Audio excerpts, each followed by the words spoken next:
Mediterranean Hegemon of Ancient Greece Chapter 951 to Chapter 1009. So, you plan to have the Mountain Reconnaissance Brigade attack this section of the wall and open up a gap in the defense of Syracuse? Devers suddenly interrupted. Yes, Your Majesty. I hope that you can let Izam lead a portion of the Mountain Reconnaissance Brigade to assist us in attacking the city. Leotychides took over the conversation and made a request. It seems that after the Mountain Reconnaissance Brigade's numerous military achievements in the Latin region, they are going to make a name for themselves in Sicily. I agree to have 500 soldiers of the Mountain Reconnaissance Brigade temporarily listen to your orders during the attack on Syracuse. Devers readily nodded in agreement because he felt that Leotychides' battle plan was feasible. He also reminded, Syracuse is a large city. Even if the Mountain Reconnaissance Brigade occupies the fort on the west side of Euryalus, you just said that this area is narrow and difficult to pass through. It is also remote. When the people of Syracuse receive the news, they can also use their sufficient manpower to seal off this narrow area and recapture it again. Therefore, you need to repeatedly think and deduce how to make use of this opportunity to achieve victory and ultimately occupy the entire city. You need to repeatedly think and deduce carefully to perfect your plan. Leotychides listened and fell into deep thought. Is there anything else that I can help with? Devers asked again in a serious manner. Leotychides shook his head at first, then suddenly thought of something and said, Your Majesty, I am very worried that when we break through the city of Syracuse, the Greek Cusas will firmly defend Ortygia Island. Ortygia Island is easy to defend and difficult to attack. I am afraid that it will not be able to be conquered in a short period of time. Ortygia Island. Devers subconsciously touched his chin.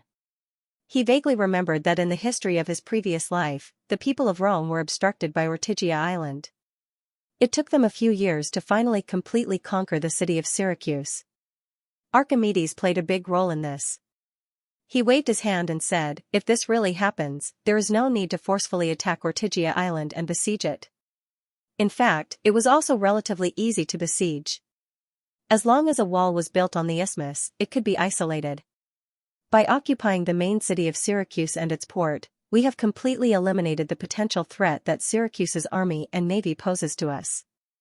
By sealing off Ortygia Island for a year or two, it will eventually surrender. Your Majesty, when that time comes, I'm afraid that they won't be able to hold on for a year or two with the current population and food situation on Ortygia, Cypros interrupted with a smile. By the way, Cypros, do you have any suggestions for attacking Syracuse? Devers looked at him. Cypros said unhurriedly, Your Majesty, in the past 20 years, Syracuse has truly been conquered twice, both due to internal strife, referring to the riots that occurred in the city during the Southern Italian War that overthrew the rule of Dionysius, and a few years later, the riots that occurred in the city again drove Herolas away. I was wondering if we can think of a way to attack Syracuse in this aspect? Devers' eyes lit up. This was exactly what he wanted, so he smiled and encouraged him, Can you tell me more specifically what you think? Your Majesty, although Syracuse's strength has recovered over the past decade or so, compared to the time when Dionysius and Herolas ruled, Syracuse today lacks a powerful political figure. During peacetime, the General Executive Committee and the Council of Councils hold power in Syracuse.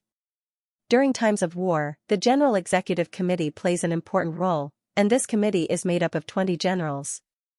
According to the information I have received, it is made up of three major forces, the Democrats led by Chief General Theagenes, the centrist faction made up of former comrades of Herolas and important officials during his rule, and the port commoners.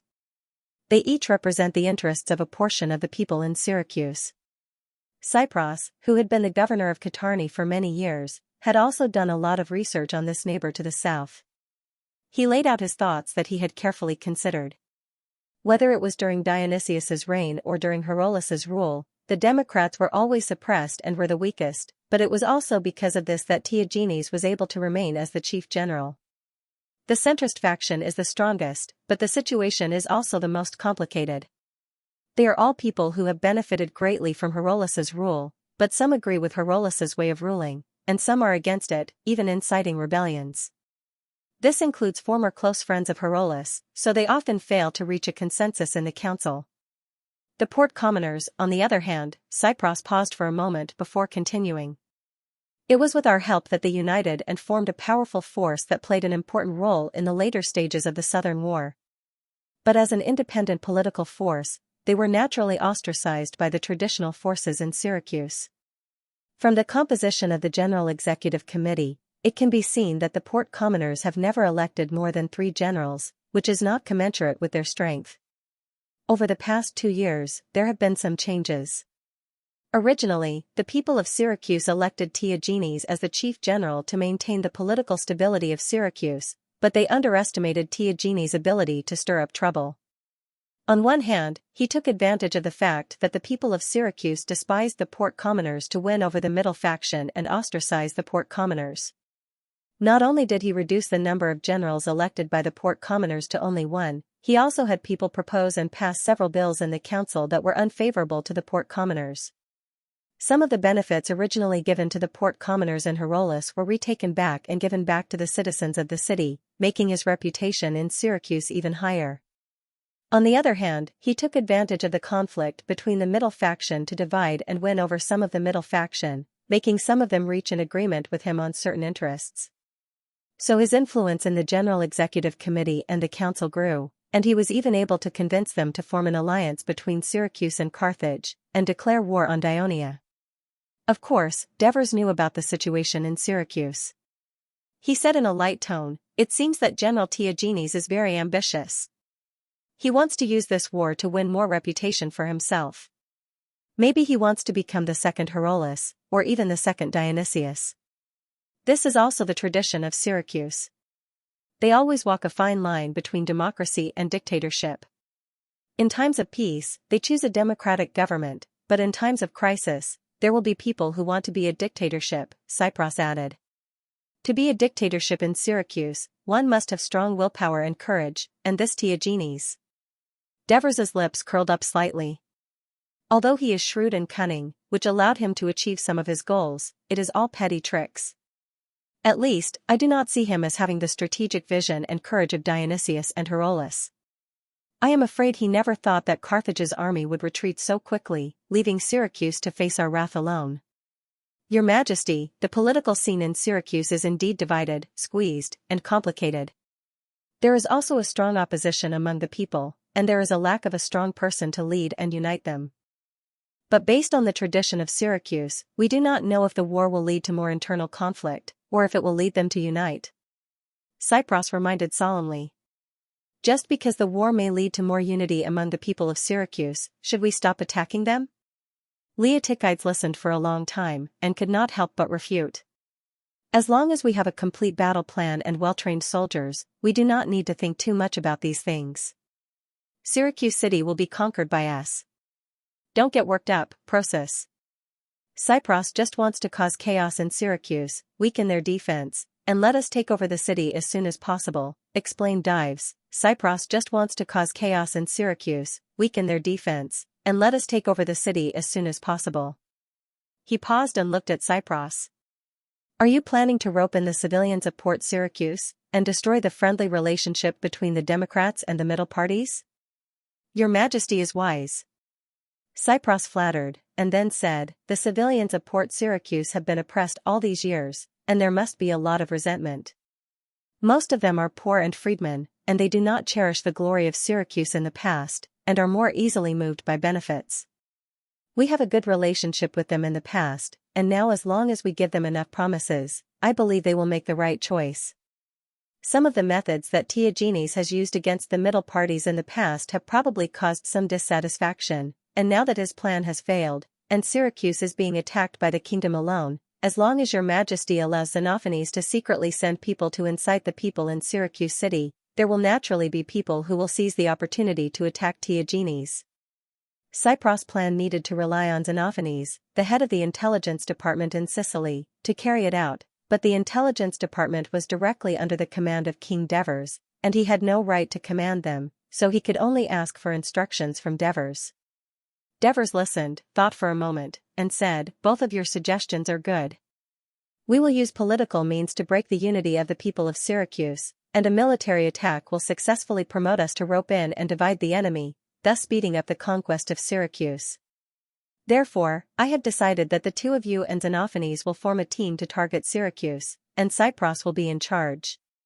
You will discuss a perfect plan together, and coordinate with each other during the implementation until Syracuse is conquered. What do you think, Persosus? Leotychides was a little conflicted. He did not want his military command to be interrupted, but he also knew that if this plan was successful, the time to conquer Syracuse would be greatly advanced, and he would be able to participate in the attack on Carthage's army earlier, and his wish to avenge the deaths of Paragonia's soldiers as soon as possible. He subconsciously looked at Cypros. Cypros said sincerely, "Don't worry, Lord Persoius. I will not interfere with your military command." Leotychides nodded in agreement as he had worked well with Cypros over the past few years. The Devers smiled and encouraged them. "I hope that you can continue to cooperate with Cypros in this attack on Syracuse. Capture Syracuse as soon as possible, and get rid of the hidden danger in the rear of the army. Then, lead the army to the west and meet up with me." After the conversation, the Devers left Cypros alone again. Just when Cypros thought that the Devers were going to give him advice on the political plan against Syracuse, the Devers asked in a deep voice, "How are the people in the city feeling now?" Huh? Cypros was stunned. Since the outbreak of the war, the territory of Sicily has suffered a lot of losses, especially Catanae. Not only were their houses and fields damaged and looted, but their citizens also suffered the most casualties. They must have a lot of complaints against the kingdom, right? The Devers asked again in a deep voice with a solemn expression. Cypros had come back to his senses and understood what the Devers were worried about. He said truthfully, "Your Majesty, if the war with Carthage had broken out a few years ago, the territory of Sicily would have been in turmoil and chaos. But after the Laodicean incident, Your Majesty, you decisively dealt with a group of officials and old nobles in the territory of Sicily, readjusted the land policy, strengthened the governance of the cities in Sicily, and allowed the 8th Legion to conquer the rebellious Sycure people. The territory of Sicily has become more stable. After a few years of development, the people of Sicily have also become more loyal to the kingdom. However, even so, when the war broke out and the people learned that Carthage's army had landed in Sicily, and the kingdom did not send any reinforcements, there were still some complaints, thinking that the kingdom did not pay enough attention to the place and disregarded their safety. Fortunately, Lord Persoius had dealt a heavy blow to Carthage's army in Minoa, and the Third Fleet had defeated Carthage's fleet in the north coast, giving the people some confidence in the war. But then a storm destroyed the Sicilian fleet, plunging the people of Catanae into grief, as more than 5,000 sailors from Catanae died at sea. After that, Persosus was defeated in the Battle of Gela. Carthage's army invaded the Catania plain and caused great destruction. The people were furious and lost their minds. They gathered at the city hall to protest, demanding that Persosus lead his troops out of the city and drive away the Carthage cavalry that was wreaking havoc on the plain. Fortunately, Xenophanes had his subordinates secretly guide public opinion, and the officials were also trying their best to appease them, so the situation was under control. Later, when Paragonia was burned to the ground, the people of Catanae mourned for the 2,000 Catanae citizens who died in battle. At the same time, many people realized that if it were not for Persosus defending the city, Catanae might have suffered the same tragic fate. So some people came to the city hall to apologize. "Your Majesty, I'm sorry. As you arrived in Catanae a day early, most of the people in Catanae were mourning their loved ones who had died in the war and had no time to organize, so the scene that greeted you at the port was a little cold. But this does not mean that the people of Catanae have any opinions about you. As far as I know, they were very excited when they heard that you had led the army here, because it means that they can finally get rid of the threat of the Carthage people and can begin to rebuild their homes.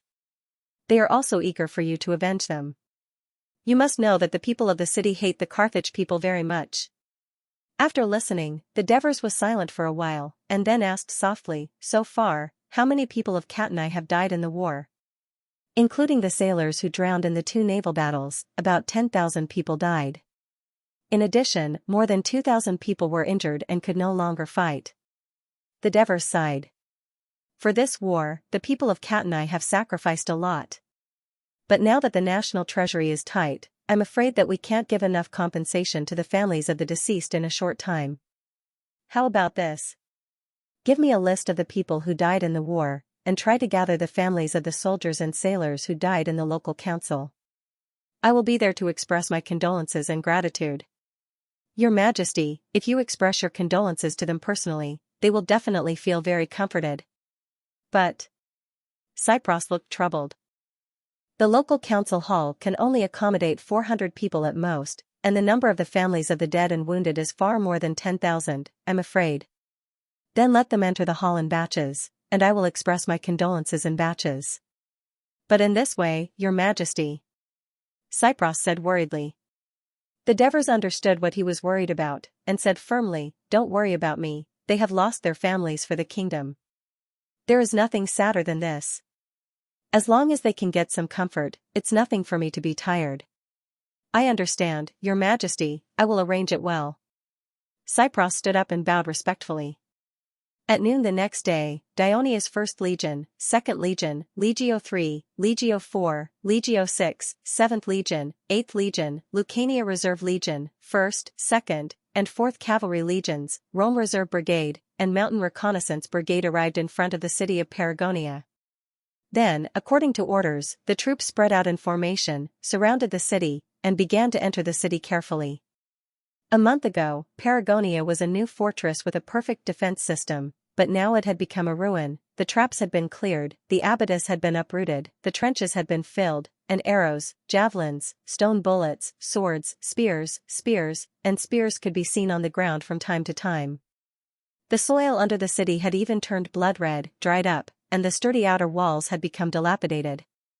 The soldiers did not need to go through the city gates to enter the city. But they had to be careful, because the broken walls were still falling stones and dust from time to time. After entering the city, the soldiers were shocked. There were no houses, no streets, everything had turned into ashes, and there was only scorched black in front of them. Max followed his comrades, carefully bypassing the piles of charred ruins, the lamenting voices of his comrades ringing in his ears. After a few days of frequent interaction and language stimulation, he could roughly understand a few Greek words such as fire and battle. Combined with the scene he saw outside the city, he was also shocked. What kind of tragic battle had happened here? Not long after, they came to the inner city wall, which was also in ruins, and the walls were also scorched black. After passing through the gap and entering the inner city, the ground changed from black to blood red again. And in the center of the inner city stood a half-collapsed tower, and on the ground around the tower, there were many crossed wooden pillars. The sharp-eyed soldiers could clearly see the blood stains on the wooden pillars and the remnants of iron nails and ropes on both ends of the wooden pillars. A terrible picture suddenly appeared in their minds, and there was a commotion among the troops. At this moment, the Devers, dressed in military uniform, climbed to the top of the tower that had been urgently repaired, and there were more than a dozen telepathic messengers following him. The troops gradually quieted down, and the soldiers, under the command of the team officers, lined up in a more compact formation with the tower as the center. Max looked up at the tower like the other soldiers. This was the second time he saw the king of Dionia, but the situation was different from the situation at the bonfire party. At this time, the king looked majestic and solemn. Citizens of Dionia. The Devers' voice was loud and full of energy, but he spoke slowly to ensure that the telepathic messengers could accurately help him to pass the message. The land you are standing on now was guarded by the 1st Brigade of the 7th Legion and the 2 reserve brigades of Catania a month ago. There were only 3,000 soldiers in total, and the enemy they faced was Carthage's 100,000 troops. However, these brave warriors were not afraid, and repeatedly repelled the enemy's fierce attacks, resisting the Carthage army for more than 20 days. At the most dangerous time, they even risked their lives to ignite a fire in the city, giving the Carthage army a heavy blow. In the end, because the difference in military strength was too great, Carthage used the tactic of numbers to conquer the small city. But these brave warriors fought to the end, and not a single one of them surrendered, watering this land with all their blood. Hearing these words, the soldiers subconsciously lowered their heads and stared at the reddish-brown ground. In fact, not all the defenders of Paragonia died in the battle. When the inner city was breached and Carthage rushed into the tower, the few remaining Dionia soldiers who were extremely tired and wounded chose to surrender. It was just that after Carthage's men captured them, they were cruelly tortured, and the Devers here glorified all of them. The Carthage people. The fierce and cruel Carthage people. The Devers said angrily, they actually committed heinous crimes. They actually nailed the bodies of the brave warriors to the crosses. Yes, it's the wooden stakes in front of you. When the reinforcements came to clean up the battlefield, their bodies were already too horrible to look at. The soldiers under the tower were in an uproar, and voices of indignation rose. Divers intentionally waited for a while, then he shouted passionately, why did the Carthaginians, who boasted that they had the most splendid culture in the western Mediterranean, do such evil things that even the barbarians wouldn't do? It's because our brave warriors used their flesh and blood to stop the Carthage army here for more than 20 days, destroying the Carthage people's plan to capture Catani and expel the people of the kingdom out of Sicily. It's because our brave warriors only relied on this small city to cause far more casualties than the Carthage army. It's because our brave warriors stationed here only have 3,000 people, but in the face of the attack of 100,000 people, they created such a brilliant record, which made the Carthage people panic. But does the Carthage's actions allow the souls of our warriors to be desecrated? No, their sins show the glory of our warriors. The holy souls of our warriors will go to the sacred Elysee and accompany the great Hades to tour the beautiful paradise that is like spring all year round. As for this place, Divers pointed at his feet and enunciated each word forcefully, everything here will be preserved forever for the people of the kingdom to come and pay their respects. We will let them understand how brave our soldiers are, and also let them know how cruel our enemies are. And this tower will be torn down, and a statue will be built. The names of every warrior who died here will be engraved on it, and their names will be remembered in the history of the kingdom, so that future generations will know. There was another uproar under the tower, but this time it was the soldiers who sighed with envy. Citizens of Dionia! Soldiers of Dionia! Divers raised his voice again, waving his arms and shouting, you have been fighting for a year. You have won in Campania, in Downey, in Latin, in the Samni Mountains, in western Sicily. Now, it is finally your turn to fight against the strongest and most ferocious Carthaginians. I hope you can avenge the warriors who died here, and attack the Carthage bravely and fearlessly. You will create one glorious victory after another, and become heroes in the eyes of the people. You will be enshrined in the Hall of Valhalla after your death, and your names will be eulogized by future generations. Only then can we, the Dionia, win the battle against the Carthage. We, the Dionia, will win. Victory! Victory! Victory! Hearing the Devers' words, the soldiers were overwhelmed with emotions. They could not help but hit their shields with their short swords and shouted with passion. The roars of the tens of thousands of people were like rolling thunder, echoing through the devastated valley and even reaching Syracuse. At night, the city of Syracuse was quiet except for the flickering candlelight in one of the residences. Chief General Tiagini sat alone in his study, not asleep. In fact, he could not sleep either. Some time ago, he stood his ground against the majority and insisted that the council pass a resolution to send troops to occupy Camillina. Then, he forced Paxinus to surrender, allowing Syracuse to expand its sphere of influence for the first time since the Southern Italian War. In a short period of time, his prestige in Syracuse soared. After that, he personally went to meet with Carthage's commander, Margo. Although Syracuse was at a disadvantage during the meeting and suffered some losses during the alliance, the Democrats still portrayed him as a political leader who did not fear any threats and fought for the interests of Syracuse. Therefore, when he returned to the city after the meeting, he was warmly welcomed by the people and was in the limelight for a while.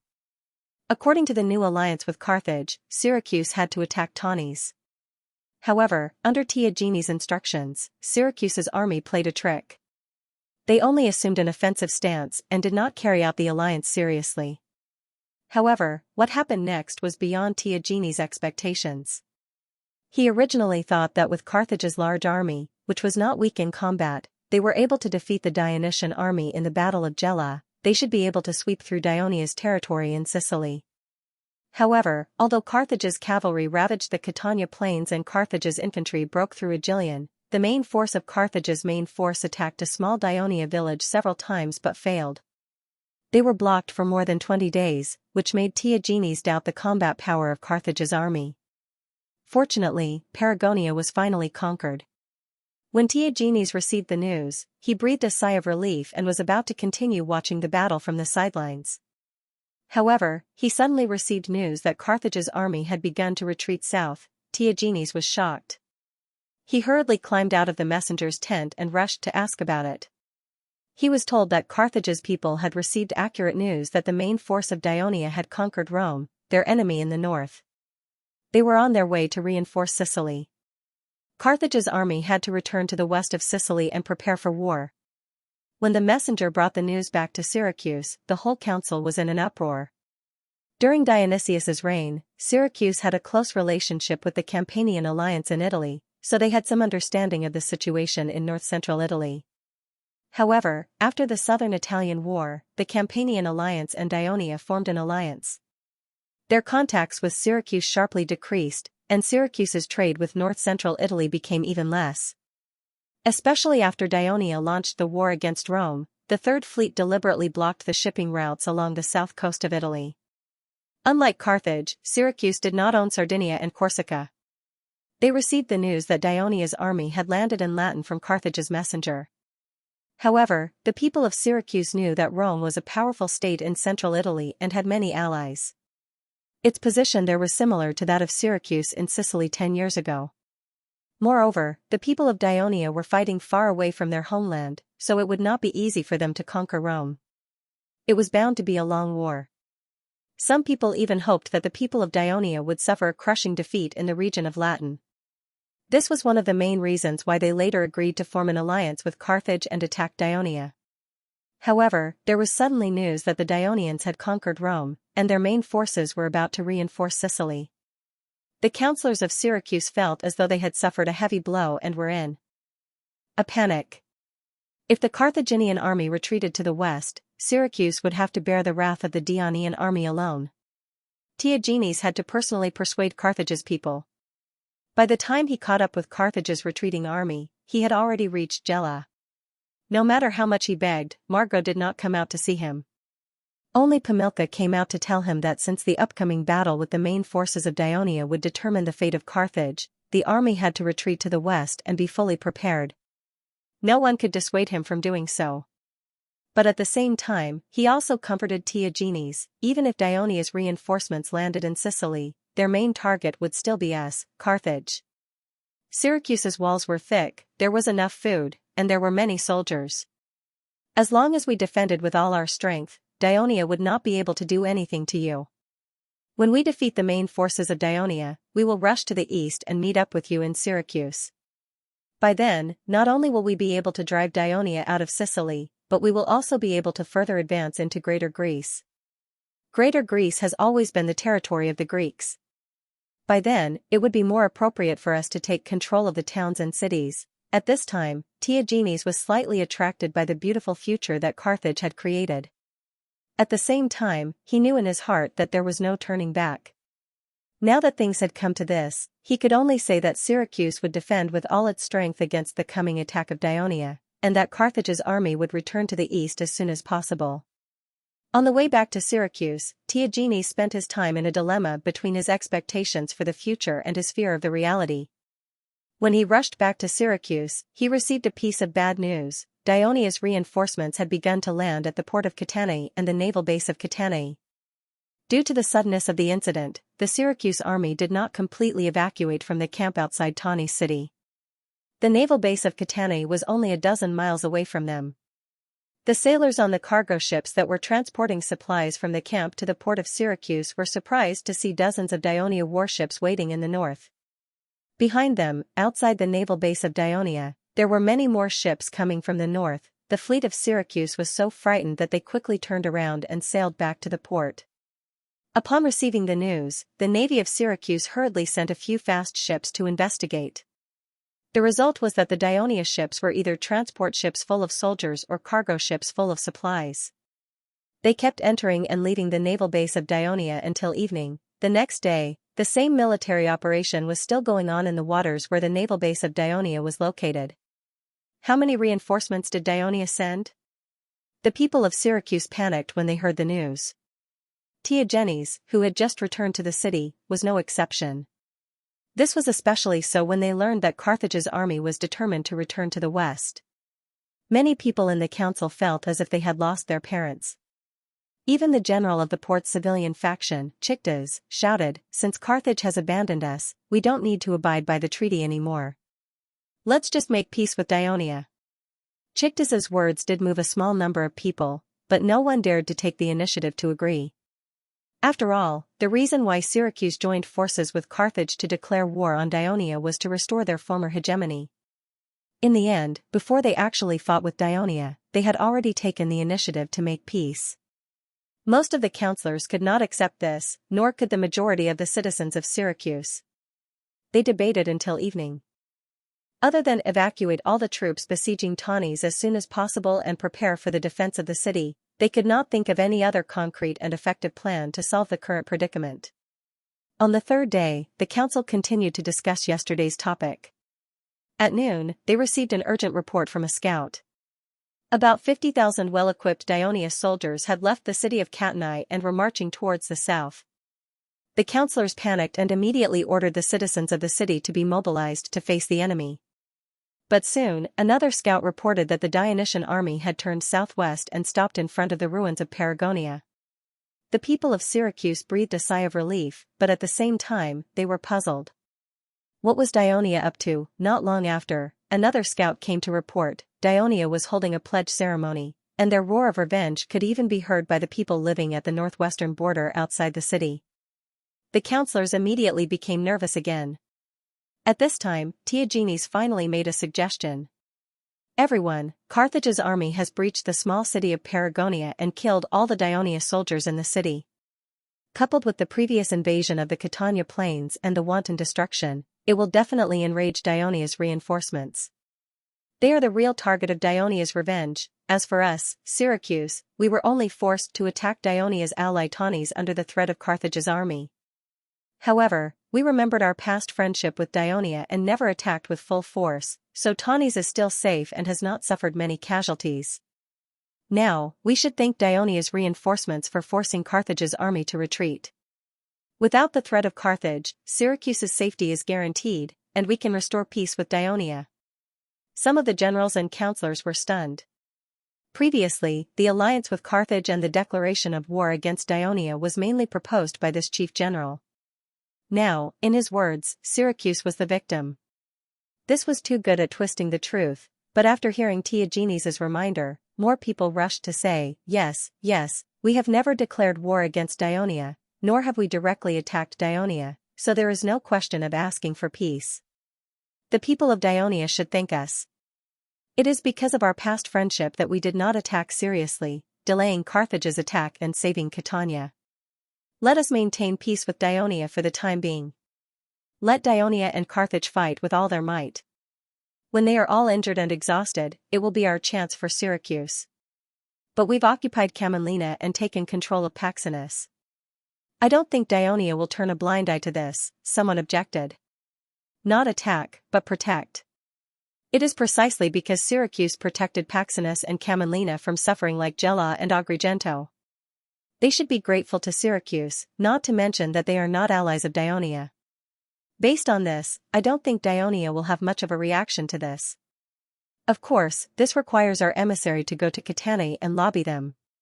Finally, the Council of Syracuse passed a proposal that an emissary should be sent to Catani to express goodwill to Dionia, and at the same time to ascertain the attitude of the Dionia. The last time he negotiated with Margo, Diogenes personally came because he was confident that Carthage would not harm him. But he did not dare to be so careless with Dionia, so he recommended Sabinus, a member of the Democratic Party who was very close to him, to go to Catani. That night, while he was waiting anxiously, a servant came in and told him, "Sabinus wants to see you." Diogenes immediately rushed to the door and personally led him into the study. How did the emissary go? How is the attitude of the Dionia towards Syracuse? Did they agree to maintain peace with us? Diogenes looked anxious, completely different from the calm and collected him during the day. This is probably the real mentality of the chief general in the current situation. Sabinus thought in his heart, but he did not dare to slack off. He said, "General, after I arrived at Catani, I did not see the king of Dionia, but I saw the former governor of Catani, Cypros, who was said to have been promoted to governor of Sicily. His attitude towards me was lukewarm, and indeed, as you expected, he did not mention anything about Camelina and Paxenus. However, in response to our request that the two sides restore friendly relations, Cypros said, "Let us punish Phylacus, Stasicus, and Cucius, then we will talk about restoring friendly relations." Punish Phylacus, Stasicus, and Cucius? Why? Although Theagenes vaguely aware of the reason, he still asked. "General, how could you forget that it was them who led the army to besiege Tanis, and Tanis is an ally of Dionia? Of course, Dionia has to stand up for it," Sebinus reminded. Back then, Theagenes led the army to raid Camelina, then forced Paxenus to surrender, and then successfully negotiated with Carthage, thus gaining a great reputation. This made the neutral generals jealous, so in the following military operations, they, who made up the majority of the General Executive Committee, strongly requested to be the commander-in-chief of the army. On the one hand, Theagenes did not want to fall out with the neutral generals. On the other hand, he considered that the following war would be led by Carthage, and the Syracuse army would only be a support. There was not much to be gained. So he chose to give in. Now, after listening to Sebinus, Theagenes felt a little lucky, and at the same time, he fell into deep thought. "General." Sebinus took a few steps forward and said in a low voice, "This is a good opportunity. Phylacus and the others have dominated the committee for many years, causing so much trouble for you, and seriously hindering your supporters from entering the committee. Now may be a good time to solve this problem." Theagenes looked up at him. But the Dionia did not say that after punishing Phylacus and the others, they would restore their friendship with Syracuse.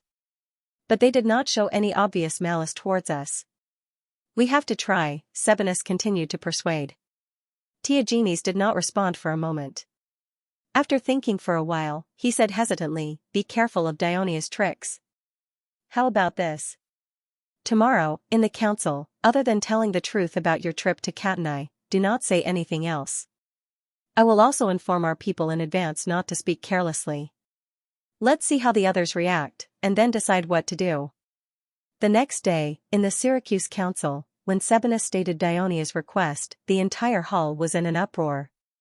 Cucius was the first to jump out in exasperation, accusing it of being a ridiculous request. Some neutral councillors also expressed their opposition, believing that it was a humiliation to Syracuse. Of course, there were also people who suggested that it was fine for Syracuse and the other generals to suffer a little for the sake of Syracuse's interests. After all, they only needed to put on a show to satisfy Dionia. Then, Syracuse would be able to avoid Dionia's attack. A few councillors from the port's civilian faction expressed their agreement. Both sides argued endlessly. The Democrats, led by Theagenes, had been watching from the sidelines. When it was almost noon, the council suddenly received news that there was a lot of panic and movement among the people in the city. As it turned out, there was a sudden rumor among the people in the city. Tens of thousands of Dionia's army was about to attack Syracuse, and this terrible consequence was caused by Theagenes. It was his forceful request to form an alliance with Carthage and declare war on Dionia that angered the Dionia. In the end, the Carthage that he relied on retreated without trust, putting Syracuse in danger.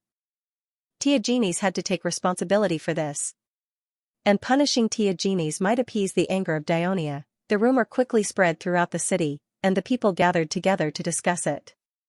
This news shocked the Democrats, especially Theagenes. He knew that if this matter was not handled well, it would greatly affect his prestige, so he proposed to temporarily adjourn the council and send someone to appease the people first. But at this time, Phylacus and the others expressed their opposition, especially Cucius, who angrily pointed out, "If we want to appease the anger of Dionia, the one who should be punished the most is Theagenes, because he is the one who caused all this." And as the chief general of Syracuse, not only did he not fulfill his duty, but he also brought disaster to Syracuse. He is no longer worthy of this sacred position. Cucius's words caused a huge uproar. The Democrats, led by Theagenes, were now even more certain that the rumor in the city was most likely created by Phylacus and the others to divert the conflict and damage Theagenes's prestige. Thus, Theagenes was the first to attack Phylacus and the other Democrats also began to support him. Phylacus and the other neutral generals and councillors did not dare to show any weakness, and they all accused the Democrats. The originally orderly debate turned into a fierce quarrel, especially since Phaucus had long been dissatisfied with Theagenes. He simply revealed all the dirty things Theagenes had done to the neutral party over the past year or so, such as recruiting, sowing discord, and bribing, one by one. Theagenes also did not want to be outdone, and he accused Phaucus and the other neutral parties of joining forces to ostracize him when he was the chief general, and that they had secretly threatened him to ally with them to suppress the port civilians together. The hall was filled with curses, and there was no order at all. The curses even turned into fights. Only a small number of counselors from the port civilians, led by Hyctas, watched on expressionlessly. In the end, no agreement was reached, and the meeting had to be adjourned early.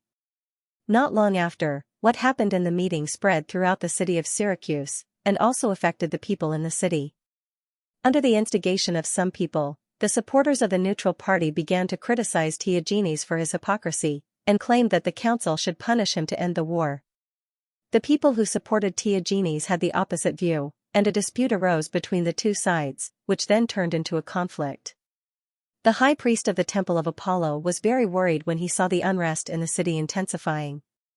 Although he had only been the high priest for a few years and did not have as much influence on Syracuse as the previous high priest had worked hard to resolve the differences between the various factions in Syracuse, resulting in the establishment of today's political structure and the restoration of peace and tranquility in Syracuse, hence his high prestige. He decided to learn from his predecessors and do his best to restore order to Syracuse.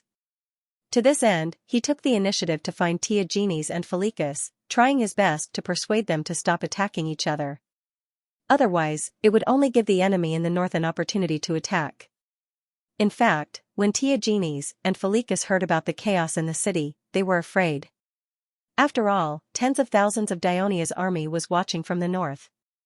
If there was a civil war in the city of Syracuse, it would be dangerous. Coincidentally, the high priest came to mediate, and the two agreed that they were willing to reconcile for the sake of Syracuse.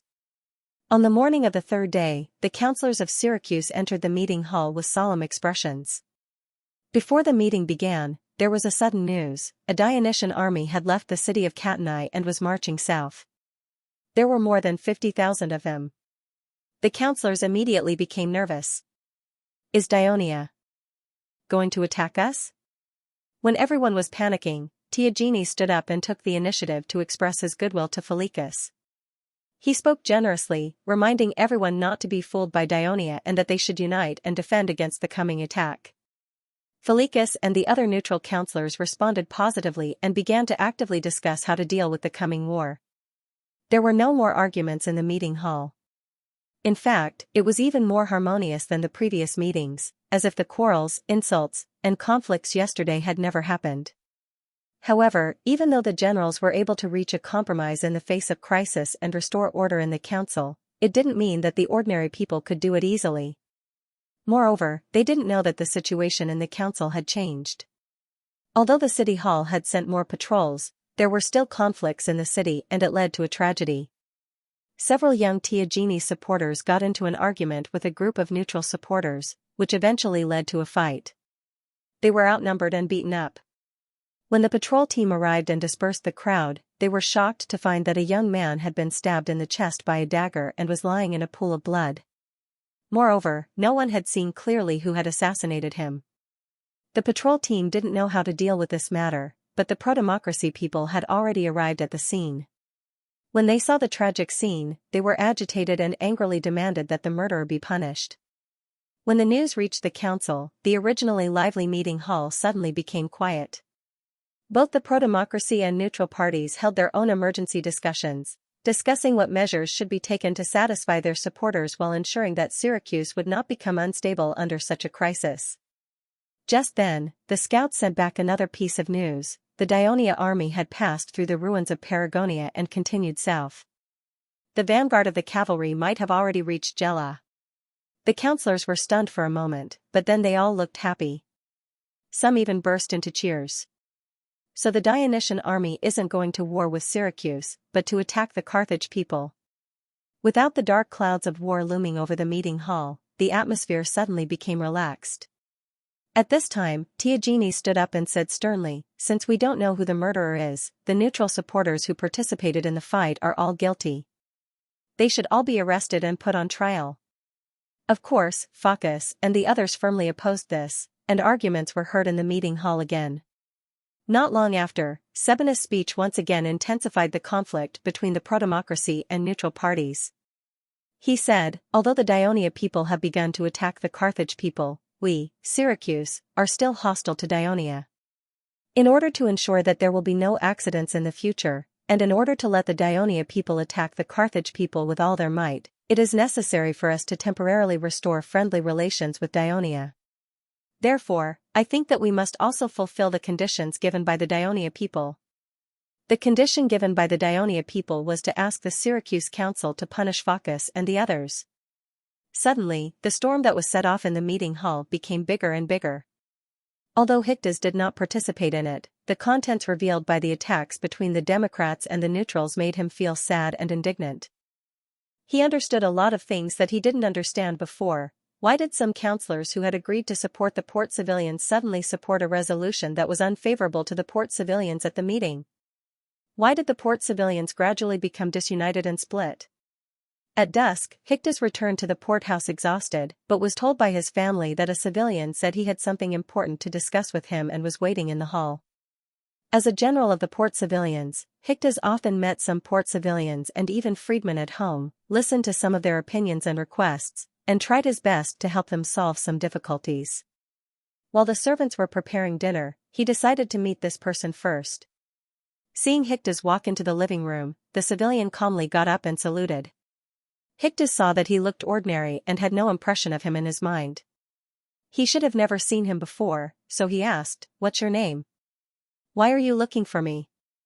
A mysterious smile suddenly appeared on the man's ordinary face. He said softly, "Lord Hyctes, Lord Antrodorus asked me to say hello to you." Hyctes's distant memories were stirred up by this sentence. His heart shook, and his turbid eyes suddenly became sharp as he looked directly at the man. The man looked at him calmly. Soon, Hyctes reacted. He turned around and solemnly said to his trusted servant, "You go out first and tell the others that without my order, no one is allowed to enter here." After the servant went out, Hyctes asked, "Are you a Dionia citizen?" "Yes. My name is Artemis, a citizen of Dionia from Catanae." The man said frankly. "Dionia citizen, how dare you?" Hyctes slapped the back of the chair and shouted sternly, "Tell me, how many of you are in the city of Syracuse? Is the turmoil in the city caused by you?" The man was not frightened. Instead, he smiled and said sternly, "The civilians of the port of Syracuse haven't had a good life in the past 2 years, right? The area of land they own is shrinking, and some have even been relocated. The number of people participating in the citizens' assembly is limited, and the number of people elected to the council is limited.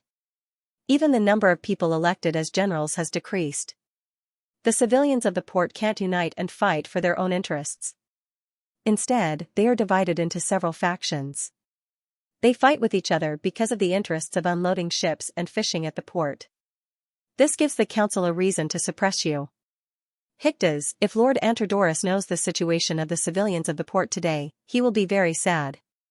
Although Antrodorus no longer served in the intelligence department of the Kingdom of Dionia, he was the one who appointed the personnel to help the civilians of the port of Syracuse unite and finally launched a riot. Therefore, although Hyctes and the others had never seen Antrodorus, they were not unfamiliar with the name. This was the reason why Artemis mentioned him several times. When Hyctes heard these words, his face turned green and purple. He felt quite ashamed.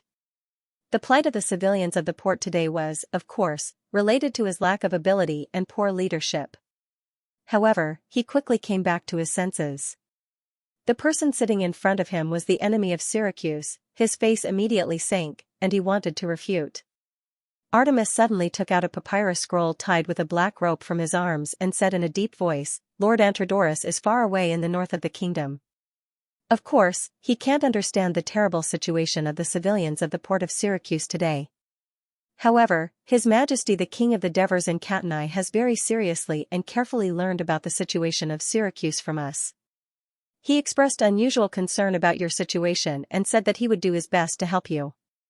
He also wrote this letter and asked me to bring it to you." As he spoke, he pushed the paper scroll in his hand forward.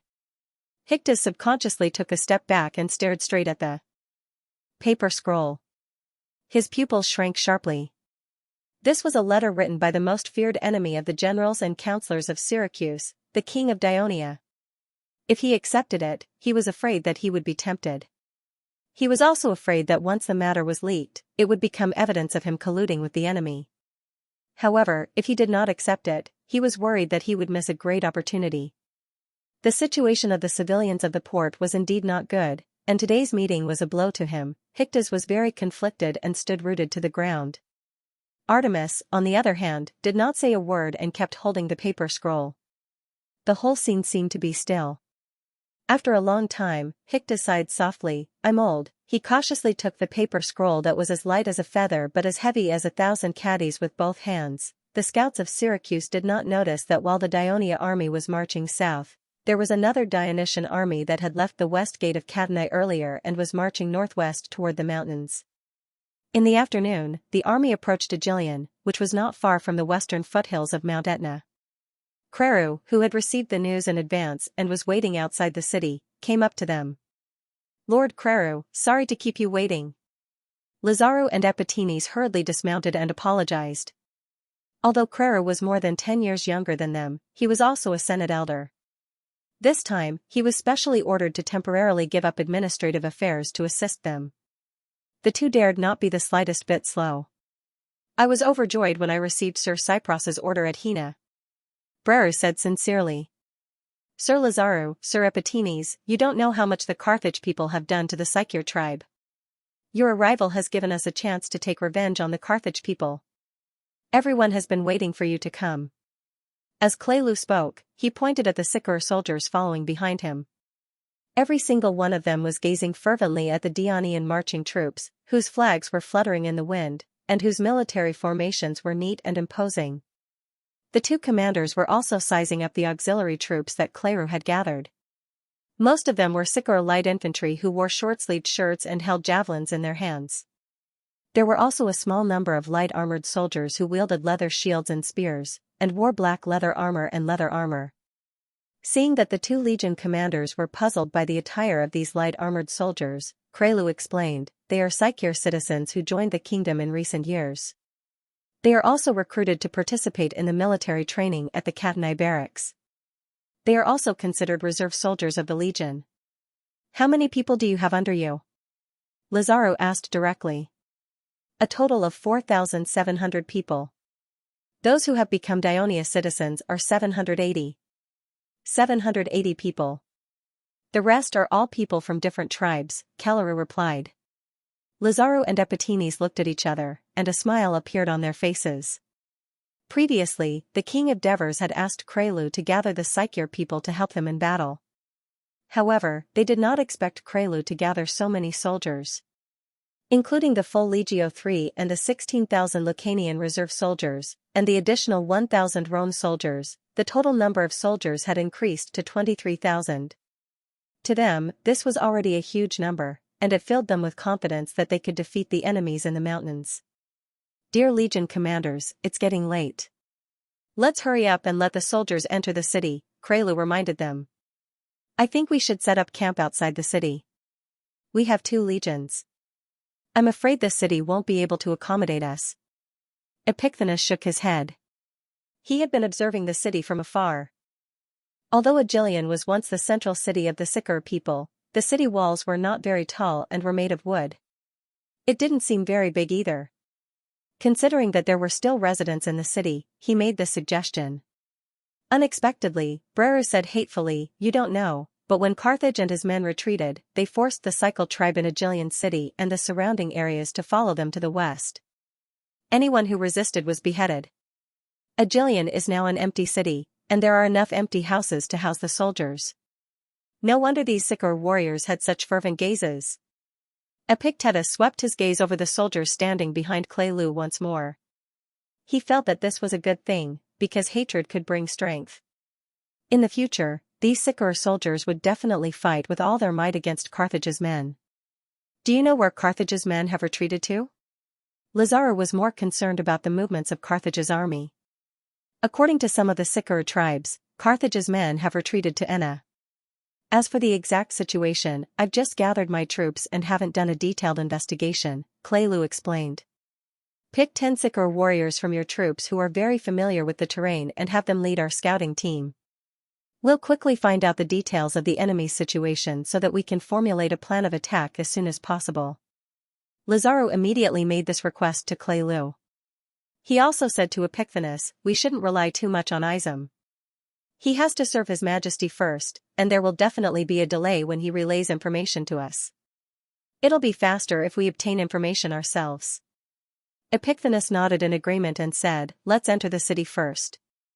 The soldiers have marched for so long, it's time for them to rest. Enter the city. Lazaro waved behind him. The flag-bearer of Legio III, who was standing at the front of the marching column, waved the legion's flag and led the soldiers into the city gate of Hegemon. The Sikar warriors standing on both sides of the city gate and the road welcomed them in their own way. Later, the army led by the Devers arrived at Gela. This famous Greek city on the south coast had now been burned to ruins by Carthage's men. This was Mago's idea. Even though he had led his troops to retreat, he didn't want the Daionia to take advantage of these empty cities. Not only did Gela suffer, but Iconium, Agrigento, and Minoa also suffered the same fate. Only Aegilion was an exception. This was because of the request of Acones, the leader of the Sikar-Tannic tribe. After all, Aegilion was the town where his father lived. He still hoped that after Carthage drove out the Daionia, he would once again make Aegilion the capital of the Sikar people.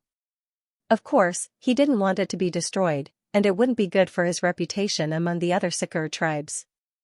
In order to continue to gain Acones' loyalty, Carthage agreed to his request. The Devers already knew about the destruction of Gela, but because Carthage's people retreated in a hurry, they didn't patiently destroy the city after burning it down. Therefore, the walls of Gela were still relatively intact. Yesterday, the Devers had ordered Sicilian to send 10 warships to land at Gela. The crew had carried out a thorough cleaning and simple repair of the city. Therefore, although it was already dusk when the Devers led their troops to the city, the tired soldiers didn't need to build a camp. They directly entered the city, went to their assigned areas, set up their tents, and rested. Moreover, the Devers had learned from the mountain reconnaissance brigade that there were no traces of Carthage's troops within dozens of miles. The only possible hostile city, Camalina, only had a little more than 1,000 Syracuse soldiers stationed there. It was impossible for them to pose a threat to the Dionysian army. However, the Devers still reminded the corps commanders to strictly abide by the requirements of camping in enemy-occupied areas during wartime. They had to set up the necessary defensive facilities, arrange sentries and patrols, and prevent the enemy from attacking at night. On this day, after Alexis, the commander of the Apulian Theater of Operations, had completed the defense deployment of the area she was in charge of, the 11th Legion was assigned to guard the Downey area to deter the Simonians who had just surrendered, and at the same time to prevent attacks from the other side of the Adriatic Sea. The 9th Legion was responsible for the defense of Mishapi and Puchetti. She led the fully replenished and fully staffed 10th Legion and 3rd Cavalry Legion, as well as 4 reserve brigades, with a total of nearly 14,000 soldiers, and boarded a ship at the port of Tarentum, heading for Sicily. The war lasted for almost a year, and the casualties of the citizens of Daionia were not small. Even the region of Turin, with a population of nearly 30%, was greatly affected. After all, it provided the source of soldiers for the 1st and 2nd Legions, and these 2 legions happened to be the main forces of the war, so the casualties were not small. After a period of time, a batch of urns containing the ashes of the dead soldiers and the seriously wounded soldiers were transported to the port by passenger ships. At this time, the people of Turin were most afraid of being visited by the officials of the Ministry of Household Registration, because it meant that their loved ones had left them. The Ministry of Military Affairs would inform the next batch of citizens to be ready to be called up at any time according to the roster. Their families were no longer filled with the hope that their loved ones would win rewards and honors as they were at the beginning of the war. Instead, they began to feel uneasy. More and more people wearing black veils began to appear in the city and outside the city. Mournful cries echoed across the plains from time to time. Every day, there was an endless stream of people going to the various temples of the Hades. Some prayed that the souls of their loved ones who died in the war could reach the Elysium safely, some prayed that their loved ones who were still fighting could return home safely, and some prayed that the war would end as soon as possible. The priests of the Hades were also very busy.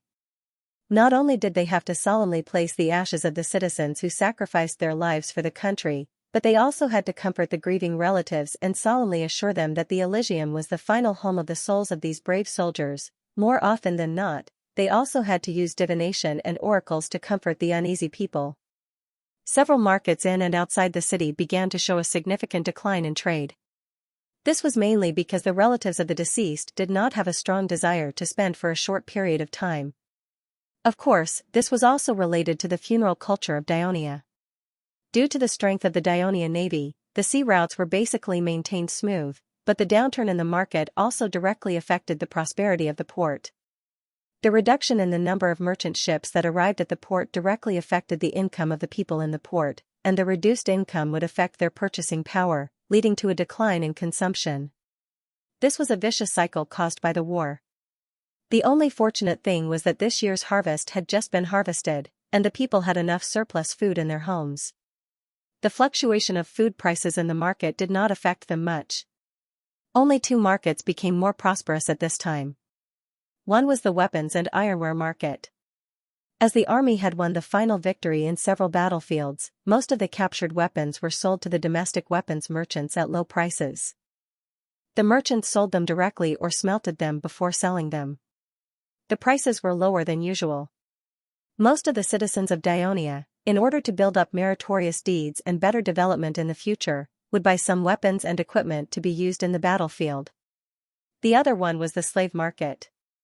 Among the prisoners captured by the Dionysian army, a small number of them were eventually not released due to various reasons, such as crossing the Adriatic Sea by ship, attacking the soldiers recruited by the former Messapi, Pucetti, and Downy fugitives in the Apulia region. These slaves were eventually resold to the slave merchants. As the young and strong citizens were deployed to war and did not return for a long time, there was a shortage of labor in the households. Many families needed to buy more slaves to ensure that the farming and harvesting could be completed smoothly. This led to the prosperity of the slave market. There were only two places in Turiai that were basically unaffected by the war. One was the Turiai school, where the teachers continued to teach as usual. Even if a student's father died in the war, he would gradually walk out of his grief with the guidance of the teachers and the playfulness of his peers. The other was the Dionia school, where both the knowledgeable teachers and the high-level students continued to focus on their own research and learning. However, this did not mean that they were deaf to the current situation. At the back of the classroom belonging to the Faculty of Arts, Ansatanos was sitting under a big tree and talking about the history of Egypt. More than 20 students sat around him on the grass and listened attentively while writing down the main points on the wooden boards that they carried with them. They also raised their hands to ask questions. The atmosphere was relaxed and lively. Ansatanos looked up at the sky and said, "Today's class will end here. We will continue in the morning 2 days later." As he spoke, he saw a student raise his hand, so he asked gently, "Ionicus, do you have any more questions?" "Teacher, now His Majesty the Devers is leading the army to fight against the powerful Carthage in Sicily. Can we win?" Ansatanos frowned. "This is not the content to be taught, teacher, tell us about it." "Teacher, don't you always say that learning history is to find experience from the past and make more sensible choices in times of crisis? Now that we are fighting against Carthage, isn't this the most difficult time that the kingdom has encountered? So, can we win this important war? Can you use your method of analyzing history to analyze this war? Ever since I heard that Carthage's army has invaded our territory in Sicily, I have been very worried, and I can't even focus on my studies. Teacher, you are knowledgeable and know more than us. Whether your analysis is good or bad, I can calm down and work harder to prepare for the future. Teacher, please tell us about it." The student's request made the good-tempered Ansatanos sigh helplessly. "All right, I'll tell you about this war." The students cheered. Ansatanos didn't speak immediately. He pondered for a while before saying, "I'm sorry, I can't disclose some details of this war to you because it involves the secrets of the kingdom." Besides, I don't know much about military affairs, so I can't understand and analyze the strategies and tactics adopted by both sides. I can only share my views based on what I know and my analysis of the past history of the Mediterranean Sea. The students immediately sat up straight, ready to listen attentively.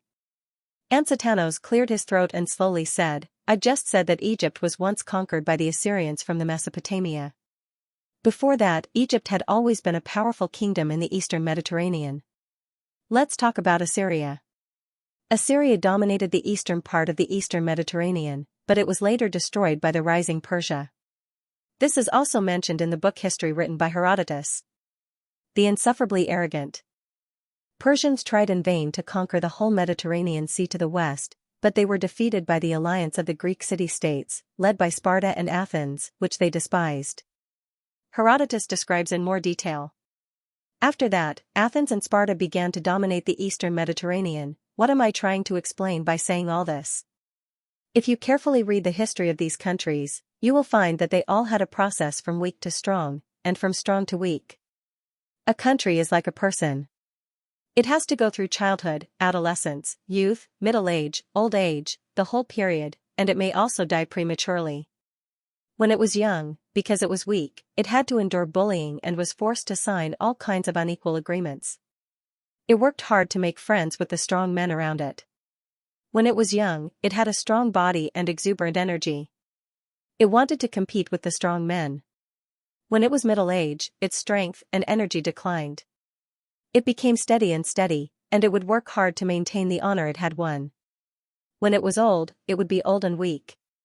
Not only would it be easy for its wealth to be stolen by others, it would also be hard for it to keep its life. Tell me, when is the most terrifying period of a kingdom? Of course it's in adolescence. No, I think it's in middle age. The students scrambled to speak.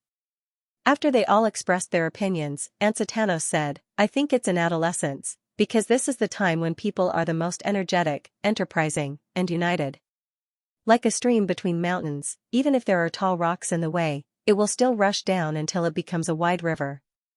Basically, Assur and Persia basically destroyed the powerful countries that stood in their way at this time, rapidly expanding and establishing their position as hegemons. In middle age, not only are there strong external enemies, but there are also many internal conflicts. The whole country has to spend more energy to solve these problems, and the country's wealth is also greatly wasted in the internal friction. So not only will it stop expanding, but it will also sometimes be forced to shrink inward. Which country do you think is in this situation? Teacher, it's Persia, right? A student rushed to speak first. More than 20 years ago, Persia had internal strife because of the fight for the throne, and His Majesty the Devers even participated in that war. After that, Sparta invaded Asia Minor, and the Persia was actually unable to repel them. Although Sparta eventually sued for peace, that was also because of the Corinth War. And a few years ago, the Persia army attacked Egypt, but they were also repelled. Isn't this in line with what you said, teacher? That's right, Ansatanos. I agree with you. Ansatanos did not hesitate to praise loudly, and then asked the other students, so what period do you think the kingdom is in now? It's in its adolescence. Some students said in unison, while others wanted to say something but hesitated. Our kingdom has only been established for less than 10 years. If we count from the establishment of the alliance, it has only been 20 years. If we look at the time, the kingdom of Dionia, which only has a short history of more than 10 years, is indeed like a teenager. Ansatanos first analyzed the reason why the students made this judgment, and then said, but if we look at other aspects, it isn't so. Our kingdom directly owns far more land than any of the Mediterranean city-states, including Carthage. The number of citizens of our kingdom also far exceeds those of these countries, and the kingdom's annual income is far from what they can compare with, only slightly less than that of Carthage. We don't need to take the initiative to befriend the surrounding forces and races, because they will either take the initiative to form an alliance, or seek the support of other powerful forces out of fear.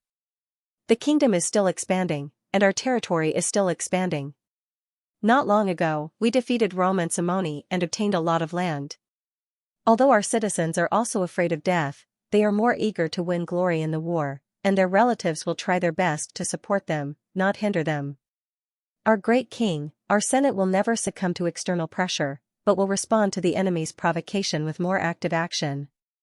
The whole kingdom is full of vitality and hope, just like the sun rising in the morning. I believe you all feel the same.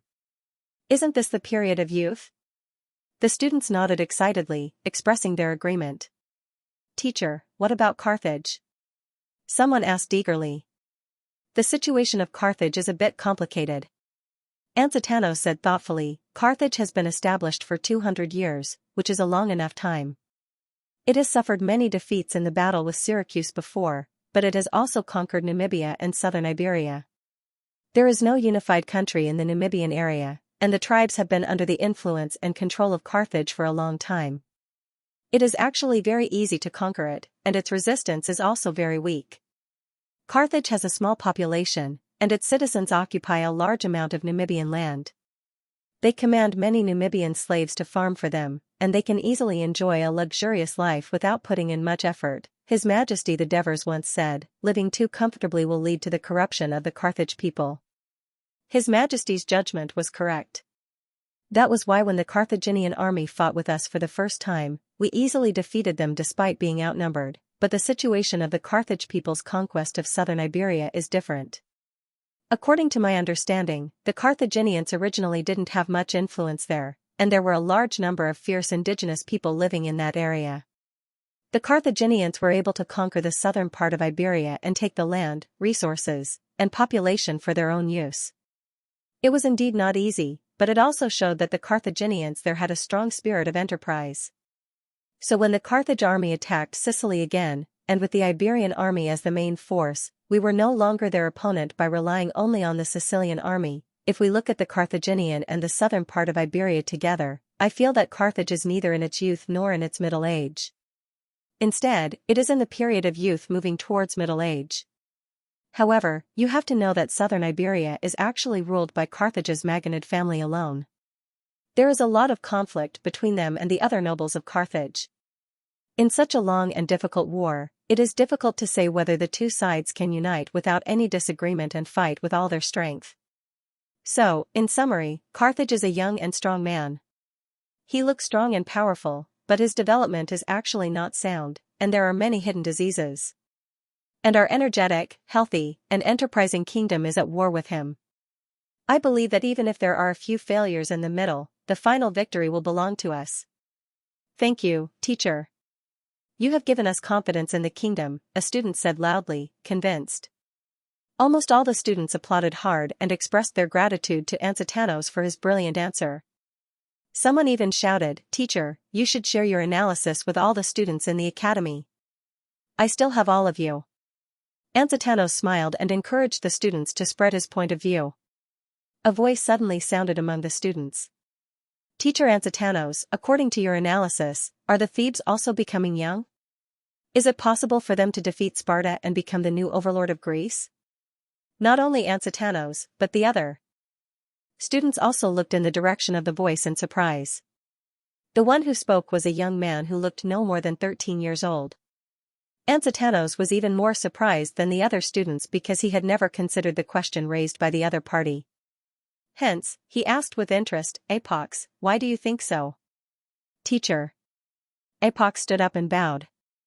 Facing the curious gazes of the crowd, he replied seriously, I read some information about the war that is going on in central Greece. After the Thebes drove away the Sparta people and gained independence, they established a new democratic government. Not only did they mobilize all the citizens of the Thebes, but they also attracted the citizens of the surrounding city-states. They united and formed a large army. They fought bravely and actually resisted the attack of the Sparta army. This new government of the Thebes still had the strength to send troops to help the other city-states in the Boeotia region. They drove away the garrison of Sparta and helped them gain independence, such as Thespia.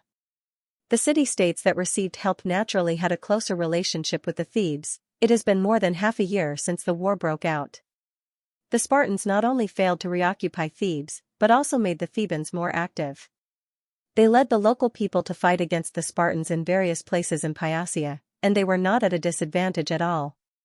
Isn't this situation just like what you said just now?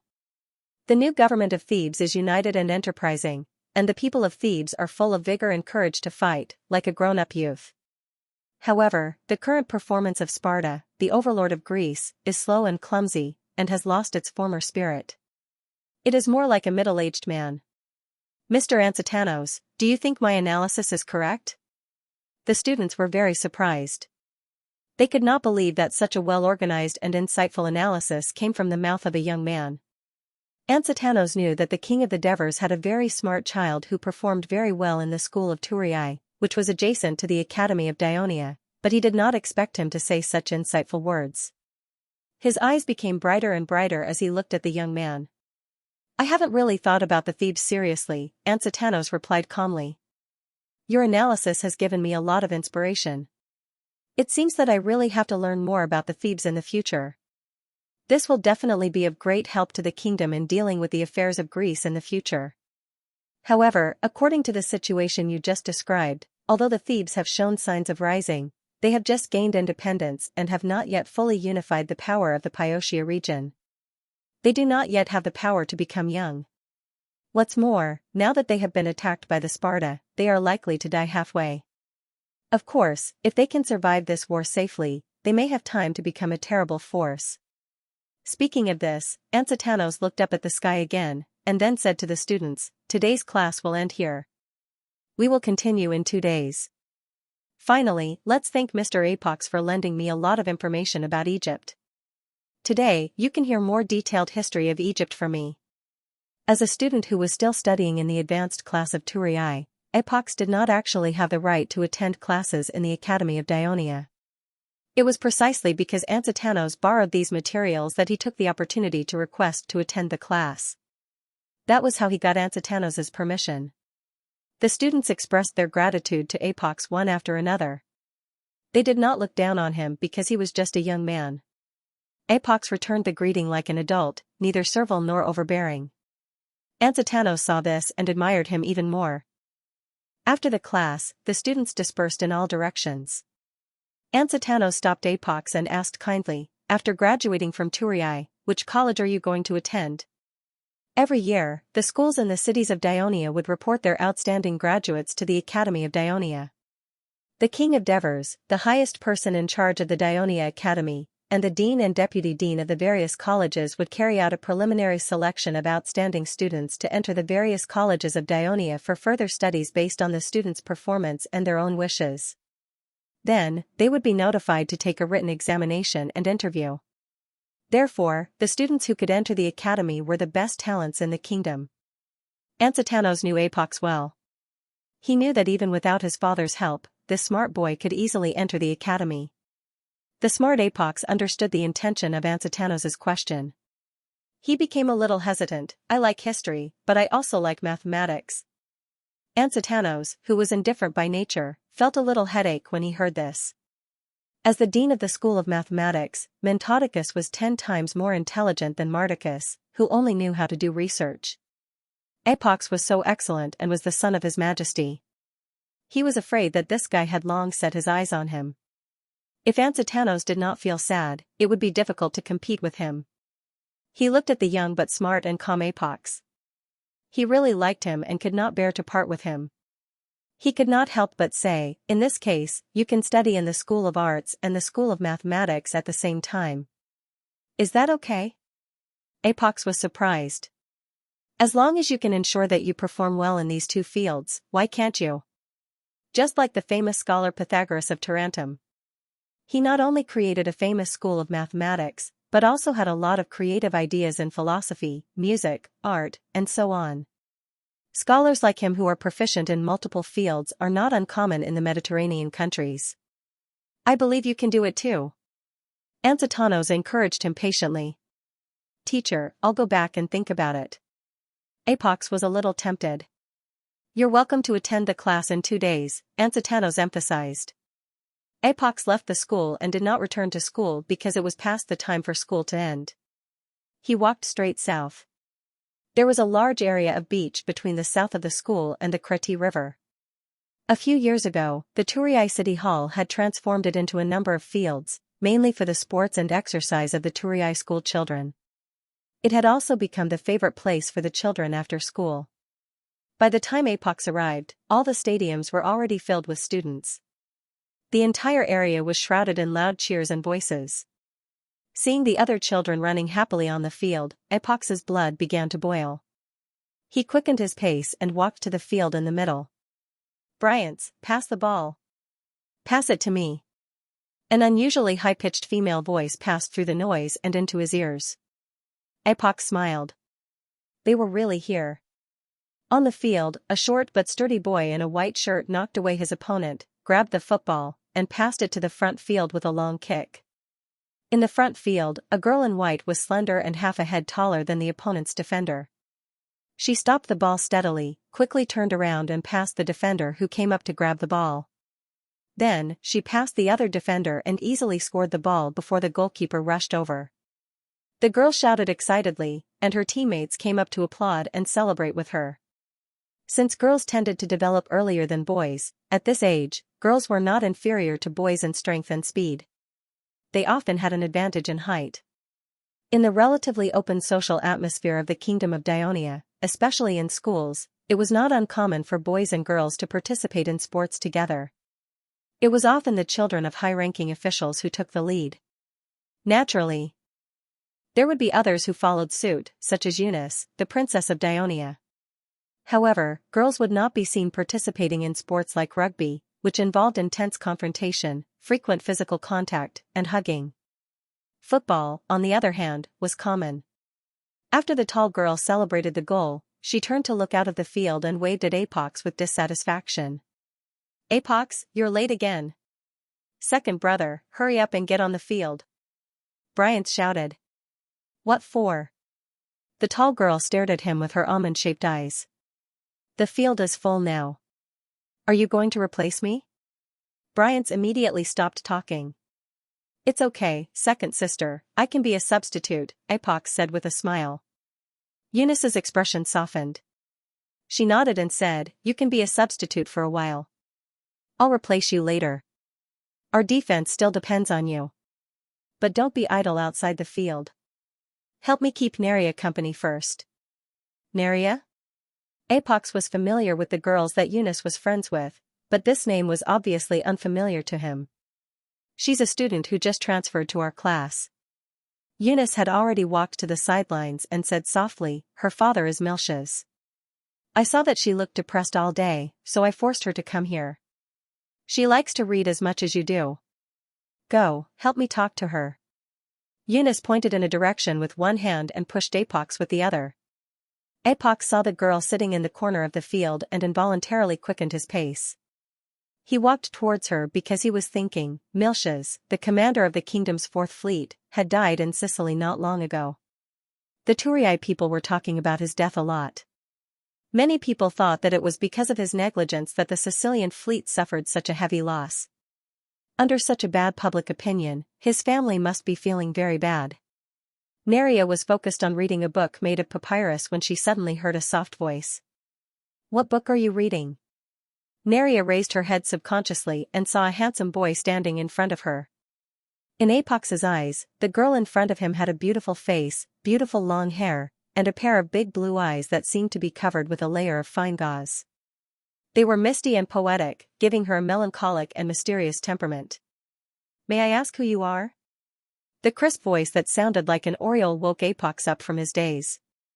Facing Neria's question, he somehow felt nervous. I am Eunice's brother." "Ah. You are Eunice, the Prince Apox, that Princess Eunice often mentioned to me."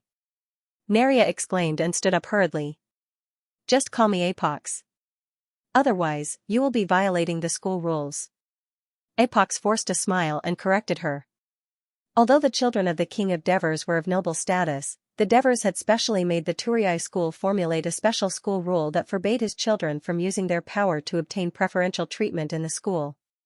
He also hoped that the teachers and students would interact with his children normally so that they could have a normal life. Neria had just moved from Brindisi to live in Turii and was not used to it yet. "I'm sorry. I won't call you that next time." Neria bowed her head in apprehension. The reason why her family moved from Brindisi to Turii was that the families of the sailors who died in the naval base in Brindisi held a great grudge against the Miltias family. This seriously interfered with their families' lives and forced them to leave. At the same time, it also affected Neria's young mind, causing her to be constantly sensitive and nervous. It's okay. Epoch saw her nervousness and quickly changed the topic. What are you reading? Egypt. Travel, Neria said hurriedly and handed the book in her hand to Apox. Apox did not take it. Teacher Ansitanos wrote it, right? I've already read it. Ansitanos visited Egypt several times and wrote a travel book based on what he saw and heard in Egypt. Since it did not involve any secret content, it was copied into several copies and placed in the Turiai Museum for the public to borrow. Neria keenly sensed the problem in Apox's words and revealed a surprised expression. You call Scholar Ansitanos teacher? Yeah, I just finished listening to his class. Apox raised his eyebrows slightly, subconsciously wanting to show off. But I heard that he doesn't teach at school. Neria was a little confused. As soon as the words left her mouth, she immediately felt that something was wrong. She hurriedly explained, I didn't mean, it doesn't matter. Anyone would be surprised to hear me say that. Apox comforted her with a smile and explained, Teacher Ansitanos gave me special permission to listen to his lecture at the school to thank me for giving him some information about Egyptian history. Oh, is that so? Neria showed a surprised expression again. She threw her previous uneasiness to the back of her mind and hurriedly asked, Then Your Highness, you must have done a lot of research on Egyptian history. I heard that there is a monster in Egypt that looks like a horse but is stronger than a horse and lives in the Nile. Is this true? I don't think there is any record of this in the book Observations in Egypt. After listening, Apox pretended to be humble and said, I can't say that I've done a lot of research, but I do know a lot about Egypt. The monster in the Nile that you mentioned just now should be the hippopotamus that the Egyptians call it. It does exist and lives in the middle and upper reaches of the Nile. Teacher Ansitanos has been to Egypt several times and stayed in the lower reaches of the Nile. He should not have seen a hippopotamus. Out of a strict attitude, he didn't write about it. Neria saw that Apox really knew a lot about Egypt and immediately became excited.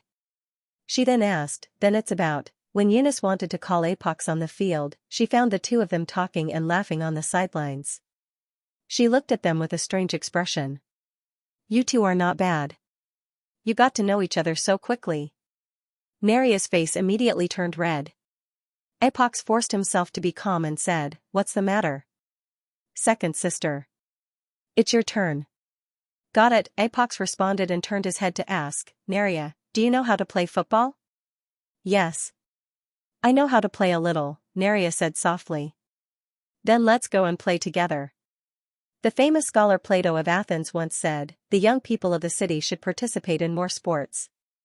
This will help them grow into a healthy and noble citizen of the city. Eunice saw that Apox was still talking at this time while Neria was nodding seriously. The smile on her face became more and more strange. She deliberately said, I'm sorry. We can only replace one person. Then take Bryant's out too, Apox said without hesitation. Why me? The sharp-eared Bryant heard it and loudly expressed his dissatisfaction. In the end, Apox and Neria still went on the field. Catch the ball. Eunice deliberately kicked the ball towards Nelia with a long leg, wanting to see how good she was at football. In the end, the seemingly soft and weak Neria easily stopped the ball in front of her. Not bad. Eunice praised loudly. Apox's eyes lit up. Brindisi was a purely naval military town. All the citizens of the city were either navy or cavalry. In addition to military training, they were also enthusiastic about various sports. Every year, they would send teams to participate in the kingdom's rugby and football competitions, and they had won the championship of the football finals many times. In fact, it was understandable if one thought about it. The people of Brindisi were mainly composed of sailors. They fought against the wind and waves at sea all year round. Their bodies were well proportioned and strong, their feet were very stable, and they had good balance. They had an innate advantage in playing football. The achievements of the people of Brindisi in football made the sport popular throughout the city. Not only did they love watching football, but they also loved playing football. Neria was naturally influenced by it. While the boys and girls were happily playing football in the afterglow of the setting sun, the elder of Dionia, Cornelis, dragged his tired body back to his mansion. Before he could sit down, his wife, Xianxia, immediately rushed over and asked, "How is our child, Eucharis? Which legion is he assigned to? Have you written to the legion commander and asked him to take good care of him? Didn't I already say that the law of Dionia states that administrative officials are not allowed to inquire about or interfere with the internal affairs of the army, especially during the war? You ask these questions every day when you come back. Even if you don't annoy me, I'm annoyed. Can't you let me take a breather? I just came back and didn't even change Bolton." Cornelis complained. "Eucharis is our only son. This is his first time on the battlefield, and he's going to face the terrifying Carthage people. Shouldn't we be worried? I only asked you to ask. I didn't ask you to use your power to prevent the child from going to the battlefield. What's wrong with that? If you don't dare to ask, I'll go look for Sir Helos," Xianxia said angrily. Her eyes were red. She suddenly stomped her feet and turned to walk out. When Cornelis saw this, he hurriedly chased after her and pulled her back. "Oh, Xianxia, stop fooling around. You won't be able to see Helos even if you go." After the Senate meeting, Helos didn't go home but went straight to the Ministry of Military Affairs. "Then I'll go to the Ministry of Military Affairs to look for him," Xianxia said without hesitation. Cornelis said anxiously, "There are many people in the Ministry of Military Affairs. If you go there, do you want the whole city to know that I, Cornelis, followed my personal feelings for my child? Do you want the Minister of Civil Affairs to impeach me? I will let the Minister of Civil Affairs impeach you." Although Xianxia said so, she stopped walking. Cornelis saw this and immediately persuaded, "I've worked hard in Dionia for so many years. His Majesty trusts me very much. Otherwise, he wouldn't have announced after he led the army to war, 'With me as the leader, I will temporarily govern the internal affairs of the kingdom with the other 4 rotating presidents.' I also get along well with other colleagues, and I haven't had any grudges with anyone over the years. His Majesty and colleagues all know that I only have one child. The name Cornelis Eucharis is clearly written on the conscription register. In the kingdom, who else would have the surname Cornelis other than me? As long as someone has the intention, they will take care of Eucharis. Now, every child in the Senate is not going to war to kill the enemy. Even His Majesty has sent his son, adopted son, and son-in-law who has just reached adulthood to the battlefield. You know that Raphael's second son died in Latin, and Tritodemus' son-in-law was seriously injured and had to be amputated. As the rotating president of the Senate, if I take the initiative to ask about the child's situation at this time, it will give others something to use against me. But this is our only son, we were just asking," Xianxia said, tears falling from her eyes. Speaking of which, 20 years ago, Cornelis' original wife and children died in the war between the Lucanians and the Turris. Later, after the establishment of the Dionia alliance and the situation became more stable, Cornelis married a new wife. At that time, he was already in his 50s, and he actually got his wife pregnant and had a child. Naturally, he was very happy and cherished his wife. But at this moment, he could only hold his wife and sighed deeply, who asked him to be a boy. At this time, the servant walked into the backyard. Seeing this scene, he did not know what to do for a moment. "What's the matter?" Cornelis asked. Xianxia hurriedly wiped away her tears. "Master, Lord Helos has come to visit." Cornelis' heart skipped a beat. Seeing his wife casting him a hopeful look, he nodded slightly, quickly invite him in. "Literature Hall Lord Cornelis, it's already dinner time." "I'm really sorry to disturb you." Helos immediately apologized as soon as he sat down. For ordinary people, it's indeed leisure time. But for the kingdom, it's a special period. And for you and me, every day is a busy one. Cornelis laughed and asked, "Lord Helos, is there something important for you to visit at this time?" "I just received a letter from His Majesty, so I came to discuss it with you," Helos said with a straight face. Cornelis's heart tightened, and he asked anxiously, "What happened?" His Majesty mentioned in the letter that he has already appointed Eucharis as his direct messenger. Hearing this, Cornelis felt a surge of warmth in his heart. "His Majesty really misses me," he said with a trembling voice, Thank Thank His Majesty for his concern. Hilo saw Cornelis suddenly burst into tears, and he understood his feelings.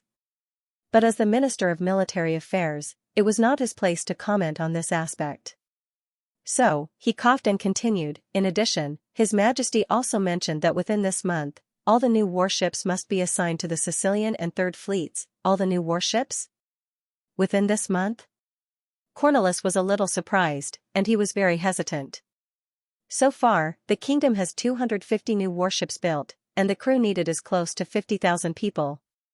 Previously, His Majesty led nearly 100,000 soldiers, and the current Third Fleets and Sicilian fleets also have more than 50,000 people. The military food supply is already very tight. Now that it has increased to 200,000 people, the consumption of food is very huge. Cough. Cough. Suddenly, a cough came from the side room next to the hall. Cornelis saw Hilos turn his head curiously, and he suddenly blushed and said hurriedly, military food supply. The food supply is indeed a big problem. Hilos continued frankly, but His Majesty believes that Carthage is powerful and must concentrate all of his forces in order to defeat him. Otherwise, if a long stalemate occurs, the consumption of the kingdom's resources will be even greater. Therefore, His Majesty must request Lord Cornelis and the other chairmen to discuss with the ministers of the various departments to reserve enough rations and supplies for this unprecedented army of the kingdom to ensure that they can fight for at least half a year. Half a year? Cornelius looked troubled. He shook his head and sighed. That's difficult. Difficult. Very well, I will discuss this matter with everyone at the cabinet meeting tomorrow. After receiving the order from the Devers, Middleades led the Third Fleet to patrol the coast of Sardinia every day in an attempt to find a way to fight Carthage's new fleet.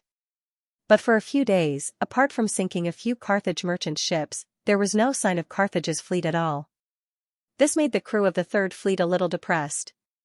After interrogating the captured Carthage merchants, they learned that Carthage's new fleet had indeed arrived in Sardinia, but since it entered the port of Saros, it had not been seen going out. Was the Carthage fleet afraid of the Dionysian fleet?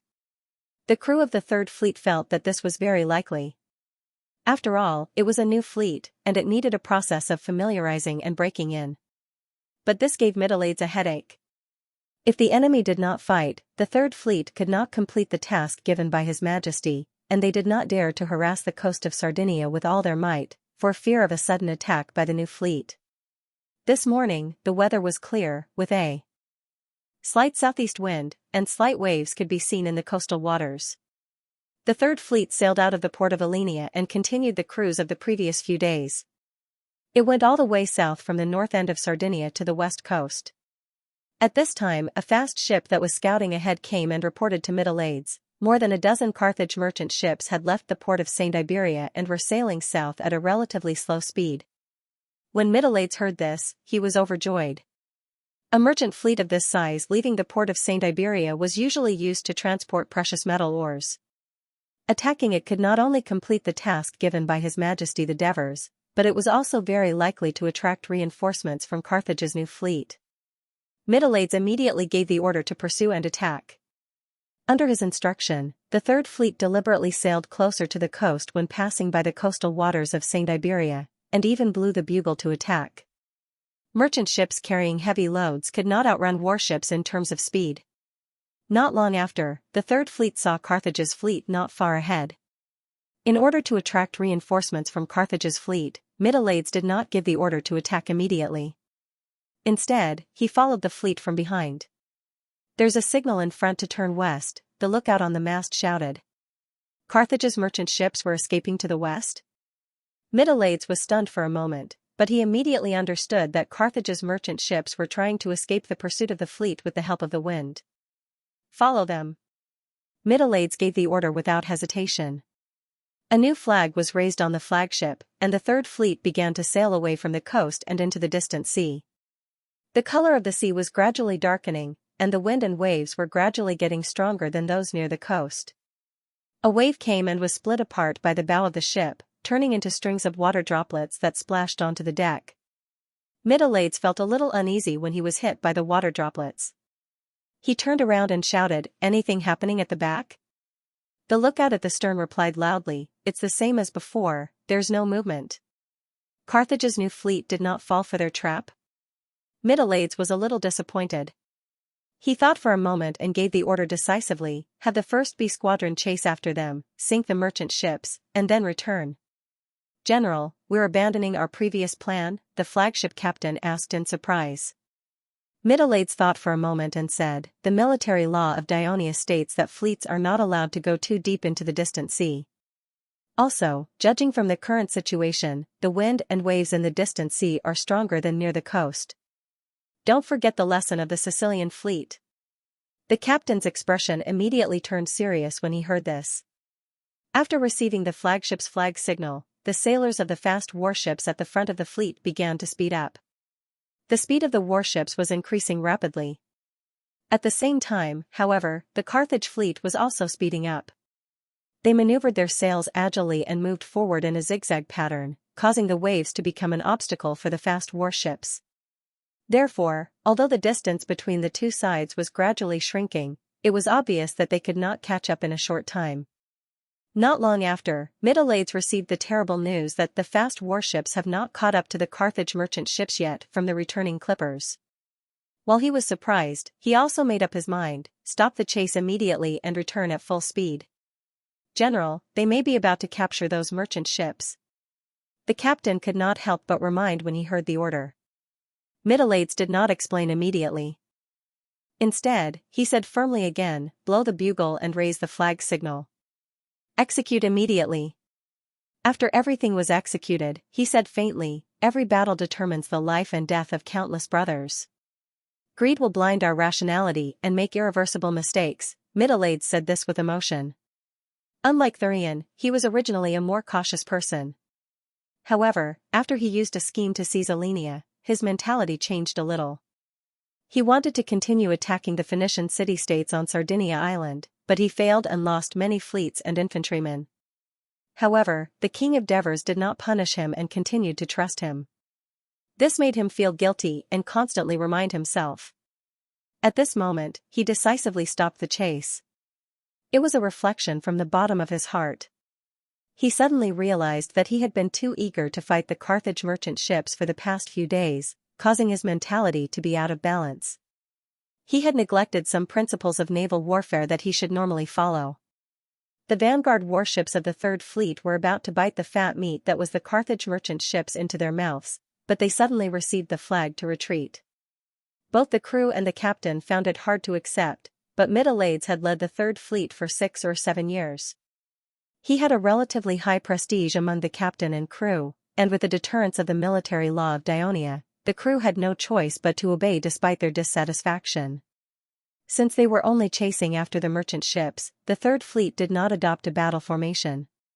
Instead, they formed a long column and placed the 3 B squadrons at the front, middle, and rear, forming the usual fleet formation for patrol. Middle-Age and the 2nd B squadron were in the middle.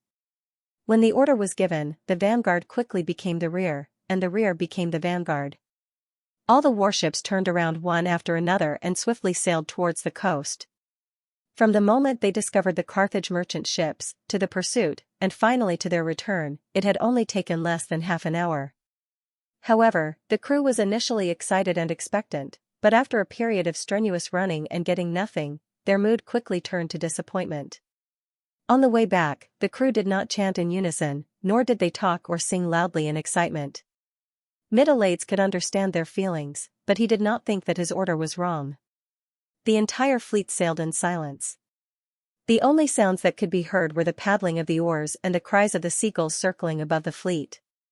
This meant that they were approaching the coast. It was at this moment the lookout on the flagship's mainmast suddenly shouted loudly, "Yellow flag! A yellow flag has been raised in front of us. The Carthage fleet has appeared. They're here." The lookout's shout immediately caused a commotion among the crew on the deck and in the cabins. Middle-Age, who had been leaning against the mast and resting with his eyes closed all this time, also widened his eyes at this moment. "How many enemies do we have?" "2 yellow flags." The lookout shouted loudly, "It should be about the same number as us." Middle-Age abruptly stood up and gave a decisive order, "Sound the bugle. Raise the attack flag. At the same time, raise the starry sky flag. Woo!" The bugle sounded. 2 long strips of cloth, one red and one black, quickly fluttered on top of the flagship's main mast. The other warships also saw the warning flag in front of them. At this time, the flagship sent out another message to attack. The originally dull fleet suddenly became lively. The captain's orders, the lookout's reminders, and the sailor's chants came from each warship, causing the entire fleet's formation to change. The third fleet was no longer a four-way column of warships. Instead, it rapidly moved forward and spread to the two sides. The distance between the horizontal ships widened, while the distance between the columns shrunk. The entire fleet's formation changed from a long snake to a goose with its wings spread. The warships of the Third Fleet, which had been established for almost 10 years, lined up in formation with great familiarity and tacit understanding. At the same time, they were constantly shortening the distance between them and the Carthage fleet opposite them. At this time, sitting on the flagship of the Carthage fleet was the commander of the Carthage navy, Anubis. The appearance of the Dionysian fleet in this area surprised him. Did the Dionia see through our plan to lure the enemy? Sir, should we retreat for now? The captain of the flagship asked carefully. Anubis looked ahead and pondered for a moment. Then he said decisively, although some things don't go according to our plan, the Dionia are still in a disadvantageous position. As long as we stop them, the final victory will be ours. Sir, but can Audiobook and the others arrive in time? The captain's words were vague. Anubis understood what he meant and said in a low voice, this naval battle is very important to Carthage. It's also very important to Lord Margot. Audiobook will definitely understand its importance. He will do his best. At this point, Anubis shouted an order, get into a circular formation and prepare for battle. After giving the order, Anubis looked up at the scorching sun above his head with some disgust. He got up and went down to the cabin. In order to save time and build more warships, Carthage and the allied shipyards temporarily gave up on the construction of four-tiered warships and large flagships. Therefore, the flagship that Anubis was on was only a modified three-tiered warship. It did not have a forecastle, which made him feel a little uncomfortable. The circular formation was a type of defensive formation. The warships were arranged in a circle, and the distance between each warship was relatively close. Only the bow of the warship was facing outwards. The two sides and the rear were protected by their own warships. It was like a hedgehog that had shrunk into a ball and erected its spikes, making it impossible for the attacking enemy to attack. Although the circular formation had the disadvantage of making the warships move slowly within it, its strong defense was exactly what Anubis needed at the moment. After all, he had experienced the great naval battle with the Sicilian fleet of Dionia. He was still fearful of the attack power of the Dionia warships. Therefore, he wanted to use of the circular formation to delay and wait for an opportunity. However, compared to other ship formations, the circular formation was not only much more difficult to arrange, but it also took a longer time to arrange. Just as the various Carthage warships received the order from the flagship and began to gather towards the Carthage flagship under the command of the captains, the Third Fleet of Dionia had already begun their attack. All the warships of the Third Fleet had lowered their sails, and the Raven warships had also been fitted with drawbridges. After hearing the order to attack, all the sailors fell into a state of excitement. They quickly stuffed the rations they carried with them into their mouths, chewing while listening to the orders of the boatswain and the piper. They controlled the oars and kept increasing the speed of the oars. At this moment, the lookout on the mainmast of the flagship shouted in panic, "General, there's a warning from the warships behind us. Double yellow flags. Enemy ships have appeared, and their numbers are about the same as ours." The middle-aged's heart tightened. Some of the doubts in his heart were immediately solved. Why didn't the Carthage warships escape along the coast, but instead run into the dangerous distant sea? Why were these seemingly fully loaded Carthage warships able to maintain a relatively high speed, and possess superb ship piloting skills? This is the scheme of the Carthage fleet. They've already set up an ambush at the distant sea, and lured us there with their merchant ships. While they're fighting us, another fleet will arrive from the rear and attack us from both sides. Add that to the fact that the Raven warships aren't able to perform well at sea, the Third Fleet is very likely to suffer a terrible defeat. Middle-aged felt a lingering fear. He was thankful that his previous failure had kept him vigilant. "General, what do we do?" Should we turn the first B squadron behind us around and intercept them? The captain asked nervously. In the face of danger, or perhaps because he was thankful that he had escaped death, Middleage's mind was exceptionally clear right now. He shook his head and said solemnly, "The enemy's warships are almost twice the number of our warships. Splitting our forces will only weaken our offensive power even more. The enemy behind us has just been discovered, and they're at least 1.5 kilometers away from us. The enemy in front of us is already within reach." He paused for a moment. His eyes turned determined, and his tone abruptly turned fierce, "Raise 2 more red flags. All warships are not allowed to stop. Charge forward." 3 red and 1 black cloth strips fluttered at the top of the flagship's mainmast. For the other warships who saw the warning from the warship behind them, it eliminated the hesitation in their hearts. For the warships at the front that were approaching the enemy, it was even more of a cardiac stimulant. Attack. Attack again. Fight to the end. Under the encouragement of the bosun, every sailor's fighting spirit soared and their oars accelerated. Every warship shot towards the Carthage fleet like an arrow released from a bow. The Raven warship was charging towards the enemy ship. When the 2 ships were very close to each other, the sailors immediately retracted their oars. Under the control of the helmsman, the Raven warship slid forward using inertia.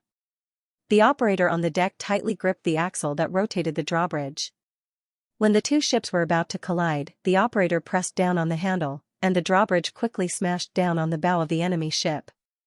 With a loud bang, the stern of both ships jumped up at the same time, and the sailors in the cabins fell all over the place. The infantrymen in the Raven warship tried their best to control their bodies. They rushed out of the cabins onto the deck and quickly rushed over the drawbridge. There were only a few soldiers and archers on the enemy's warship. Facing the fully armed infantrymen of the fleet, the resistance of the Carthage sailors was destined to be a tragedy. When screams came from the front from time to time, Anubis suddenly realized that he had made a huge mistake. A circular formation was indeed the best warship defensive formation, but that was only against enemies who also operated conventional 3-tiered warships. Right now, he was facing the Dionia Navy, which was good at using drawbridges to link ships and jumping over them. The ships were arranged in a circular formation, and it was difficult for them to move, so they became the target of the enemy's wanton attacks. Anubis was full of regret. Instead, he vented his resentment on the captain. "Why didn't you warn me just now?" The captain was speechless. This was because, like Arnabas, he had been influenced by traditional naval tactics for a long time. When they suddenly encountered an enemy just now, he would instinctively choose the most suitable tactic to deal with it. In other words, he felt that the strategy Arnabas adopted was correct, so he did not object. However, he had completely forgotten that they were facing an enemy who did not fight according to conventional naval tactics at all. This was mainly because Anubis had only fought with the Dionia Navy once, so he did not have a deep impression of their fleet's tactics. "Hurry! Hurry! Blow the bugle call for retreat. Let the warships hide!" Anubis shouted in exasperation. The captain was stunned. "Sir, can't we hold on a little longer? Ademaika and the others might be here soon. By the time Ademaika arrives, our fleet will probably be finished." Anubis roared in exasperation, completely forgetting what he had just said. Because of the Dionysian fleet in front of him, he still did not know that Ademaika was rushing over with his fleet. The Carthage navy was not like the Dionia navy, which had developed a complicated flag signal system after being instructed by the Devers to be able to convey orders in a timely and clear manner. However, the Carthage navy, which had been at sea for hundreds of years, also had its own way of conveying orders at sea.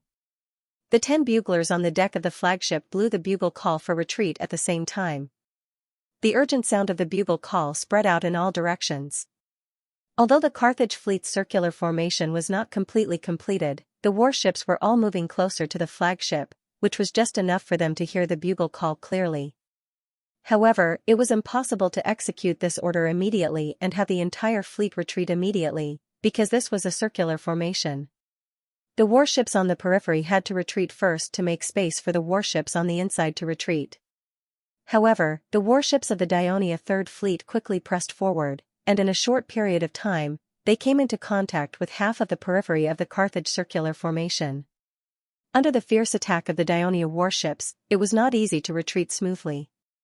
Now, when the warships at the front saw their friendly warships being hooked by the enemy's drawbridge one after another, and then the soldiers of the Dionysian fleet charged onto the deck like wolves, followed by screams of agony, the crew of the Carthage fleet all trembled in fear, fearing that they would follow in their footsteps. The sound of the bugle call for retreat made them feel relieved, and they all turned around and retreated. This caused the already narrow interior of the circular formation to become even narrower, affecting the speed of the warship's retreat. Just then, the regretful Anubis suddenly stopped complaining and said to the captain of the flagship with uncertainty, "I think I heard the bugle call for us to attack." The captain was stunned and immediately listened attentively. At this time, the lookout on the mast shouted, "A fleet has appeared behind the Dionysian fleet. It's our fleet. Sir Audemaika has arrived." Anubis' previous dejection was swept away. Audemaika, whom he used to hate and despise, had now become his most welcome target. He shouted excitedly, "Well done, Audemaika. Hurry! Order the warships to stop retreating. Attack the enemy immediately." As soon as he gave the order, he immediately turned the flagship around and sped towards the Dionysian fleet. When the surrounding warships saw this, they quickly made the corresponding move. But for the Carthage warships that were further away, they first heard the bugle call to retreat, and soon changed to the bugle call to attack. These two completely opposite orders made them feel puzzled. This was a newly formed fleet. Although most of the crew members were survivors of the previous Carthage fleet after the storm, it had, after all, been reorganized. The biggest problem was that despite Audemaika's strong opposition, with the support of the Senate, Anubis still mixed the survivors of the previous Carthage fleet and the Iberian fleet together and assigned them to each new warship. In this way, all the warships were under the unified command of a naval commander, and there was no longer any independent Iberian fleet. That was why when this new fleet hastily went into battle without going through sufficient run-ins, they hadn't developed a good sense of obedience to the new fleet commander. For the Iberian crew, Anubis was a stranger, so the usual patrolling and sailing didn't show. But in times of crisis, the problem was exposed. Some warships were hesitant about whether or not to carry out this later order. And just when this Carthage fleet was disunited and chaotic due to the two orders, the attack of the Third Dionia fleet continued to show its power. The Crow warship smashed open the outer shell of the circular formation like a hammer, followed by the fast three-decker or warships that rushed in.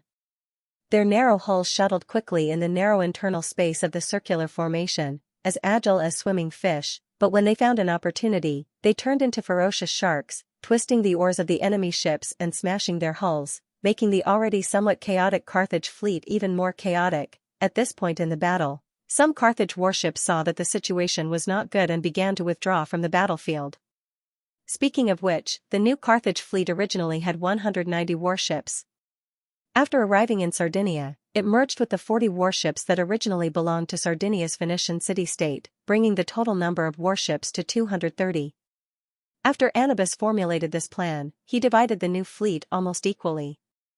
In order to ensure that the warships commanded by Audemaika, who were responsible for the ambush in the distant sea, could resist the attack of the Dionia warships and create a complete chaotic battle, they could hold on until the fleet he personally led arrived and formed a two-pronged attack, because Anubis believed that if they arrived too early, the Dionysian fleet that had not yet entered the battle would likely realize that the situation was not good and escape early, resulting in a poor result. The 110 warships he assigned to Audemaika were all Carthage warships, while the 40 weaker Phoenician warships were incorporated into his own fleet. He believed that in a situation where he had a great advantage, there was no need to worry about the combat power of the Phoenician warships. However, the current situation was that Anubis's fleet was in a passive position. Faced with the fierce attack of the Dionia warships, several Phoenician warships chose to follow the flagship's previous order and retreated as if they did not hear the order to attack. Their retreat also affected the fighting spirit of the nearby Phoenician warships, who all followed suit and retreated, making it difficult for the entire Carthage fleet to even maintain its defense, let alone attack. After Anubis learned about the situation through the lookout, he was so angry that there was nothing he could do. "Sir, let's retreat quickly. If we don't leave now, we won't be able to," the captain urged anxiously. At this time, Dionia warships had appeared on both sides of the Carthage flagship. Because Anubis was personally supervising the battle, the situation at the front was slightly better. If things continued like this, the flagship would be cut off and be surrounded. "Let's retreat," Anubis said dejectedly. He covered his face and sat on the deck, completely unable to face the fact that as a veteran admiral, he had first arranged the wrong formation in a hurry when they were suddenly attacked by the enemy. Then, he repeatedly changed his orders, causing the originally advantageous battle to turn into a rout. "The enemy is retreating. The enemy is retreating." Lookout shouted excitedly from the top of the mast. Middleades did not look relaxed. He asked anxiously, "How far is the Carthage fleet behind us?" "Only about 300 meters away." "Order all warships not to stop. Speed up and move forward. Remember, do not stop." Middleades shouted sternly. "Captain, the flagship has raised 3 green flags," shouted the lookout from the stern of a Crow warship at the front of the fleet. "What? Green flags?" The captain furrowed his eyebrows. The Navy's flag language for the green flag was advance. When the Dionic Navy first set up their flag language, green represented spring, the revival of all things, the thawing of the glaciers, and the rushing forward. On the other hand, the white flag represented retreat. The Dionic Navy did not have a flag language for surrender. This meant that they had to let go of the Carthaginian warship that was rushing past their bow in a panic. Although he was unwilling, he had to obey the order. The captain sighed helplessly and said, "Charge forward. Go straight ahead. Remove the Crow drawbridge." All the warships of the Third Fleet were carrying out the same order, causing the entire fleet to speed up again. This forced the Anubis fleet to speed up and flee. In their panic, they even collided with each other in order to escape. When these Carthage warships, which were moving slowly because of the collision, saw the Dionia warships approaching quickly, they were scared out of their wits. But a miracle happened. The Dionia warships brushed past them as if they did not see them and continued forward. Audiobook was filled with regret. Under Anubis's order, he led 110 warships to lie in ambush in the distant sea. His crew steered the warships up and down in the wind and waves, trembling as they waited for the Dionysian fleet to take the bait. In the end, after waiting for a long time, the merchant ship serving as the bait reported that the Dionysian fleet had chased them halfway and turned back. Audiobook was disappointed. He told the fleet to turn back and sent a clipper to investigate with a glimmer of hope. In the end, the clipper reported that the Dionysian fleet had been intercepted by the fleet led by Anubis. Audiobook's disappointment immediately turned into excitement. He ordered the fleet to speed up. Sure enough, it did not take long for them to see the Dionysian fleet in front of them. But at this time, he did not order the fleet to attack immediately. Instead, he ordered the fleet to slow down and get into formation. He did this after some consideration. First, in the battle at Thadium a few months ago, the Iberian fleet that he personally led had been defeated by the Dionysian fleet. He had some understanding of the Dionysian fleet's combat power. At this time, the Dionysian fleet that had just started fighting with Anubis's fleet was completely capable of separating some of their warships to turn around and block his attack, causing greater losses to the fleet that he led.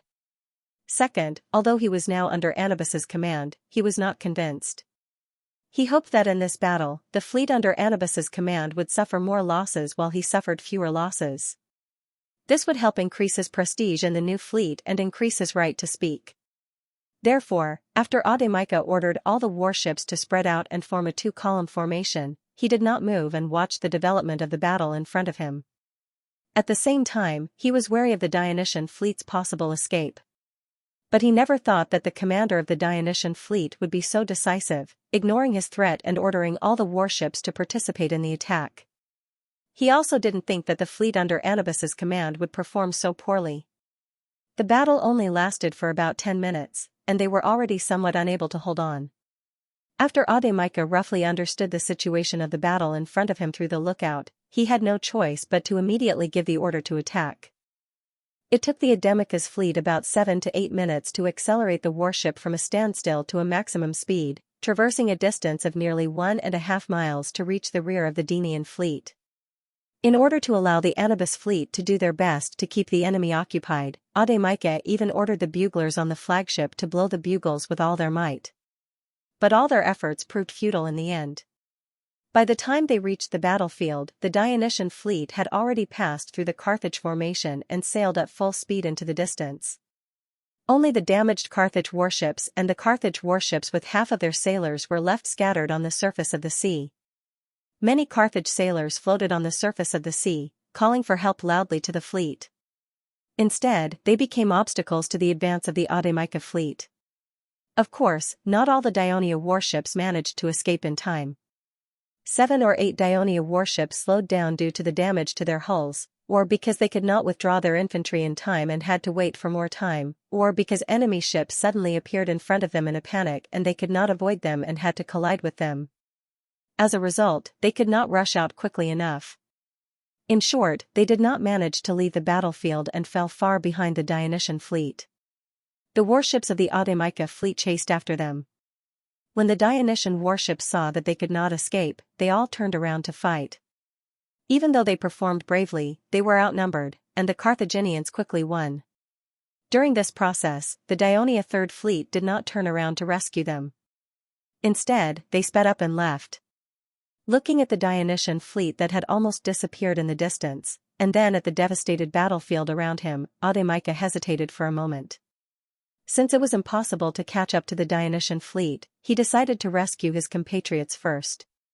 At the same time, he also sent a clipper forward to investigate the Dionysian fleet's movements. He also ordered the clipper to search for the Carthage warships that had escaped and let them return to the fleet. Half an hour later, a speedboat returned and informed Audiobook that after the Dionysian fleet approached the coast, they turned around and headed north. They passed by St. Iberia and were about to circle around the northern tip of Sardinia Island. Hearing this, Audiobook was greatly relieved. It seemed that the Dionysian fleet had returned to Ellenia. Thus, Audiobook's fleet began a comprehensive rescue operation. They rescued all the sailors who had fallen into the water and placed them on the warships that had been ravaged by the Raven's warships. They bandaged the wounds of the sailors who had been slashed and transferred some of them to other warships. They made simple repairs to the less damaged warships, while the more heavily damaged warships were towed by other warships, ready to be brought back to the port. After all, there were too few warships in the Carthage fleet at the moment. Every ship that they could save was one. In addition, Audiobook also rescued as many of the Dionysian crew members as possible. This, of course, was not out of kindness. They could be used to exchange for the Phoenician civilians who had been captured by the Dionysian fleet in the past. At the same time, they were also trophies that the fleet could use to show off their achievements when they returned to the port of Saros. After all, compared to the defeated Anubis, he had gained some achievements. The crew of Audiobook's fleet had been busy with this.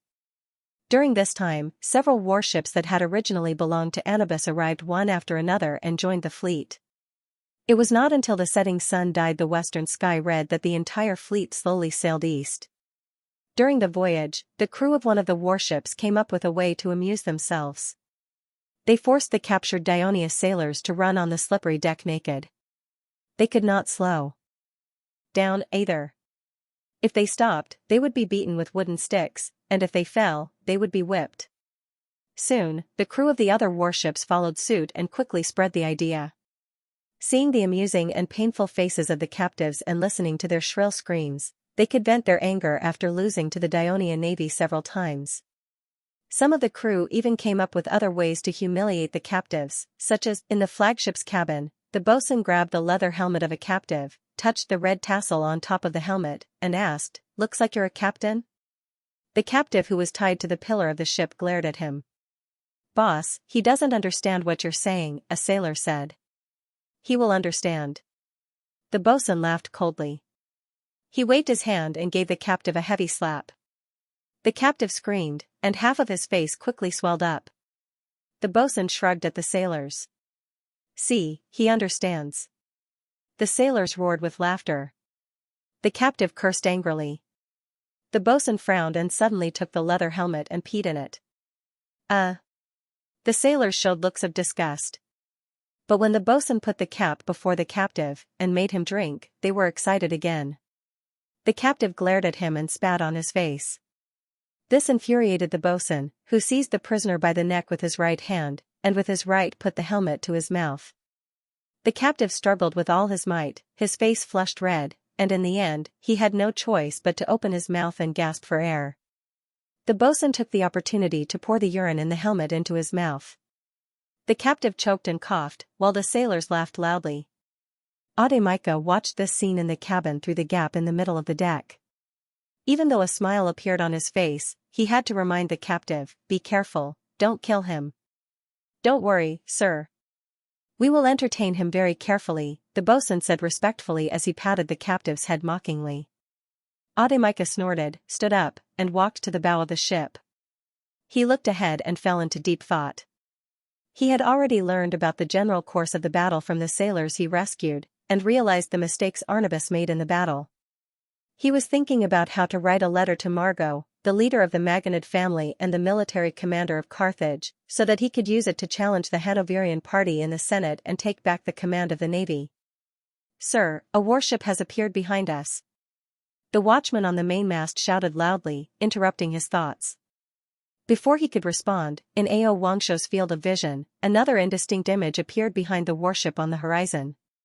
The watchman used his hand to block the dazzling rays of the setting sun and closed his eyes tightly. When he opened them again, the image in front of him became clear. It was many warships. "Sir, it's not a warship, it's a fleet." The watchman hugged the mast with one hand and pointed to the rear with the other, shouting nervously. "Whose fleet?" Audiobook was also nervous, but he first had to figure out whether it was a friend or foe. As there was still a slight southeast wind, neither Audiobook's fleet nor the unfamiliar fleet had raised their sails. The watchman had to widen his eyes and distinguish with great effort. "A black bow. It's the Dionia fleet." "Sir, they're moving very fast." The watchman's words shattered Audiobook's hope. It also made him confused. Why would the Dionysian fleet appear in the west? Middleades led the third fleet and sailed eastward until the watchman told him that the Carthage warships behind them had stopped chasing. Although he had given the order to slow down, he still led the fleet to follow behind the fleeing Carthage warships until he saw with his own eyes that the enemy had fled into the port of Saras. Only then did he command the fleet to continue northward. When he reached the northern tip of Sardinia Island, he pretended that he was returning to Alenia. In fact, he led the fleet in a small circle, avoiding the detection of the Carthage's clippers, and then left the coastal waters, sailing straight west. He wanted to lead the third fleet to attack the Carthage fleet in the west. He knew that the entire fleet was missing nearly 10 warships, and they must have fallen into the hands of the Carthage fleet. As the commander of the third fleet, he had the responsibility to rescue the lost warships and captive crew. He was also very clear that according to the usual procedure of a naval battle, the Carthaginian fleet must be cleaning up the battlefield, rescuing the sailors who fell into the water, and helping the damaged warships. This would take a lot of time, and would also make the entire fleet bloated and slow. At the same time, he also knew that the mission given to him by the King of Devers was to defeat the new fleet of Carthage.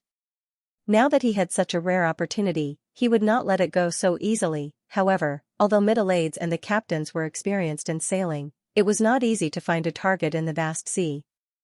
The entire fleet sailed to the west of the Carthage fleet, which delayed them for some time. When the sun set, they had to give up the search and began to return eastward.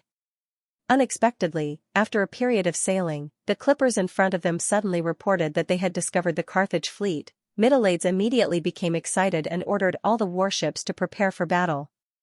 In fact, it was a blessing in disguise for the third fleet. It was precisely because they had gone in the wrong direction and fell behind the Carthage fleet. Audiobook did not assign clippers to scout behind him because he did not think that there would be an enemy attack from the distant sea. As a result, when the third fleet came within sight of both sides, the Carthage fleet was unprepared. Hearing the lookout on the mainmast describe in detail that the Carthage fleet was moving very slowly ahead, and that there were some broken ships being towed, Middleades knew that his guess had become reality. Suppressing the ecstasy in his heart, he loudly ordered, "Blow the bugle to attack. Raise the red flag and the black triangular flag." When the Dionia navy attacked, they usually adopted the starry sky formation. This was a naval formation that had been tested by the navy over a long period of battle, and was proven to be able to fully utilize the advantages of the Dionia warships. Its flag was black, and it had many variations. The standard was a black rectangular flag with the Raven warships at the front and the fast warships at the back. The triangular black flag meant that the fast warships were at the front and the Raven warships were at the back. This was because Middle-Aides wanted to use the high speed of the fast warships to charge into the enemy's formation as soon as possible, further disrupting the unprepared Carthage fleet. When the sailors in the cabin heard the order issued by Middle-Aides on the deck, they began to get excited. The bosun was also encouraging everyone. "Brothers, it's time to rescue our comrades and make a glorious contribution. Prepare for battle. Roar." The sailors roared in unison, their eyes once again bursting with fighting spirit. They stuffed the remaining rations into their mouths and tightened their grip on the oars in their hands. Although the sailors had gone through a tough battle and were very tired, after returning to the coast, the sailors took turns paddling and got some rest. Especially when they made a circle and sailed from the east to the west, they even raised the sails. With the help of the southeast wind, they saved some energy and recovered some of their stamina. "Start accelerating." The bosun signaled to the piper. Beep. Beep. Beep. With the sharp sound of the piper, more than 200 wooden oars on both sides of the warship slid quickly like the legs of a millipede. The entire warship was like a sharp knife, cutting through the surging waves without any hindrance. The waves timidly avoided the dark bow of the warship and jumped onto the deck, drenching Middle-Aides' body. Middle-Aides did not care. He stared ahead without moving. When he saw that the Carthage warship was getting closer and closer to him, he signaled his men to bring the helmet with the purple and red tassels and put it on solemnly. At this time, a fast warship caught up from behind and swept past the left side of the flagship. The captain solemnly saluted Middle-Aides on the deck. Middle-Aides solemnly returned the salute. Then, another fast warship swept past the right side of the flagship. Middle-Aides returned the salute again. When he saw the Dionysian fleet, Ademica's first reaction was to retreat immediately. But when he saw the swift attack of the Dionia warships, and then looked around at the bloated fleet around him, he had to dismiss the idea. After a brief moment of thought, Ademica believed that the number of warships under his command was about the same as the Dionysian fleet in front of him, and that his crew had an advantage in terms of physical strength. They could definitely fight the Dionysian fleet. Therefore, he quickly gave the order for the entire fleet to fight. In fact, the Carthage warships had already begun to get busy. They cut the ropes that pulled the wounded ships, and drove the captives on board into the sea again. Some of the more ruthless warships even forced their companions who had been injured by the infantry to jump into the sea first. This was to reduce the burden on the warships and restore their flexibility. But the salty seawater stimulated the wounds that had not yet healed, causing the wounded soldiers who jumped into the sea to scream and scream. Their screams echoed throughout the fleet, casting a shadow over the hearts of the crew even before the battle began. While the Carthage warships were still busy, and the fleet had only just begun to line up, the Dionia warships had already rushed to the front. Captain Cessidorus of Dionia, who was tied to the wooden pillar of the flagship, was being humiliated by Carthage's crew. Suddenly, a shout came from the deck, and the Carthage sailors in the cabin panicked. The fierce-looking bosun loosened his grip on Cessidorus' hair and said a few words loudly with a serious expression. The noisy cabin returned to silence, and the sailors sat upright on the wooden benches, holding the wooden oars with both hands. The bosun shouted, and the sailors on one side began to paddle, while the other side remained motionless. Cessidorus immediately felt himself spinning along with the wooden pillar. Although he could not understand what Carthage was saying, as an expert, he knew that the warships were turning around. Why did Carthage's warships turn around? He guessed in his heart. At this moment, a few lightly armored Carthaginian soldiers came down from the deck. They ferociously used their spears and daggers to drive away the Dionysian captives locked in the lower deck. One of the captives was a little slow, and without a word, the Carthaginian soldier pierced his chest with a spear. Cessidorus cried out in grief and indignation. These were his men. What was Carthage planning to do? The Carthaginian soldiers did not stop their atrocities.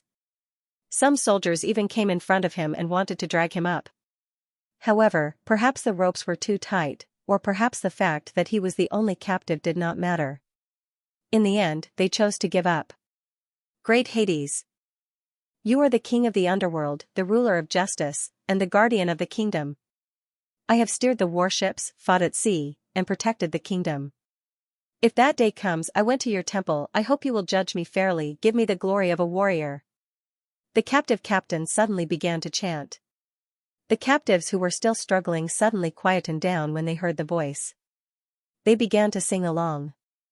There was no panic on their faces. Instead, there was more solemnity. There was no need for Carthage's soldiers to push them. Under Cisadora's solemn gaze, they walked towards the deck with firm steps. Only the solemn singing echoed in the cabin. Although the Carthaginian sailors did not understand what they were singing, they inexplicably remained silent and did not dare to interrupt. The bosun slapped Cisadorus's face hard again. He then waved his fist and cursed. The sailors then shouted in unison, as if they were full of fighting spirit. At that moment, there was a loud shout from the deck. The bosun shouted the same words again. The flutist sitting at the exit of the cabin played a double-barreled flute.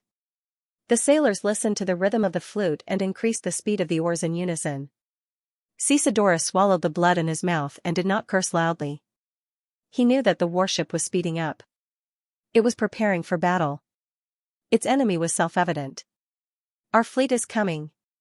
To destroy these damn Carthage's men. Cisadorus's heart was filled with joy, but he did not show it. Instead, he quietly observed the situation in the cabin. He turned his head and tried to look through the gap that the sailors revealed when they leaned forward and back. He looked through the narrow cabin window, but all he could see was the sliding wooden oars and the glowing seawater. He retracted his gaze in disappointment and once again focused his attention on the cabin. He had to admit that the Carthage's sailors were well trained and had great teamwork. Nearly 200 people were operating the warship as if they were controlling their own bodies. Whether it was accelerating, decelerating, turning, it was all smooth and smooth. There was not a single trace of sluggishness. Therefore, he focused his attention and carefully felt the movement of the warship. This should be the speed of attack. The Carthage's men still have some strength left. They should not have encountered our warship yet. Why did it suddenly stop? It's turning left. Oh, it's accelerating. Could it be that our warship is ahead on the left? It's accelerating. It's still accelerating. This is the speed of a charge. The Carthage's men are preparing to attack our warship. What should I do? In his anxiety, Cisadorus suddenly opened his mouth and whistled. Shoo! Shoo! Shoo! Another high-pitched sound suddenly sounded in the cabin. But unlike the double-barreled flute, its rhythm was much slower. The two sounds intertwined, but it affected the highly excited sailors. The captive captain was delighted to see that some of the sailors' rowing rhythm had become chaotic. At that moment, a huge fist appeared in front of him, followed by the angry face of the bosun. Then, he received a heavy blow to the head and fainted. After an unknown amount of time, Cisadorus gradually regained consciousness. He opened his eyes slightly and felt that the atmosphere in the cabin was no longer as relaxed as before. The bosun looked nervous as he listened attentively to the orders coming from the deck. From time to time, he would shout a few times. The sailors were covered in sweat and panting heavily. The muscles on their hands were bulging and their veins were exposed. Their bodies were tense as they tried their best to control their bodies on the wooden benches. In such a tense state, no one noticed that he had woken up. Cisadorus also felt his body tilting left and right along with the wooden poles. He knew in his heart that the warship was constantly spinning and accelerating. It was under attack. Cisadorus' heart was like a mirror. He breathed lightly, trying his best to recover some strength. At the same time, he was waiting for an opportunity. After a while, a hurried and nervous shout came from the deck. Under the command of the bosun, the sailors on the left rowed faster, and the sailors on the right stopped. The warship quickly turned to the right.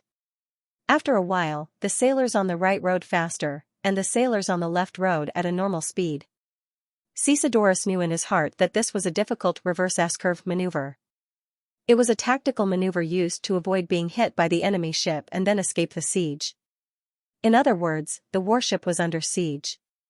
In such a dangerous situation, the sailors of Carthage could still move in unison and neat. However, a sneer appeared on Cisadorus' swollen face. He was from Rockley. In the eyes of outsiders, the people of Rockley were used to obeying the strict laws of the city. However, the punishment of having their eyes gouged out and their hands broken had actually given birth to a character among some people who were willing to risk their lives and never shirk their responsibilities. Xianxia would never let these people of Carthage who wantonly humiliate and kill captives escape. He opened his mouth and said, "Shoo! Shoo! Shoo! Shoo!" Suddenly, a sharp, rhythmic whistle sounded in the cabin again. The highly focused sailors were stunned, and some of them unconsciously slowed down their oars to the whistle.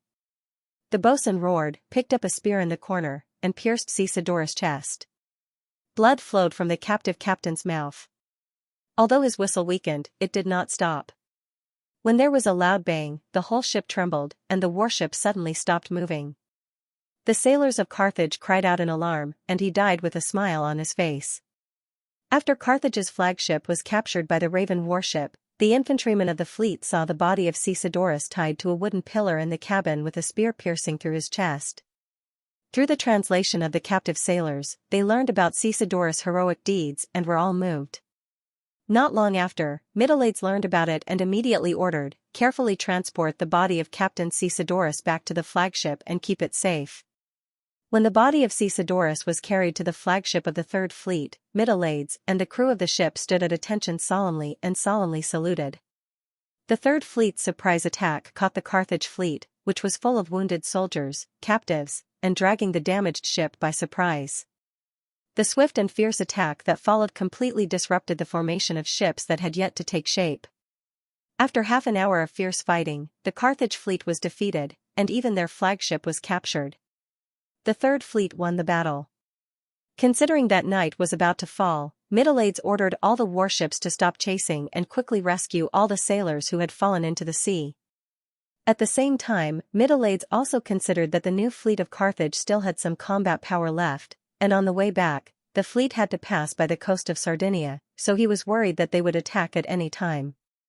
In order to prevent his fleet from repeating the mistakes of the enemy, he also ordered all the captured warships of Carthage to be sunk, and not to rescue any of the sailors of Carthage who had fallen into the sea. He even cruelly ordered all the warships on his side to be sunk as well.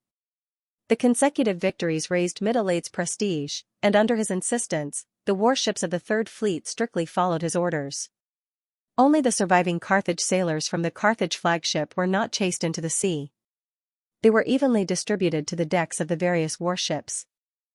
The sailors who had been captured by the Carthage and were lucky enough to survive were armed with wooden sticks and whips, returning all the humiliation they had suffered to the enemy. Only 2 captives, Audiobook and the boatswain of the Carthage flagship, were left on the flagship. Middleades had the captive captain's men stab the boatswain to death with a spear, avenging the death of his captain.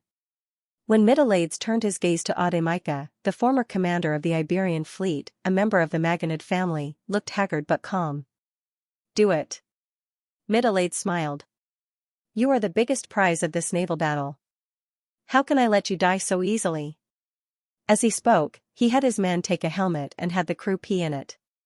Then, he brought it to Audiobook and said coldly, "Either drink the urine in it, or cut off the thing you pee on. Make your choice." Audiobook's expression finally changed drastically. In that day's naval battle, the new Carthage fleet lost a total of 70 warships and nearly 13,000 crew members. The Third Ionia fleet lost 56 warships, and 7 warships suffered varying degrees of damage. They did not capture a single enemy ship. After Anubis fled back to the port of Saros, he was busy reorganizing the warships that had fled back. He did not lead the fleet to rescue Audiobook again. This was mainly because he was mainly responsible for the failure of this plan. For a moment, he did not know how to face this Iberian Navy admiral who seemed to be his subordinate but was actually his competitor. Thus, he decided to just not see him, not worry about him. Unexpectedly, at night, news suddenly came: the Ionia had defeated the fleet led by Audiobook, and even Audiobook himself had been captured. Anubis was shocked. The news he had received before was that the Dionysian fleet had already returned north to Elenia. He did not expect that these terrifying Dionia people would dare to return and fight Audiobook's fleet. Previously, he could still blame the storm for the destruction of the fleet, but this time, he had to face the fearsome fighting strength and high morale of the Dionian navy. In the next few days, the remnants of Carthage's new fleet hid in the port and refused to fight no matter how the Dionysian fleet provoked them. The route from Sardinia to Carthage was cut off again. The army led by the Devers left Gela and marched westward along the coastline. They camped in Iconium and Agrigento. Both towns were destroyed by Carthage. The Devers left enough time for the soldiers to build camps, but Carthage's army never showed up. On the fourth day, the army arrived at Minoa. The city built on a hill was even more severely damaged. "Your Majesty, it seems that we can only build our camp on the flat land across the river," Tormid suggested.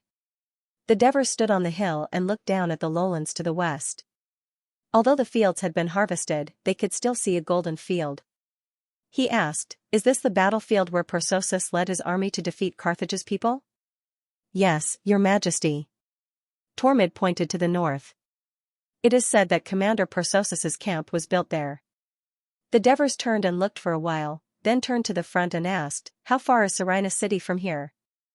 "About 100 miles, Tormid replied. The Devers thought for a moment and ordered, "We will camp on the hill. Inform the engineers to quickly survey the terrain and have the troops march faster. Hurry up the hill and clear Minoa city." "Yes, Your Majesty." Although Tormid slightly disagreed with the Devers' cautiousness, he knew that the Devers had made up his mind, so he did not raise any objections. Just as they were about to return to the destroyed Minoa city, a group of Dionia scouts galloped over from the flat land to the west. They crossed the Platani River and rushed to the foot of the hill. They shouted urgently, "Report! Carthage's cavalry is here. There are many of them." A soldier reported immediately after hearing it. Everyone was shocked when they heard it. The Devers pondered and said, "It seems that Carthage's people finally couldn't help it." "Your Majesty, I will inform the troops who have already gone up the hill to prepare for defense immediately." The Devers nodded. Tormid turned and left. The Devers looked around, then pointed to a large section of the western wall of Minoa city that was still standing in front of them. He said, "Let's go up to the city to check on the enemy." The chief of the palace guards, Marcius, immediately dissuaded him.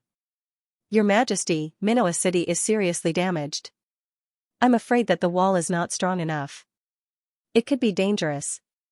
Send someone to confirm it." The Devers did not give up. Marcius had to send a group of guards up the wall to investigate. After a while, they reported, "That section of the wall is still relatively strong." The Devers immediately walked to the wall. The others could only follow. Standing on the wall and looking to the west, the view was wider. The Carthage cavalry came quickly. They poured into the flat lowlands like a tide. The vanguard had already galloped to the other side of the Platani River. "Carthage has so many cavalry. I think there are at least 5,000 of them." Henoboris, who was next to him, exclaimed. "To be precise, those should be foreign cavalry recruited by Carthage. I'm afraid the real Carthage cavalry only accounts for a small part of them." Divers widened his eyes and pointed at the Carthaginian cavalry that was shrouded in dust at the foot of the mountain. He said in a serious tone, "Look, those cavalries that are poorly equipped but have the largest number should be the Numidians. They are good at throwing javelins. And over there, those cavalries with leather helmets and long swords should be the Iberians. As for the Carthaginian cavalry, oh, I finally found them. There, they are wearing shiny armor. I heard that Margot also hired some cavalries for Mauritania. But the Mauritanian cavalry and the Namibian cavalry are wearing similar clothes, so it's hard to tell them apart." Diver said as if he was counting his family treasures. "From the looks of it, the Carthaginian cavalry is a patchwork. Although our cavalry army is smaller in number, we shouldn't lose to them, right?" Henoboris, who didn't know much about military affairs, was very confident in the kingdom's army. The Devers was silent for a moment before saying frankly, "In terms of cavalry, we are weaker than the Carthage people." In the previous battle, several cavalry legions had suffered varying degrees of loss of soldiers, and they had not been well replenished after that. After all, cavalry was different from infantry. It was too costly and not easy to cultivate.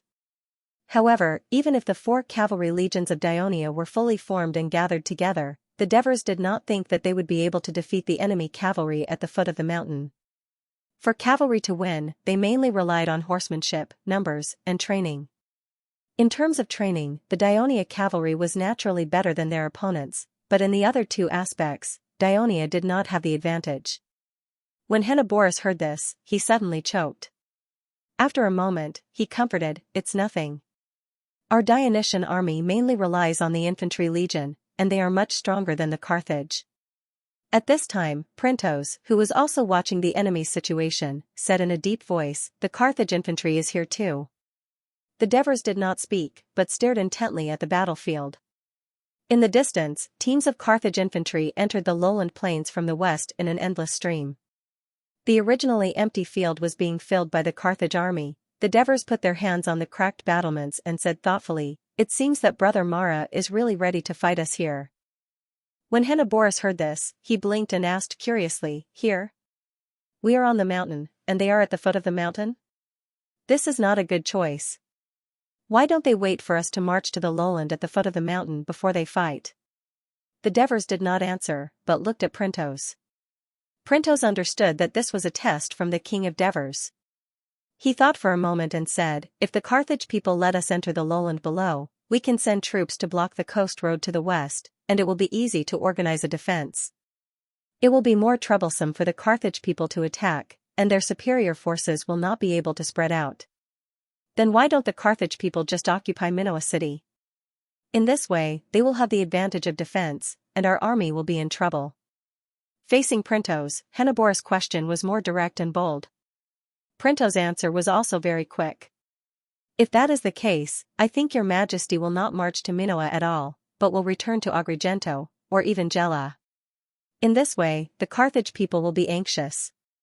I think the reason why they abandoned these towns on the south coast and retreated to the west is to lure our army to attack the west. This will not only make it convenient for them to fight, but also convenient for their food supply." Henoboris suddenly realized and said, "The Carthage people chose this place as the battlefield because they think we and they can accept it?" The Devers smiled faintly and said, "I heard that Brother Mara is a decisive and determined person, but not meticulous and patient enough. It is rare that he is so thoughtful and considerate of our feelings. Your Majesty, are we going to fight the Carthage here?" Henoboris immediately became excited.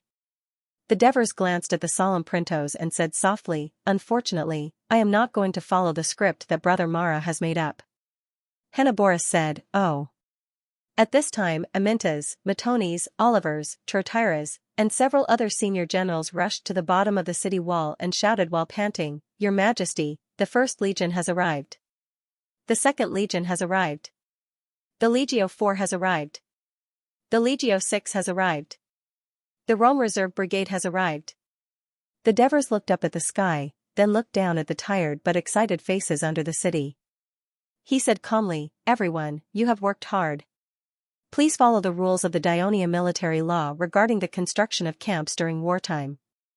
Half of the soldiers from each legion are responsible for the defense on the mountain, and the other half, under the command of the engineers, will speed up the construction of the camps.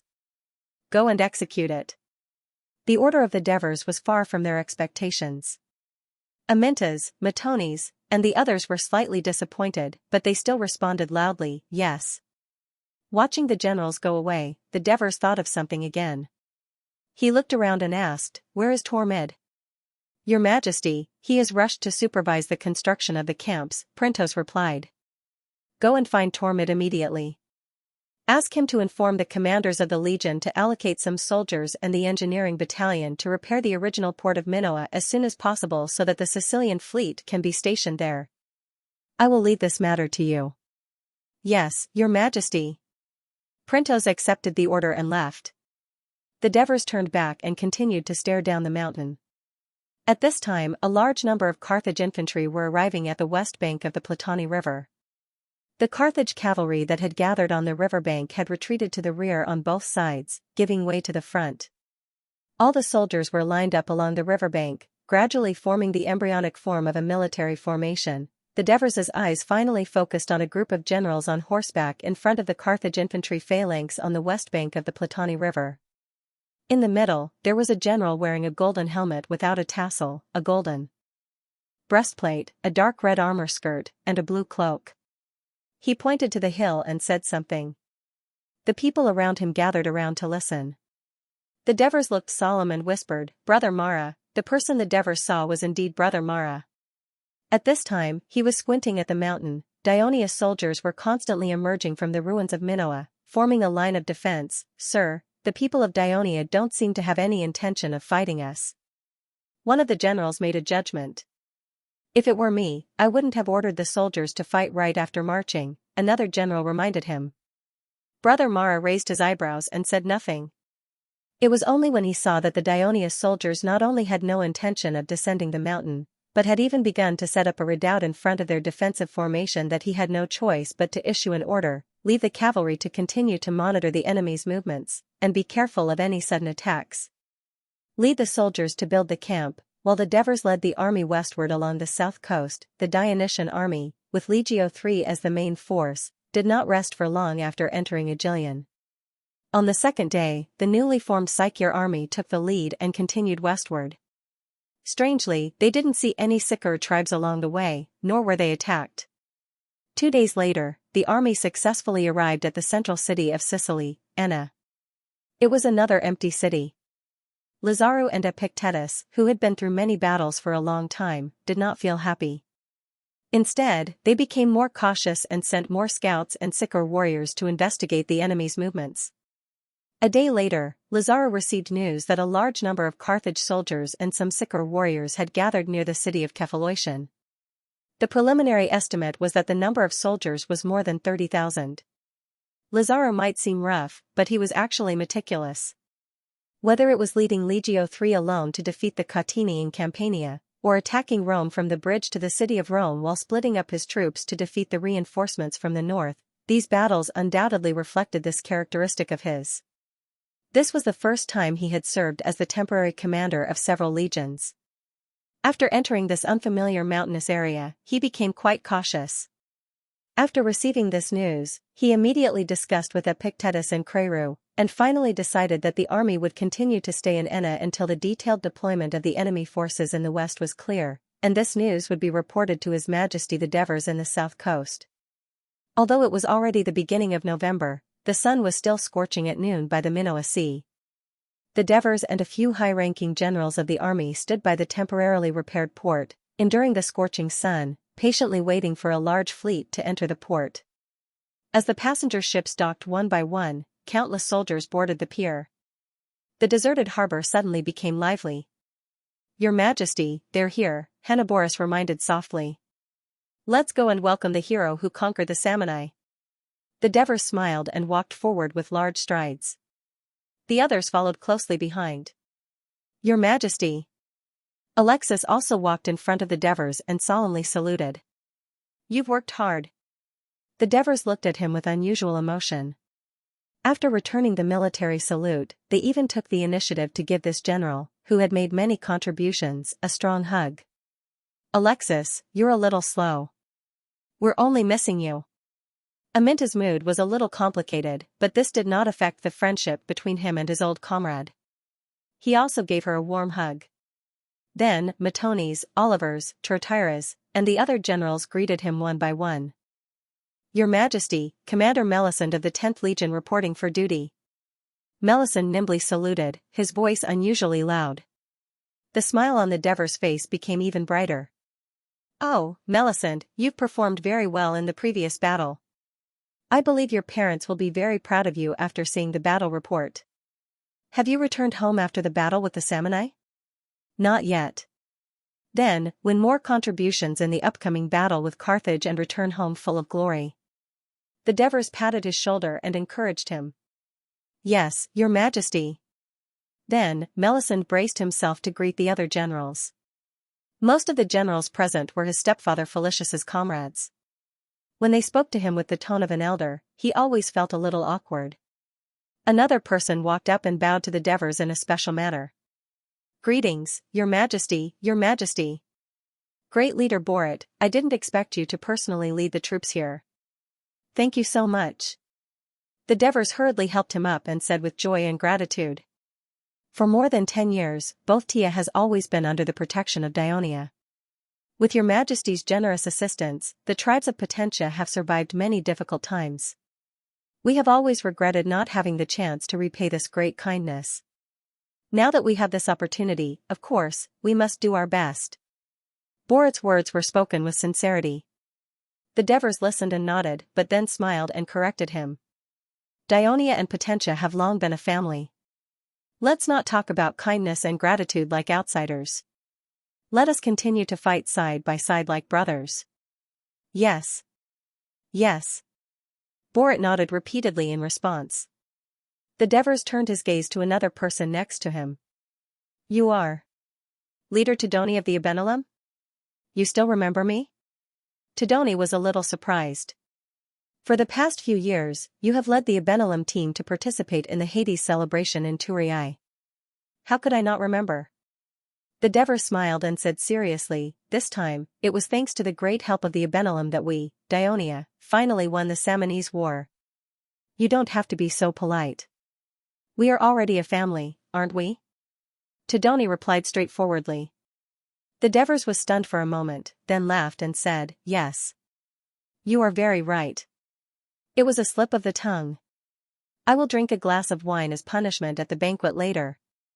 Then, the Devers met with the leaders of the reinforcements of Kadini, Pentni, and Karasini. Then, the Devers made an exception and held a simple banquet in the main tent of the camp to welcome the reinforcements of Potentia and Samanese. The whole atmosphere was quite warm. When the banquet was over, the guards removed the leftovers, then placed the map of Sicily in the center of the main tent, and began the military meeting.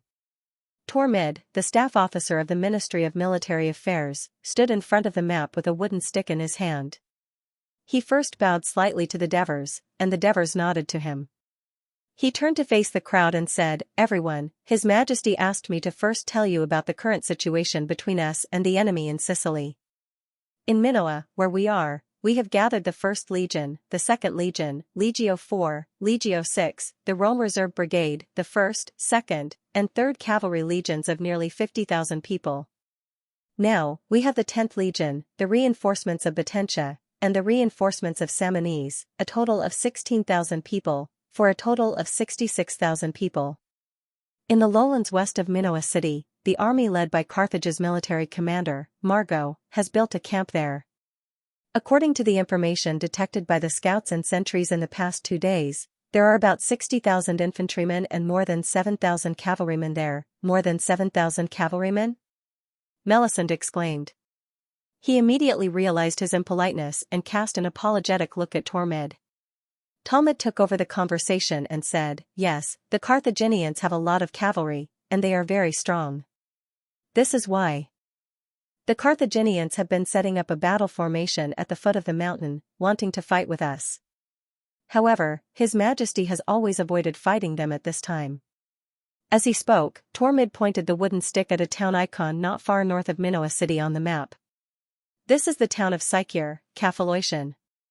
According to the information reported by the scouts in the mountains, there are more than 30,000 Carthage, Xianxia allied troops stationed there. Our Legio 3, the Lucaria Reserve Brigade, and the Xianxia warriors, a total of 20,000 people, have occupied Enna and are confronting them. Here, Tormid pointed the wooden stick at the icon of a town to the west of Minoa city, is Serenus city, which has been occupied by us. Currently, 4,000 reserve soldiers from our Sicilian territory are stationed there, and more than 10,000 sailors are assisting in defending the city. The Sicilian fleet is preparing to withdraw all sailors from Serenus city to the Catanai naval base. Sicurian interrupted him and said seriously.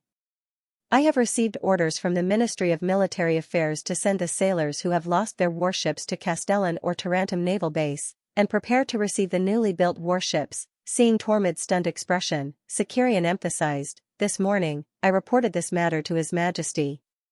Devers nodded and explained, Sicurian did tell me, but because I was busy welcoming Alexis at the port, I didn't have the time to tell you. I agreed to Sicurian's request to withdraw the sailors. Paragonia is a small city with only 3,000 soldiers, but Carthage's army had to besiege it for more than 20 days, suffering many casualties before they could take it down. Serenus city has 4,000 soldiers stationed there, and they can receive reinforcements at any time by sea. Now that Carthage's main army is in a standoff with us, it is impossible for them to gather another army to attack Serenus. Even without the help of the sailors, Serenus City should be safe under such circumstances. Understood, Your Majesty. Tormid glanced at Sicurian and continued, according to the report from the Clippers, Carthage has built a camp outside Serenus City and is besieging it. There are about 10,000 Carthage and Phoenician soldiers stationed there. Let's look at the east of Sicily. Carthage's new ally, Syracuse, has previously sent 15,000 soldiers to attack Tanis, but according to our deduction, Syracuse can form an army of more than 20,000 soldiers to fight. Therefore, His Majesty has arranged for Commander Persosus to lead the 7th and 8th legions, as well as the Sicilian Alliance's army, to directly attack Syracuse City. Your Majesty. Alexis interrupted, the fleet that transported us stopped at the port of Catani for a short while. I met with Governor Cypros and Commander Persosus. From them, I learned that the reserve soldiers from the Locri region have already replenished the 7th Legion. At the same time, the troops from the alliance of Leontini and Tanis, as well as the citizens of Agrigento, Gela, and Minoa, have also made preparations. According to their estimates, they can gather about 25,000 soldiers to attack Syracuse. I believe that by the time we arrived, Commander Persosus had already led his army towards Syracuse. I didn't expect you to be a messenger for free, Alexis, Devers joked. Everyone roared with laughter. I just introduced the situation of our army and Carthage's army. As for the navy.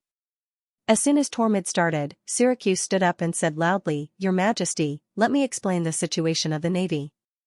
Devers looked at him, then nodded at Tormid. Tormid then passed the wooden stick to Syracuse. Syracuse didn't take it. He pointed at the map and said, I can't use this thing, because there's only an island drawn on it. There's no ocean, so it's impossible for our warships to stop on land. There was another burst of laughter in the tent. Syracuse straightened his chest, looked around at everyone, and said in a clear voice, Everyone has heard Tormid's explanation. In terms of land, we don't have the advantage in terms of military strength in several directions. Perhaps it's slightly better in the east, but if Persosus wants to lead his army to attack the sturdy city of Syracuse, it will only be more difficult. However, in terms of the navy, ever since the storm at sea a few months ago, almost all of Carthage's warships were destroyed. After that, they even secretly invited naval reinforcements from their motherland, Tyre, but they were also defeated by the Sicilian fleet. The few remaining Phoenician warships no longer appeared in the waters around Sicily. They've probably been scared out of their wits. Not long ago, Carthage used about 190 newly built warships to form a fleet to guard Sardinia's sea route. His Majesty has already sent the 3rd Fleet to deal with it. Even if this new Carthage fleet has dozens more warships than the 3rd Fleet, I firmly believe that the 3rd Fleet will be able to defeat it in the end and obtain victory. In Sicily's waters, other than the 70 warships of our Sicilian fleet, there are also 50 warships of Syracuse. However, they're basically holed up in the port and don't dare to fight us. Now that Persosus is leading his army to attack Syracuse, I believe that Syracuse's warships will soon have no place to stand. There's no need to think about them anymore. Our Sicilian fleet has always had the absolute advantage in this area of the sea. That's why we can boldly send ships to transport soldiers and supplies, use warships to attack Carthage's sea route, and transport soldiers to attack the rear of Carthage's army. This is also one of the reasons why Carthage's army retreated from the east. Even though Carthage's newly built warships have been put into service, our warships are also about to enter the battle. Not only will the newly formed Sicilian fleet be able to control Sicily's waters, but it will also increase the pressure on Carthage's navy to achieve His Majesty's goal of threatening Carthage's territorial waters.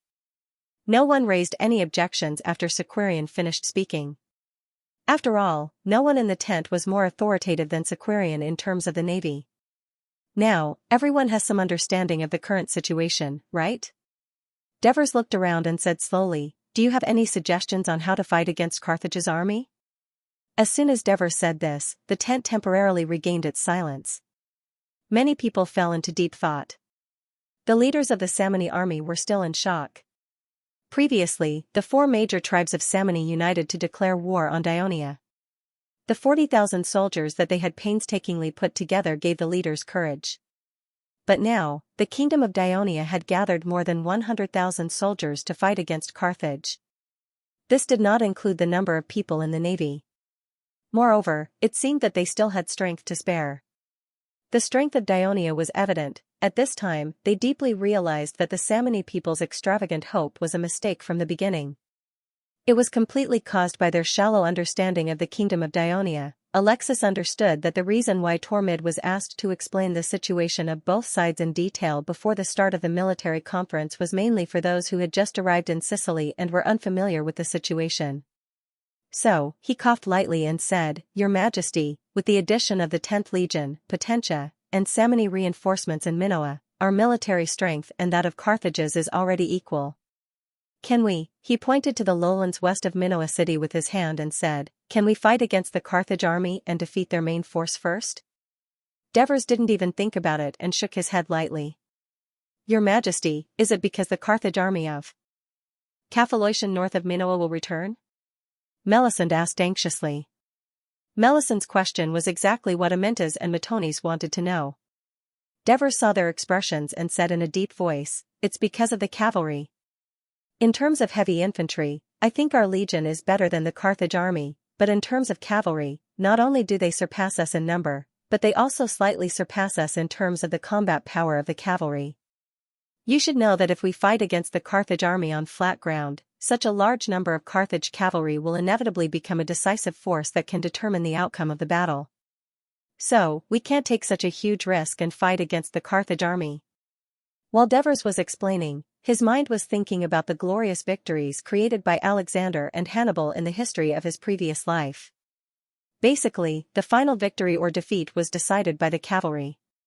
Everyone fell into deep thought. Some even looked at the cavalry commander led Xianxia. They all remained silent and didn't refute. Alexis leaned over and looked at the map. When his line of sight moved from Minoa to Caphalocian north of Minoa, he suddenly had an idea.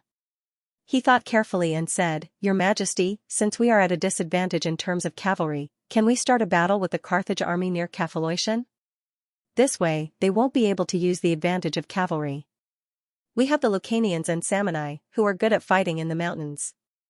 The other legions are not trained for fighting in the mountains. In this aspect, we should have the advantage." Alexis's words made everyone's eyes light up. Amintas looked at Alexis and was a little annoyed. "Why didn't I think of this? Is it because I'm not as good as Alexis?" In fact, it was against common sense to let heavy infantry fight in the mountains. Most people wouldn't dare to try it. Alexis only dared to propose this idea because he had conquered the Samni mountains and had experience in this aspect. However, Devers said, "Last night, Printos made a similar suggestion to you." Alexis subconsciously turned to look at Printos, who was sitting in the back. More than 10 years ago, he had a good cooperation with Printos. With the help of Printos, he led the army to conquer Copsa and Annona, and finally forced the Samni to sign an agreement. Alexis admired Printos very much. She thought that he was quick-witted and often had amazing and bold ideas. She valued him very much. When the General Staff Office of the Ministry of Military Affairs was established, he even took the initiative to recommend him to King Devers. But he didn't expect that since the outbreak of the war last year, Printos's name would light up the military headquarters of Dionia. Every time Alexis read about his deeds in the military newspaper, she felt happy for him. Printos nodded at him with a smile. Alexis also smiled back. At this time, she heard Devers say, "I was a little tempted by this proposal at first, but I gave it up in the end." Why? Because according to the intelligence, the western mountains of Sicily with Caphalocian as the center are higher and more complex than the eastern mountains. For our Dionia's heavy infantry as the main force, it will be more difficult to fight and march, and because of the distance from Catani, the transportation of supplies is a big problem. In addition, you should know that there are more than 40,000 Iberian troops in the Carthage army. These soldiers are either from the mountain races of Iberia, or they have followed Carthage's generals for many years in Iberia, so they have very strong fighting strength in the mountains. More importantly, the current Carthage military commander Margo became the governor of Iberia 10 years ago and fought in the wild mountains for 10 years, so he has more experience in mountain warfare. If we were to engage in a battle with the Carthaginians in the mountains, although we would be able to avoid the Carthaginian cavalry, the outcome would still be unpredictable. Since we already have the absolute advantage in terms of strategy, there is no need to take the risk of engaging in a large-scale battle in the mountains. You must know that it is very likely to decide the fate of the kingdom. Devers's cautious words made Alexis, Oliver's, and the others fall into deep thought, and also made Aminta's, Matoni's, and the others feel puzzled. What absolute advantage do we have? Of course it's the navy. Our fleet has an absolute advantage. Xianxia said loudly and confidently. Xianxia is right, our advantage is in the navy. Devers said firmly, and then took out a papyrus scroll. At the beginning of the banquet, I received a battle report from the Third Fleet. They defeated the new Carthage fleet in Sardinia 2 days ago. Hearing this news, everyone felt happy. Xianxia rushed forward and took the battle report. After quickly reading it, he couldn't help but praise, good middle-aids. In the crisis of being attacked by the enemy's superior warships, the Carthage suffered a crushing defeat. As the generals looked at each other, Devers said in a low voice, the Carthage army has more than 100,000 people gathered on Sicily, and the military food consumption is very large every day. Their colonial cities and Phoenician allies on Sicily can't meet their military food supply. Moreover, Persosus destroyed the city's farmland and cut their wheat. They even have difficulties in survival, so Carthage can only collect food from the Africa continent and meet the daily needs of this huge army by sea. Your Majesty is right. As long as the Sicilian fleet completely cuts off the sea transportation between Carthage and Sicily, we don't even need to fight them head-on. No matter how many Carthage soldiers there are, they can only starve to death on this island. Xianxia interrupted loudly.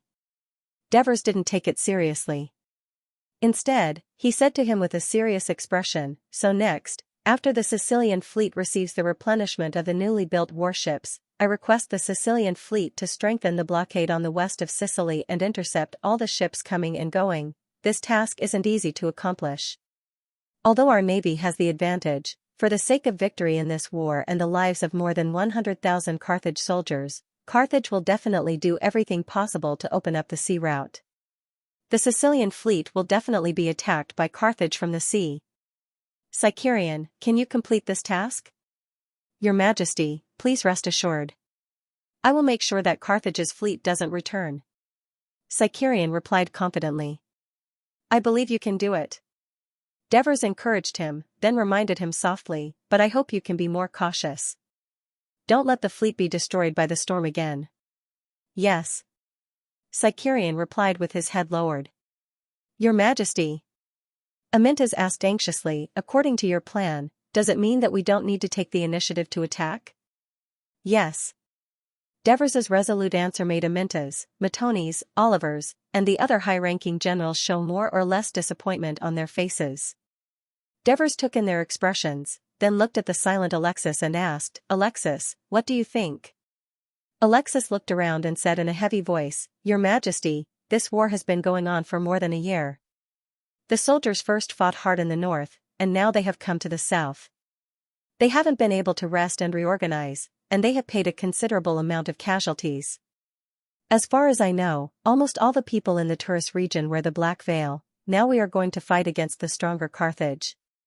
I originally thought that the casualties would be higher than before, but Your Majesty's strategy can not only reduce the casualties of our soldiers, but also allow us to obtain the final victory. This is where Your Majesty's military strength is far superior to ours. Alexis praised sincerely. Devers heard this and felt a little ashamed. In fact, before the banquet, he more or less had the idea of waiting for all the troops to gather and find an opportunity to fight against the Carthage army. This might be the ambition of every commander with a large number of troops. But the victory report of the Third Fleet made him happy, and he also realized the absolute advantage that the navy had, so he was determined to carry out the other plan in his heart to the end. At this moment, he coughed lightly and said, Alexis said very well. The purpose of war is to protect the interests of the kingdom, not to pursue the pleasure of killing.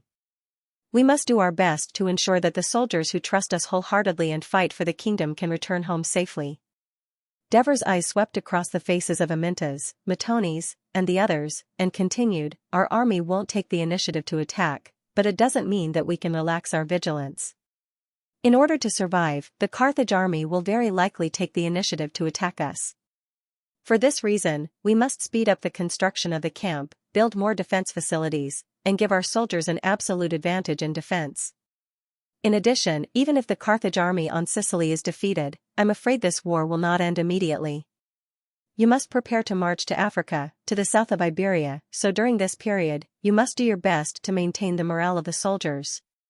You must not let them slack off, and you must strengthen the training of the Rhone soldiers, Samni soldiers, and Potentia soldiers, so that they are familiar with our flag, orders, and tactics as soon as possible, which will be beneficial for future battles."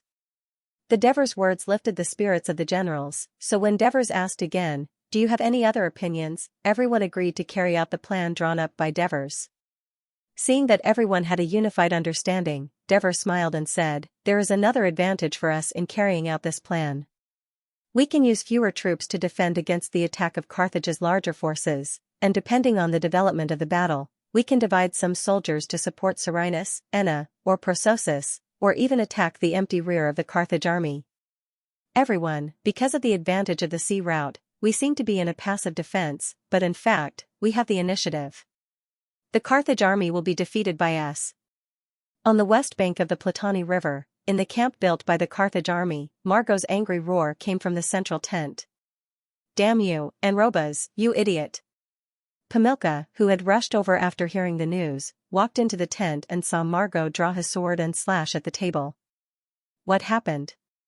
Pamilka asked softly. "Look, this is the naval general you all trust, the one who claims to be the most capable in Carthage." Margot angrily threw a papyrus scroll on the table at him. Pamilka picked it up, and after reading it, his expression changed drastically. He asked in shock, "Is this true?" This was written by a member of the Maganid family who was the captain of the newly formed fleet. "Of course it's true." Margot held his shining sword and sat back on the wooden chair, staring at Pamilka angrily.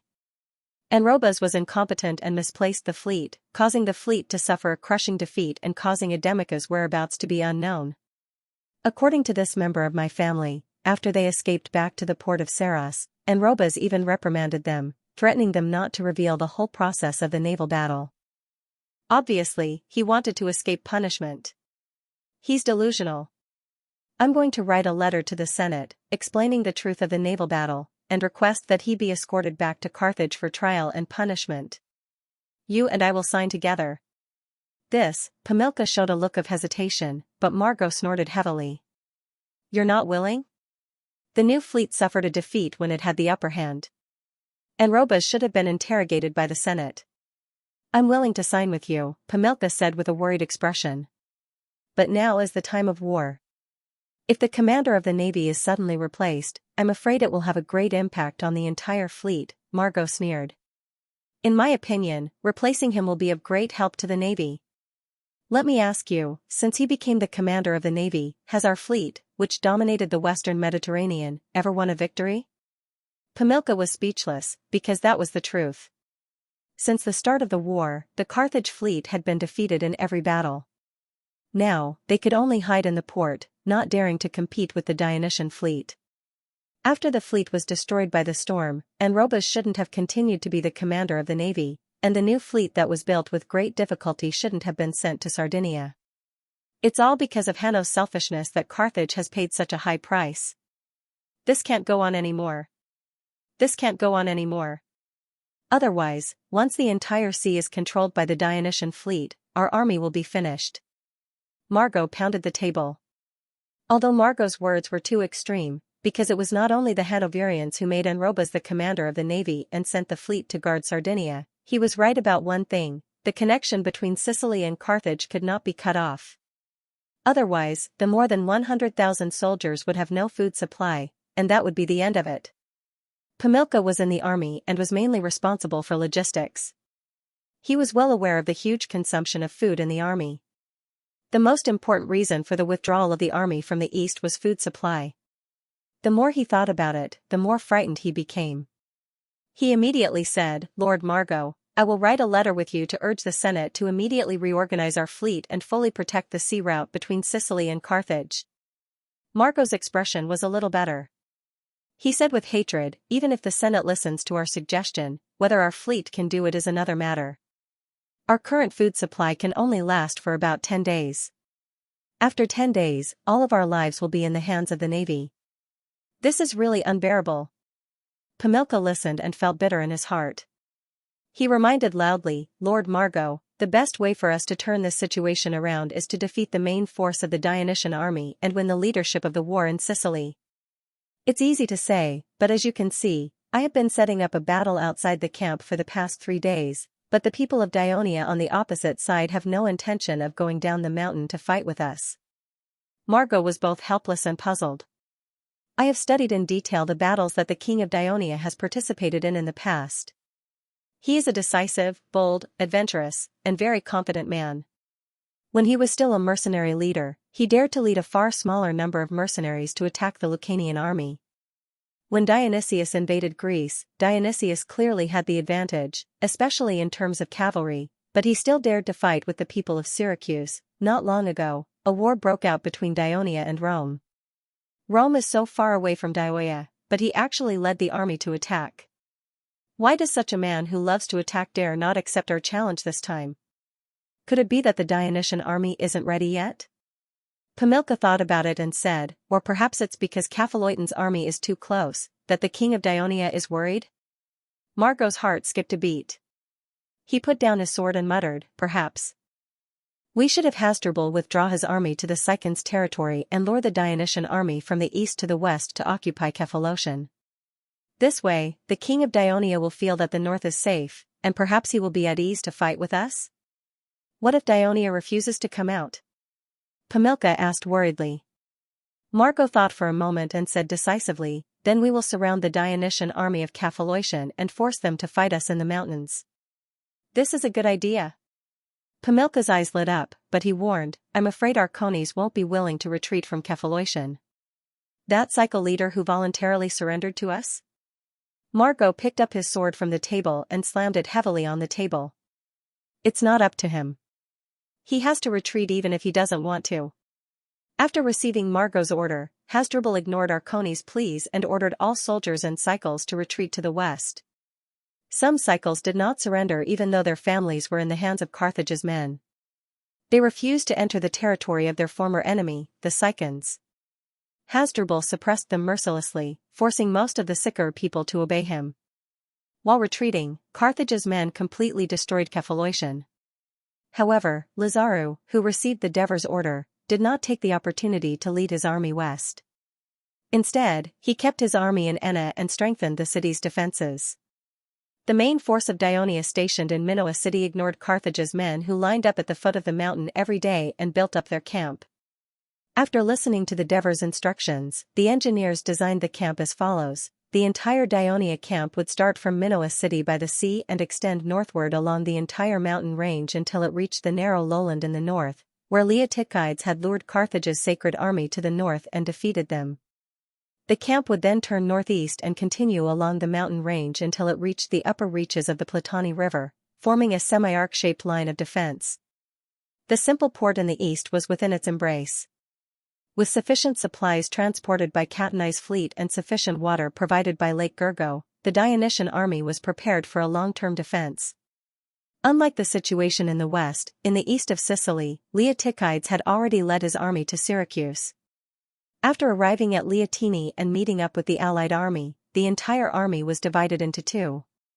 The main force consisted of the 7th and 8th legions, personally led by Leotychides. They continued south, crossed the mountains, and arrived at the big port on the west side of Syracuse. The other 8,000 soldiers, consisting of the allied army and allied city-states, were led by Xanthoparis. They followed the coast south, passed through Tanis, and arrived at the east side of Syracuse.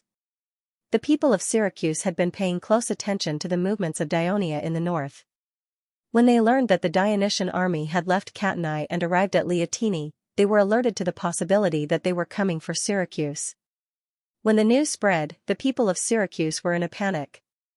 When the news was confirmed, the Council of Syracuse realized that they had been tricked. These days, the Democrats and the neutrals were arguing over who was responsible for provoking Dionia. They wasted a lot of time and did not prepare for defense. In the face of life and death, Theagenes, Phalcus, and the others had to put aside their differences and focus on dealing with the upcoming attack of the cunning Dionia. They carried out an emergency military mobilization for the citizens in the city. At the same time, they sent out cavalry to quickly notify the villages outside the city, asking the people to bring their belongings and rush into the city to take refuge. A day later, the sentries on the east wall first saw the enemies coming along the coastline. The news of the defeat of the new fleet reached Carthage. The elders were shocked. In this report, Anubis put the blame on Audemica. He said that it was because of Ademica's slow action that the plan to attack from two sides could not be carried out. Instead, the Dionysian fleet defeated them one by one. Then, the elders received a joint complaint from Margot and Pamilca. Was it Anubis's command error, or was it Ademica's poor execution? The elders had a debate. Although Hanno defended him, as the commander of the navy, Anubis could not escape the blame for his consecutive defeats. So the debate did not last long. The Senate passed a resolution to remove Anubis from the position of commander of the navy and sent him back to the city for trial. Carthage was born from the sea and thrived by the sea. Although they had begun to develop inland, the sea was still their foundation. Now, the repeated failures of the Carthage navy showed that the victory of the Dionysian fleet was not accidental. It was a fact that the strength of the Carthage navy was at a disadvantage. This not only put the 100,000 troops on Sicily in danger, but also began to threaten the survival of Carthage itself. For the first time, all the elders actively and seriously discussed a solution to Carthage's predicament at sea without any selfish motives. The first thing was to determine a new commander of the navy as soon as possible. Although Anubis was impeached, it was undeniable that he was indeed an excellent admiral. So the candidates proposed by the elders were all eliminated because they were not as talented as him. In the end, it was a name mentioned by Asayaruba that made everyone not question his ability but worry about his health. Morbar, a noble of Carthage and a former Senate elder, had participated in the naval battles of Carthage against the Greek city-states on the north coast of Italy when he was young. Later, he served as the commander of the navy several times, leading the battles against the Greek allied navy in Sicily led by Syracuse. He won more than he lost. He also bravely led a fleet along the route opened by the predecessors, crossing the Pillars of Hercules to the west and heading south along the coast to the middle of the African coast. He brought back some rare beasts and races with strange clothes and shiny black skin. Because of this, he became a hero of Carthage. But later, he got tired of Carthage's politics.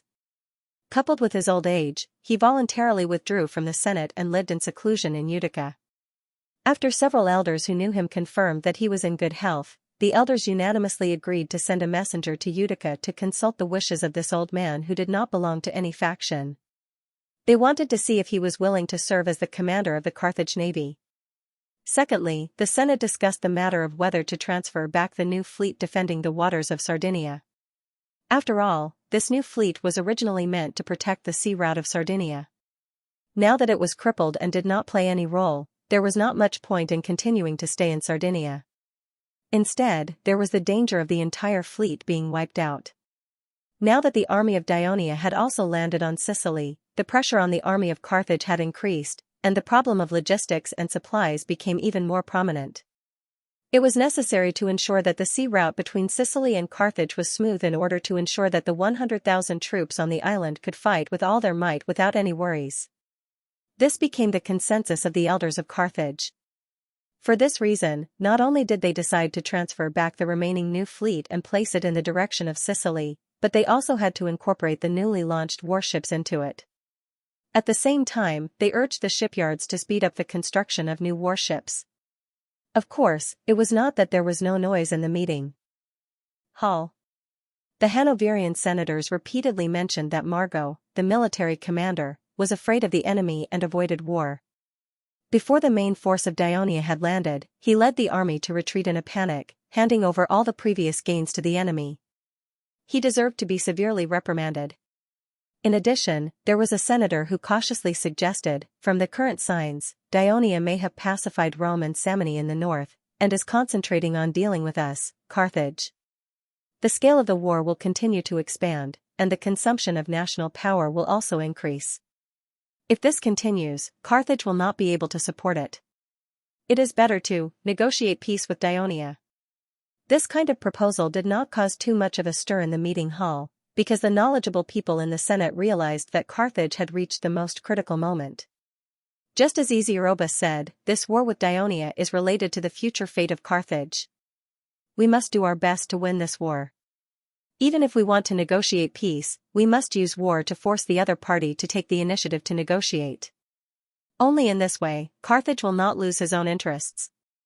The next day, Esiaruba personally rushed to Utica and met with Morbar. He told him about the predicament that Carthage was currently facing, as well as the eagerness of the elders and the people for him to return and lead the navy out of its predicament to save Carthage. Out of his love for Carthage and a strong sense of responsibility, the 70-year-old old man agreed to be the commander of the navy. Marco's baiting plan did not succeed. The main force of Dionia was entrenched in Minoa and the surrounding hills, while Lazaru's troops were still entrenched in Enna. Due to the previous bloody lesson in the small city of Paragonia, Marco did not take the initiative to launch an attack on the Dionia camp on the mountain. At the same time, considering the difficulty of supplying military food, he did not let Hasdrubal lead the army back to Caphelotion. Therefore, although the army gathered in the western part of Sicily, it remained calm.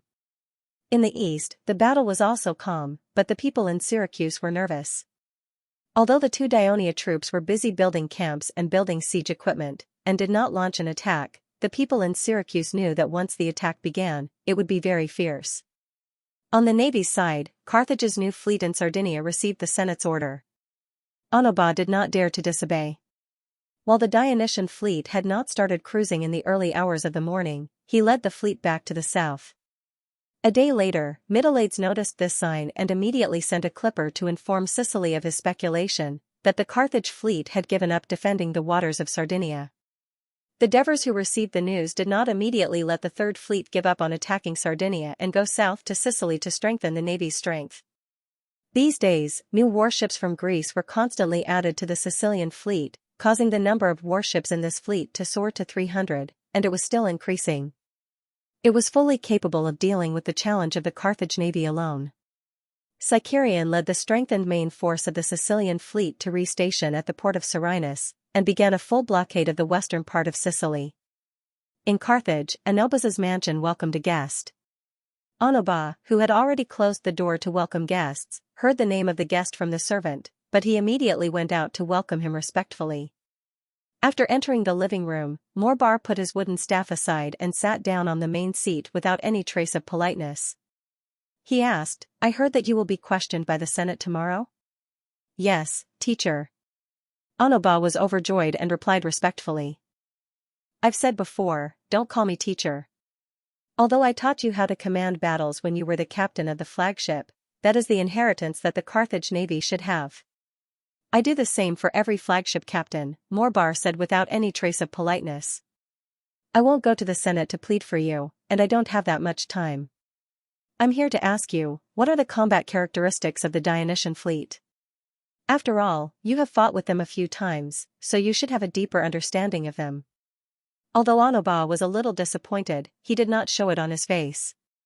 Instead, he recounted the two naval battles that he personally commanded. Of course, regarding the naval battle in Sardinia, in order to match the content of the battle report, he distorted the facts. In addition, he also talked about the naval battle of Phaedium and the ambush by the East Phoenician fleet. These were two naval battles that he did not participate in, but he had some understanding of. Morbar listened very seriously and did not interrupt Anobas's narration from the beginning to the end. However, the wrinkles on his face became more and more obvious. In the end, his two sparse white eyebrows were almost knitted together. He stroked his beard and muttered to himself for a long time before saying, "From what you've said, the Dionia have adopted a brand new tactic." "Yes, in my opinion, the Dionysian fleet likes to use gang-jumping tactics as the main tactic, supplemented by collisions. The other city-states in the Mediterranean Sea, including our Carthage navy, use collisions as the main tactic, supplemented by gang-jumping tactics. They are the complete opposite of us.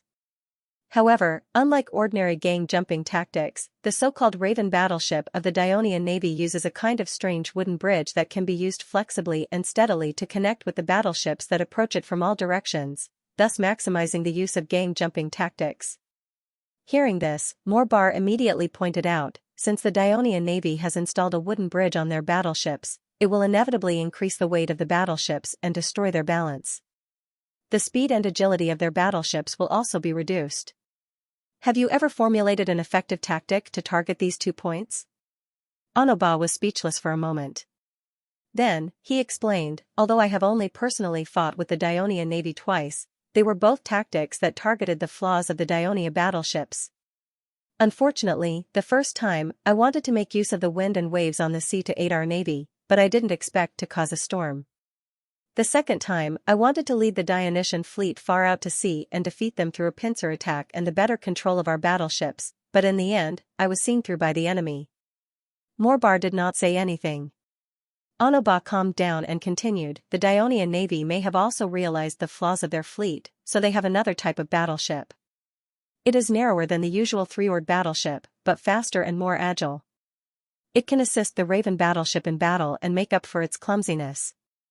These are the tactical characteristics of the Dionian Navy, but what we should pay more attention to is that although some people in the Senate think that the Dionian Navy has only been established for more than 10 years and is far from being comparable to our long tradition, I think that their fleet is well trained and their ship operating skills are no weaker than ours. The cooperation between the battleships is also quite good. They usually use a seemingly messy offensive formation, which can cause chaos in the opponent's formation after battle, but they can cooperate and protect each other in a chaotic battle. This is something that cannot be achieved without a long period of training. Also, I think that the Dionian Navy should have a complete set of communication signals when sailing on the sea, just like us, so they can quickly make adjustments when they are ambushed and unexpected. In addition, what we should pay attention to is that the morale of the Dionysian fleet is very high. In the ambush of the Phoenician fleet and the naval battle with Sardinia, the Dionian Navy was at a disadvantage at the beginning, but they were able to turn defeat into victory in the end. This also has a lot to do with this. Onoba talked non-stop. He tried his best to describe all the powerful aspects of the Dionian Navy that he knew. Of course, he was also subtly explaining to Morbar that the reason he had not won during his tenure as the Navy commander was not only because he was not lucky enough, but also because his opponents were too strong. He still hoped that the highly respected Morbar could speak up for him in the Senate. Morbar listened to Inoba's narration with a solemn expression.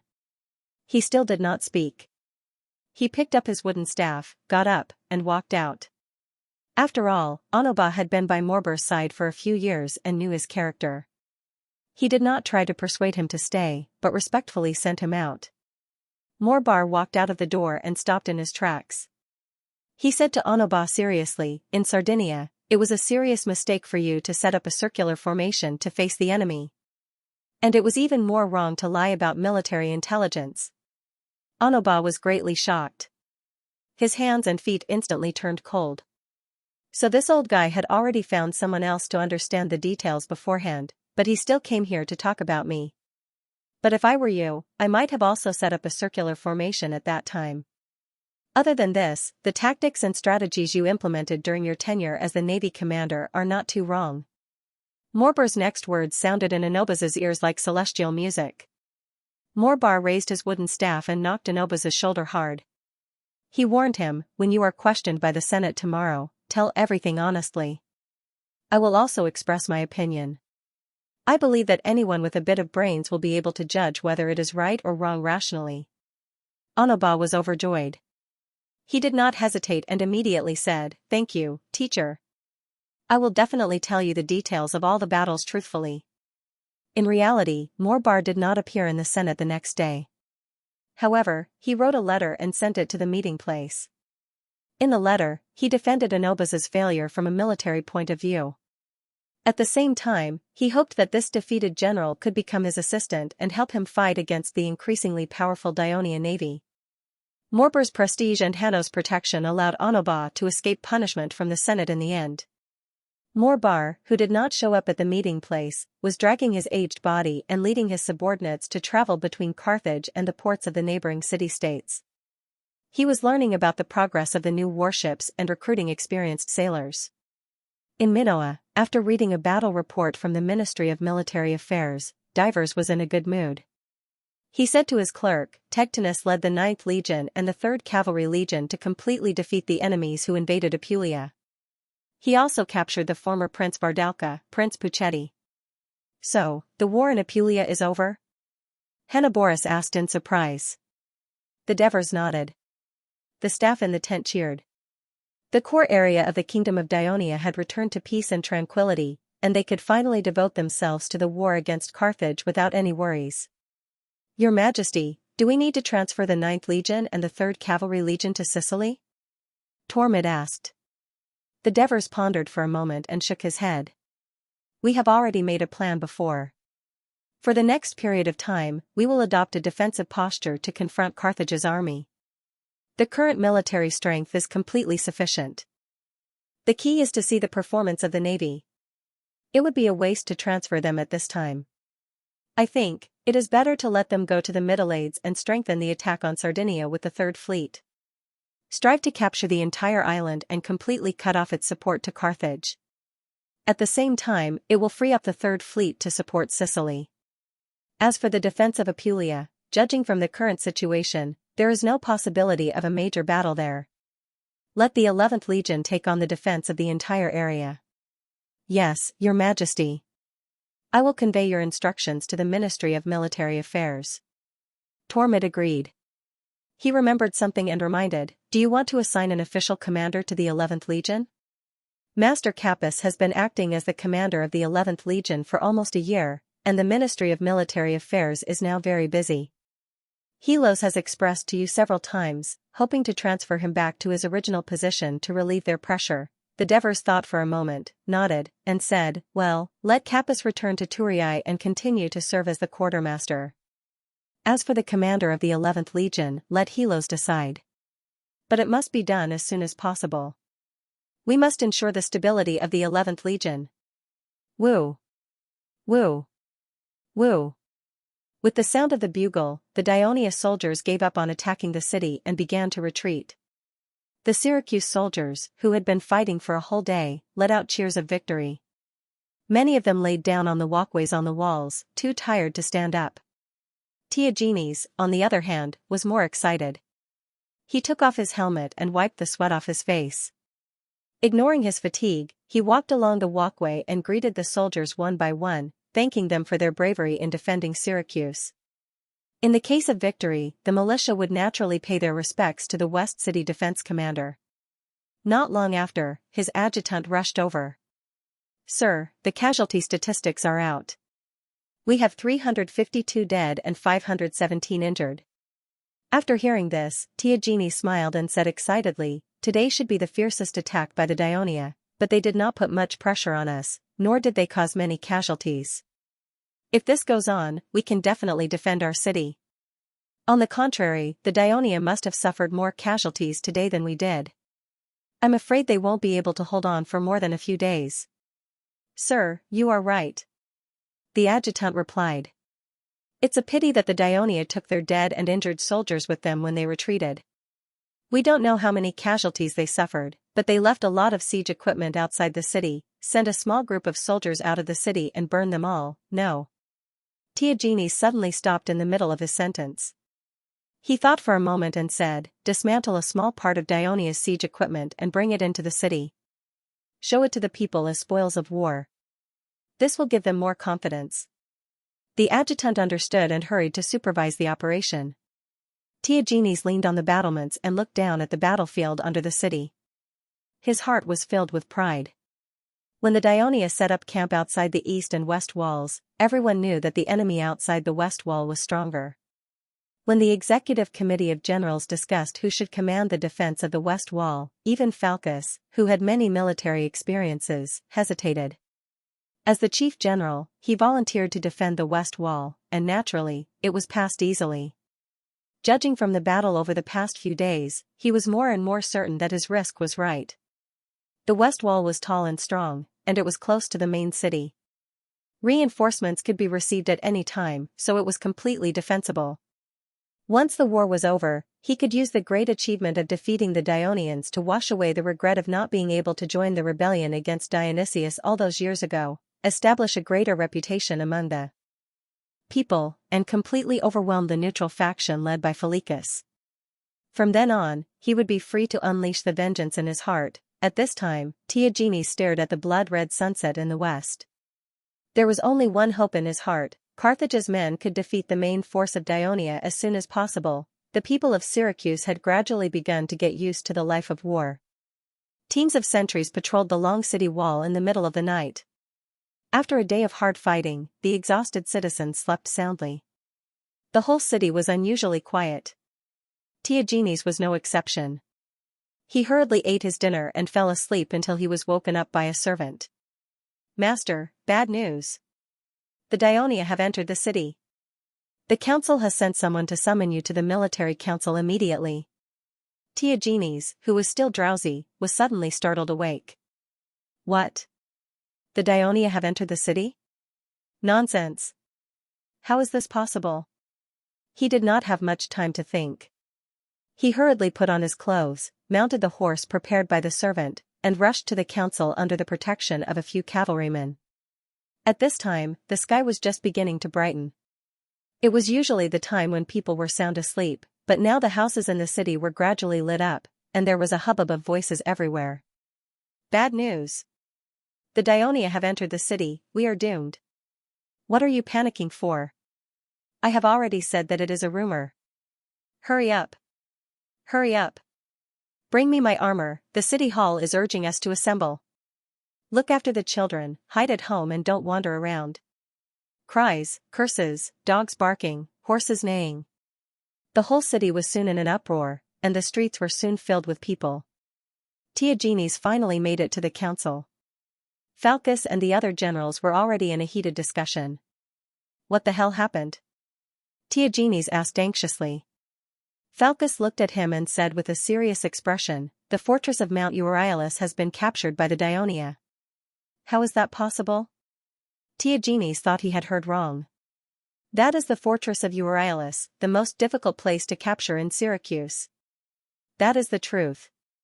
Phalippus' expression was solemn as he said in a low voice, "The soldiers who escaped from there told us that at night, when the soldiers in the fortress were sound asleep, hundreds of Dionia quietly climbed the walls. Although they were discovered by the sentries, they quickly rushed into the fortress. Although the soldiers fought back, they were in a hurry, and many did not even have time to put on their armor. In fact, the soldiers of the Mountain Reconnaissance Brigade of Dionia did not wear armor, but compared to the poorly trained Syracuse militia, these elite soldiers of Dionia were like tigers in a pack of wolves. In the end, they were defeated by the Dionia, and only a small number of soldiers escaped. Hurry up and send the army to take it back." Theagenes shouted anxiously. "I say, Chief General, I don't need you to remind me," Xianxia said in an indifferent tone. Xianxia said in a neutral tone, "We have already asked Stesicos to lead the army of the East City Barracks to take back Euryalus."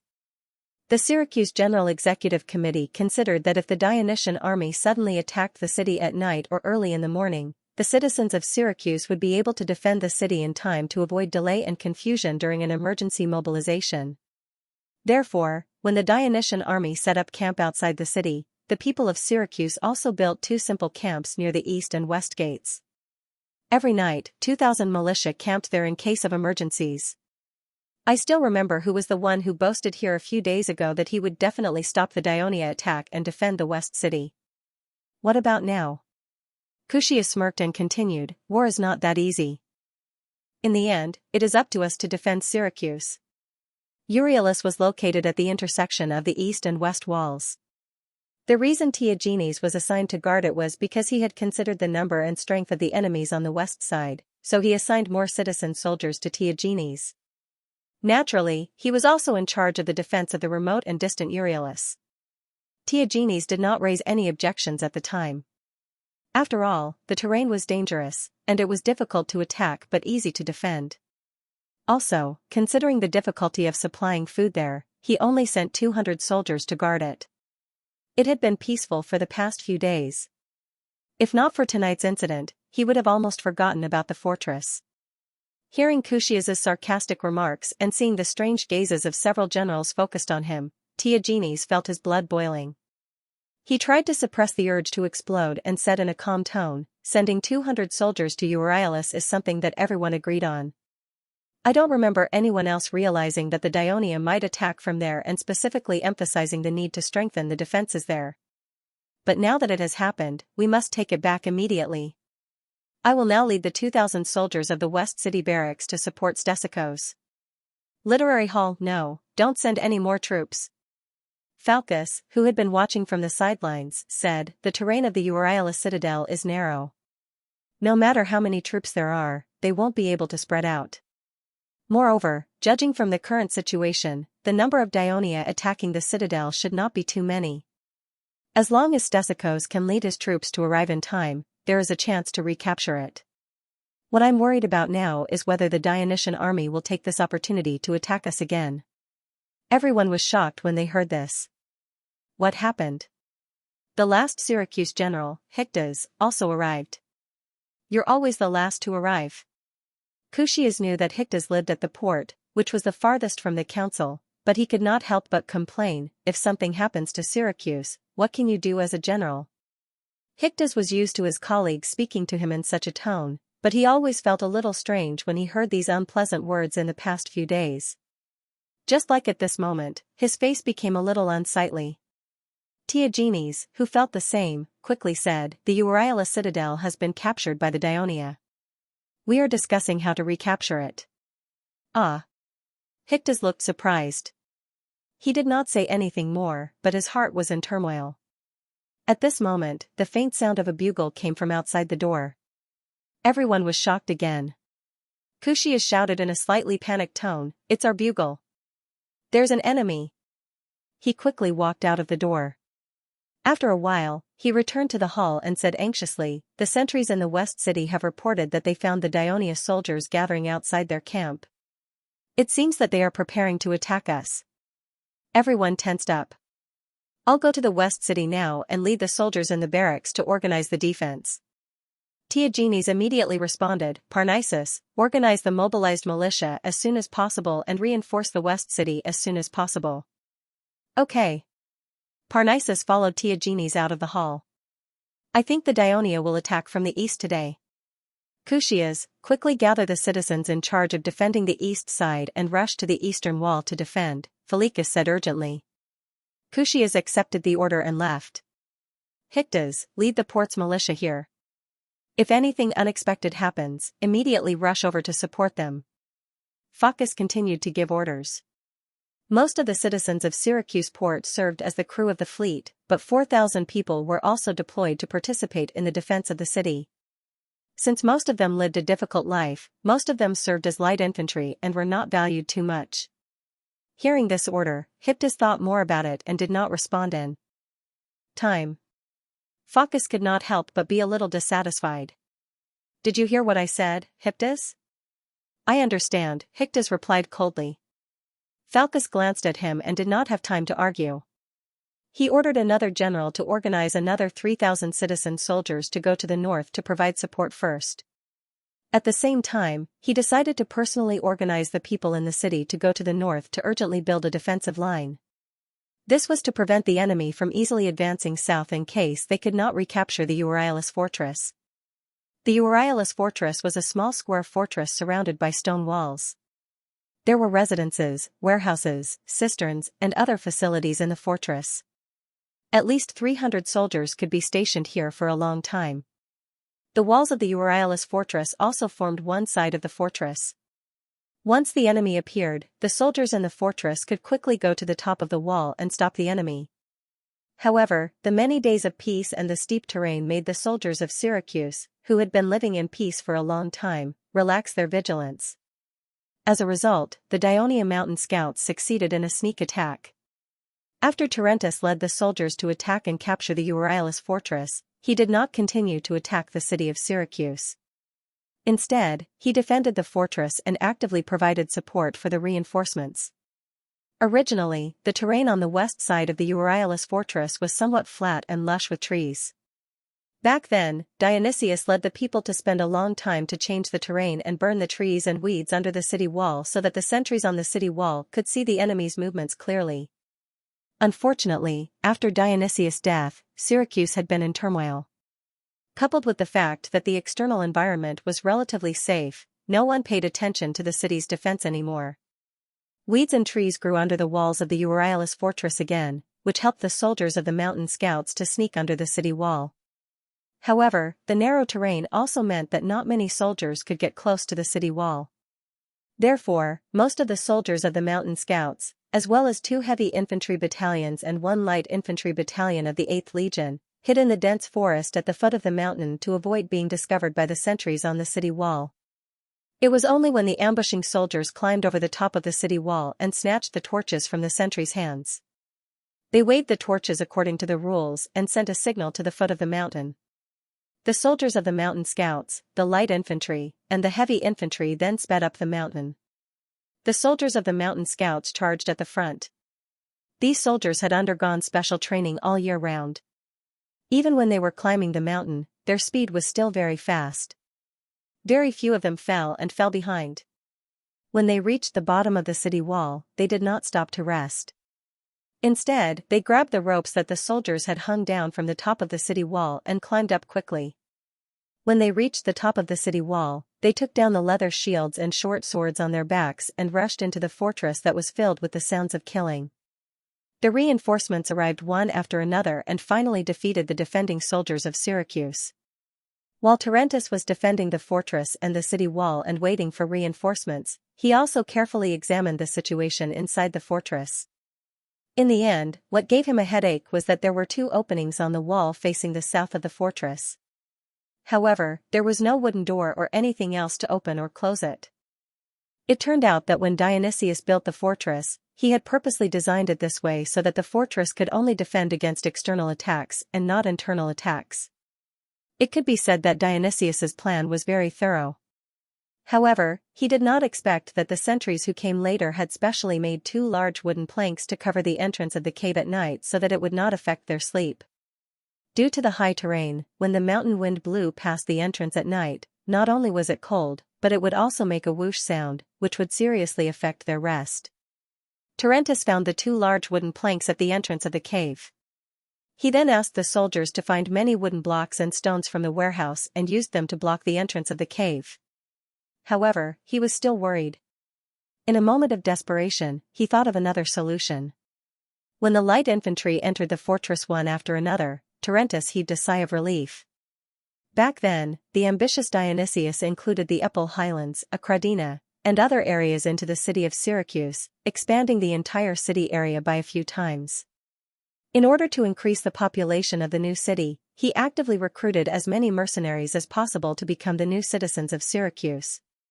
At the same time, he also forcibly migrated the people of the conquered neighboring cities to Syracuse, such as Leontini and Catani. However, after the Southern Italian War, the mercenaries were expelled, and most of the people who were forcibly migrated from other cities returned to their mother states. Coupled with the years of political turmoil, the population of Syracuse was now less than half of what it used to be. As a result, the vast Epal highlands became sparsely populated, almost becoming a wasteland for the people of Syracuse to graze their cattle and sheep. Therefore, the defeated soldiers who escaped from the fortress of Euryalus could not find any help nearby. They could only run all the way south to the main city area and inform the member of the General Executive Committee who was on duty about the urgent military situation. Then, he would send troops to recapture the fortress. The shortcomings of Syracuse's large area and lack of manpower were exposed at this time. The fortress of Euryalus was miles away from the main city area. Moreover, it was late at night, and the incident happened suddenly. When Stesichos led 2,000 soldiers to the fortress, it was already nearly an hour after the fortress fell. The well-planned and well-prepared Dionia assault troops, especially the 2 heavy infantry battalions, had already entered the fortress. Under the illumination of the fire, Stesichos saw that the top of the fortress was filled with Dionia soldiers, many of whom were wearing dazzling armor. What surprised him even more was that the 2 entrances were also blocked with wooden doors. Because he led his troops here in a hurry, he did not bring any siege equipment. Stesichos felt a headache coming on. According to Dionysius's design, the fortress of Euryalus was the center of defense at the northern end of the city wall. The sentries could only reach the top of the city wall through the fortress. Therefore, the sentries on the nearby walls were all sent out by the fortress. The nearest stone staircase to the fortress could only be found at the middle section of the eastern and western walls. Dionysius's design may have been based on safety considerations, but now it put Stesichos in a difficult position. If he led his troops to turn back and use the stone staircase to ascend the city wall, he would be giving the enemy too much time to breathe. Stesichos made a prompt decision and ordered his soldiers to quickly charge towards the fortress. They wanted to reach the stone wall as soon as possible and break through the stone staircase. At the same time, he ordered the orderly to rush back to the main city area and report the situation to the military executive committee.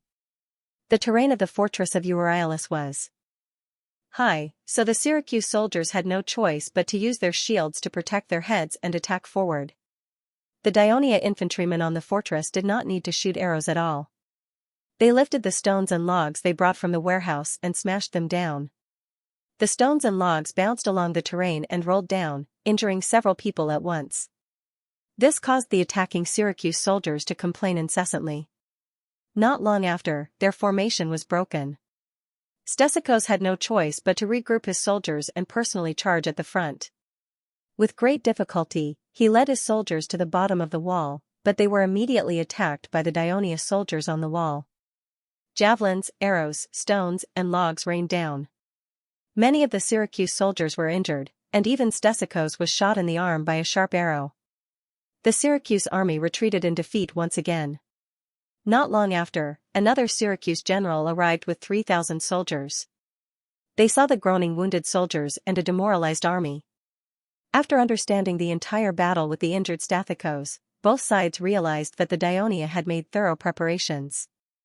Hence, it would be extremely difficult to recapture the Euryalus fortress. Both sides began to regret their neglect of the Euryalus fortress. Hence, the two of them joined forces and seriously planned the next attack. At this time, the person in charge of the defense of the Euryalus fortress was the 5th platoon leader of the 8th Legion, Diocassus. In the previous battle, one platoon leader of the 8th Legion was seriously injured, and the 1st platoon leader had been guarding Selinus. Hence, there were 2 vacancies in the position of platoon leader. Diocassus had been promoted from platoon leader to platoon leader due to his outstanding achievements. Leotychides, who thought highly of him, had entrusted such an important mission to him. Hence, even though they had repelled the enemies, he did not let his guard down. He summoned Tarentus and the other 2 platoon leaders to discuss and perfect the defense plan of the fortress. After everything was arranged properly, he began to worry about the problem of food. To ensure that the raid would be successful, the soldiers did not bring along rations. There was some food in the warehouse of the fortress, but it was only enough for 200 people. However, for the 3,400 Dionysian army, Diocassus roughly estimated that it was only enough for one day. It was difficult to transport a large amount of food from the foot of the mountain and from outside the city to the fortress. This was also one of the reasons why Leotychides only sent 3,000 people here. At this time, Tarentus found Diocassus and suggested, "We need doctors and nurses here. The injured soldiers are in urgent need of treatment and care." Diocassus saw his anxious expression and knew that he was worried about the injuries of the more than 20 soldiers from the Mountain Reconnaissance Brigade. Previously, Tarentus personally led 100 scouts and successfully climbed over the wall. He had to attack the fortress and block the few sentries who were rushing over from the walkways. He also had to send people to tie up the ropes hanging from the top of the wall. In a situation where the enemy was outnumbered, the scouts who acted as the vanguard fought against 10 enemies. Their swift and fierce attacks caused the defending troops, who were caught off guard, to be thrown into chaos. This created the conditions for the reinforcements to arrive. Of course, they also suffered some casualties because of this. "You're right." Diocassus immediately expressed his agreement and took the opportunity to say, "However, the mountain roads here are more difficult to traverse, and the sky is dark. However, these are not a problem for your scouts in the mountains. Therefore, I hope that you can send a small team of soldiers down the mountain to the medical camp and bring a few doctors and nurses up. Also, bring some engineers and carpenters along the way." Tarentus was stunned. Engineers and carpenters? Do you want them to install ballistae on the fortress? That's one reason. Diacasis said with a serious expression. In addition, I also want them to install a pulley device on the city walls. It will be able to conveniently pull the supplies that are transported to the city walls. I will immediately send 2 small teams down the mountain, Tarentus immediately promised. At this moment, a soldier came in and said anxiously, Captain, the enemy has started attacking. Diacasis and Tarentus looked at each other, then quickly walked out of the dormitory and went up to the top of the city wall. This time, the Syracuse army not only attacked the fortress from the south, but there were also many soldiers on the walkways on the east and west walls that were rapidly approaching the fortress. The messengers sent by Stesicos told Tiagenes and Phaucus about the difficulties encountered by the army in attacking the fortress. Although the Dionysian army outside the west wall had already started attacking, and the Dionia allied army outside the east wall was also gathering, in order to recapture the fortress and destroy the enemies that had invaded the city, the 2 generals still sent a few hundred soldiers along the walkways on the city wall, marching north, and participating in the attack. The enemies were attacking from 3 directions at the same time, but Diacasis was not nervous, because they had already made arrangements in advance. The further north one went, the narrower the walkways on the walls of Syracuse became. After all, it was not easy to build a wall on high ground, and with the addition of the terrain, it would not be easy for the enemy to attack. There was no need to build a tall and thick wall like the walls near the main city. Therefore, the walkways on the east and west walls near the intersection were only wide enough for 4 people to walk side by side. Diacasis sent 2 heavy infantry companies to guard the walkways on both sides. They formed an extremely thick shield and spear wall, preventing the enemy from attempting to enter the fortress through the walls. At the same time, the light infantry on the east and west stone walls of the fortress picked up their bows and javelins, firing long-range attacks at the enemies on the walkways not far from them. It was already very difficult for the Syracuse soldiers on the walkways to break through the blockade of the Dionia heavy infantry. This was because the walls were built along the terrain, and the intersection was the highest position. They also had to attack up, but at the same time, they had to guard against the side fire from the fortress. They could only use 30 to 40% of their strength, which posed no threat to the Dionia soldiers in front of them. In the face of the countless Syracuse soldiers surging towards them from the south, the Dionian soldiers on the fortress took out round straw cages that had already been made. They poured tar on them, lit them with fire, and threw them down. Huge fireballs rolled along the terrain and into the attacking army of Syracuse, instantly causing great chaos. The soldiers retreated in a panic, pushing and shoving each other. Many of them fell and were injured. These straw cages stored in the warehouse were originally reserved by the Syracuse garrison to deal with the enemies who struggled to climb up the mountain to attack the city. The Dionia soldiers used them to attack their original owners, and the effect was just as good. When the news of the mountain reconnaissance brigade successfully capturing the Euryalus fortress was quickly reported to Leotychides, he did not hesitate to gather the army in the camp and once again gave the order to storm the city. Although the army had just carried out a fierce siege yesterday and paid a lot of casualties, that was to create the conditions for the night attack of the mountain reconnaissance brigade. Now, they had to continue to create the conditions for the troops occupying the Euryalus fortress to gain a foothold in the city. Therefore, Leotychides sent out 10,000 soldiers, carrying ladders and pushing siege equipment, divided into 3 waves, to attack the entire section of the wall from the middle of the west wall to the sea. In addition, he also retained a heavy infantry brigade and 2 light armor brigades, a total of 3,000 soldiers, as reserves. The purpose was not only to support the siege, but he had a deeper expectation. If the development of the battle was favorable to his side, he would consider putting this reserve force into the Euryalus fortress in the north, to rendezvous with the original troops and win the battle in one fell swoop. For this reason, he sent out a lot of messengers, hoping to maintain close contact with the troops in the Euryalus fortress, and always understand the dynamics inside. At the same time, he also sent messengers to the east of Syracuse to inform Xanthoparis of the good news of the successful night attack, and hoped that he would urge the coalition forces to increase the attack on the east. Most of the Syracuse militia were engaged in fierce battles with the Dionia in the east, west, and north, but there was an army that was more leisurely. In the square next to the Temple of Apollo, The 4,000 soldiers from the port area did not seem to have a sense of urgency about the upcoming battle. They were sitting, lying, chatting, playing games, or sleeping, compared to the soldiers' ease, as the commander of this army, Hictas, who sat on the platform of the square, seemed to have a lot on his mind. But what he did not know was that among the thousands of soldiers resting below the platform, there were a few pairs of eyes that had been watching him. Artemis, it's been so many days, and this old guy still hasn't taken any action. It seems that he doesn't plan to join our kingdom. If he doesn't want to join us, we might as well ignore him and go directly to Samaratus and the others. They are more familiar with us and have a better impression of the kingdom. I believe we can definitely convince them to join the kingdom. Don't worry, if Hictas is really determined to protect Syracuse, he would have sent people to arrest me long ago, and then reorganize the entire port area. But he did not do so, which means that he still has some thoughts about my proposal, but he is still hesitating. We need to give him some time to continue to persuade him. Moreover, he has a high prestige in the port area. If he does not join us, I'm afraid it will be difficult for Samaratus and the others to convince most of the port people to join us. By then, the news will have been exposed, and it will inevitably arouse the vigilance of the Syracuse Council. Then, not only will our previous efforts be in vain, but it will also affect the progress of Commander Persosus's attack on Syracuse, and affect the kingdom's war against Carthage. Artemis, I'm afraid we can't wait any longer. There was quite a commotion in the city just now. I heard that our army has occupied Euryalus fortress, and Sir Persosus and Sir Xanthoparis are leading the army to attack the city. Syracuse's militia has basically been sent out to fight, and only the army at the port is left. What a great opportunity this is. Think about it, if Hictas leads these 4,000 soldiers to start a riot, Syracuse won't have any extra troops to quell the riot.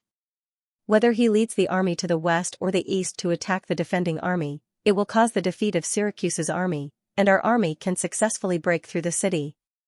That's right. Artemis, did you hear that? Our army is attacking fiercely. We must seize this great opportunity created by the lives and blood of our soldiers. All right, let me think about it. I think we might as well take the risk. Since Hictas can't make up his mind, we'll force him to make a choice. If we do this. Not long after, the soldiers gathered in twos and threes, and the content of everyone's conversation changed. Do you know? I learned a shocking piece of news from Hictas' most trusted servant, Phalba, the day before yesterday. What shocking news? Hictas secretly met with the messenger sent by the king of Dionia in his living room. What? Hey, shut your mouth. Don't talk nonsense and tarnish Lord Hictas' reputation. It's true. I heard it from the drunk Phalba in the tavern. He also said that the messenger from Dionia brought the promise from the king of Dionia.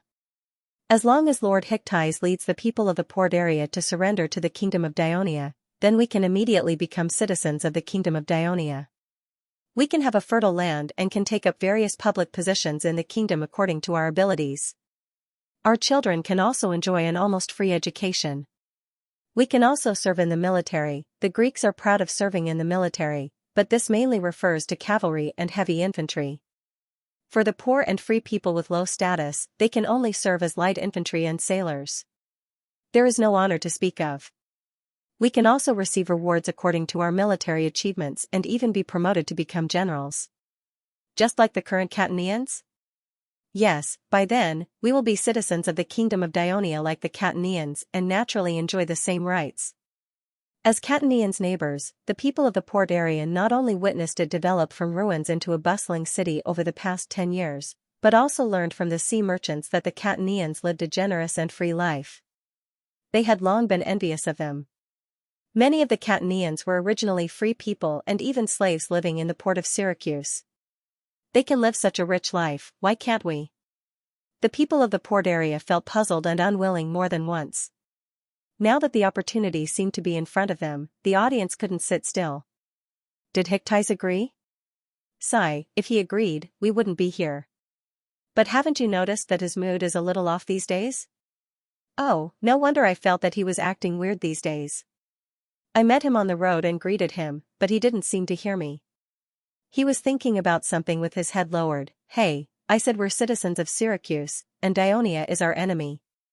Hippolytus was right to refuse them. He should have seized the emissary immediately and sent him to the council. That's right, Hyctes is confused. If the other generals know about this, he won't be able to explain himself. He might even be punished and lose his position as a general. Don't be so full of yourself. Since when did the people in the city treat us as citizens of Syracuse? They took away our land and only gave us a small number of seats in the council. Many of the proposals related to our interests couldn't be passed. That's right. That's right. If the people of Syracuse don't welcome us, why should we risk our lives to protect it? Do you know, in the past, the lives of the people in the port were even more miserable. We were oppressed by the people in the city. Let alone owning land, we didn't even have the right to participate in the citizens' assembly. We were only slightly better than slaves. It was with the help of the people of Dionia that the people in the port united and forced the council to make some concessions. We obtained some rights, but are these enough to satisfy us? If you want to live the life of the people of Catani, this is a great opportunity. They heard that the people of Dionia have captured the Euryalus fortress and the people in the council were terrified.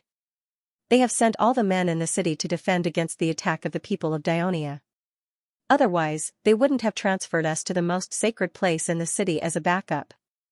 As long as Hyctes leads us to pledge allegiance to Dionia, we can help Dionia seize Syracuse and truly become their citizens. Hyctes once thought that Artemis was the only Dionia spy lurking in the city of Syracuse, but he was wrong. Perhaps in the Africa and Iberian region, the intelligence department of Dionia was too far away to arrange manpower. However, how could Aristides ignore such a strategically important neighbor like Syracuse who had so many grievances with Dionia? For more than 10 years, there were no less than 10 subordinates arranged to lurk in the port area. Who knew how many port people were influenced by them and had a good impression of Dionia? Therefore, once Artemis and the others began to implement their plan, soon the soldiers in the entire square were discussing about the secret conversation between the envoy of Dionia and Hyctes. The first person to discover the abnormality in the square was not Hyctes, who had been thinking about the problem on the platform, but his enemy Seleucus in the square. As one of the senior officers of this unit, he was shocked after hearing the content of the soldiers' conversation. However, he immediately realized that this might be a good opportunity for him, so he hurriedly invited a few senior officers who were also at odds with Hyctes to come to the platform and questioned him aggressively. Hyctes, so you have colluded with Dionia and are preparing to betray our Syracuse. The absent-minded Hypkidas was startled by Seleucus' words. After a moment, he came back to his senses.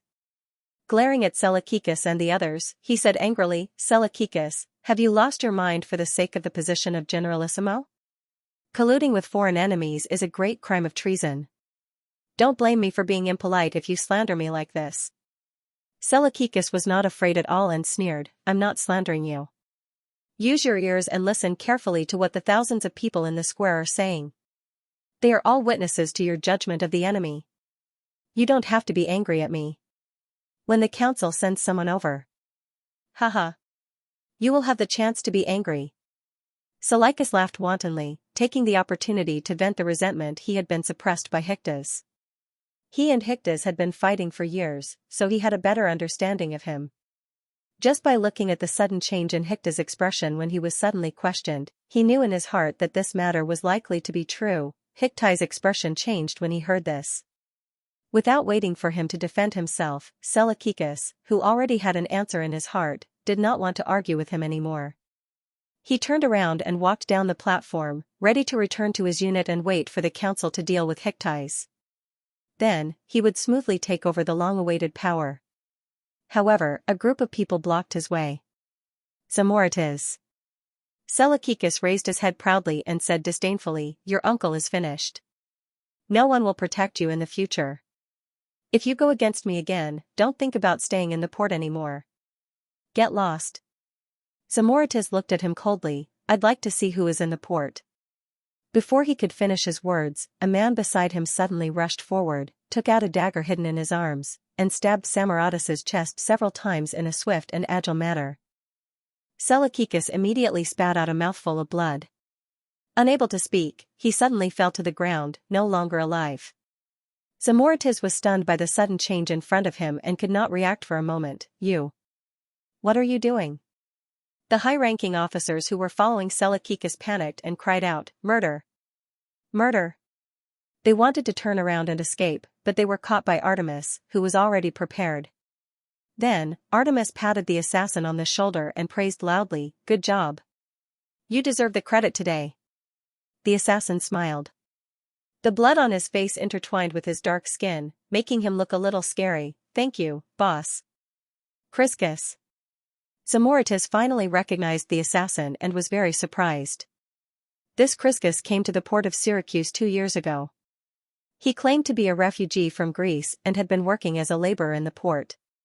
He was simple and honest, always doing the most work and getting the least pay. He was also often bullied. When Chryskis heard about this, out of kindness, he took the initiative to let his men bring him to the port under his jurisdiction and treat him fairly. However, he did not expect such an honest person to be such a vicious person. He seemed to be Artemis's subordinate. Thinking of this, Zamorites could not help but feel his hair stand on end. At this time, Artemis seemed to know what he was thinking and said to him seriously, "This is the only way to force your uncle to make up his mind as soon as possible." After saying that, he strode towards Hyctes. Zamorites hesitated for a moment, but he followed closely. Hyctes had already understood the situation on the square and saw what happened just now. Facing Artemis, he seemed relatively calm at the moment. "Did you arrange all this?" he asked. Artemis understood what he was referring to, but did not respond. Instead, he said, "Seleucus has already sent someone to the council to inform them, and, look." Artemis pointed at the square. Some of the soldiers led by Seleucus saw their captain was killed and wanted to rush to the platform to seek justice. However, they were forcibly stopped by Zamorites' men. Both sides had already clashed. "Not only for yourself, but for the people of the port of Syracuse. You must make a decision immediately," Artemis said in a deep voice. "Do the people of Dionia really care about the people of the port of Syracuse?"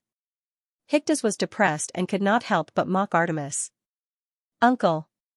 Zamorites could not help but speak up. Samaratus was the son of Tethys. Tethys was originally an old sailor in the port area of Syracuse. He was highly respected because of his excellent sailing skills and rich experience.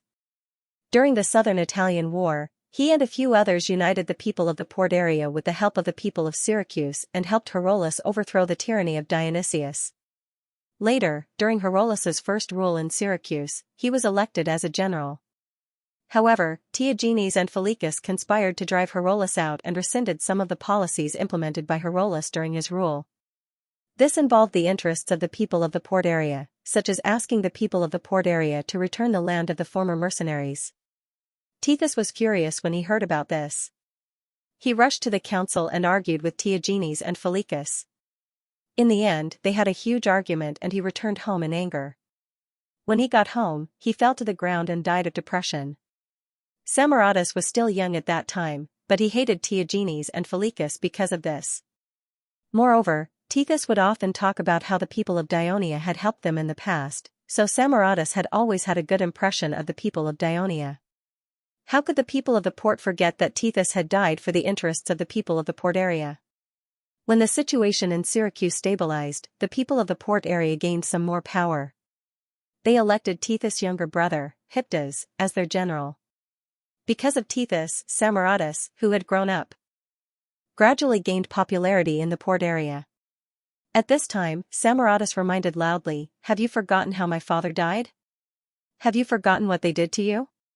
Seleucus, a despicable man, was able to enter the council because of Theagenes' support. He kept fabricating facts to slander your reputation and promote himself. In the end, he became a hero in the eyes of the people who did not know the truth, these high-ranking officers. Which one of them has not received benefits from Phylacus and the others? They always oppose your proposals in the council, so your proposals can never be passed in the council.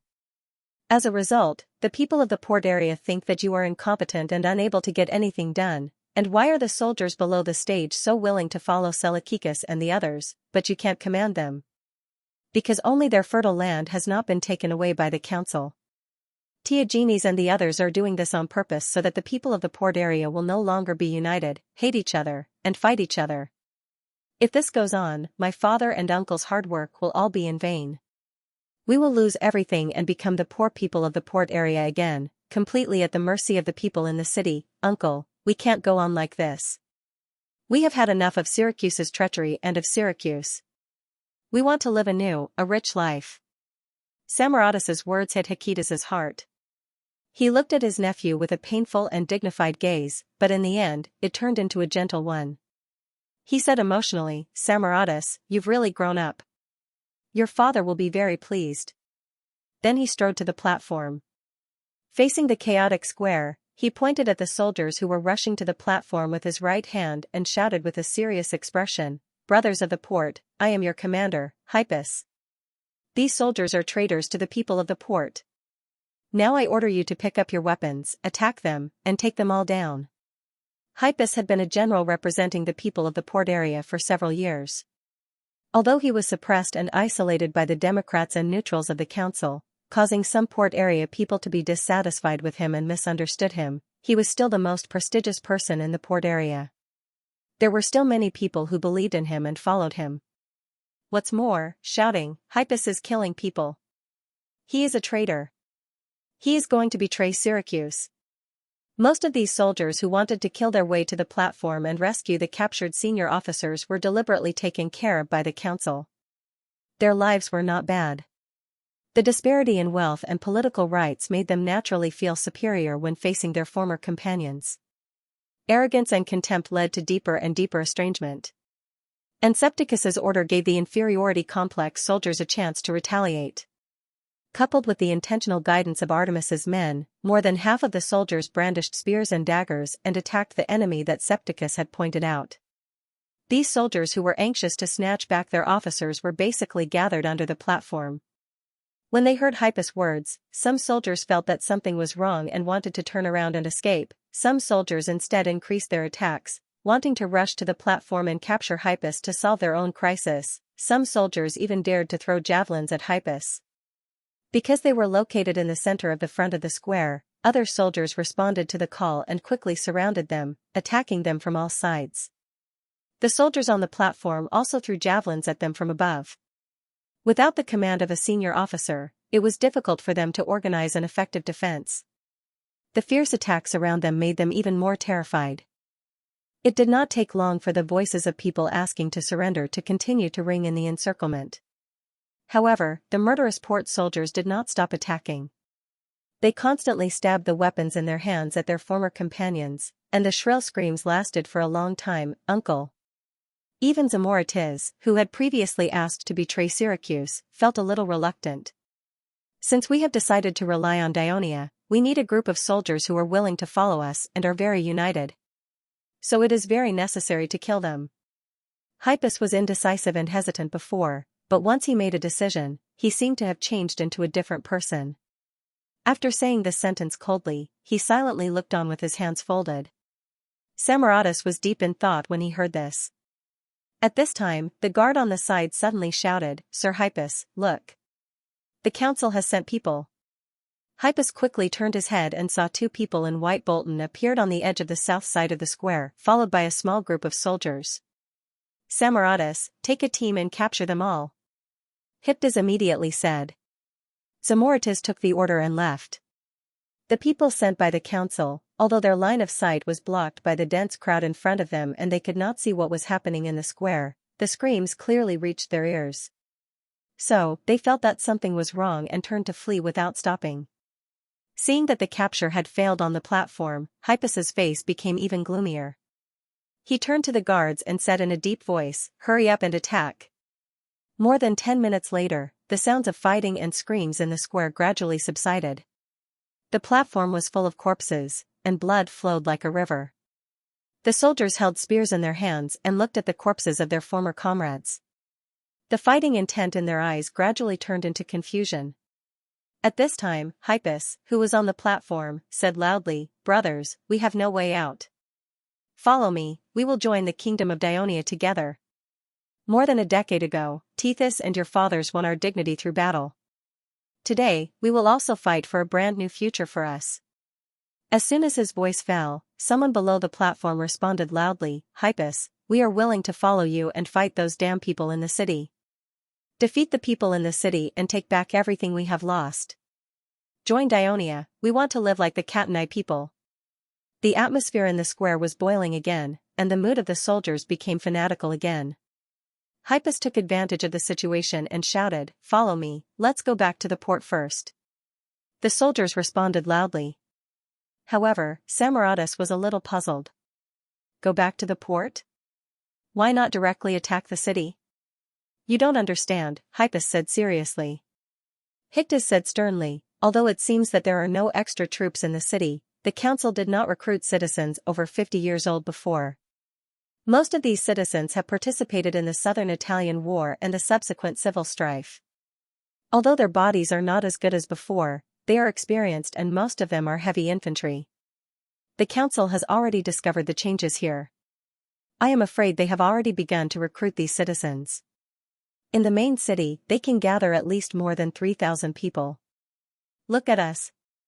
Samaratus subconsciously looked at the square. At this time, the square was much emptier than before. The number of soldiers had been reduced by nearly half, including more than 500 soldiers who had been killed. There were also some who did not agree with Hypus and did not want to betray Syracuse, so they quietly ran away. Most of the soldiers who stayed were light infantry. Seeing that Samaratus was silent, Hypus continued, When we return to the port, there are many sailors who are willing to follow us. We can rely on the inner wall to resist the attack of the council. We can also get in touch with the army of Syracuse outside the city through ships. What do you think? Hypus' last question was not asked to his nephew, but to Artemis. Although he still had a little resentment towards the spy of Dionia for using this method to force him, he had to show respect to him now to improve the bad impression that his previous hesitation might have caused the people of Dionia to have him. The plan had succeeded. Artemis was overjoyed, and her attitude became humble. Lord Hyctus, you are the commander of this army, and you know the situation in the city best. Everything is up to you. If you need me to contact the army outside the city, I am willing to carry out your orders. Good. Good. Hypus looked grateful, then shouted to the soldiers around him, Follow me, let's go to the port. There were 3 ports in Syracuse. The smallest one was on Ortygia Island. There were only 2 docks and very few ships. There was a small port on the north side of the isthmus connecting Ortygia Island and the city. It was an early trading port in Syracuse. Later, as the city expanded, the population increased, and the maritime trade flourished, the small port was no longer enough, so a bigger port was built. The bigger port referred to the pocket-like bay west of Syracuse. The real bigger port was only a small part of the northeast corner of the bay. It was 2 miles south of the isthmus of Ortygia Island. It used to be a part of the swamp, but was later filled up by the people of Syracuse to build the port. The freedmen and slaves who poured into Syracuse to work for the port had to continue to fill up the swamp and build simple houses in order to have enough space to live. This also caused the city wall near the bay to keep moving west. Among the many derogatory nicknames given to the people of the port area by the citizens of the city, Swamp Man was the most commonly used. Chacidas led more than 2,000 soldiers and marched southwest quickly. They did not encounter any major obstacles along the way. In fact, Theagenes, who was defending the western part of the city, had already received urgent news from the council that there had been a rebellion in the Hipparchus and that they were attacking the council. He was asked to immediately send 2,000 heavy infantry to the council to destroy the rebellion and prevent the council from being attacked. As Chacidas had expected, the people of the council were urgently recruiting old citizens. However, he did not expect that military mobilization would take time. The square was too close to the council, and the councillors were worried about their own safety. They could not wait for the new army to be formed, so they sent people to ask for help from Theagenes, who was closest to them. The councillors described the situation as very serious. Theagenes was shocked and became very anxious. Due to the occupation of Euryalus, the council had sent more than 6,000 soldiers, including those on both sides of the city wall. In addition to the extensive and fierce attack on the city by the army of Syracuse, All of Tiagene's troops under his command were defending the city. He did not have any extra soldiers around him, so he had to quickly transfer troops from the defending troops on the city wall. He had mobilized nearly 1,000 soldiers. This was the largest number of soldiers he could squeeze out with all his might. Because of this, the defense of the entire city became even more strained. Nearly 1,000 soldiers rushed to the main city. At this time, Hictas led more than 2,000 soldiers to the port. Separated by a few streets, the two sides crossed each other. Hictas led his troops to the inner wall. This was the wall built by the people of Syracuse to separate the people in the port area. Every day, a team of citizen soldiers in Syracuse was stationed there. If the goods in the port, foreign merchants, and foreign sailors wanted to enter the main city, they had to go through their inspection. When the people in the port area went to the city, they naturally had to pass through this checkpoint. They would inevitably be questioned. The people in the port area had always thought that this was the strongest evidence that Syracuse treated them unequally, and it was also a thorn in their hearts. Previously, after the overthrow of Dionysius, Tethys and the others had proposed to Heroas to dismantle this inner wall. Heroas did not agree, but agreed that the soldiers stationed on the inner wall would be the citizens of the port. However, after Heroas' death, the council once again replaced the soldiers stationed on the inner wall with citizens of the city. This inner wall had actually become an irremovable barrier between the people of the port area and the citizens of the city. Because this inner wall was mainly aimed at the port area and played the role of isolation and inspection, it was not built as tall and strong as the outer wall. After Hictas arrived with his troops, he did not speak to the team officers here at all. He directly ordered the soldiers to kill their way up the stone stairs on the inside of the wall. At the same time, he ordered the other soldiers to throw javelins at the defenders at the top of the wall. Usually, there were 20 soldiers stationed here. After Tethys sent reinforcements to the council, he also thought of the importance of this place. However, he was really short of troops and only sent 150 people. He originally thought that after Hictas attacked the council and was defeated, the inner wall could cut off their retreat to the port. Then, the pursuers could surround and destroy them here. He did not expect that Hictas did not attack the council at all. Instead, he directly returned to the port. As a result, under the full attack of more than 2,000 people, the 150 defenders were quickly defeated. Hictas led the troops through the inner wall and entered the port area. He asked Zamoritas to take people to tell the people in the port area that he had decided to join the kingdom of Dionia, hoping to get their support, and to make all defensive preparations to deal with the upcoming attack of the Syracuse army. At the same time, he led the main force straight to the military port. The military port was located not far to the north of the commercial port. It had been expanded many times. In the later period of the reign of Dionysius, it could accommodate 500 three-decker warships and 100,000 crew members. However, there were only 50 warships, 30 of which were three-decker warships, anchored in the military port. There were about 7,000 people in the military port, most of whom were from the port area. Nearly half of the crew members from the port area were poor freedmen. A very small number of people were from the city. They were the port guards, the captain, and the deck soldiers. Because it was during the war, the council required that the fleet crew must gather at the military port early every morning, then take their positions on the warships, and be ready to attack at any time. However, there were only more than 100 people guarding the port. Even if the soldiers on the warships were included, the total number did not exceed 400. They could ensure the safety of the military port and command the warships because the people in the port area basically followed the laws of Syracuse. Now, Hictas led the army to the military port. Without saying a word, he directly ordered the soldiers to attack. He also arranged some people to shout into the military port, "Brothers in the port area, you no longer have to worry about fighting with the powerful Dionysian fleet. General Hictas has led us to join the kingdom of Dionia. Quickly pick up the weapons in your hands and occupy this military port with us. Then become a Dionysian citizen and get fertile land." As half of the sailors in Syracuse were free people, it was easy for them to be infiltrated by Dionia's Sicilian intelligence department. These spies often preached among the sailors about the terror of the Dionian navy and the benefits that free people enjoyed after joining the kingdom, causing the sailors to love and fear Dionia. Ever since Syracuse tore up the agreement and formed an alliance with Carthage to wage war against Ionia, the Syracuse navy avoided the war in the beginning because the council wanted to preserve their strength. Later, under the strong request of Carthage, the navy of Ionia did patrol the sea. However, after discovering the warships of Ionia from afar, even if the commander wanted to fight, the sailors did not have the will to fight and used various methods to delay the execution.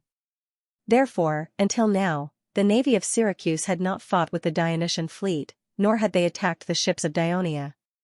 Now, the sailors heard the familiar shouts of the soldiers outside the military port. Under the leadership of the Ionia spies, they picked up wooden oars and daggers and swarmed forward.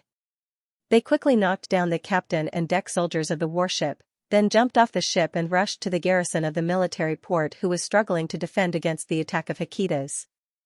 Hikitas did not feel relaxed even though he had occupied the military port.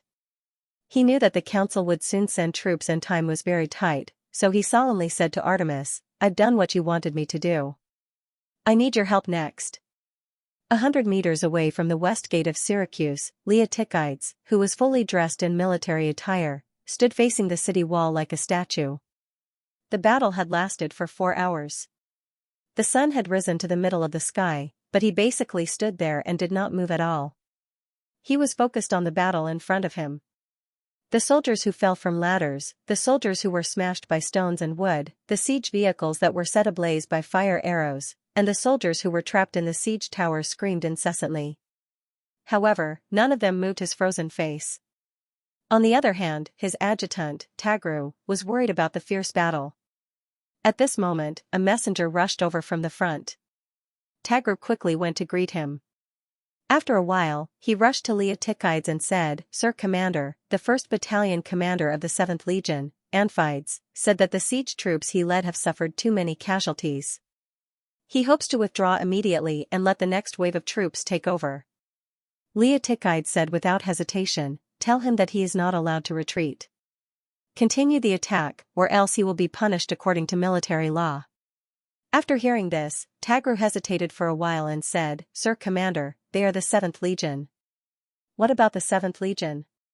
Leotychides' face darkened. "As the commander, I treat the 7th Legion and the 8th Legion the same way. In the last wave of attack, the 8th Legion held on for more than 2 hours. It was really difficult to hold on, so I changed to the 7th Legion." "How long have they been fighting?" "About an hour." Facing Leotychides' sharp gaze, Tagru said softly, "Only an hour. The soldiers of the 8th Legion who retreated have not gotten enough rest. Let them continue fighting for another hour." Leotychides said coldly, "Yes." As Tagru was about to inform the messenger, he heard Leotychides say, "Logically speaking, the 7th Legion should be able to fight for longer." "Huh? Did you notice that the defense of Carthage's men is weakening?" Leotychides looked at the battle in front of him. Instead of saying that he was asking for Tagru's opinion, it was more accurate to say that he was analyzing this situation to himself. "In this period of time, from what I can see, our soldiers have climbed up the wall using ladders twice.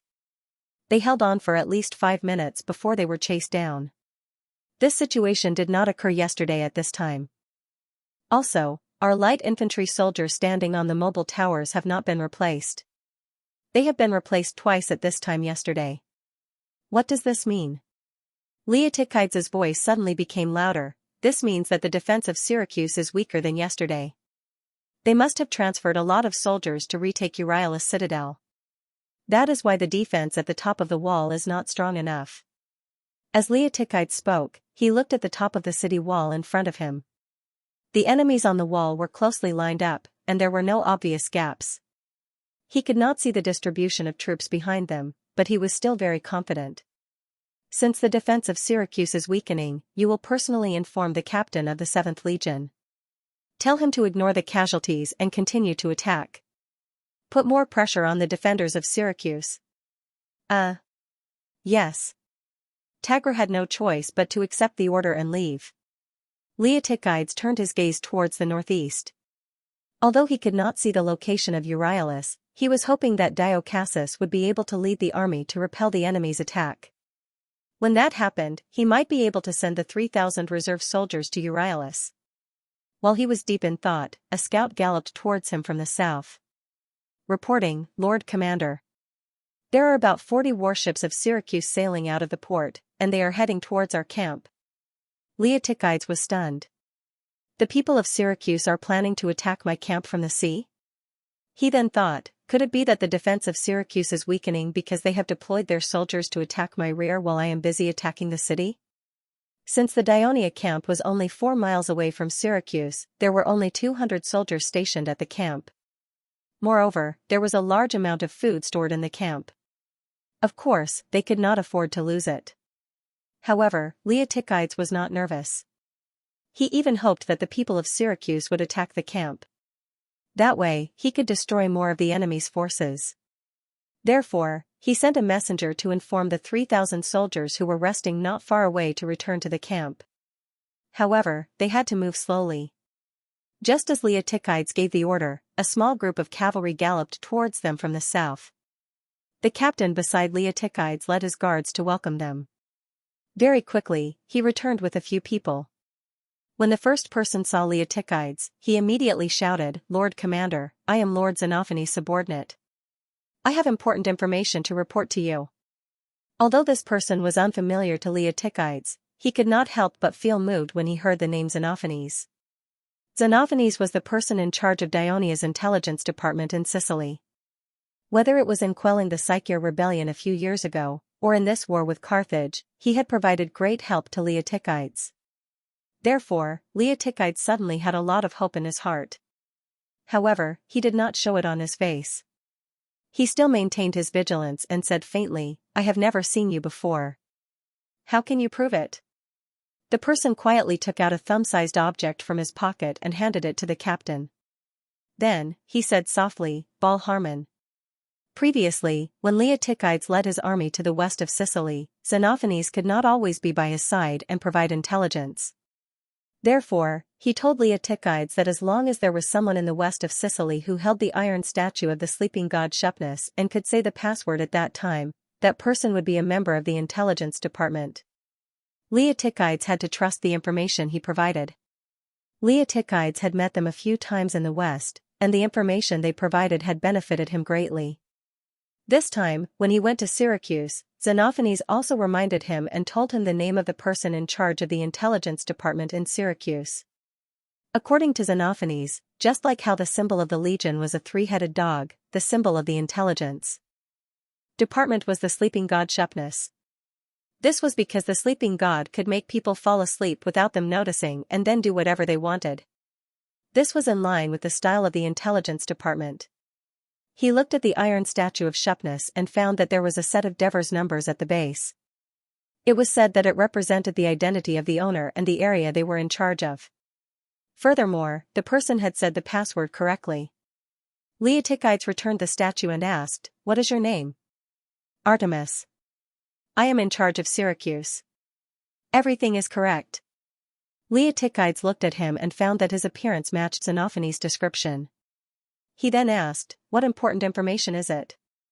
"General Xianxia of Syracuse has decided to lead the people in the port area to join the kingdom. He is now leading more than 2,000 soldiers to control the military port in front of us, ready to fight with the army of Syracuse. For this reason, he has sent out all his warships to dock at the beach not far from our camp and transport our soldiers into the military port of Syracuse to reinforce them. After that, we will attack the city of Syracuse together." Artemis excitedly explained everything in one breath. Leotychides was shocked. There was internal strife in Syracuse, some of the people in Syracuse had surrendered, the military port was open to the Dionysian army, soldiers could enter Syracuse on their warships. These words surprised the usually calm Leotychides to the point that he could not believe it. A great opportunity to attack Syracuse was placed in front of him so easily? While he was feeling emotional, he heard Artemis say, "This is General Xianxia's nephew, Samaratus. He played an important role in persuading Xianxia to join the kingdom." Samaratus stepped forward and looked nervously at the Dionia commander in front of him, who was wearing a black breastplate and a purple and red crown helmet. He was a little excited. The people of Syracuse resented Dionia for taking away their glory, but it also prompted them to pay more attention to this powerful neighbor. Dionia's ever-victorious army attracted the attention of young people. For the past few years, the most talked-about general of Dionia among the young people of Syracuse was none other than Leotychides. He conquered the troublesome Cycles and defeated the Carthage army. He even led the army to the west and wreaked havoc in the territory controlled by the Carthage army. In recent months, in the discussion of the people of Syracuse, the reputation of this rumored indifferent and ruthless general of Dionia had surpassed that of the king of Dionia who once completely defeated Dionysius and caused its demise. Samaratus faced Leotychides' sharp gaze and said nervously and eagerly, "Dear General Persosus, the army of Syracuse will arrive at the military port soon. Our people are not well equipped and most of them are light infantry. It will be difficult for us to resist their attack. So please, send reinforcements as soon as possible." "Okay, I'll send reinforcements now," Leotychides immediately said. Artemis was a little stunned. He did not expect Leotychides to agree without thinking. It seemed to be somewhat inconsistent with the image of a cautious and thoughtful person. Samaratus expressed his gratitude happily. In fact, Leotychides had no reason to hesitate. Carthage's warships had already docked at the shore. Once the Dionia soldiers boarded the warships, it was equivalent to controlling the entire warship. If this was a conspiracy, using thousands of sailors and the entire navy of Syracuse as bait was too risky. With Syracuse in such a difficult situation, Leotychides did not think that the people of Syracuse would have the courage to carry out this plan. It would not be easy to convince their council to carry out this plan. Leotychides decided to let the 3,000 reserve soldiers first board the warships of Syracuse and land at the military port. At the same time, he also sent someone to inform the resting 8th Army to rush to the beach as the second wave of troops to land at the military port. Compared to the Euryalus fortress which was further away, the port was a better springboard to attack the city of Syracuse. Since he had made up his mind, he simply sent all the surplus troops there. After paying a heavy price, the Syracuse soldiers who attacked the Euryalus fortress finally broke through the wooden planks blocking the entrance. The soldiers roared excitedly and swarmed into the hole. They were going to kill all the enemies who invaded the city. However, as soon as they rushed into the fortress, the soldiers running at the front suddenly stopped. In front of them was a ditch about 3 meters wide and 2 meters deep. The ditch extended all the way to the stone walls on both sides. On the other side of the ditch was a dense formation of spears formed by the Dionia soldiers. The Syracuse soldiers at the front stopped moving forward, but the soldiers at the back kept pouring in. In an instant, the soldiers at the front were pushed into the ditch. Although there were no sharp wooden spikes buried in the ditch due to the lack of time, when the fallen Syracuse soldiers struggled in panic and tried to climb up, another batch of soldiers fell on top of them. The next batch of soldiers were involuntarily pushed forward and stepped on their fallen comrades. After crossing the ditch with great difficulty, they were greeted by countless shining spears. The Dionia soldiers on top of the stone walls continuously threw javelins, stones, and even fire pots. Screams and groans filled the small fortress. Not long after they charged into the fortress, the Syracuse soldiers suffered heavy casualties and were quickly defeated. After repelling the enemies on both sides of the wall, the army led by Dio Cassius defeated the main force of Syracuse that attacked from the south. According to the previous plan, he should continue to defend the fortress and wait for reinforcements instead of pursuing alone to prevent himself from being surrounded by the enemy. However, not long ago, the messenger brought new news. Dionia's reserve troops had landed at the port of Syracuse. Together with the citizens of the port of Syracuse who had just joined the kingdom, they were engaged in battle with the Syracuse army. At the same time, Leotychides gave him a new order. When the enemies who attacked the fortress retreat, there was no need to defend the fortress anymore. Immediately march towards the city. That was why Dio Cassius gave the order of full pursuit without hesitation. Because Cucius was injured, he did not personally lead the soldiers into the fortress. He waited outside to hear the cheers of victory, but what he saw were countless terrified soldiers desperately fleeing back. He desperately shouted to dissuade them but to no avail. Instead, under the influence of these defeated soldiers, the other soldiers still outside the fortress also fled together, and the loud bugle of Dionia made the defeated soldiers flee even faster. Cucius had no choice but to flee as well. He was extremely anxious and suddenly remembered that Falcus was leading many people to build defensive facilities not far ahead. Perhaps they could stop these defeated soldiers and reorganize the army. Unexpectedly, when he arrived there, he did not see anyone at all, only a half-dug trench and the unfinished earth rampart behind the trench, which hindered the retreat of the soldiers. After the Syracuse council learned of the rebellion led by Hyctes, not only did they send a messenger to inform Theagenes, but they also sent someone to inform Falcus in the Epel highlands, because there were many old citizens among the people led by Falcus and they needed to be immediately recruited to form an army to quell Hyctes' rebellion. Falcus was also shocked when he heard the news. He did not have the mood to build defensive facilities here. When he led the team back to the city, he also stopped the messenger from informing Cusius and the others, because in his opinion, the attack on the Euryalus fortress was at its climax. If the attacking troops received bad news at this time, it would disrupt the morale of the army and make all previous efforts in vain. When Falcus rushed to the main city, he learned that Hyctes did not attack the council, but retreated to the port. Falcus was anxious. He knew that the port was very close to the Dionia barracks. Once Hyctes occupied the port and received the Dionysian army by sea, Syracuse would be finished. Time was tight, and he did not have time to wait for these old citizens to go home and put on their weapons and equipment before gathering and setting off. Instead, he first led the 1,000 soldiers who came from West City and the 500 old citizens who had just been gathered to quickly march to the port in the southwest direction. When they arrived at the inner wall and saw the corpses on the ground, the soldiers felt the urgency of the situation, but they also felt angry. When they entered the port, they quickly found the traitor Hyctes leading the army in front of the military port. Septicus saw Falcus and was about to talk to him in front of the formation to buy some time. Who knew that Falcus had already seen through his intentions and directly ordered an attack? 1,500 soldiers, mostly heavy infantry, roared and charged at the enemy, while the port soldiers also threw dense javelins at the enemy. Since it was a matter of life and death for both sides, the battle was very fierce from the beginning. But after fighting for a while, the port's army, which was mostly made up of light infantry, was gradually losing ground. If not for some civilians in the port area rushing over with wooden sticks and oars to attack the flanks of Syracuse's army, temporarily relieving some of the pressure on Syracuse's army, perhaps Syracuse's army would have been routed. But the situation was still not optimistic. The people in the port continued to fall in the battle, and the entire army had been forced to retreat to the coast. At this critical moment, 50 warships returned to the military port one after another. As soon as the warships docked, the full deck of Dionia soldiers quickly jumped off the ship.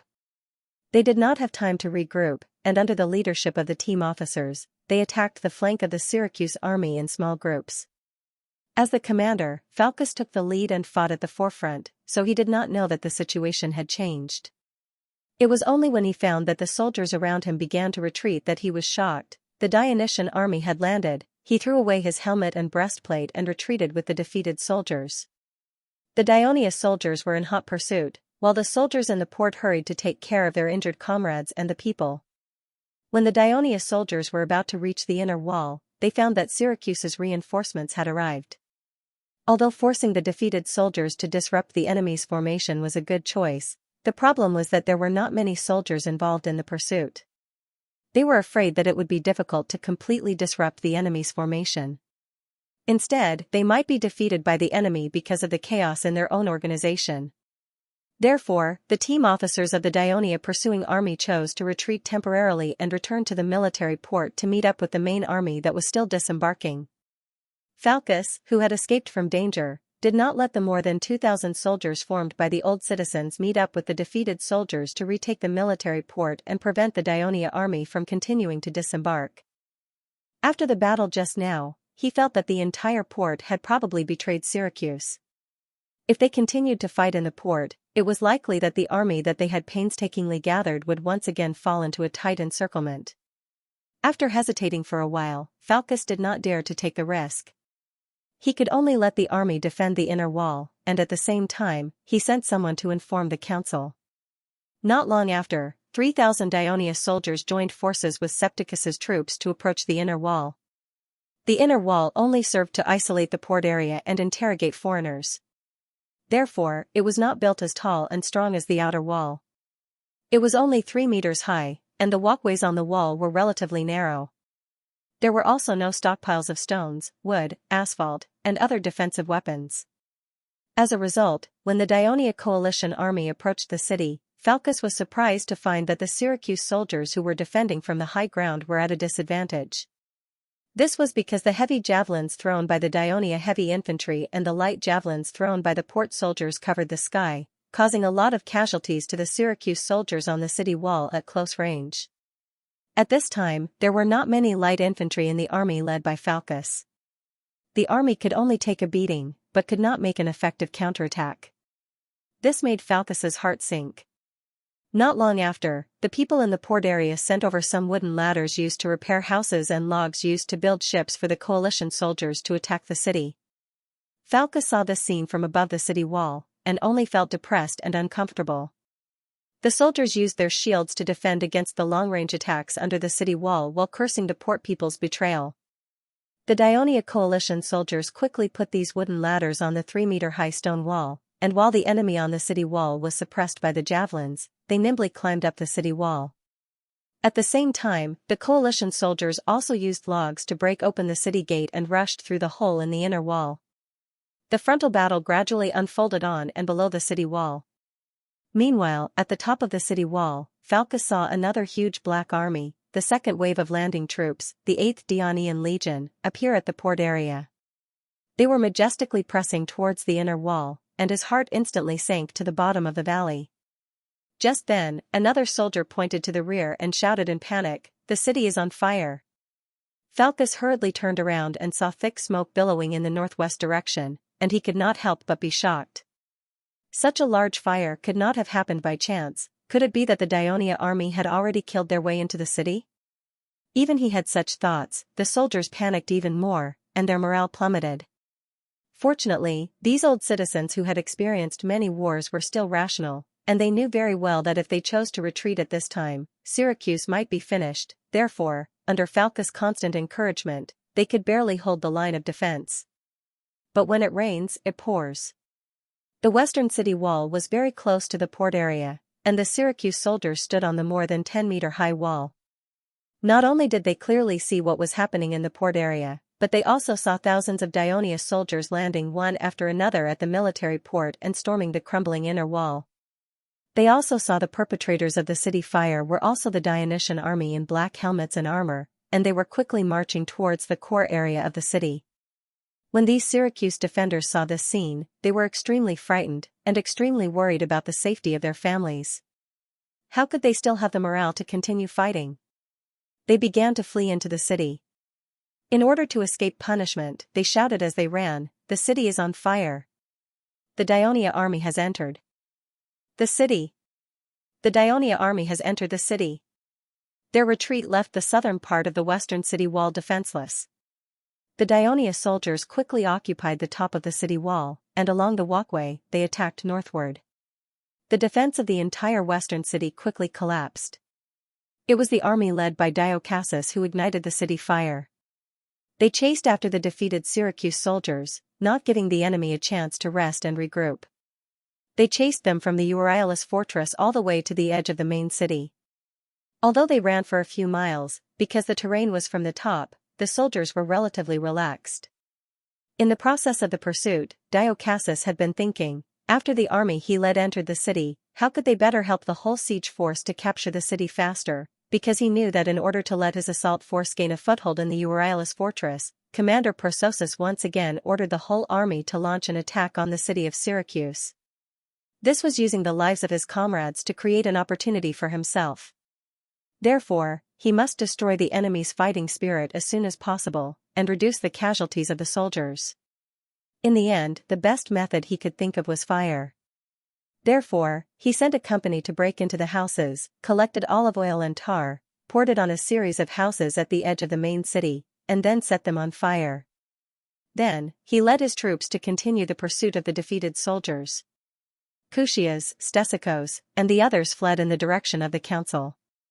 He was still hoping that the council would send an army to stop the pursuing army. Who knew that the council had no more soldiers to send, and when the council members received the news of the enemy's attack, they were terrified.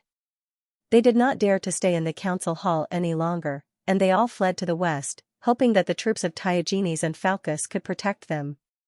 Who would have thought that they would run into the fleeing soldiers from the western part of the city? Only then did they realize that the western wall had fallen. Everyone panicked and did not know where to go. Some even cried, "It's over. Syracuse is finished." Suddenly, someone shouted, "We can go to Ortygia Island." This reminded the panicking counselors, yes, we still have Ortygia Island, as the birthplace of Syracuse and the Acropolis of Syracuse. Ortygia Island was built into a sturdy fortress during Dionysius's reign. At the same time, a palace was built on the island.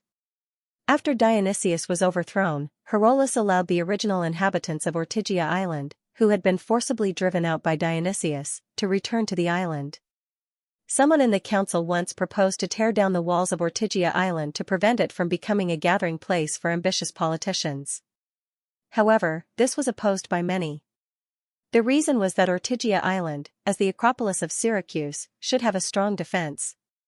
When Syracuse was in danger, it should be a refuge for the people. Now, this was true. When Syracuse was in chaos, Dionysius retreated to Ortygia. Herodotus had the absolute advantage, but could do nothing to him. In the end, they relied on Sparta to trick him out of Ortygia. Therefore, the island's defense was absolutely trustworthy. Most of the people on the island were descendants of the founders of Syracuse. Their loyalty to the city was also trustworthy. Therefore, Ortygia Island was an ideal refuge.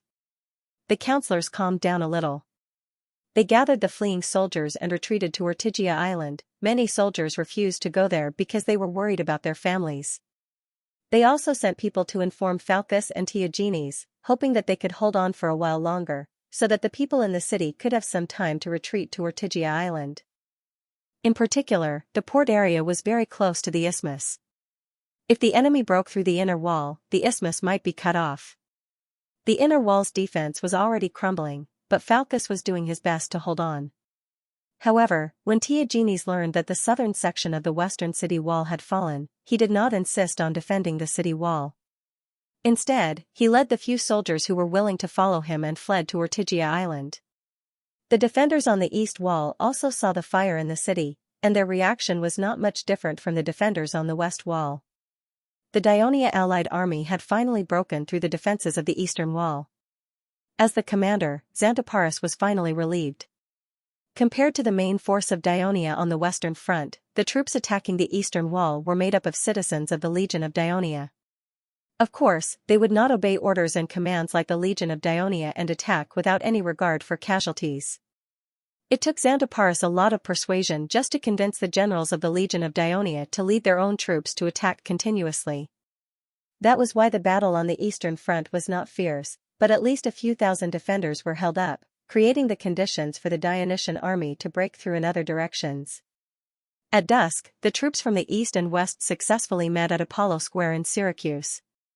The main force led by the Devers remained in Minoa, while the troops led by Lazaro and Epitines stayed in Enna and fortified the city every day. Under such circumstances, Margo was at his wits' end. Even if he wanted to attack one side, the shortage of food made him give up on the idea. After 5 or 6 days of confrontation in Minoa, he finally led his troops west to Segesta. When the Devers received the news of the great victory of the Third Fleet, he was even more determined to carry out the strategy of land defense, sea attack. These days, new warships were added to the ranks of the Sicilian fleet. The total number of warships had reached 320, and the main force had moved forward to the port of Serenus. Every morning, Xianxia would lead the fleet out of the port and sail to the west, sweeping the entire western coast of Sicily. He would not return until dusk. This was because he had recently received information from the king of the Devers.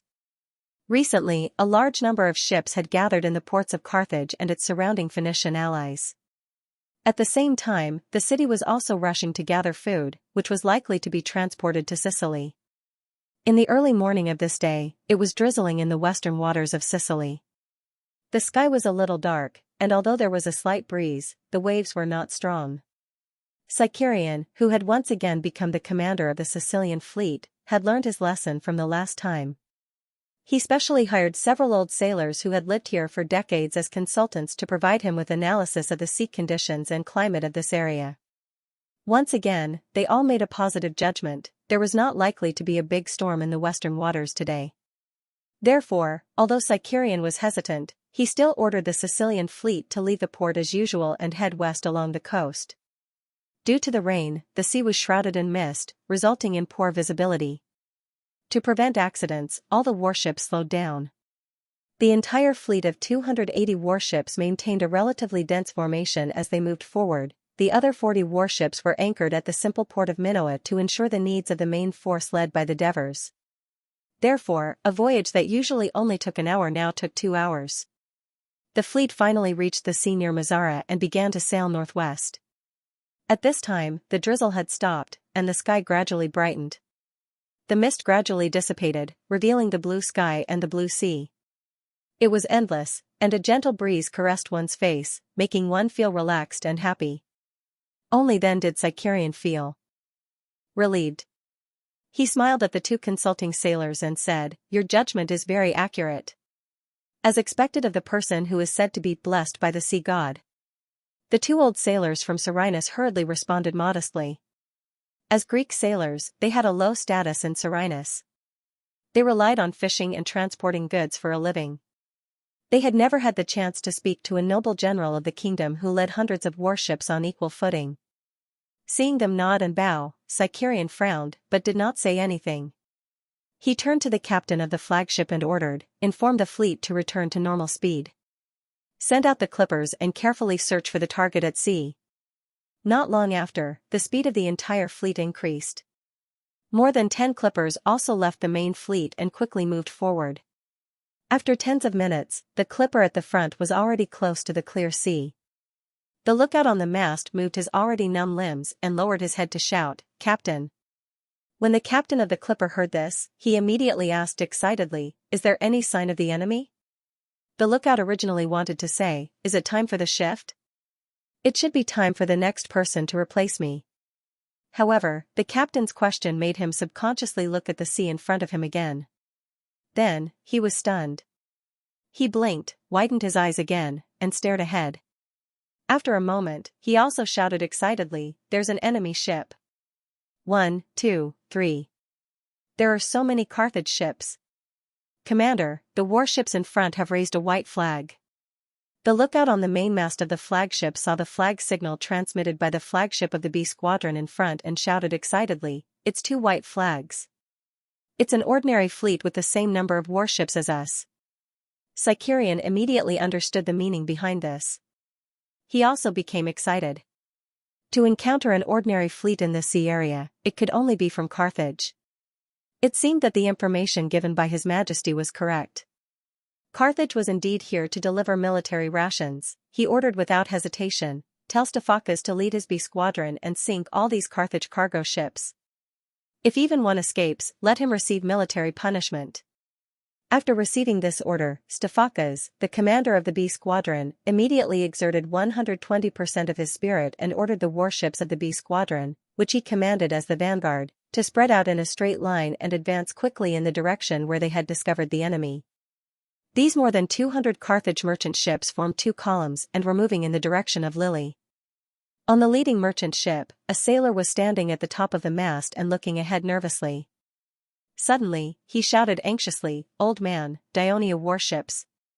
Dionia warships are coming." After saying that, he quickly slid down from the mast. Merchant ships were not like warships. Generally, they only had one mast, and it was located at the end of the bed. Usually, people would not stand at the top of the mast to look out. On one hand, merchant ships relied heavily on the propulsion of sails and were afraid of trampling on the mast. On the other hand, standing on the mast for a long time could easily destroy the balance of the whole body and lead to accidents. However, today's situation was special. They needed to know the movements of the Dionysian fleet as early as possible. "I think I've really gone crazy. I actually agreed to Morber's request to pilot a merchant ship to face the warships." The old captain with white hair did not seem nervous. Instead, he sighed and said. Beside him, a helmsman with an equally wrinkled face comforted him, "We're still considered lucky. Barikos and the others even have to pilot a merchant ship and break into the Dionysus fleet. That's really crazy. The old captain sighed again, who asked us to be Morber's old subordinates. We followed him for so many years and received a lot of help from him. Besides, the mother country is in trouble now.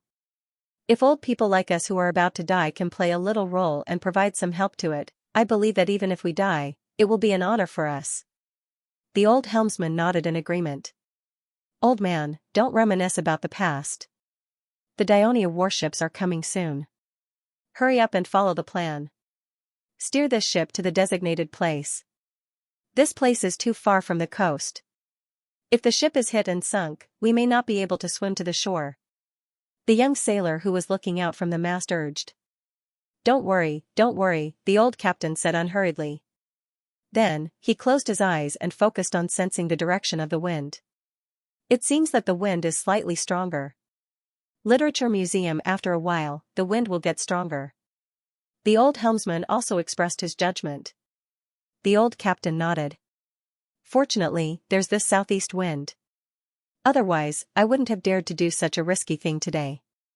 He sighed softly, then said to the young sailor, lower the sails. Just as the sailor lowered the sails, the old helmsman had already moved the rudder and turned the bow of the ship, which was originally facing east, to the northeast. The sails were lowered. Feeling the wind, they began to swell. The old captain held the sails in his hands, smiled, and said confidently, attention, everyone. The ship is sailing north.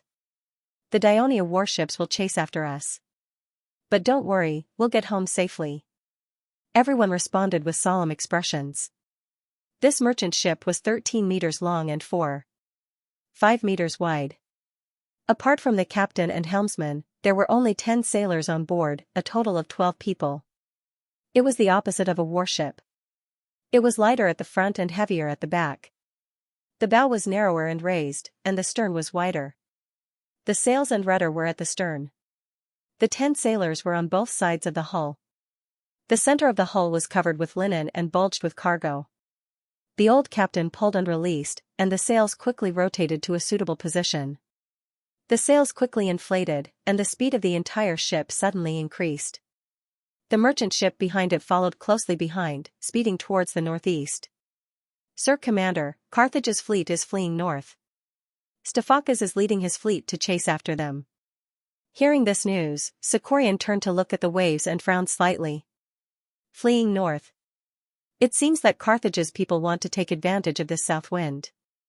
Should we follow them? The captain asked.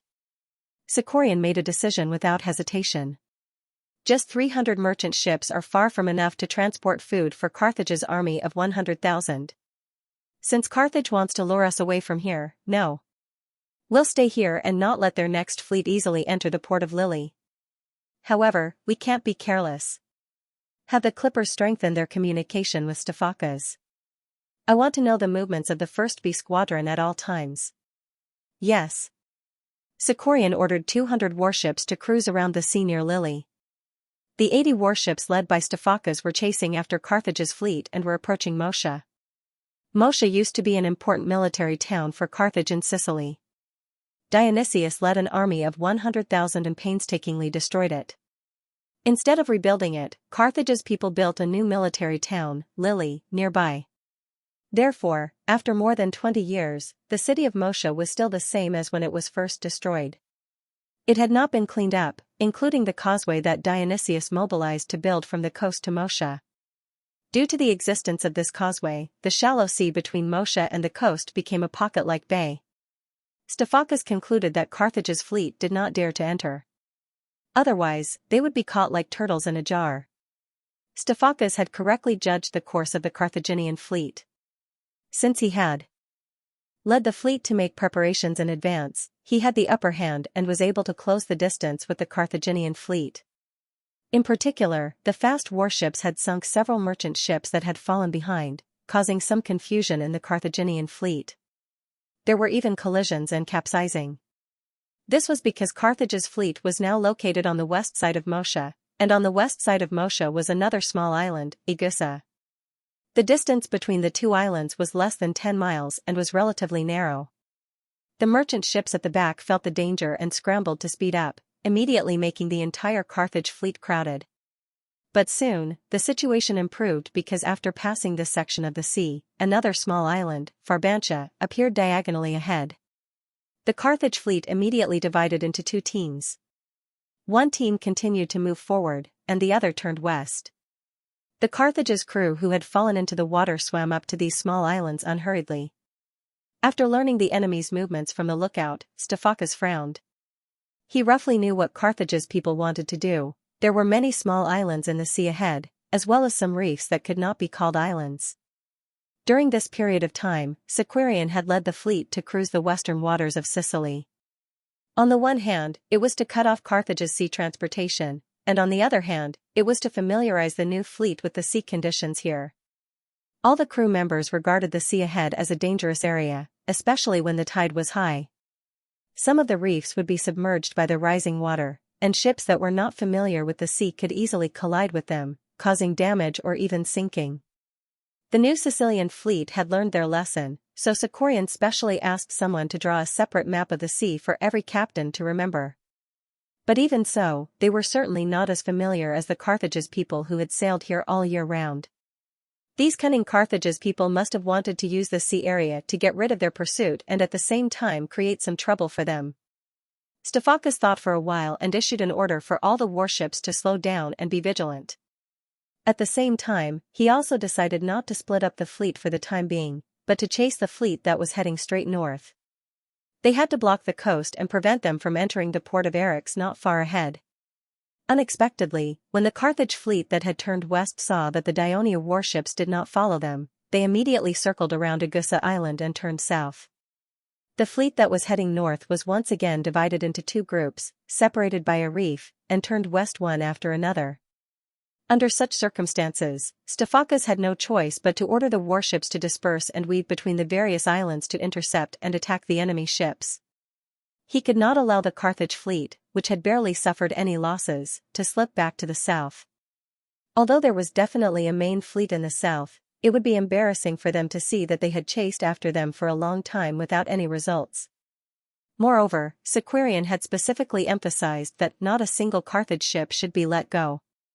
Thus, a large-scale game of hide-and-seek at sea began. At this time, on the sea near Lilibo, the main Dionia fleet that was cruising received news from a clipper ship that had been sent to the southwest. Another Carthage fleet, smaller in number than the Sicilian fleet, was sailing in the direction of Lilibo. "Commander, your judgment is correct.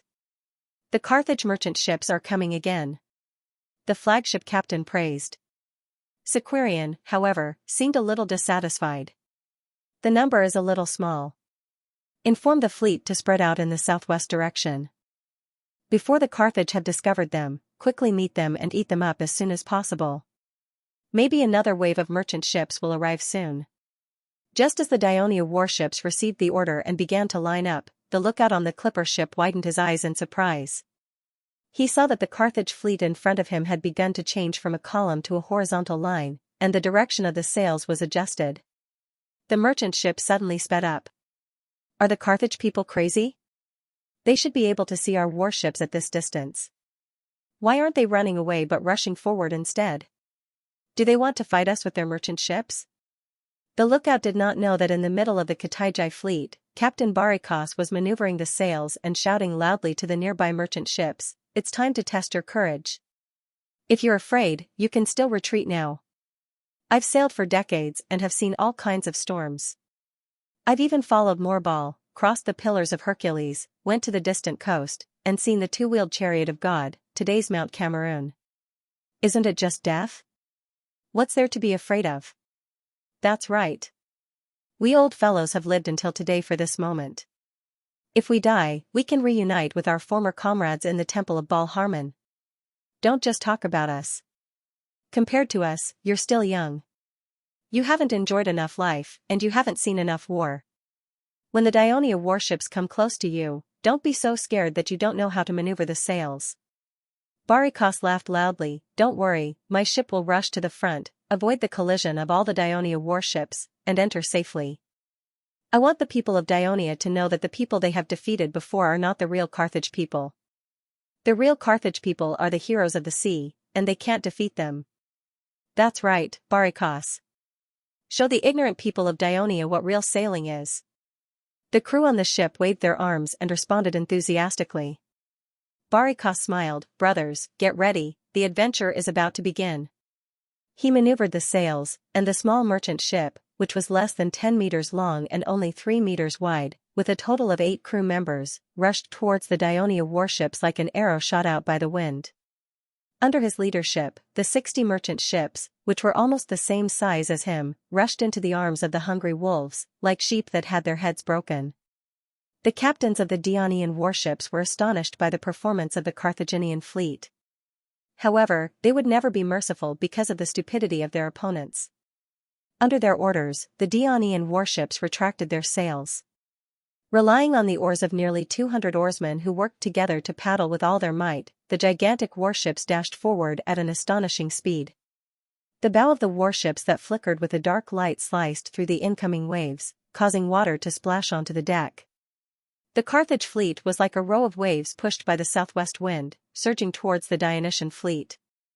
The Dionysian fleet formed a double horizontal formation, and the warships in the front were charging almost one-on-one. It was like an Olympic boxing match, exciting. However, when the two sides got close, the Carthage merchant ship was like a baby facing a giant. There was a huge difference in size, and the slightest collision would break all the bones in the ship. However, such a tragic scene did not happen. Most of the Carthage fleet agilely avoided the violent collisions and barely passed by the Dionia warships. After experiencing such a thrilling scene, most of the Carthage sailors did not feel any lingering fear. Instead, they yelled in excitement, "See that, Dionia? This is the true strength of the Carthage sailors. Hey, you guys are too clumsy. You're just like old ladies in their 60s or 70s. How dare you compete with us with such skills?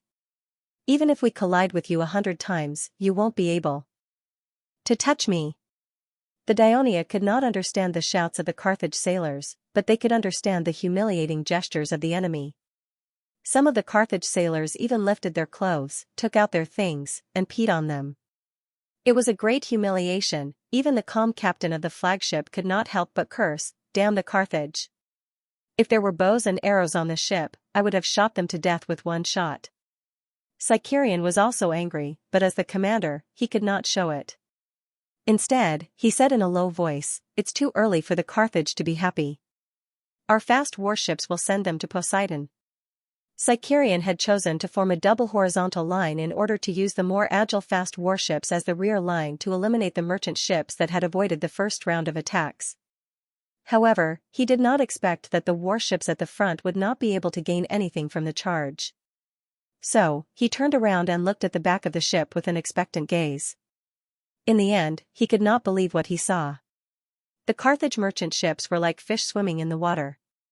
Using the surging waves, they once again narrowly avoided the attack of the fast warships and passed through the gaps between the warships. At the same time, mocking laughter could be heard from the rear. Durian could no longer hold back his emotions. He punched the mast fiercely and roared, "Chase after them and sink these damned merchant ships." In fact, he didn't even need to give the order. Almost all the warships quickly turned around and chased after Carthage's merchant ship. The Dionian navy had been developing rapidly in recent years, with outstanding results. Aside from that natural storm, they had almost never suffered a defeat. Even the once powerful Carthage navy was trampled under their feet. How proud were they? They had never suffered such humiliation before. All the crew members would never allow these Carthage merchant ships that had trampled on their dignity to leave just like that. Everyone was filled with anger. Not only did the captain ask them to speed up, but the sailors also pushed the oars even harder. Each warship sped up to catch up with the merchant ships in front of them. They swore to crash into the merchant ships in front of them to vent their anger. At this point, it would be difficult for anyone to stop their pursuit in a short period of time. Durian knew his fleet well, so he encouraged them to continue attacking. A sea chase began. Now, the Dionia Sicilian fleet was divided into two parts. 80 warships were chasing and intercepting more than 200 Carthage merchant ships that were circling the islands in the waters near Eryx, while 200 warships were madly chasing the 60 Carthage merchant ships that were provoking them in the waters near Lily. The chase in the south had just begun, while the chase in the north had been going on for some time. Although the cunning Carthage merchant ships shuttled between the islands and reefs of the sea, forcing the Ionia warships, who were not very familiar with the sea conditions here, to slow down and pursue cautiously, giving the Carthage merchant ships more opportunities to shake off the pursuit. But when the warships under Stephacas were completely dispersed throughout the sea, disaster struck for the Carthage merchant ships. After all, once the fleet was dispersed, the Carthage merchant ships would each be in charge of a small area of the sea. It was inevitable that the Carthage merchant ships would frequently encounter the warships. These Carthage sailors were indeed very good at maneuvering sailboats, but sailboats mainly relied on the wind. When sailing against the wind, their speed would naturally be affected. On the other hand, the Ionia warships relied on oarsmen and were almost unaffected by the wind. The narrow waterways divided by the islands and reefs also caused the Carthage merchant ships to lose enough space to dodge. Once the two sides met head-on, the merchant ships that did not have the ability to fight would sink almost immediately. After more than half an hour, nearly half of the Carthage merchant ships had been lost. Many Carthage sailors were standing on each of the islands and reefs, who had swam ashore after their ships sank. At this rate, the Carthage fleet would be completely wiped out in another half an hour. However, Stephacas did not let the victory before him get to his head. He had two doubts. First, since the Carthage fleet's escape tactic had failed, why were these merchant ships still dealing with them in this area? Second, he had just discovered that the Carthage merchant ships were stacked with simple empty wooden cages, tightly covered with linen. They looked like they were loaded with goods, but after the ship sank, they all floated up. It was no wonder that Stephacas had found it strange that the Carthage merchant ships could move so quickly even though they were carrying so much weight. The Carthage merchant ships had obviously used such a disguise to achieve some purpose by luring them into it. Stephacas raised his vigilance. He ordered his flagship to stop chasing the enemy ships and sail to the west between Agusa Island and Forbantia Island, which was the center of the sea. At the same time, he sent out a number of fast ships to closely investigate the surrounding situation, especially in the west. The reason why he did not immediately assemble the warships was that he thought that in a little while, his fleet would basically be able to wipe out the Carthage merchant ships that had deceived them. Not only would it be a big blow to the Carthage people, but it would also complete the mission given to them by Officer Sicorian and also let them vent their anger. "General, look. Another merchant ship has been sunk," the crew on the deck shouted excitedly. "The captain of that fast warship is Ilias, right?" Stephacas looked ahead with great interest. To be able to reverse immediately after missing the target and use the stern to overturn the merchant ships, Ilias is very quick-witted. Compared to merchant ships, our warships are gigantic. Whether it's the bow or the stern, we can ram and sink them. But up until now, I've only seen Ilias's warship adopt this new tactic. Even I haven't thought of it this way. Ilias is indeed the best captain in our fleet." The captain of the flagship on the side exclaimed in admiration. "Our traditional habits have shackled our thinking."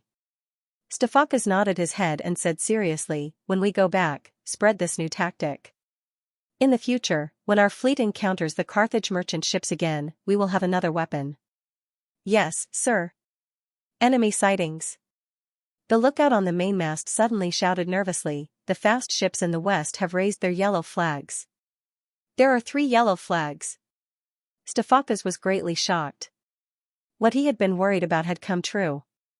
There was no doubt that it was the Carthage fleet that was attacking, and their numbers far exceeded his B squadron. "Blow the bugle. Raise the yellow flag. Raise the Apollo flag." Stephacas shouted loudly. He was very nervous. He had to immediately gather all the scattered warships to prevent them from being defeated one by one. Then, he said with a solemn expression, "Inform a fast ship to head south immediately. Tell Sir Sicorian that the Carthage fleet is attacking. We need immediate reinforcements." After giving the order, Stephacas calmed down a little. He thought that since the fast ship had discovered the enemy, it meant that the enemy's fleet was still 4 or 5 miles away. This sea area was only 4 or 5 miles in circumference. His fleet still had time to adjust their tactics and respond. But what he did not know was that there was an island called Hyra directly west of the flagship. The fast ship that was supposed to deliver the message was originally located on the west. side of Hilla Island. When his lookout discovered that the Carthage fleet was coming from the west, he immediately raised the yellow flag. But after a while, the captain of the fast ship did not hear the bugle sound from the flagship of the B squadron. According to the regulations of the Dionian Navy, when the flagship conveys orders, it must sound the bugle at the same time to alert the warships under its command. He was puzzled and soon realized that he had made a mistake. Because Hilla Island was blocking him, the lookout on the flagship probably could not see the raised flag at all. He hurriedly ordered the fast ship to go around Hilla Island. Soon, he heard the bugle sound, but it took some time. Although the 80 Dionian warships were scattered in this region of the sea and were not too far from the flagship, they could almost all hear the bugle call. However, it would still take some time for them to know the order issued by the flagship. This was because warships in battle would not allow the lookout to remain on the mast. Otherwise, the huge impact would cause the lookout to fall. Hence, the speed of the warship had to be reduced to allow the lookout to climb up the main mast. There were also some warships that were separated by islands and could not see the flag signal at all, so they had to go around. So it would take time for all the warships to regroup around Stephakis's flagship. And now, time was undoubtedly of the essence. Just as the flagship of the Dionia B squadron sounded the bugle, Morbar, the commander of the Carthage navy, had led 170 warships to the west side of Hilla Island and immediately launched an attack on the 3 Dionia warships that were chasing the merchant ships there. At the same time, the Carthage fleet quickly divided into 2 groups, each with 75 warships, one from the north and the other from the south, bypassing Hilla Island to attack the other Dionia warships. When the merchant ship crew on Hilla Island saw that the Carthage fleet had finally appeared, they all cheered and shouted, "It's time for our revenge. Send all the Dionia people to the sea to feed the fish." Among the 3 Dionysian warships, there were 2 Raven warships and 1 fast warship. They only cared about intercepting the fleeing Carthaginian merchant ships. By the time they discovered the Carthaginian fleet approaching, it was already too late for them to retreat. As the eastern side was blocked by Sierra Island, the 3 Dionia warships had to go around it before they could retreat. In this way, the side and rear of the warships would be exposed to the enemy's attack. Perhaps the fast warships could escape the attack, but the 2 clumsy Raven warships would not be able to escape. Under such a dangerous situation, the 3 warships unanimously chose to stay and fight. Morbar initially thought that the 3 Dionia warships would choose to retreat because of the disparity in strength. However, the other party chose to stay and fight. He was impressed by the high morale of the Dionian navy. Hence, he changed his mind and did not command his flagship to follow the 2 fleets. Instead, he chose to stay with the other 19 warships. Although he had learned a lot about the Dionian navy from many people, he wanted to see the combat level and tactical characteristics of the Dionia warships with his own eyes. Next, the actions of the Dionia warships made him frown again. They did not attack blindly. Instead, they quickly gathered and retreated to the coast of Sierra Island. The 2 Raven warships were positioned in the front, forming an inverted 8, while the fast warship was positioned in the middle. The shape was like a lobster with 2 mastiffs sticking out of its cave. As the island acted as a barrier behind them, they only needed to deal with the threat from the front. This showed that the Dionian navy not only had high morale, but was also well-trained, well-coordinated, and had a high level of tactical awareness. Morbar's expression was solemn. The Carthaginian warships began their assault. First, 2 of the Carthaginian warships circled to the back of the 2 Raven warships and charged. The Raven warships shifted their bow to the side, causing the 2 Carthaginian warships to not dare to act rashly. However, the Raven warships shifted outwards, exposing more of their inner hull. Hence, another 2 Carthaginian warships quickly charged towards the inner hull of the Raven warships. For the Raven warships, if they shifted their bow inwards, they would inevitably expose their outer hull to the collision of the other 2 warships. It was a dilemma. Just then, the captain of the speedy warship shouted to the Raven warships on both sides, "I'm in the middle." After saying that, the sailors on the ship paddled with all their might, and the fast warship quickly turned from a standstill to a forward sprint. Because the bow of the ship was not facing either of the enemy ships, but was passing between 2 ships, this gave the captains of the 2 Carthage warships the illusion that the enemy saw that the situation was not good and was preparing to take the opportunity to escape. In the blink of an eye, the bosun on the fast warship heard the captain shout from the deck, "Turn left. Strike horizontally. Quick! Quick!" The bosun was stunned. Wouldn't they be exposing their hull to the enemy's ships? However, he immediately understood the captain's intentions. His eyes immediately turned red, and he shouted hoarsely, "Turn left. Horizontal." Even though the sailors had their doubts, their years of arduous training allowed them to swiftly execute the order. At that moment, the two Raven warships moved inwards at the same time, immediately reducing the space for the two Carthage warships to evade. When the surrounding Carthage warships realized the danger, they immediately launched an attack on the three Dionia warships. However, the Dionia warships did not evade. Two Raven drawbridges landed on the deck of the Carthage warships on the inner side. The infantrymen of the fleet quickly rushed over the drawbridges. At the same time, the sailors, urged by the bosun, reluctantly left the cabin and went up to the deck. They watched with tears in their eyes as the Carthage warships rushed towards their warships. Most of them were survivors of the storm at sea. It was not easy to get a new warship, and now it was going to be sunk in the first battle. The three Dionysian warships were hit by the Carthaginian warships one after another. The crew jumped into the sea one after another, while the infantrymen of the fleet quickly cut down the few Carthaginian infantrymen on the deck and rushed into the lower decks. Facing the panicking Carthaginian oarsmen, the infantrymen of the fleet mercilessly stabbed them to death one by one. The screams of the Carthage crew rang through the sea. The other captains of the Carthage fleet were moved. One by one, they told Morbar to send all the deck soldiers to these two warships, defeat the Dionia soldiers, and save the oarsmen on the ships. Morbar flatly refused. He was already half dead and used to life and death. He did not care too much about the lives of these 300 to 400 lowly Carthage and Phoenician oarsmen. He did not want these warships to be delayed because of this. Besides, judging from the current situation, even if he sent all the deck soldiers, they might not be able to defeat these well-trained infantrymen of the Dionysian fleet. Until now, the surprise in his heart had not dissipated. In a situation where his side had an absolute advantage, the three Dionia warships seized the opportunity when their own warships were still testing the waters.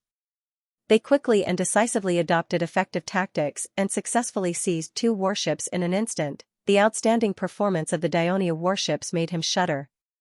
He was very uneasy. Therefore, he did not hesitate to give the order to sink our own warships. When the warships were rammed, dozens of Dionia soldiers, armed with daggers and leather shields, quickly rushed to the deck, jumped into the blood-stained sea, and swam to the beach not far away. While Morbar was shocked, he knew that the Carthage sailors on Hilla Island would be in big trouble. But he had no time to care about this at the moment. He had to immediately lead these warships into the battle against the Dionysian fleet that had been lured here. He had to destroy as many Dionia warships as possible, so that the sacrifices of these Carthage merchant ships would not go to waste. The Dionia warships scattered on both sides of Hilla Island were also besieged by the superior forces of the Carthage fleet. They also put up a tenacious resistance to delay the time for the Carthage fleet to sweep eastward. In the small sea area in the middle of several islands, with Stafaka's flagship as the center, warships were gradually converging. When Morbar led his fleet around Hilla Island, Stafaka's, who had only gathered more than 30 warships, did not hesitate to launch an attack on the Carthage fleet, which had far more warships than his own. Morbar had already realized the terrifying advantage of the Dionysian fleet in overall tactical cooperation and jumping combat. The small circular sea area between Hilla Island and the islands on the east did not have enough space for the Carthage warships to move around in a wide range, which was conducive to the greater play of the unique tactics of the Dionysian fleet.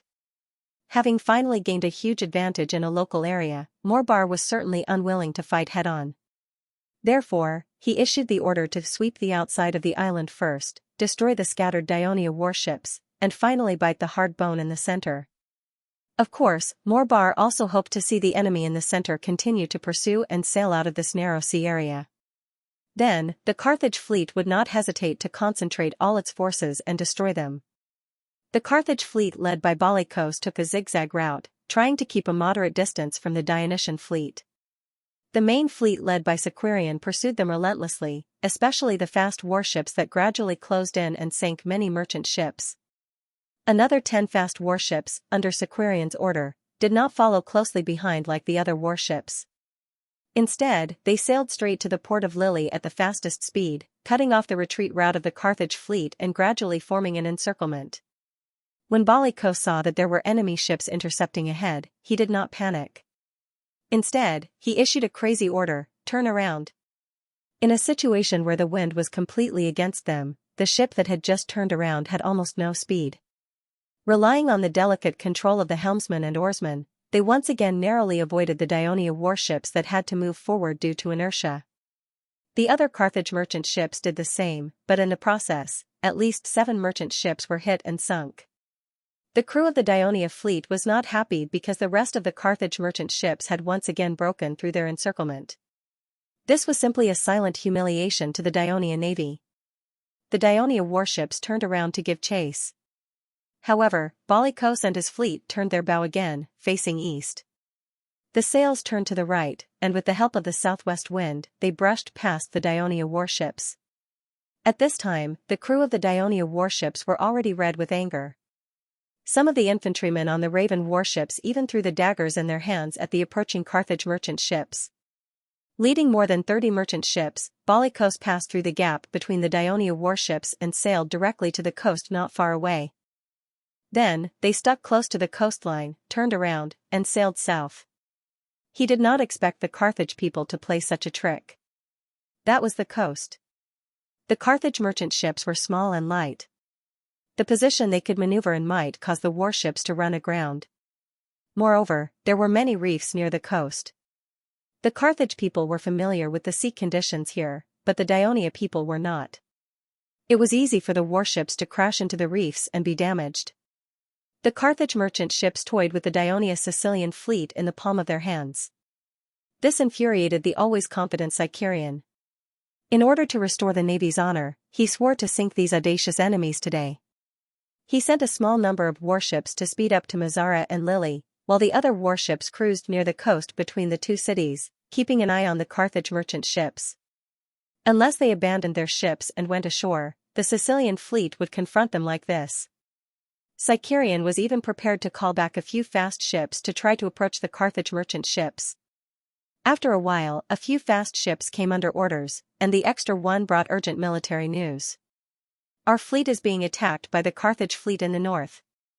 When Xianxia heard this news, the burning anger in his heart instantly extinguished.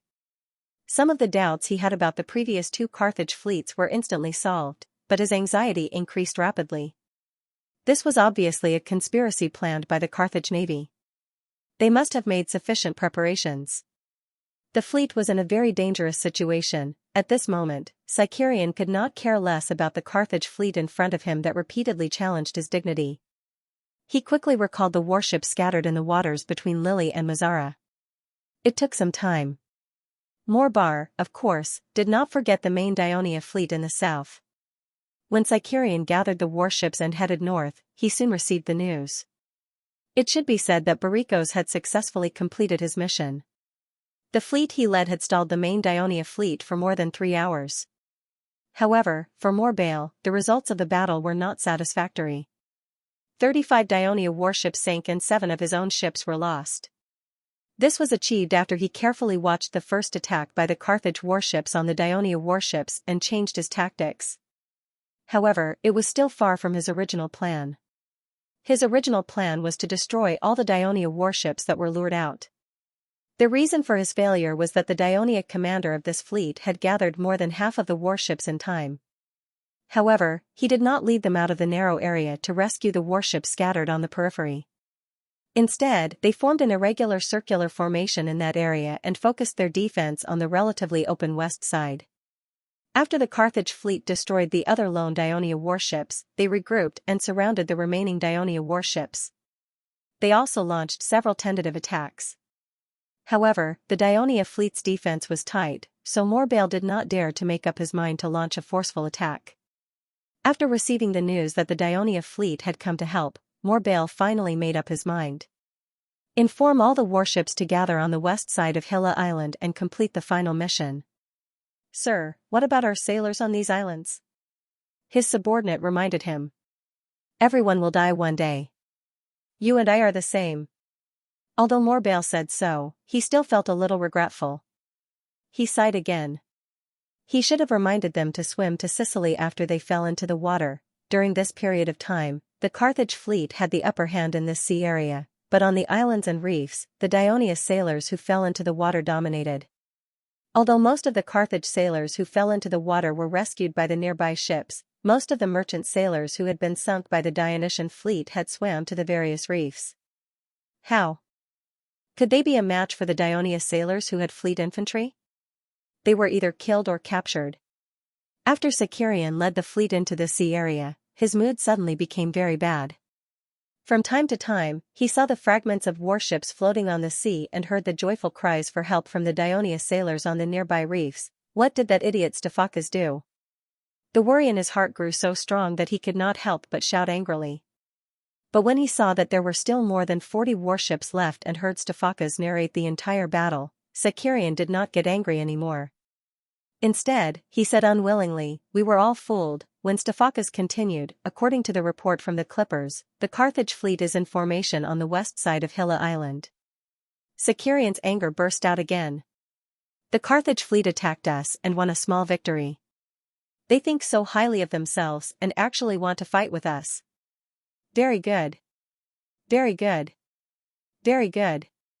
Order all warships to circle around Hilla Island and fight to the death with the Carthage fleet.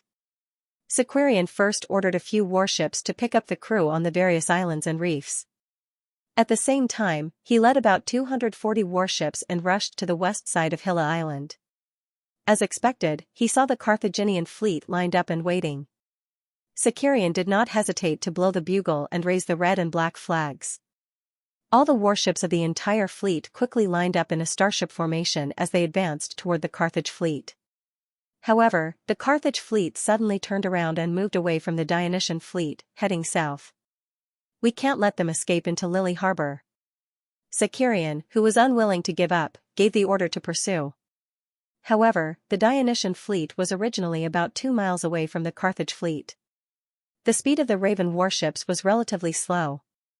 Although the speed of the fast warships was fast, the Carthage fleet was neat and had just won a battle. So, Sicurion did not dare to let the fast warships advance too quickly.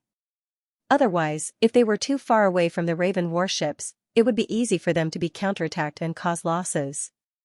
In fact, the Carthage fleet did not intend to fight the Dionysian fleet again, nor did they enter Lily Harbor. Instead, they led the Dionysian fleet around Lily Harbor and Mazara before turning around and heading west. Their destination was Carthage. Sicurion was unwilling to give up and led the fleet for a while longer.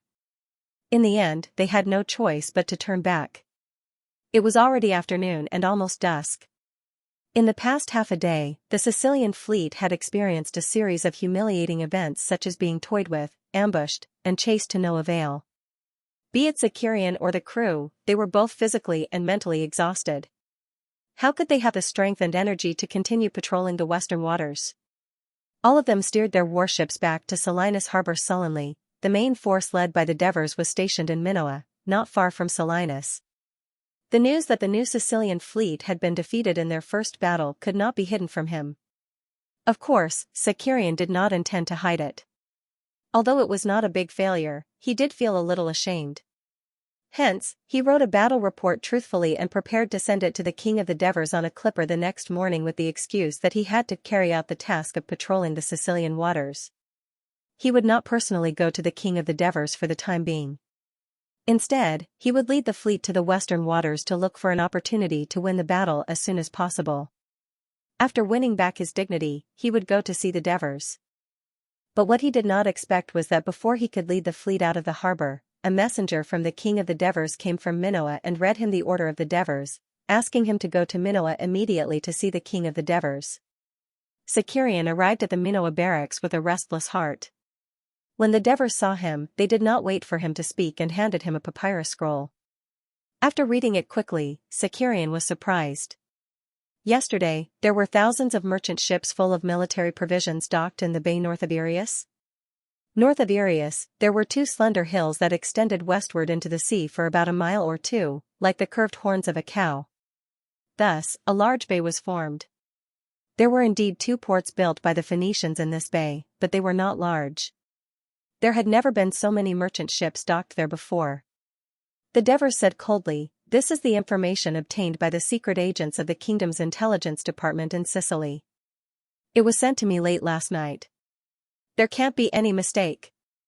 When the Sicilian fleet was being teased by the Carthage navy, "I'm afraid you did not expect that the real purpose of the Carthage navy was actually to transport military provisions to the Carthage army in Sicily, which was about to run out of food." And everyone in the Sicilian fleet, including you, was like an enraged bull. They only stared at the enemy in front of them and completely forgot about their real mission. Now that the Carthage army has food, they have enough patience to confront us. This will definitely bring us a lot of trouble. Sicarian, this time, you have disappointed me. Sicarian felt ashamed and very surprised. Everything that the Carthage army did yesterday was ultimately because of this? But from the beginning to the end, the Carthage army did not show any intention of guarding the huge transport fleet and intercepting the Sicilian fleet's northward cruise. But it was true that he and his men had placed all their attention on the enemy. They did not even have the thought of sending warships to bypass Sirius and explore north. What happened yesterday had already made him very upset, but he did not expect that he would lose even more. Seeing that he was silent, the Devers said coldly, "What? Are you frightened by the Carthage army?" Sicarian raised his head, looked at the Devers, and said in a low voice, "No, your majesty, I admit that I have lost to the Carthage army this time, but there will not be a next time."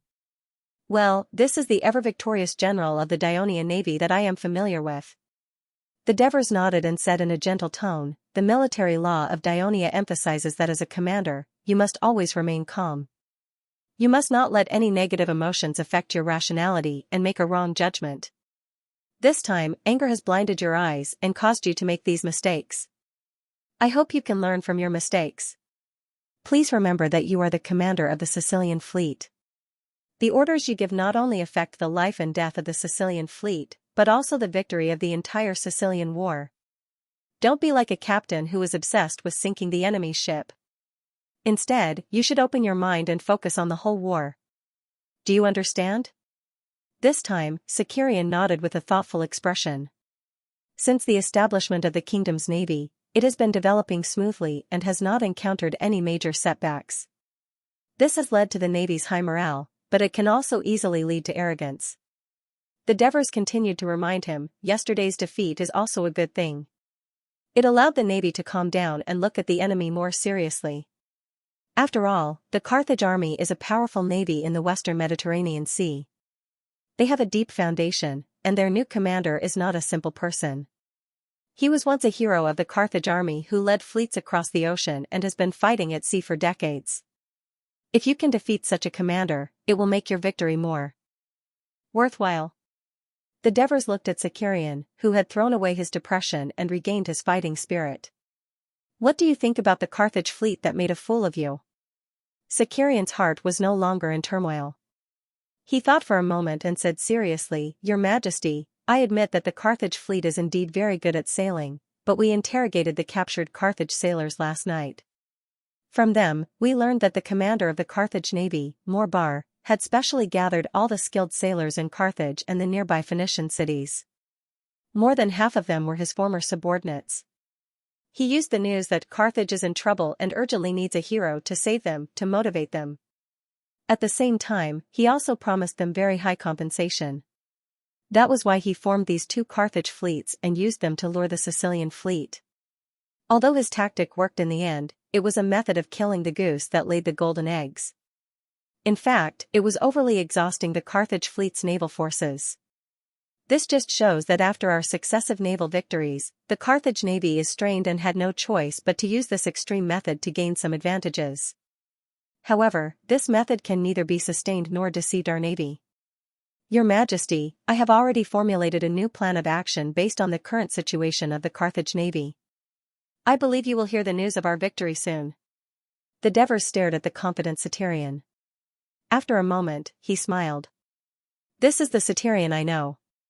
I'm looking forward to the news of victory you'll bring me." After Sicarian left, the Devers pondered for a moment before sending someone to call for Tormid and Printos. "What do you think about transferring the Third Fleet to Sicily?" the Devers asked directly. Tormid knew that the Devers had called for Satyrion. Although he didn't know what the Devers had discussed with him, he heard that Satyrion was in a good mood when he left. Hence, he asked carefully, "Your Majesty, why did you think of transferring the Third Fleet?" The Devers glanced at him and said, "Our current strategy is to cut off the sea transportation line of the Carthage army, causing the Carthage army to fall into a predicament of food shortage and eventually be defeated by us. However, judging from the setback suffered by the Sicilian fleet yesterday, although our navy has the advantage, it's not an absolute advantage. The Carthage navy still has considerable strength and can still pose a great threat to our fleet. Moreover, the coastline of the Western Sea is winding and complicated, making our fleet, which has the advantage, busy cruising the long sea every day. It's very passive and also suppressing the Sicilian fleet from displaying their advantages. However, if we let them take the initiative to attack, they won't be able to seal off the sea, allowing the Carthage army to continue providing assistance to Sicily. It's mainly because the navy in Sicily is not strong enough to attack and seal off the sea at the same time," Printos said. "That's right." The Devers nodded and said, "The original mission of the Third Fleet was to attack Sardinia and seal off the route between Carthage and it. However, if we transfer the Third Fleet to Sicily, we'll have enough warships to cut off Carthage's route to the outside. The effect will be even better because our ultimate goal is to defeat Carthage. As long as we concentrate on destroying the Carthage army in Sicily, all the problems will be solved." After listening to the Devers' analysis, Tormid was convinced. However, he reminded, "Your Majesty, after the Third Fleet is transferred to Sicily, who will be in charge of commanding the entire navy?" The Devers understood what he meant. If it was in the past, it would not be a problem for Sicorion to be the commander-in-chief of the entire navy. However, in this war, Middleade stood out and won consecutive victories, becoming another star in the navy. Naturally, he was much more ambitious than before. The Devers pondered for a while and said, "Middleade used to be Sicorion's subordinate, so it's safer to let Sicorion be the commander-in-chief. However, Middleade's is more stable. We should arrange them this way. The Third Fleet will be mainly responsible for patrolling the Sicilian Sea, while the Sicilian fleet will be mainly responsible for attacking. Of course, this is only a suggestion.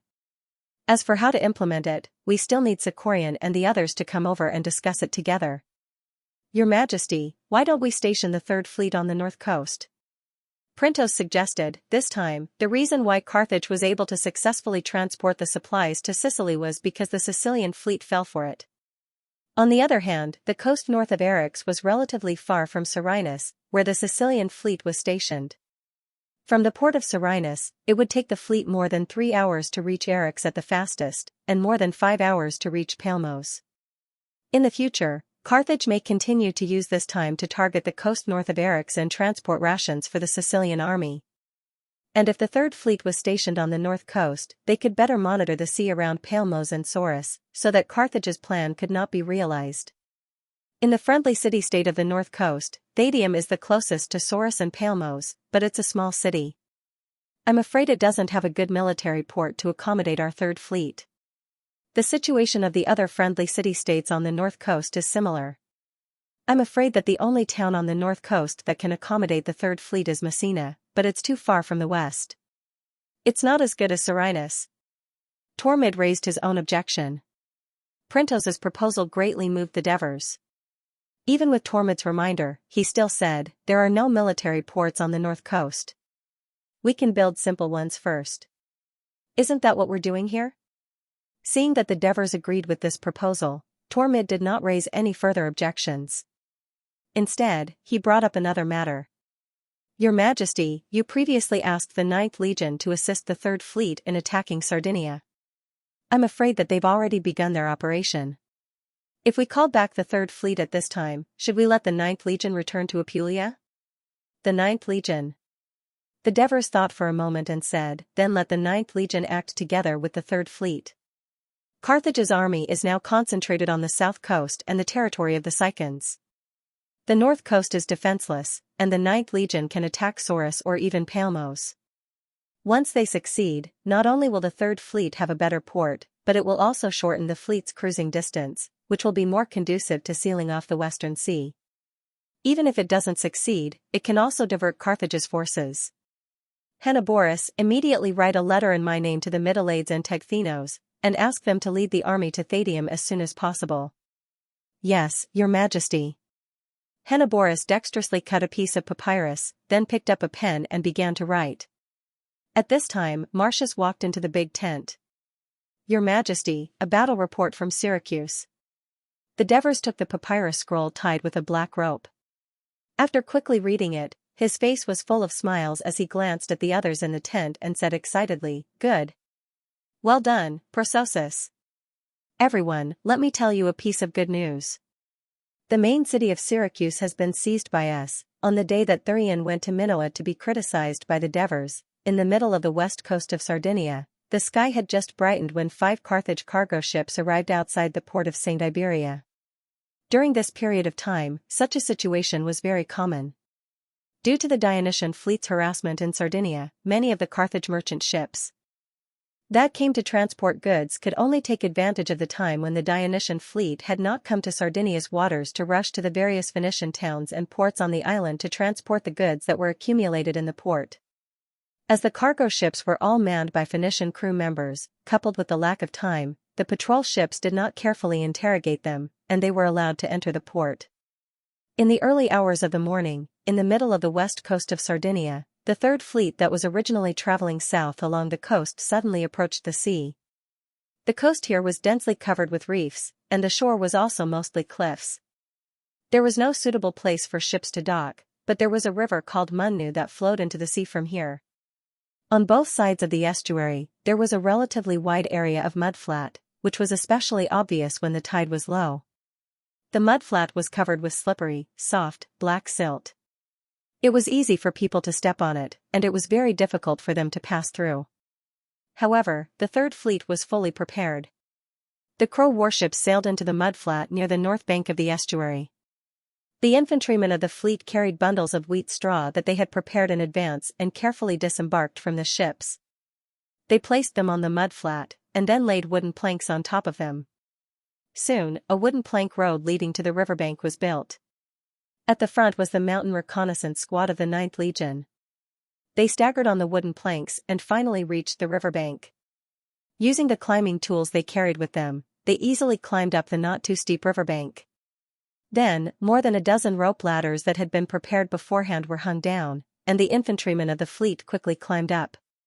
More than half an hour later, 4,000 infantrymen of the fleet landed on the north bank of the Munnu River, and then quickly marched inland, preparing to raid St. Iberia, which was not far from the coast.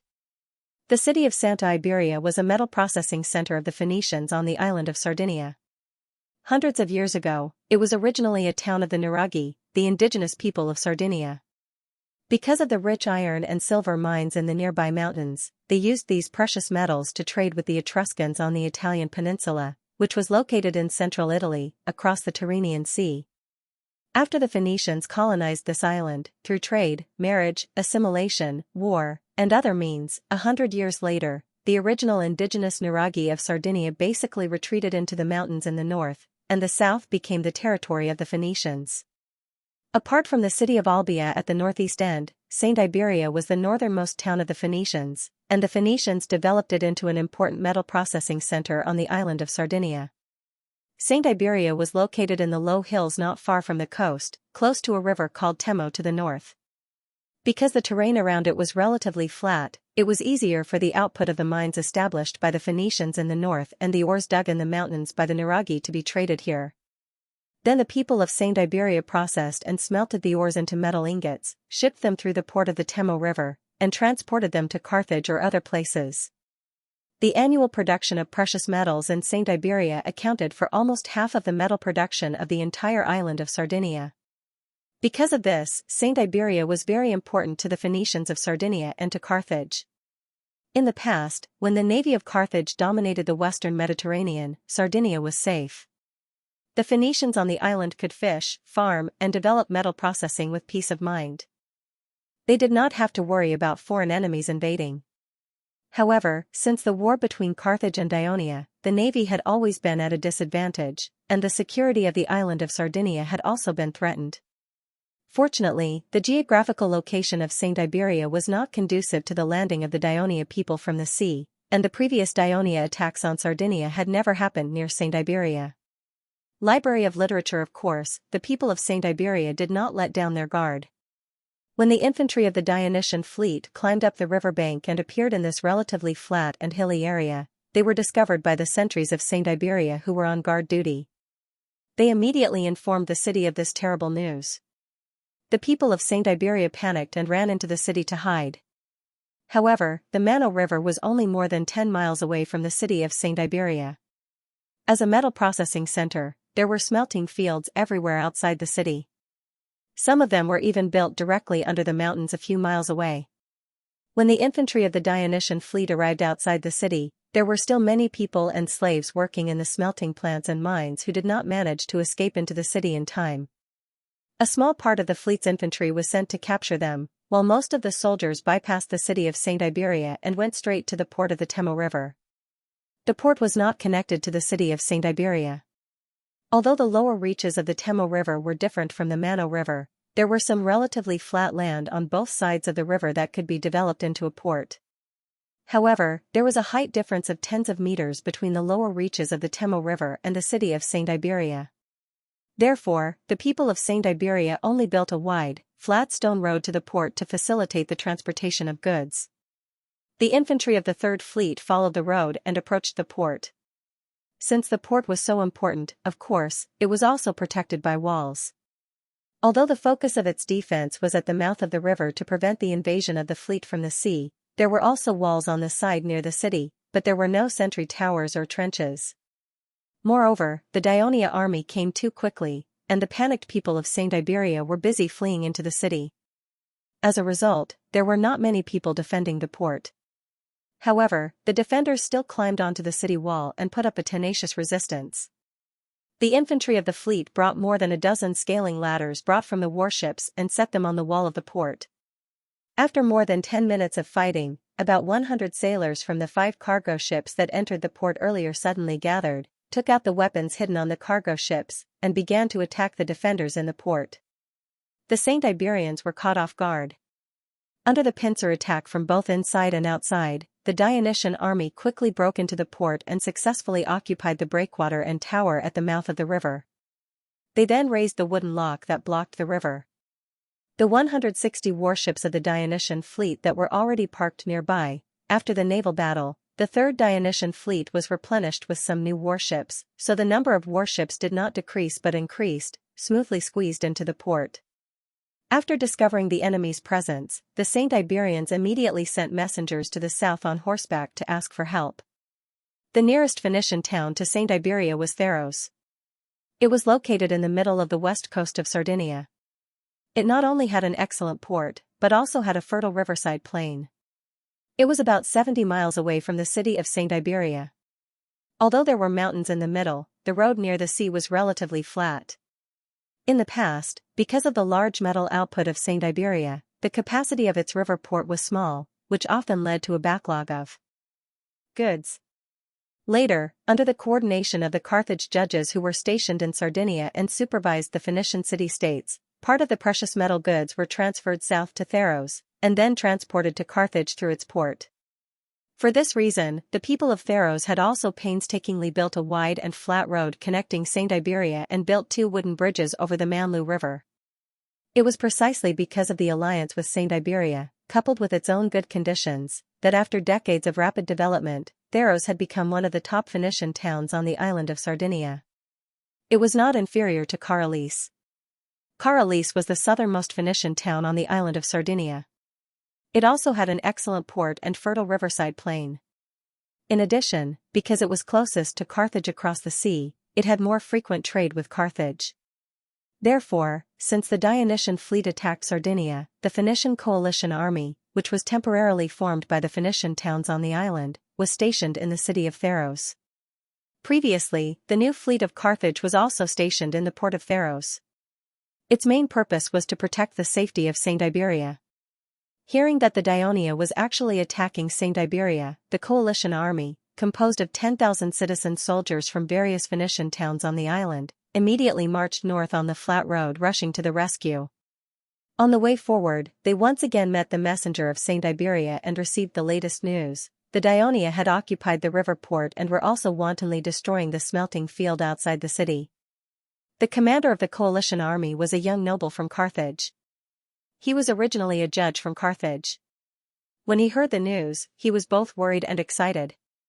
He was worried that if Saint Iberia's metal production was significantly reduced due to the Dionia's attack and destruction, as the commander of the Phoenician coalition army, he would inevitably be reprimanded by the Carthage Senate.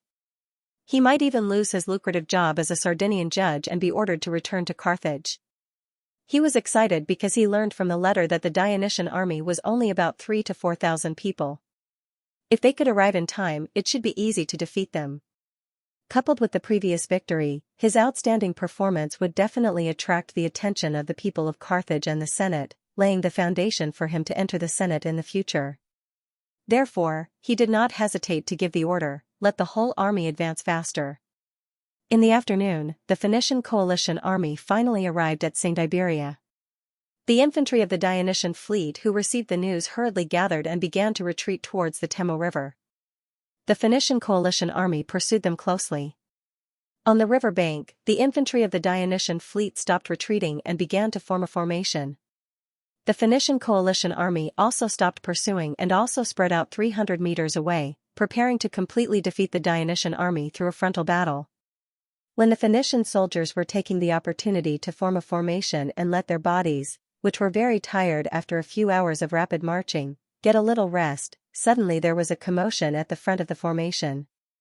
Look! The heavy infantry of Dionia. Where did they come from? We've been tricked. There are more than a few thousand people in the Dionysian army. They hid the heavy infantry in the river port. Oh my God, these heavy infantry keep coming out. How many people do they have? The young commander of the Phoenician coalition army kept his eyes on the enemy in front of him while his soldiers were in formation.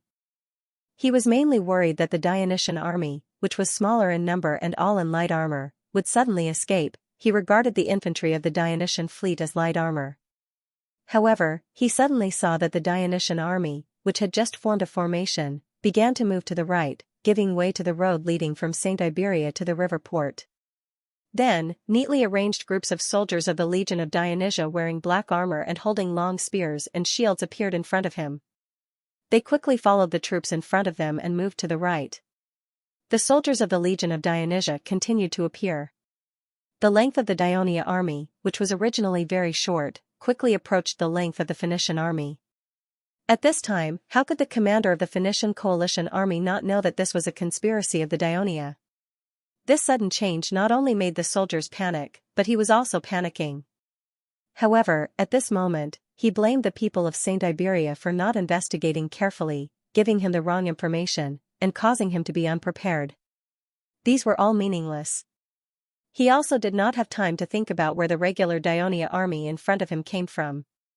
According to the information he received, the king of Dionia had led all the Dionysian army to fight against the Carthage army led by Margo in Sicily. At this moment, the first idea that came to his mind was to retreat, but he immediately dispelled this idea, because if the coalition army retreated, the people of Dionia would definitely take advantage of the situation to attack Saint Iberia. As the metal smelting center of Sardinia, the city's planning and construction were all to facilitate the collection, transportation, trade, and smelting of ores. It was not a fortress town. In fact, its defensive capabilities were not even comparable to that of an ordinary town. It was completely impossible to resist the attack of so many soldiers of the Dionysian army. Once Saint Iberia was captured, he would definitely feel the wrath of the Senate of Carthage. Moreover, the soldiers were already very tired after a few hours of rapid marching. It was a big taboo to retreat in front of the battle. Once the people of Dionia launched an attack, it was very likely that it would lead to the defeat of the entire army. The only way he could think of now was to quickly launch an attack while the people of Dionia had not yet gotten into formation. There might still be many soldiers under the river, unable to enter the battlefield. Perhaps there would still be a chance of victory. Therefore, he bit the bullet and gave the order to attack. Half an hour later, the hope of the Carthage general was shattered. The physically exhausted Phoenician coalition army was defeated by the 9th Legion and the infantry of the fleet. Some of the defeated Phoenician soldiers fled to St. Iberia, while more wanted to escape to Saros. However, when they fled to the bank of the Mano River, they found that the two wooden bridges had been occupied by the Daionia soldiers. It turned out that just after the Phoenician coalition army crossed the Mano River, the warships of the Third Fleet once again entered the mouth of the Mano River, allowing 2 companies of soldiers of the Legion of Dionysia to climb ashore and occupy the only 2 wooden bridges on the Mano River. Their way back was blocked, and their pursuers arrived soon after. Many of the defeated Phoenician soldiers surrendered in despair, and some of them turned back and fled to St. Iberia. When the people of St. Iberia learned that the Phoenician coalition army had suffered a crushing defeat, they were very panicked. They thought that after the victory, the people of Daionia would immediately attack their town. However, as time passed, only the defeated Phoenician soldiers continued to flee, and there was still no sign of the Dionysian army. They were all surprised. In fact, the military attack planned by Mytilades and Tegtinos this time was a replica of the Third Fleet's strategy to take over Elenia. Mytilades had long since thought of attacking St. Iberia, the financial processing center, but the failure of the previous attack on Sardinia Island made him realize that he wasn't strong enough. The special terrain of St. Iberia made it difficult for the fleet's infantry to escape from the Phoenician alliance even if the attack was successful. However, with the addition of the 9th Legion, his strength was greatly increased, and he decided to carry out this plan. After discussing with Tegtinos, he further refined the plan in order to achieve an even greater victory. They carefully learned about the specific situation on the island from the captives captured during the previous attack on Sardinia Island, and when they patrolled Sardinia Island, they surveyed the topography of the coast and came up with a way to land. They practiced it many times in Elenia before they began to carry it out. The first few cargo ships that entered St. Iberia's port were captured by the Third Fleet, but the crew that manned the cargo ships were from Elenia. They were all descendants of mixed Phoenicians and Greeks. Although their appearance and accent were no different from the Phoenicians, they were of low status in Elenia and had no social status, so they could only work as laborers in the port. After the Third Fleet occupied Elenia, they were allowed to apply to become citizens of Daiolia. Before becoming citizens, they could rent land, and after becoming citizens, they could own land. Naturally, they were supported by the Third Fleet, and they were eager to make contributions. There were no other soldiers on the decks of the warships of the Third Fleet that were wandering near the coast. This led the spies of St. Iberia City to make the wrong judgment. In fact, the soldiers of the 9th Legion were all hiding in the cabins. They only came out of the cabins and went ashore after the warships entered the port. Attacking St. Iberia was just a way for Mytilades to lure the Phoenician coalition army to help, but neither Mytilades nor Tegtinos had any intention of taking it. After all, St. Iberia was far from the core area of the Phoenicians in Sardinia, and it was not convenient to communicate with other Phoenician towns. If they only wanted to destroy Sardinia's supply of precious metals to Carthage, they could undoubtedly achieve their goal by taking over St. Iberia. However, since they had already dealt a heavy blow to the Phoenician coalition army, captured a large number of defeated soldiers, and cut off their retreat route, making it impossible for the rest of the defeated soldiers to escape to the south in time, leaving the southern part of Sardinia defenseless, Mytilades and Tegtinos' appetite naturally increased. They immediately targeted Saros. Once they took over this important Phoenician town in Sardinia, they would obtain a good port and abundant resources, which would be more beneficial to the 9th Legion's next battle in Sardinia. With the previous experience of taking over Elenia, the Daionia soldiers made some preparations and acted according to the plan. In order to ensure that the Elenians who joined the kingdom of Daionia would do their best, Mytilades also promised that as long as this plan succeeded, he would apply to the Ministry of Household so that the Elenians could immediately become citizens. So, these Elenians happily operated the 15 cargo ships that were parked in St. Iberia's port. The ships were filled with dazzling silver ingots, and they sailed out of the port. In order to ensure that the Carthaginian cargo ships that transported precious metals had enough cargo capacity, the ships were wide and long, and they needed at least 20 sailors. However, there weren't enough Elenians participating in this mission, and some of them were going to pretend to be the officers of the Phoenician coalition. Therefore, most of the sailors were the infantrymen of the fleet, and the Elenians were mainly the captains and helmsmen. The 15 cargo ships followed the speed of the Dionysian army, which was pretending to be the Phoenician coalition army on the coast road, and slowly sailed south. In the evening, when the sky turned dark, the fleet arrived at the port of Saros. Faced with the interrogation of the Carthage patrol ships, the captains, who had already experienced this before, answered calmly, "The Phoenician coalition army has defeated the Daionia army that attacked St. Iberia. For safety reasons, Sir Xianxia, the commander of the Phoenician coalition army, asked us to transport the smelted silver ingots to Saros for storage." Hearing the news of the victory of the Phoenician coalition army, the crew members of the patrol ships were excited, and the dazzling silver ingots attracted their attention. Not only were they not on guard, but they also didn't notice the sailors, who were disguised by the Greeks. So, the fleet was allowed to enter the port. The geographical location of the city of Saros was very special.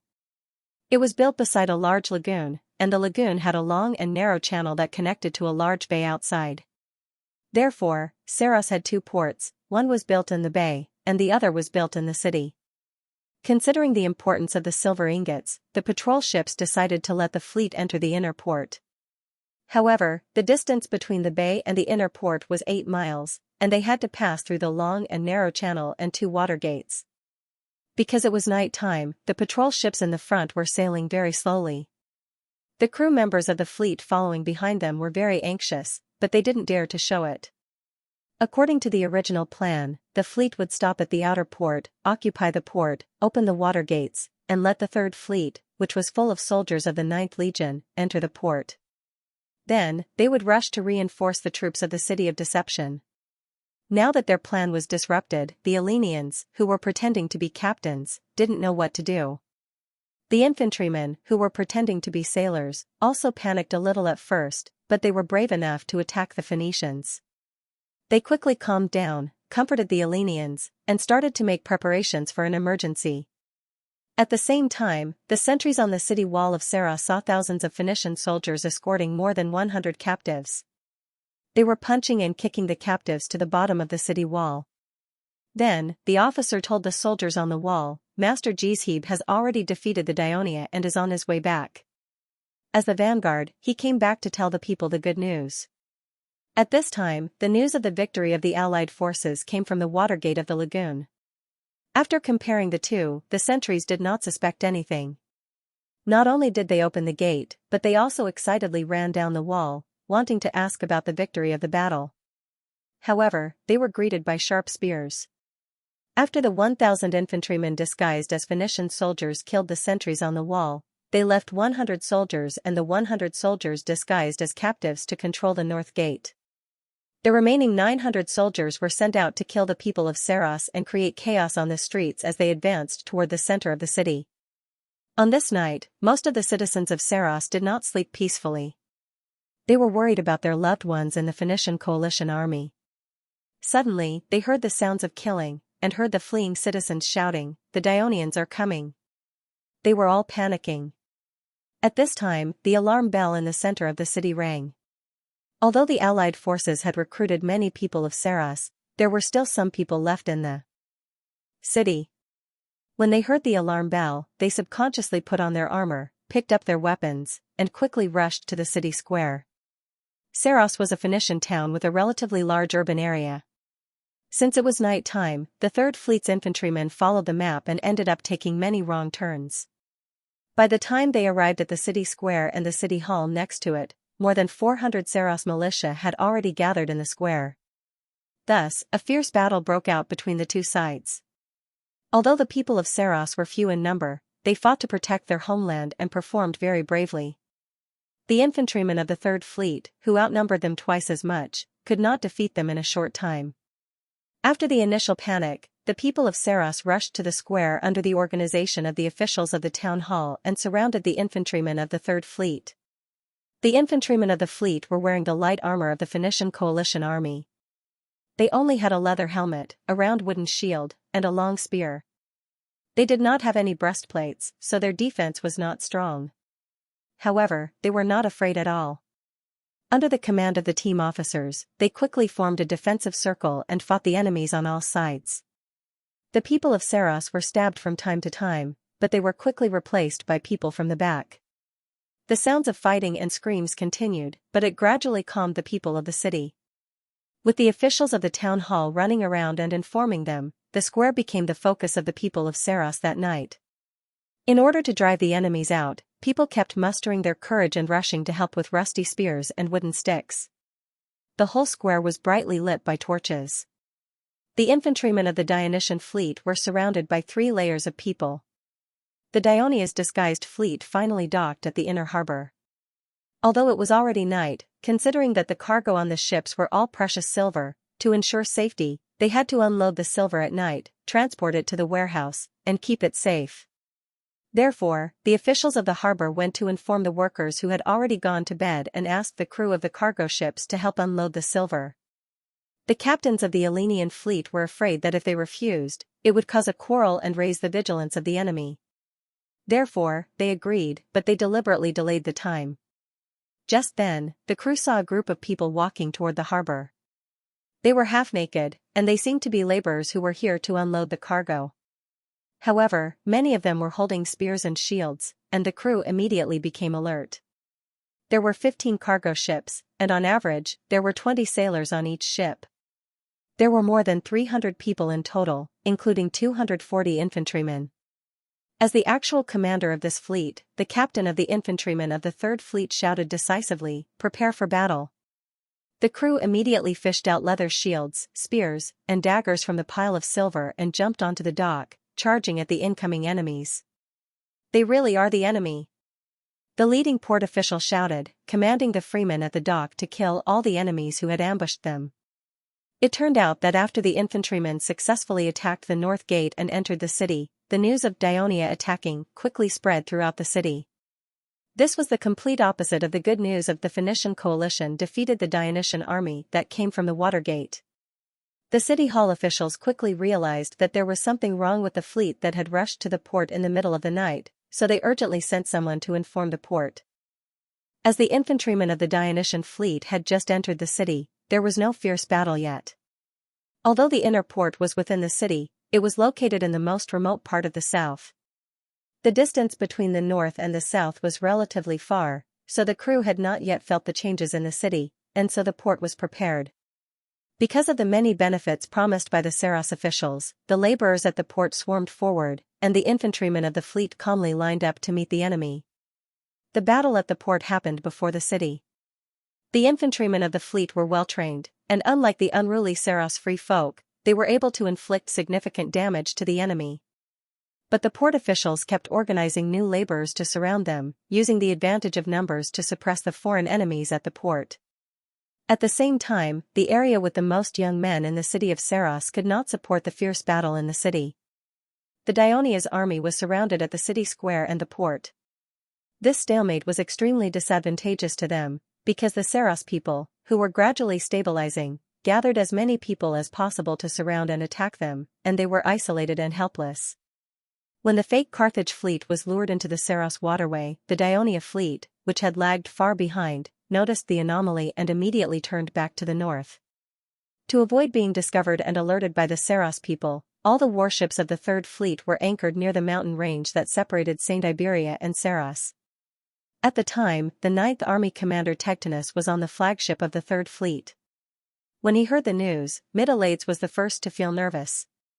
He was worried that the Saros people had discovered a flaw and wanted to trick the fleet into the inner port of Saros. At the same time, he was also worried that the fleet would give themselves away and lead the army to the city of Saros to be ambushed. Because the infantrymen of the fleet were all under his command, and there were 1,500 of them, what if? He did not dare to think further. That was when Tegetino spoke up decisively. "Lord Mithrados, since the situation has changed, I suggest that the warships of the Third Fleet head south at once and dock at the beach near the port of Saros. I will lead the 9th Legion to disembark and quickly head to the city of Saros to reinforce your army." Although Middleades was tempted, he was still a little worried. "That's too dangerous. If the Saros people have already discovered our plan and are prepared, there are many Phoenician towns near the bay. Once they join forces, the 9th Army will be surrounded by the enemy the moment they land. You'll be in grave danger." Tectonus laughed. "Lord Middleades, you're confused. The only Phoenician army on this island has already been annihilated by us. My ninth army has 6,000 elite soldiers, with another 2,000 soldiers and 2,000 infantrymen guarding the port of St. Iberia to watch over the captured Phoenician captives, and a few hundred infantrymen guarding the 2 wooden bridges. Even if we march in Phoenician territory, do they have the power to stop us? Tectonus' reminder made Middleades perk up. He had been too concerned just now and had forgotten about this.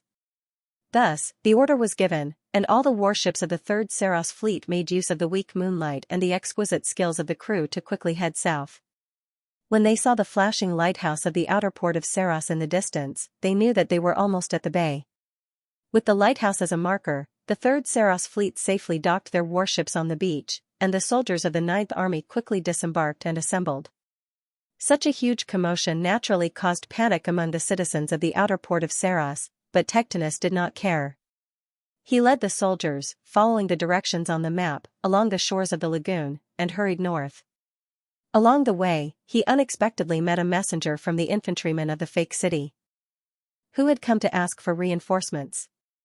It turned out that after the infantrymen of the fleet had tricked them into opening the north gate, they had sent someone to the outer port to receive the 9th Army. In the end, the soldier found that the outer port was quiet, and there was no sign of reinforcements. After that, the infantrymen of the fleet had sent someone to check, but there was still no change. However, there were changes within the city. After the people of Saros had surrounded the enemies who had charged into the city, the situation had stabilized. At this time, they remembered that the north gate was still in the hands of the enemy, and so they organized another group of people to recapture it. There were only 200 Dionysian fleet infantrymen guarding the north gate, and when they saw a large number of people of Saros swarming towards them, they sensed the urgency of the situation and had no choice but to send someone to the outer port to check out the situation, hoping to find something, but they just happened to run into the 9th Army. After Tectonus had a general understanding of the situation in the city, he immediately ordered the soldiers to hurry. The outer port was less than 5 miles from Saros, and they had already covered half of it, so it did not take long for the soldiers of the 9th Army to reach the north gate. At this time, the infantrymen of the fleet had been divided into 2 groups. One group was at the top of the city, stubbornly defending the suspension bridge. Saros was close to the lagoon and had a moat, and the other group was blocking the gate, preventing the people of Saros from closing the gate. Their thin defensive line was already crumbling under the onslaught of the people of Saros. Tectonus did not hesitate to rush to the front, leading the soldiers into the north gate, and the bugler blew the bugle to attack just in time. Woo! The sonorous sound of the bugle rang throughout the city, rousing the infantrymen in the city, but leaving the people of Saros in shock. The soldiers of the 9th Army were not the infantrymen of the fleet, but the real heavy infantry of Dionia. They wore black armor, long shields, and short swords. Because it was night and they could not see their targets clearly, short swords were more effective than bayonets, as they attacked the people of Saros at the gate. When the people of Saros saw new enemies pouring in through the gate, and not knowing how many reinforcements they had, their morale dropped, and they did not hold out for long before they began to scatter. Tectonus did not order a pursuit, and instead ordered the soldiers of the 9th Army to advance towards the place where the sounds of battle were the loudest. Not long after, the vast army of soldiers arrived at the brightly lit square, and charged at the people of Saros who were surrounding the infantrymen of the fleet. The people of Saros immediately collapsed. It was only then that the infantrymen at the center of the fleet appeared before Tectonus's eyes. Seeing the arrival of reinforcements, they finally relaxed, dropping their shields and spears in exhaustion as they sat on the ground. All around them were Saros people, some completely trampled into meat paste while others were moaning in pain. There were even elderly and women amongst them. Such a bloody scene shocked even Tectonus, who had experienced countless battles.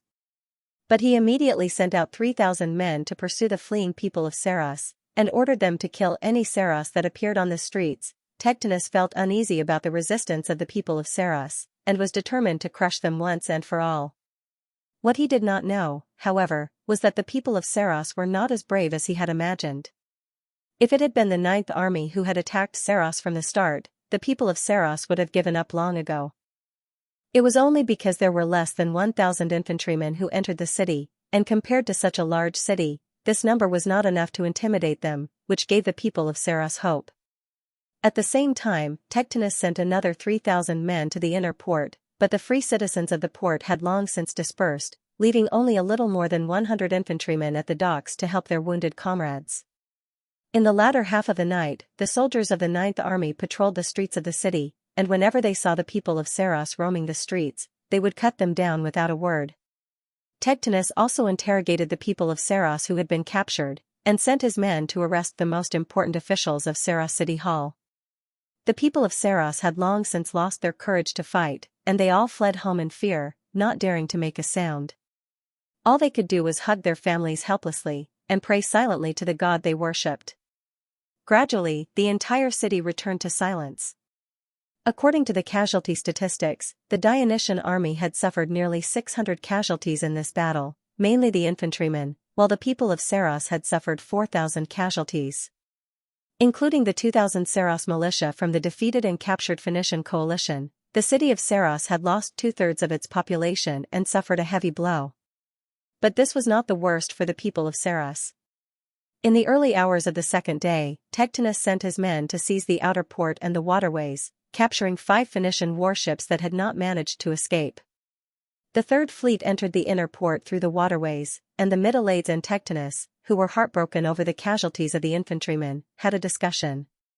In view of the stubborn resistance of the people of Saros last night, and the heavy casualties caused by the army, both sides were now mortal enemies.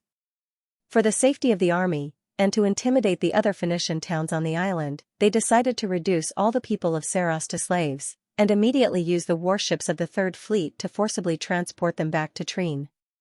For the other Phoenician cities on the island of Sardinia, they had just heard of the looting of St. Iberia by the Dionia the day before, and the next day, the people of Saros had fled to their towns and asked for help, saying that the people of Dionia had captured Saros and were slaughtering the people of Saros. These Phoenician towns and cities were all terrified. Not long after, envoys from Dionia arrived at the towns and cities near Saros. The envoys demanded that they immediately surrender to Dionia. Otherwise, they would end up like the people of Saros when the army attacked. The actual rulers of these towns, the Carthage judges, were either killed in battle or were trapped in Santa Iberia because the roads were blocked. The city hall officials who had lost their leader were at a loss, and the people were in a state of panic. Although Morbar had won a naval battle, he was not in a good mood. Instead, his mood became heavier. It was not because of the high casualties of the Carthage sailors who served as bait, but because he realized the strength of the Ionian navy. Therefore, after he returned to the port of Carthage, when the people were cheering for the hard-won naval victory, he wrote a letter to the Senate. In the letter, he briefly described the whole process of the naval battle, and then emphasized that he believed that the Ionian navy not only surpassed Carthage in overall strength, but also their tactics were ahead of Carthage. The training, fighting spirit, and ability of the Ionian navy were also stronger than that of the Carthage navy. In a short period of time, it was impossible for the Carthage navy to regain the dominance of the western sea of Sicily. If the war continued, they might even lose control of the Africa coast, and Carthage would have to face a direct threat from the sea. For the sake of Carthage's safety, they should temporarily negotiate with Ionia to buy time, rebuild the Ionian navy, develop new naval tactics for the Ionian navy, and strengthen their training, so that they could regain the dominance of the sea in the future. When the contents of the letter were read in the Senate, it immediately caused an uproar in the meeting room. For the first time, someone spoke the truth so bluntly. Based on Morbar's own reputation and position in the navy, what he said was more credible. However, Carthage, who had always claimed to be the Western Mediterranean sea superpower, was torn apart. This made many senators very dissatisfied, especially when he mentioned negotiating with Ionia, which touched some people's bottom line. The Maginid faction, led by Pretacuba, criticized this. They criticized Morbar for being too old and completely losing the courage of his youth.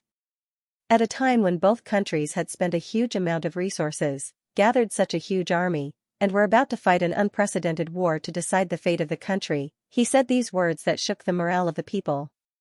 If they did not know that he had contributed a lot to Carthage over the past few decades, they would definitely think that he was a traitor of Carthage, who wanted to betray the interests of Carthage. Therefore, in this important war, Morbar was no longer worthy to be the commander of the Carthage navy. On the other hand, the Hanoverian faction, led by Hanno, strongly supported Morbar. They strongly praised Morbar. Whether it was the many achievements he had made for Carthage in the past, or the fact that he knew that saying these words would damage his prestige in the past, but he still said them bravely. All these showed that he was a true patriot. Among the citizens of Carthage, there was no one more experienced and knowledgeable than Morbar. If even he thought so, it meant that the Carthage navy was indeed at a disadvantage. In that case, they should take advantage of the fact that they had just won a naval war and had not shown any obvious signs of decline to negotiate with Dionia. This was the most correct and most selfless way to do it. On the other hand, the neutral faction showed some differences on this issue. The younger senators, led by El Acre, believed that Carthage had already spent a lot of money on this war. If they suddenly wanted to negotiate for peace when the war was about to be decided, not only would the people of the city be confused, but it would also lead to protests from the nobles. The Senate would not be able to explain to the citizens. Since Margo became the commander of the Carthage army, he had not suffered any defeat in the battle against the Dionysian army. They obviously did not count Cyrenius' night attack. Perhaps the Carthage navy was weaker than the Dionian navy, but the army commanded by Margo was still stronger than the Dionia army. Otherwise, why did the Dionysian army not dare to take the initiative to attack us? As long as the army in Sicily could win the battle, the whole war situation would be very different. At that time, whether it was war or peace, we would have more initiative. The old senators, led by Xianxia, made a vague suggestion. They could first send an envoy to the Dionia camp in the name of peace negotiations. They could first understand the attitude of the Dionia people towards the peace negotiations and the conditions they proposed, and then bring it back to the Senate for discussion. In fact, Xianxia felt that with the strength of the Dionia in diplomacy, under the current situation, the conditions they proposed would definitely be more harsh, and the people of Carthage would definitely not accept it. This way, they could dispel the attempt of the senators in the Senate to compromise, led by the Hanoverian faction, so that the entire Senate could face this war together. But Hanno's idea was, Ocherdon had mentioned peace negotiations before, but everyone treated it as a joke. And this time, even if the proposal for peace did not succeed in the end, it could leave a mark in the hearts of the senators. The next time the situation changed, he could bring it up again, and the possibility of success would be very high. As the peace negotiations with Dionia was a very important topic, the senators had been arguing fiercely for a few days, and could not come to a decision at all. However, they did not forget their business. They sent someone to tactfully remind Morbar that the senators already knew about the letter he wrote, and they had discussed about it. As the commander of the navy, he should devote more energy to how to lead the fleet to protect the route between Sicily and the western part of Sicily, and destroy more of the Dionia's warships.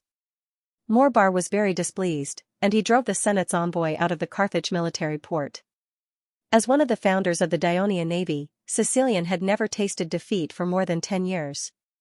He had a good reputation among the people, and was supported by the sailors in the navy. Although the Devers later deliberately suppressed him a little by establishing 4 fleets without a commander, it could not suppress his inner confidence and pride. But in this naval battle, he was led by the nose by Carthage's people from beginning to end. In the end, when Carthage's people achieved their real goal, he was still in the dark. One could imagine how sullen and regretful he was. After returning from Maloia, he locked himself in his bedroom and stayed alone for most of the day. At dusk, he walked out of the door and asked the guards to immediately inform the commanders of the Sicilian fleet to come for a meeting. Stephacas and the other 2 hurried over. When Sicilian saw them, he immediately told them the news he learned from the king of Devers. The 3 of them looked at each other with indescribable surprise on their faces, especially Stephacas. He never expected that when he was leading his B squadron to pursue the Carthaginian merchant ships in the waters with many islands, the Carthaginians had the audacity to use thousands of merchant ships to transport supplies for the Sicilian army not far away from him, and he did not even notice it. Sicilian looked at the 3 of them who were shocked and said in a low voice, "This time, we have suffered a failure, but this is not your fault. The main responsibility lies with me. I carried out the task given by His Majesty the Devers rigidly. Although the Sicilian fleet clearly had a great advantage in strength, we only cared about patrolling the waters of Sicily, which was equivalent to changing from an attack to a defense. It is undoubtedly very difficult to defend on the vast sea, and when we encounter a cunning enemy, we are forced to be very passive, since the establishment of the Dionian navy, even when we were at our weakest, we won by bold attacks, not conservative defense. Attack is the nature of the Dionian navy, so I have decided to change our previous approach and take the initiative to attack Carthage and his Phoenician allies. We will attack their territory in Africa, change our passive position, and boost the morale of the entire fleet. When the three of them heard this, their spirits were lifted, but they were also a little worried. Sir, His Majesty asked us to concentrate on sealing off the waters of Sicily. If we attack, we will not be able to cruise anymore. If His Majesty knows that we did not carry out his orders, then, don't worry. Sicilian said confidently. I remember that His Majesty once said, attack is the best defense. As long as we carry out a few successful raids, the Carthage people will be worried about the safety of their homeland. They will not dare to let their fleet leave the coast of Africa at will. This will also make it difficult for the generals of the Carthage fleet to judge whether the Sicilian fleet is attacking or cruising. This will be more beneficial for us to seal off the waters of Sicily. In addition, as far as I know, the territories and allies of the Carthage in Africa have never been attacked. If we succeed, it will be a great honor, and the Carthage people will be greatly shocked. Perhaps it will even change the current stalemate on Sicily, and bring about a more favorable impact on us. After Sicilian was criticized by the Devers, he closed his door and pondered for a long time. He considered more comprehensively. After he confidently expressed his thoughts, he emphasized, I have already sent a messenger to Minoa to tell His Majesty my new plan. I believe he will definitely approve it. The three commanders of the B fleet were immediately convinced by him. Stephakis asked eagerly, Sir, where are you going to attack? Sicilian pointed at the map that had been prepared on the table. When the three of them looked at it, they could not help but exclaim, Hadrumetum? Library of Literature. Yes, Hadrumetum, Xianxia said loudly. Don't underestimate it just because it's far away from us. The Carthage must have neglected their defenses because of the distance. More importantly, the Sicilian fleet was attacked and suffered heavy losses. Even militias died in the battle. After interrogating the captives, we found out that the fleet that attacked us was from the Phoenicians of the eastern continent. Their fleet is stationed here. Xianxia pointed at the icon of Hadrumetum with his finger and said hatefully, since these eastern Phoenicians who have never been to the western Mediterranean can successfully attack our fleet from Hadrumetum, of course we can also successfully attack Hadrumetum, destroy their remaining warships, and capture all of them to avenge our fallen brothers. The three of them listened and nodded solemnly. Thus, the three of them carried out active preparations according to Xianxia's request. The next day, in the Minoan Dionysus camp, Devers could not help but sigh after reading Xianxia's letter. This Xianxia is going to take another risk. Talmud took the letter, and after reading it with Printos, he said in relief, Your Majesty, doesn't Therian's idea coincide with your next plan? If Sicili's fleet successfully attacks Hadrumetum, maybe, the Carthage Senate will really force the Carthage army to attack us, Printos said after some consideration. Since Xianxia is willing to take the risk, let him attack. When the third fleet arrives, let the Middle-Aids take on more patrol duties. Devers thought for a moment and said solemnly, but remind him not to underestimate the commander of the Carthage fleet. When raiding the coast of Africa, we need to fully consider all kinds of unexpected situations and be fully prepared. I'll reply to him now, Tormid said. At this moment, Marcius walked into the tent. Your Majesty, a letter from the Third Fleet. Middle-Aids received our orders so quickly? Devers was surprised, but he soon realized that it was impossible. It would take at least 3 days to travel from Minoa to Alenia, and it would take at least 2 days to reach the Trine naval base. There was no way Middle-Aids could receive the order and respond in such a short time. So he opened the letter curiously, and then let out a cry of surprise. Middle-Aids and Tectonus actually raided Saint Iberia of Sardinia Island, and even captured Saros. When Tormid and Printos heard this, they hurried over to read the battle report. This Middle-Aids really knows how to surprise people. Devers sighed again. Your Majesty, the Navy has one more high-ranking general who can win the battle. This is the blessing of Hades, and it also increases the kingdom's chances of defeating Carthage. Printos was still carefully reading the battle report, but Tormid immediately congratulated Devers. What a blissful worry. Devers looked at the two of them and asked, now that the Third Fleet and the Ninth Legion have achieved such a great victory in Sardinia, should we let them continue to expand their victory in Sardinia? Or should we call the Third Fleet back according to the original plan? Your Majesty. Printos deliberated and said. According to the battle report, the Third Fleet and the Ninth Legion have severely damaged the only Phoenician army on Sardinia Island, and they have also occupied the important Sardinian town of Saros and the port of St. Iberia. It can be said that they have successfully completed the task you gave them of destroying the transport of precious metals from Sardinia to Carthage. Under the threat of the Ninth Legion, St. Iberia and the other Phoenician city-states on the island can no longer take the risk of smelting and transporting metals. Moreover, there is no longer any power on the island that can compete with the Ninth Legion, which has a more complete lineup. After Tectinus stabilizes the order in Saros, he can completely continue to attack the nearby weak Phoenician towns. You mean, the plan to transfer the Third Fleet to Sicily remains unchanged, and let the Ninth Legion independently undertake the task of conquering Sardinia. Devers tapped his fingers on the back of the chair and asked. Yes, Your Majesty.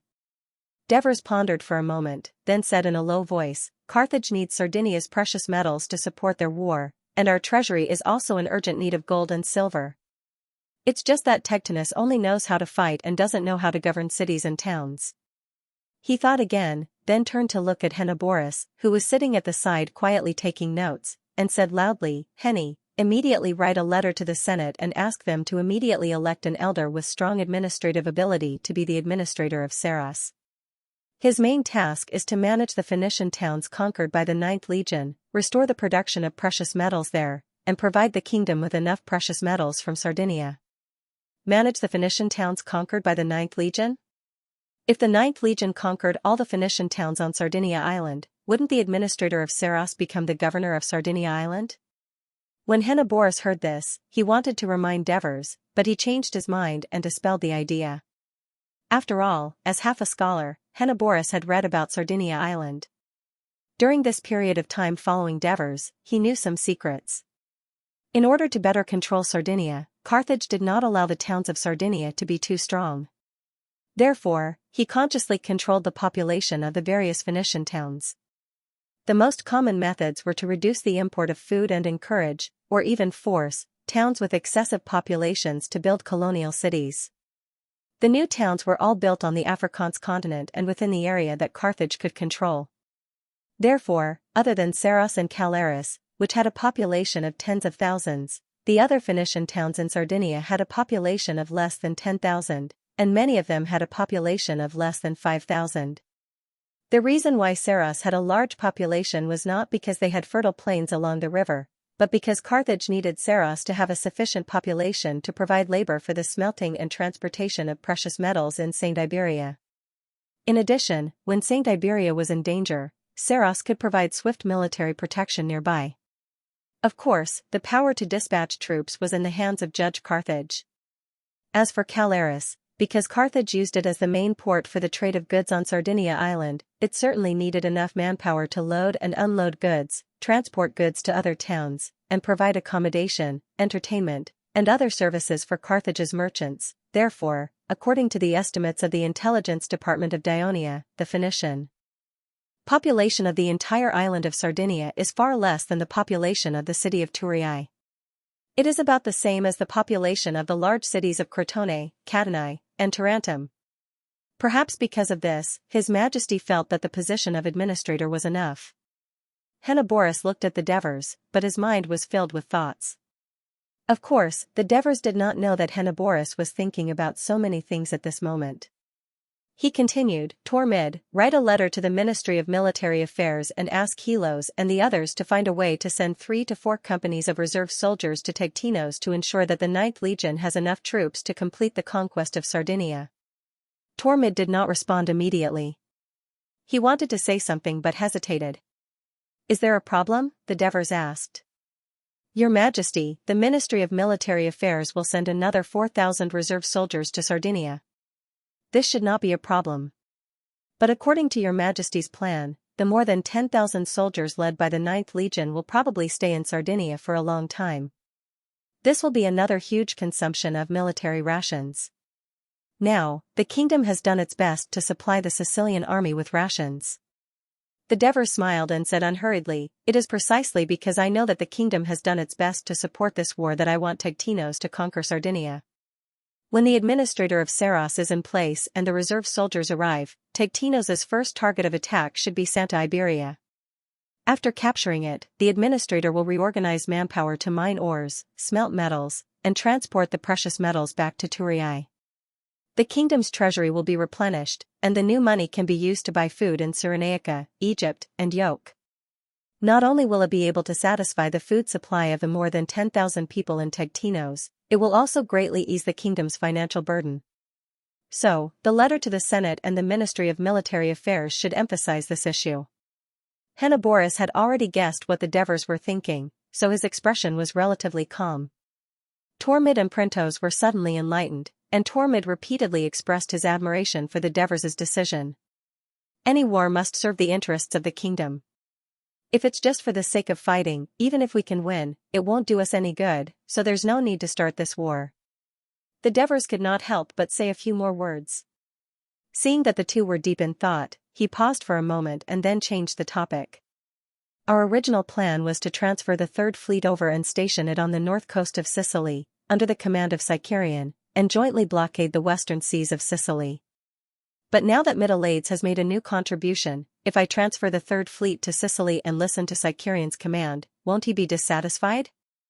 Your Majesty, as far as I know, Middleades is not a person with a flamboyant personality, and has never made any excessive requests to the Ministry of Military Affairs, so he shouldn't be dissatisfied. Besides, Sicarian was his former superior after all." Tormid consoled. Devers did not think much of it. During the time he spent with Middleades in Latin, he had observed that Middleades was indeed not an outgoing person, but he was also a strong-willed person. The reason why he had never made any harsh requests to the Ministry of Military Affairs, unlike Sicarian, who often made requests to the Ministry of Military Affairs to increase the number of warships, increase the number of personnel, improve port facilities, and so on, was because he felt that he did not have any outstanding achievements, so he was not qualified to make such requests. However, his performance in this war could be said to be quite amazing, even more so than the performance of the Sicilian fleet led by Sicarian. Under such circumstances, his mentality would naturally be different from before, and the mentality of the crew of the Third Fleet would also rise. It would not be easy to make them lower their heads and act small. At this moment, Printo said, "Your Majesty, although the Third Fleet only has 150 warships, they were able to defeat Carthage's new fleet, which used to protect Sardinia. I think they can also deal with the current Carthage fleet independently. Also, judging from the performance of the Third Fleet, they are very good at ambushing the enemies on the shore. In this case, we can completely let the Sicilian fleet and the Third Fleet be in the north and south respectively, and not be under each other's command. At the same time, we can give them the task of blockading the western waters of Sicily, attacking the territories of Carthage and its allies, and annihilating the Carthage fleet." Devers's eyes lit up, and he subconsciously used his fingers to tap on the back of the chair. "Your Majesty, how can we do that? It will be a mess. Putting aside the fact that Sicarian will be dissatisfied, the two fleets will not be under each other's command, and there will be no coordination. It will be a mess when the time comes, for example, blockading the western waters of Sicily at the same time, or raiding the same place at the same time. This is indeed a problem, but Sicarian and Middleades are both very smart people. They will consciously coordinate their actions," Devers said disapprovingly. Then, he raised his voice. "Let the Sicilian fleet and the Third Fleet act separately and complete the same mission. Let them compete with each other. I think this is a good idea, because competition will force the two fleets to display their potential, give them more motivation, and let them take the initiative. That will be a disaster for the Carthage fleet." "I understand." Tormid glanced at Printos and asked, "Your Majesty, should we tell Sicarian about this?" Devers shook his head and said, "Previously, when the Sicilian fleet was humiliated, Sicarian was motivated and decided to carry out this ambush mission. What he needs now is patience and meticulous preparation. If I tell him now, I'm afraid he will lose his mind. Let's tell him after he returns successfully." "Yes." Devers readily agreed to let the two fleets compete with each other. There was another important reason that he did not say. In the army, there was no senior general who could dominate. Alexis and Prososus had slightly better battle records. Amintas, Helos, and Capus were not bad either. Most importantly, his own position in the army was unshakable. But in the navy, Sicarian's prestige was too high. Devers could not personally command the navy, so in the past, Sicarian had the final say in the navy. Even though Devers had taken some measures, such as building 4 fleets, not having a commander. During times of war, they still had to rely on Sicarian. Now that there was finally a middle-aged with outstanding abilities, of course he had to support them. This would be beneficial to the division of power in the navy. So he continued, although the 9th Legion cannot come to Sicily, Plisos has already taken down the main city of Syracuse. The 7th Legion and 8th Legion have no missions for the time being, so they can follow Legio III to move around the north coast. The people of Carthage definitely do not know about this. The Phoenician cities on the north coast should be relatively weak, so we can seize this opportunity to give the Carthage army a sudden blow. As for the specific target, let Prososus and the middle-aged discuss and decide. Tormid and Printos nodded in agreement. What's the situation with the various troops now? Devers asked again.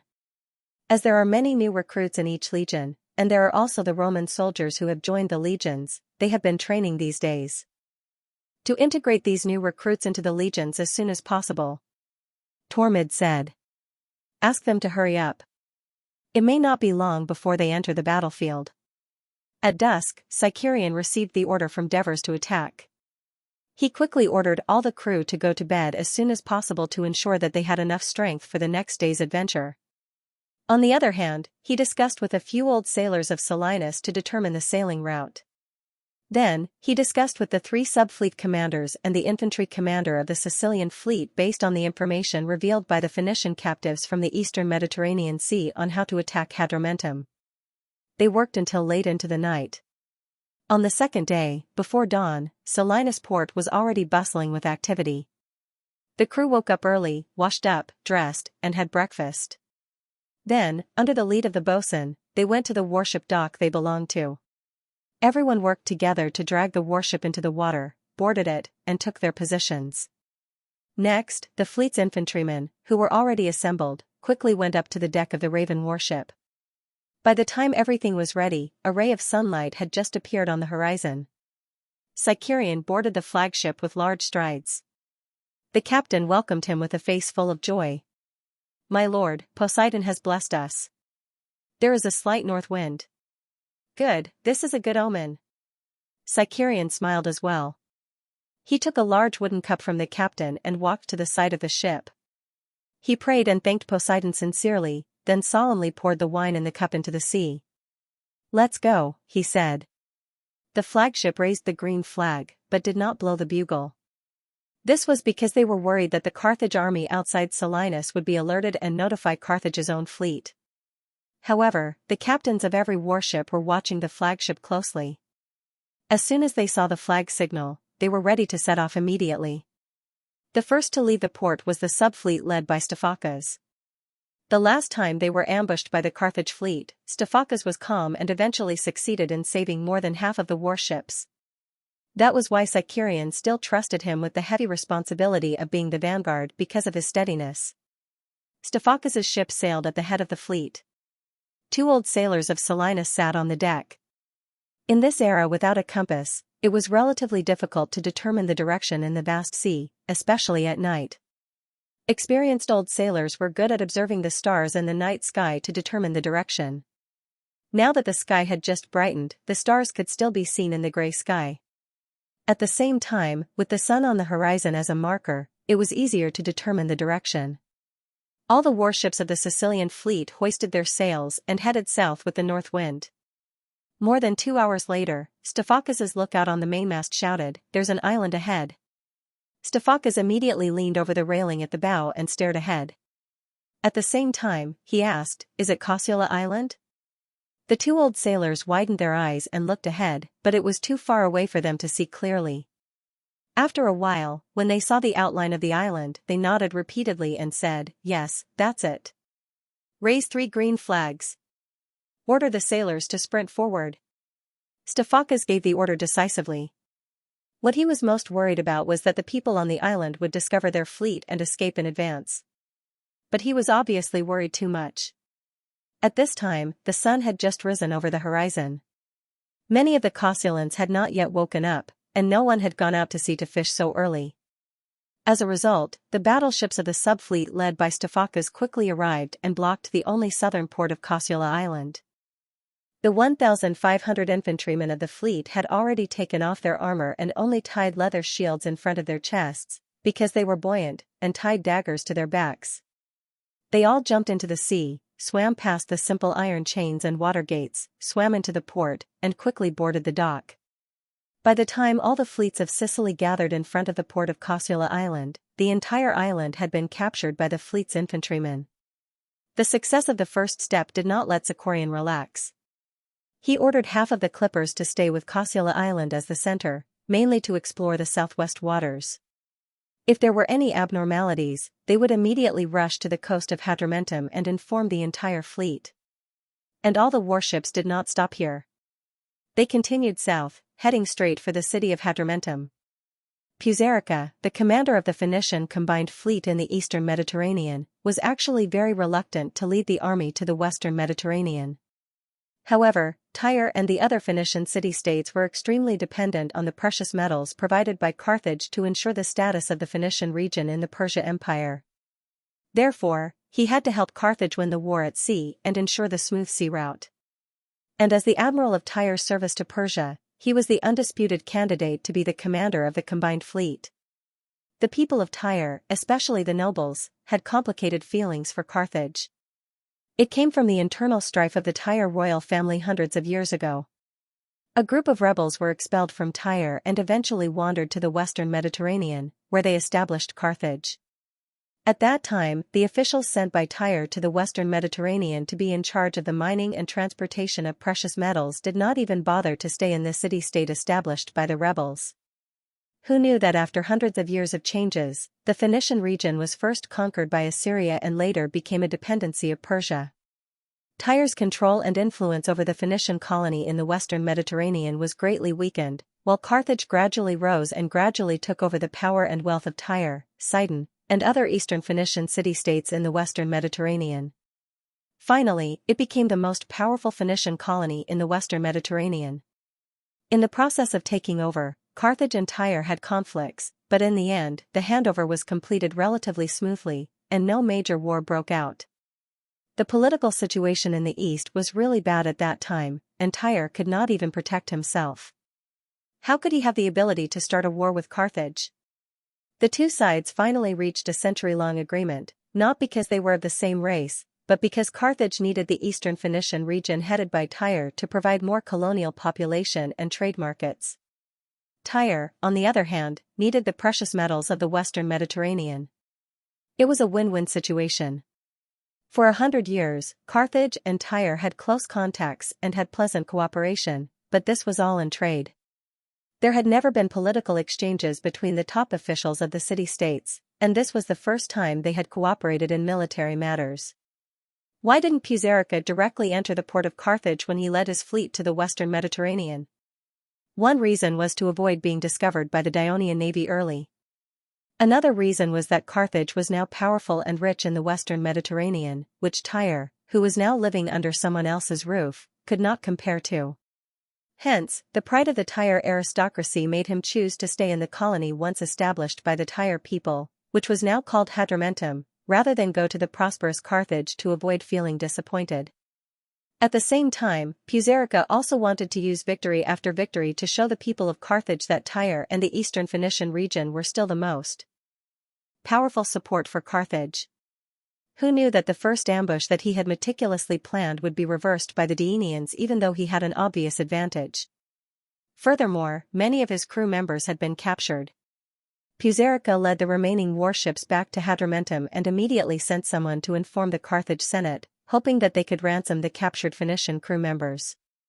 However, a few days later, the Senate responded. Ionia agreed to exchange the captives, but only agreed to a one-to-one exchange. Since the number of East Phoenician crew members was higher, a small number of them might not be able to be exchanged. Although Therica was angry, there was nothing she could do. Dionia's attitude was firm and persisted in not accepting the ransom. In the end, some of the East Phoenician captives could not be rescued. This made Therica afraid to lead the remaining warships back to the eastern Mediterranean, for fear of being questioned by the people. At the same time, the strength of the Dionian navy made him feel afraid. He refused to go to sea for Carthage on the grounds that the fleet was seriously damaged and needed a long time to recuperate. He stayed in Hadrumetum for a few months, hoping that Carthage and Ionia would finally decide the winner and reach a truce so that he could redeem his compatriots and return home. However, according to what he learned during this time, Therica felt that although the Carthage navy was at a disadvantage, it was impossible to stop the war in a short period of time. However, the crew members stayed in the city of Hadrumetum every day and inevitably missed home after a long time. They asked him many times to return to the eastern Mediterranean, and every time he persuaded them, he had to use a lot of persuasion. Now, even he himself was wavering.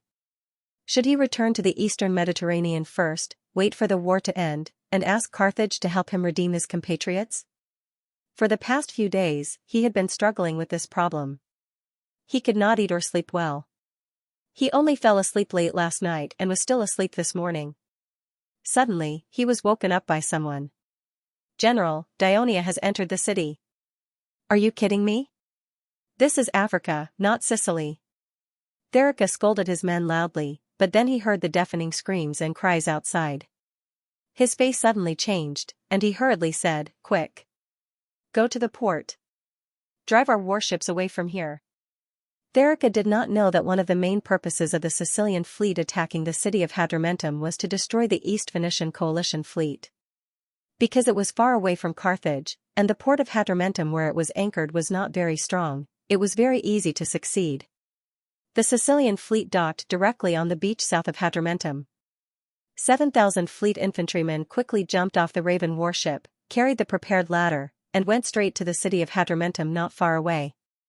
It was almost noon.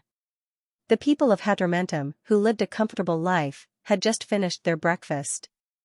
Some people were strolling out of the city, preparing to go to the farms outside the city to supervise the Namibian slaves to prepare for the winter sowing. However, they ran into the Diolinian soldiers rushing toward them like wolves and tigers. The people of Hadrumetum, who had been living for a long time, were suddenly frightened and ran toward the city in panic. The few sentries on the city wall encountered such a crisis for the first time in their lives. After a moment of panic, they remembered to close the city gate, but at this time, the city gate could not be closed because the people who had fled back had blocked the entire gate. The infantry of the Dionysian fleet did not even use the ladder and easily killed their way into the city. While they created chaos in the city, their main force went straight to the port. Therica rushed to the port, and as soon as he boarded the warship, the infantry of the Dionysian fleet arrived and killed many of the East Phoenician crew who had not yet boarded the warship. The unarmed East Phoenicians were brutally slaughtered. Therica saw this and hurriedly ordered the warship to leave the port. Little did he know that the warship of the Dionysian fleet was just outside the port. As soon as it left the port, it was hit and sunk. The other warships and merchant ships hurriedly turned back, colliding with each other and creating a mess. On this day, Carthage's elders were anxiously discussing the matter of the Dionia occupying the port of Santa Iberia and Saros. Everyone discussed for a long time, but they did not come up with any effective suggestions. It was because Carthage had now concentrated almost all the land and navy in the direction of Sicily, and there was no extra military power to support Sardinia. Only then did they realize that Carthage was not much stronger than Dionia, and up to this point in the battle, Carthage was at a clear disadvantage. Pretacuba suggested, carry out another war mobilization with Carthage and the Phoenician allies, recruit 20,000 to 30,000 troops, and let Lord Morbar lead the fleet to Calaris in Sardinia. Wait for an opportunity to recapture Saros and Santa Iberia, which have been occupied by the Dionia, and restore the normal order of Sardinia. Ecriton sneered at this and said mockingly, recruit another 20,000 to 30,000 people? Does Lord Pretacuba think that we, Carthage, are Persia, that we can have an endless source of soldiers? Let me tell you, since the beginning of this war, Carthage has recruited nearly 50,000 soldiers, this includes naval personnel, and they are the majority. So far, nearly 20,000 people have been killed or injured. Do you think that Carthage has more soldiers? If the people are sent to fight, then who will farm and provide food for the army? Who will do business and provide gold and silver for the treasury? Pretacuba was speechless for a moment. We can recruit only a small number of citizens in the city of Carthage as team officers, and most of the soldiers will be provided by the allies. A Maganid elder quickly added. The situation of the allies is not much better than ours. Ecriton sneered. They have also been recruited twice. How can there be extra soldiers? Like before, we can recruit more Namibians. Another Maganid elder made another suggestion. The East and West Namibia have been conscripted with 70,000 people, and they have suffered the most casualties. The Namibian tribes won't be stupid enough to agree to our conscription request. Our constant recruitment will only threaten the survival of the Namibian tribes. We have to be careful not to provoke them. Hanno warned sternly. That's right. Hanno's words moved the elders. Yes, the people of Carthage were used to the Namibians' deference, but this deference was created by the people of Carthage through decades of political and military conquest. In fact, the population of the whole of Namibia was several times larger than that of Carthage. Now that Carthage was fully focused on the war in Sicily, its domestic forces were empty. It was indeed necessary to ensure stability and avoid instability. Tipanrako stood up again and said loudly, in fact, the problem of Sardinia is very easy to solve. As long as Lord Maganid leads the army in Sicily to defeat the main force of Dionia and regain the advantage in Sicily, he can take part of the army to solve the problem of Sardinia. But now, Lord Maganid, who is regarded as a hero by the people of Carthage and controls the 100,000 troops that we have painstakingly recruited, seems to have suddenly lost his courage. So far, there has not been a single battle with the main force of Dionia. Is it really because the king of Dionia has frightened him? The elders of the Maganid faction were very angry when they heard this and were about to stand up to refute. At this time, the door of the meeting was suddenly pushed open. My lords, bad news. Hadrumetum is being attacked by the people of Dionia. The senators were shocked, and many of them immediately expressed their doubts, for the area under the influence of Carthage of Africa had been peaceful for 100 years, and there had never been an incident of invasion. However, when the city guards who broke into the meeting brought in a few messengers from Hadrumetum who came to ask for help, in fact, they were the people of Hadrumetum who first fled to Carthage on horseback, and after they wept and told the general story of the disaster that was happening in the city of Hadrumetum, the meeting suddenly became silent. Everyone had a terrible thought in their mind: the flames of war had spread to the land where they lived. After a while, Pretacuba decisively suggested, we should immediately let the Carthage army stationed in Namibia rush to Hadrumetum and destroy these damned Ionia bandits. We should also immediately send a clipper to inform Morbal to lead the fleet to the waters near Hadrumetum and send all the warships of Dionia to the sea to feed the fish. In order to better control the Namibian region, the people of Carthage had stationed 20,000 troops inland for a long time to suppress the resistance and riots of the various tribes in Namibia at any time to maintain the stability of the region. After the war with Dionia, the number of people in this army was now less than 10,000. Since there are 5,000 or 6,000 Dionia soldiers attacking the city of Hadrumetum, I'm afraid that the army in Namibia alone is not enough to repel the enemy. We should immediately carry out an emergency mobilization in the city and its nearby allies.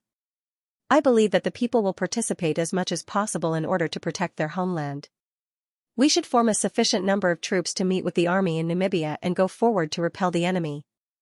When Carthage was faced with a crisis, Hanno did not oppose Pretacuba's opinion this time but added, in addition, we should also inform the neighboring allies to prepare for defense, to prevent this Dionysian army from continuing to attack other allies after conquering the city of Hadrumetum. We also have to send ships to explore the waters around Carthage to prevent the Dionia and fleets from coming to attack Africana. This time, the useful suggestions put forward by the elders were quickly adopted and implemented immediately. The efficiency was unprecedented. The people of Carthage soon learned that the city of Hadrumetum was attacked by the Dionia and were in a panic. 4 hours later, an army of nearly 10,000 people was finally gathered in the city of Carthage.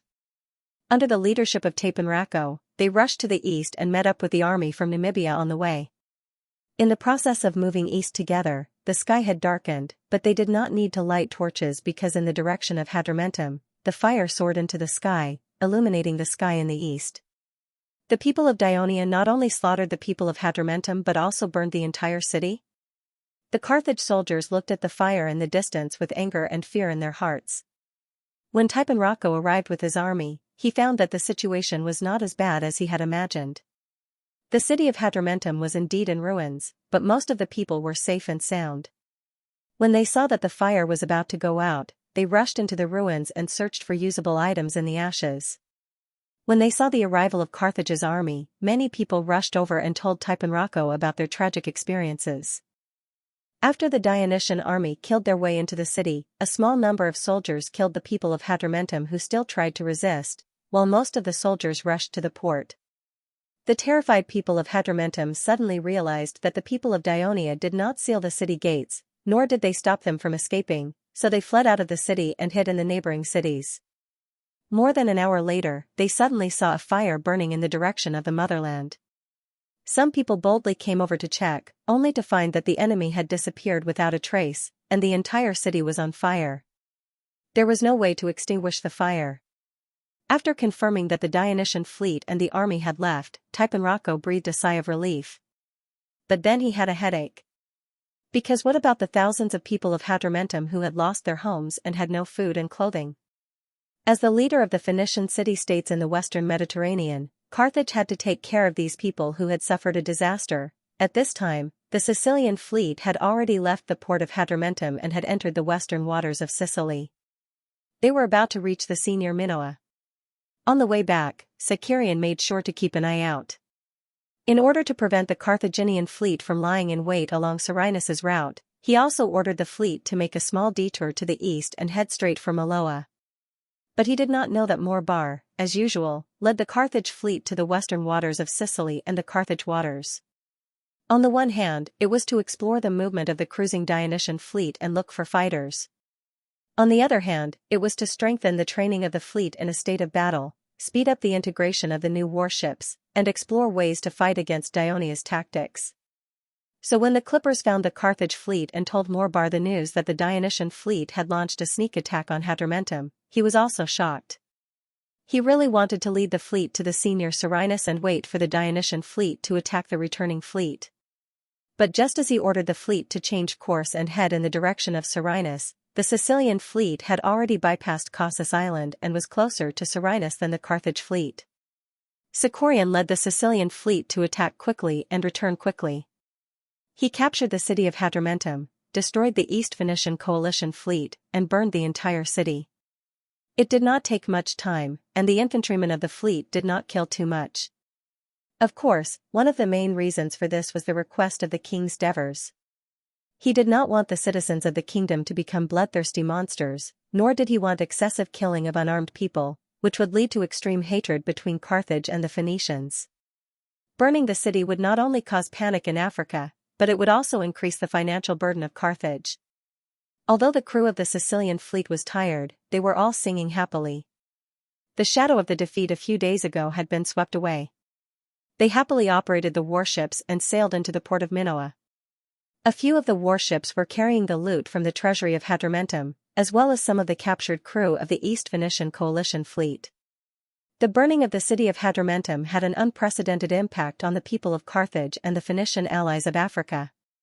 The next day, many people of Carthage gathered in front of the Senate to petition, urging the navy to strengthen patrols on the coast of Africa and strengthen the defense of Carthage and its allies to prevent such a tragedy from happening again. The nearby Phoenician cities also sent messengers, asking for Carthage's protection. In a situation where their own safety was threatened, the Senate certainly did not have the energy to discuss the reinforcement of Sardinia. A topic that had been debated for the past few days had finally come to a conclusion. The neutral senator, L. went to Minoa as a messenger and asked to see the king's devers of Dionia. It was noon, and the devers were having lunch in the big tent. He had specially asked the servants to prepare an extra table. When L. entered the big tent, before he could speak, the devers invited him to have lunch with them. Honorable King of Devers, I represent the Senate of Carthage. I have something important to discuss with you. I don't have time, Before El-Akra could finish his words, he was interrupted by the Devers, messenger of Carthage. You have come from afar. You must be hungry. Eat something first. Otherwise, no matter how strong a person is, if he is always hungry, he won't be able to do anything. The Devers said with a double meaning. El-Akra helplessly sat down at the table. There was a bowl of hot fish soup, a plate of salty beef jerky, a bowl of thick oatmeal, 2 pieces of baked bread, and a glass of wine on the table. The food was very simple. El-Akra's face turned a little ugly. Although he didn't want to eat, the food was too simple since it was to entertain the messenger of Carthage. At this time, the Devers said slowly, other than the wine, the food on your table is the lunch of the soldiers of Dionia today. You and I will eat the same as them. How could the food of the soldiers of Dionia be so rich? El-Akra was shocked, but he immediately felt that the king of Dionia was deliberately deceiving him. After all, it was said that the Dionysian army in Sicily had as many as 100,000 soldiers. The Devers looked at his expression and knew that he didn't believe it, but they didn't explain further. El-Akra wasn't in the mood to eat at this time. He said loudly again, the Senate of Carthage sent me here as a messenger to discuss a few things with you, king. The Devers took a sip of wine and nodded slightly, indicating that he heard it. The day before yesterday, the Dionysian fleet attacked the city of Hadrumetum, massacred the people in the city, and burned the entire town. This is too cruel. Although Hadrumetum is an ally of Carthage, they didn't send troops to participate in this war, but they suffered such a terrible disaster. This has aroused the anger of all the Phoenician city-states against Dionia. Messenger, the city of Hadrumetum didn't send troops to participate in the war, but it doesn't mean that they didn't participate in this war. Did they not make new warships for you? Did they not provide food for you? At least we can be sure that they provided a base for the fleet from the Phoenician region of the eastern Mediterranean. And it was this fleet that ambushed our Sicilian fleet, resulting in the death of the fleet commander. Henoborus retorted bluntly, the Carthage army can ruthlessly destroy Minoa, Agrigento, Gela, and other city-states that maintain friendly relations with Dionia. Can't we burn down Hadrumetum? And Hadrumetum is not enough to comfort the people of the friendly city-states who lost their homes. El-Akra heard the threat in Henoborus' words. He forcibly suppressed the urge to refute, grabbed the wine glass on the table, and took a big gulp of wine. As a result, he choked and coughed. After a while, he said in a deep voice, you just mentioned the fleet from the Phoenician region stationed in Hadrumetum. In fact, Carthage didn't invite them to participate in the war. Instead, after they learned that we were at war with you and encountered difficulties, they obtained the consent of the king of Persia and took the initiative to send their fleet to help us. I know that you have captured many crew members of this fleet. The Carthaginian Senate hopes that you can release them and let them safely return to the eastern Mediterranean Sea. This is to prevent Tyre, Sidon, and the other city-states in the Phoenician region from making another request to the Persian king under the strong request of these captives' relatives, which will lead to the further expansion of the war. This was a threat from Carthage. Henoborus frowned slightly and subconsciously looked at the Devers. Literature Hall. The Devers said sternly, Dionia and the eastern Phoenician region have never had any enmity, but they sent a fleet to attack Dionia's fleet from thousands of miles away. They deserve to be destroyed. If they send another army, I welcome it. We have recently acquired a lot of mines and are short of slaves. El-Akra's heart skipped a beat, but he had to continue on this topic because the East Phoenician coalition fleet had been completely annihilated in the Carthaginian sphere of influence. If the Carthaginians did not remedy the situation, they would be too ashamed to see their Phoenician compatriots in the eastern Mediterranean Sea who had provided great assistance to the Carthaginians. If we want to redeem these Phoenician sailors from the eastern Mediterranean who have been captured by you, what do we have to pay? El-Akra's tone softened. The Devers looked at him and said with slight sarcasm, when your army occupied Agrigento, Ecceum, and Gela, you originally had the opportunity to redeem them by exchanging prisoners, but the army led by Margot killed all the people in the city. El-Akra was silent for a moment, then said softly, what if Carthage wants a truce with Dionia? The Devers was a little surprised when he suddenly heard this. He blinked and said mockingly, did I hear it wrong? Carthage, the overlord of the western Mediterranean, actually wants to stop this costly war for these prisoners? El-Akra used the excuse of being a captive to say these words with great difficulty. He ignored Diver's ridicule and continued, "You are right, my king. This is indeed a war that will consume a lot of resources for both sides. I mean, if we both make a truce, will these prisoners be released?" This time, the Devers did not joke anymore, but said with a serious expression, "Since we have reached a truce, of course we will release the prisoners. However, it was you who tore up the covenant. It was you who provoked this war. Now, it is you who want to end the war. If you want to start a war, we can't control it, but if you want to end it, it won't be so easy. Then, what conditions do you need for a truce?" El-Akra asked with a stern expression. Devers did not answer directly. He said calmly, "The armistice negotiation is a very important matter for both of us. Of course, it needs to be negotiated and decided by both of us. Just like in business, it needs a long process of bargaining, but as the noblest person in the kingdom of Dionia, you must have your own requests for a truce, right?" Akra pressed on, unwilling to give up. "To be honest, I've been running around since the war broke out. I've never thought about stopping the war. After you mentioned this just now, I have a question now," Devers said and paused intentionally. "What doubts?" El-Akra asked subconsciously. If the Senate of Carthage wants to negotiate a truce with us, will your military commander, Margot, agree?" El-Akra hesitated for a moment, then immediately replied, "Of course, Sir Margot will agree. Carthage is different from Dionia. We don't have a king, but we have a senate. The important affairs of the city-state are decided by the senate." Devers immediately smiled, raised his glass, and said, "War is indeed a headache. It's a good thing for the people of both sides to be able to have peace. Welcome to your arrival today. Come, let's have a toast." El-Akra thought he understood the meaning of Devers's words, so he quickly raised his glass and drank with them. After that, he tactfully stopped asking any more questions. After sending El-Akra away, Henoboris asked eagerly, "Your Majesty, are you really going to negotiate with Carthage?" Devers smiled slightly, "I want to negotiate with Carthage, but I'm afraid it will be difficult for them to agree to my conditions." "What conditions?" Henoboris asked directly without any hesitation. This time, Devers did not avoid answering, "At least Sicily, Corsica, and Sardinia must belong to the kingdom, and they must hand over part or all of their southern Iberia territories." Henoboris listened and unconsciously widened his eyes. After a while, he reluctantly said, "I'm afraid it will be difficult for Carthage to agree to your conditions." Devers glanced at him and said leisurely, "I didn't say these conditions to the emissary because I was afraid of arousing the vigilance of Carthage. In fact, I don't want to make a truce with Carthage at this time because it's not easy to create a favorable situation where we can close the door and beat the dog. How can we waste this excellent opportunity to open the door again and let the dog escape again? Unless we wait until the dog is completely killed. Perhaps that's the time for me to put forward these conditions."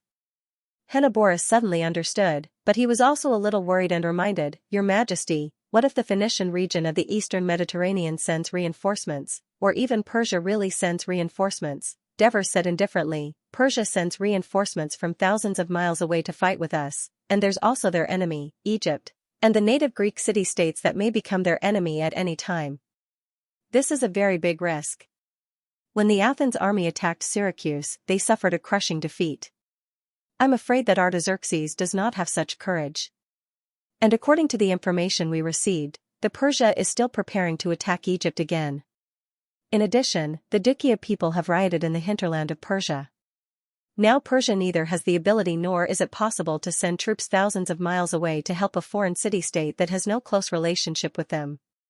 As for the Eastern Phoenicians, as far as I know, their strength is much weaker than Carthage. The only thing worth mentioning is the navy, and they were all wiped out by us. There's nothing to worry about." After listening to these words, Henoboris was relieved. By the way, the Sicilian fleet captured a lot of Phoenician sailors from the eastern Mediterranean yesterday. Ask Marcius to bring me a few captives who can speak Greek. I want to ask them about the situation in Persia." "Yes, Your Majesty." Henoboris muttered to himself as he walked out. In fact, the 8th Legion also captured a lot of Namibians in the previous Minoan War, but Carthage's people never mentioned them when they came several times to discuss the ransom.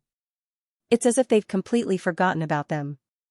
A thought flashed in Devers' mind, and he immediately said, Herney, where are those Namibian captives now? Your Majesty, they're doing hard labor in Katanai. Only then did Devers remember that Persosus had reported to him at that time, but he had just landed at that time and had a lot of things to do, so he did not pay much attention to it. Send someone back to Katanai and inform Cyprosus to send these Namibian captives to Minoan. Henneborus's heart skipped a beat, and he hurriedly asked, Your Majesty, you're going to— The corners of Devers' mouth curled up slightly. Since Carthage doesn't treat the Namibians as humans, let us take care of these poor Namibians. El-Aker left Minoan, but he did not return directly to Carthage. Instead, he took a ship to Mazara, and then arrived at the Carthage camp outside the city of Serenus to see Carthage's military commander, Margo. You didn't come here just to see me, did you? Margo asked directly as soon as they met. As soon as El-Aker left as the envoy of Carthage, Pretacubus sent a clipper to Sicily to inform him. Does Lord Margo know that the city of Hadrumentum was raided and burned by the Dionian navy? El-Aker asked rhetorically. Yes, I just heard about it, Margo said calmly. Dionysia is a powerful nation. It's inevitable that something like this will happen when we fight them. The Senate probably won't blame Morbard, right? I just think that he's much stronger than Onoba. He solved the problem of food transportation for this army not long after he took office, and he even won a naval battle. This old man is really something. But he proposed to the Senate to negotiate peace with Dionia. Lord Margo, what do you think? El-Aker looked straight at him and asked this important question. Margo raised his eyebrows and said in a deep voice, Morbar has just joined this war and knows too little about the overall situation. He only knows that we are not as good as Dionia in terms of navy, but in terms of land, we are stronger than Dionia. I firmly believe that Carthage will eventually win this war. Since we are stronger than Dionia in terms of land warfare, why doesn't Lord Margo launch an attack on Dionia? The news we heard in Carthage is that you are leading your army to retreat. Isn't this because you are afraid of Dionia's attack? El-Aker questioned bluntly. Afraid of Dionia? Margo laughed in disdain, then said helplessly, Hasdrubal defeated the Dionysian army in the Battle of Gela, which had the same number of soldiers as him. We don't need to be afraid of the Dionysian army in a field battle. But the navy of Dionia controls the coast of Sicily, and we are facing a shortage of food supplies. In order to prevent the soldiers from starving, I had to retreat to the west, hoping to defeat the main force of Dionia through a battle. But the king of Dionia obviously knows that he is not as good as us in terms of land warfare, so he refused to fight and led his army to defend Mount Minoia. Of course, I will not lead my army to attack the enemy on the mountain. That will cause the soldiers to suffer heavy casualties. Are you going to keep confronting the Dionia like this? El-Aker couldn't help but ask. This tone was very harsh to Margo's ears. His eyes widened, but then he remembered Pretacubus' advice. He immediately lowered his gaze and asked as calmly as possible, I heard that the Senate sent you to talk to the people of Dionia about a truce. How did the king of Dionia respond? The sudden burst of momentum from Margo startled El-Aker. He quickly replied, the king of Dionia is very willing to have a truce with Carthage. Doesn't this mean that the people of Dionia know that they are not as strong as us? They are afraid that they will lose if they continue to fight. Therefore, they want to maintain their current victory through a truce. Are we willing to stop fighting with the people of Dionia in such a situation? Margo asked loudly. El-Aker was stunned for a moment. He then murmured, now. Looking at the current situation, it seems that our Carthage is at a disadvantage. Margo looked at him coldly for a moment. Suddenly, he stepped forward and grabbed his arm. In a commanding tone, he said, come with me. El-Aker was dragged out of the tent by Margo. His heart was filled with doubt and fear. Margo brought him to a relatively empty place in front of the tent. He pointed to the back and said, what do you see? El-Aker calmed his mind and said in a slightly dazed tone, a city wall that is being built. It looks very long. It doesn't look like it, but it is indeed very long. Margo said with certainty, it will extend from the east coast of Serenus all the way to the west coast, including Serenus city and our camp of Dionia. When I came here, I found it strange. Why did you build the city wall behind the camp? El-Aker raised his doubts. Since the people of Dionia dare not fight with us, then we can only take the initiative to attack. Margot looked forward and said in a deep voice, "Our target is Cyrrhinus. Cyrrhinus is the base of the Dionysian fleet. The Dionysian fleet can cruise the Western Sea every day and block our route. The port of Cyrrhinus plays a very important role. As long as we can capture it, the navy of Dionia will lose its foothold in western Sicily. This will inevitably reduce the advantage of their navy and reduce their threat to the Western Sea and the coast of Africa. But because of the importance of Cyrrhinus, the people of Dionia will definitely not give up. They will definitely defend tenaciously. I'm afraid that in the end, the main force of the Dionysian army will enter Cyrrhinus from the sea and fight us." Elacra was happy when he heard the first part, but when he heard the second part, he became a little worried. "Doesn't this mean that we are attacking and the Dionysian army? Didn't you say that this kind of attack will cause a lot of casualties to our soldiers? The people of Dionia do have some experience in defending cities, but attacking Cyrrhinus city is much easier than attacking the Minoia mountains," Margot said confidently. "After a few days of analysis and discussion with Ademaika, we decided to build the outer wall first to protect our entire camp so that the army can attack the city with all their strength. This will prevent the Dionysian army from attacking us from the east or landing on the nearby beach when we are attacking the city." Margot then pointed to the front. "Look at that. What is that?" Elacra's gaze passed through the gaps of the many tents and saw something in front of Cyrrhinus city. He couldn't help but be surprised. "You want to build an inner wall?" Margot looked at the wall that had been left unfinished for a long time and couldn't help but think of the night when they were attacked by the Dionysian army. He sighed softly and said, "Not only do I want to build an inner wall to surround Cyrrhinus city, but I also want to use the inner wall as a foundation to build more earthen hills. Then, with the earthen hills as a foundation, I will build a vertical wall that extends forward to connect with the wall of Cyrrhinus city. By that time, the people of Dionia will no longer have the advantage of defense. If we fight under the same conditions, we will definitely defeat the Dionysians." When Elacra heard this, he felt inexplicably confident. However, he was still a little doubtful. "Lord Margot, this plan of yours will be a very big project. To build these walls and earthen hills. I'm afraid it will take a long time, right? Don't forget that I have more than 100,000 soldiers under my command," Margot said proudly. They only started building the outer wall after receiving the military rations from Carthage. It has only been 2 days since then. You have already seen the progress of the outer wall when you entered the camp. Do you think it will take a long time to complete my plan? On the second day after Leotychides and Xanthoparus led the army to attack the main city of Syracuse, the governor of Sicily, Cypros, rushed to Syracuse. He discussed with Leotychides, Xanthoparus, Hyctes, who had just surrendered to Dionia, and his nephew, Zamorites, how to deal with the captured soldiers of Syracuse and the people in the city, and how to stabilize the order in the city as soon as possible. Everyone quickly reached a consensus, except for a few people in the city who had direct family relations with the people in the port area. The rest would become the slaves of the kingdom of Dionia. The reason for this decision was that Cypros, who had been in Catanae for many years, believed that because Syracuse had always been the overlord of Sicily, even now that they had fallen, the people of Syracuse always thought highly of themselves. They always dreamed of restoring their former glory. If such a group of restless people were forcibly pulled under the rule of Dionia, they might jump out at the slightest abnormal situation, especially now that Dionia was at a critical juncture of war. Therefore, the safest way was to reduce all of them to slaves and detain them away from Sicily. For Hyctes and Zamorites, their rebellion led to the final fall of Syracuse. The people in the same city were already like fire and water, so of course, they did not want to live in the same city as them.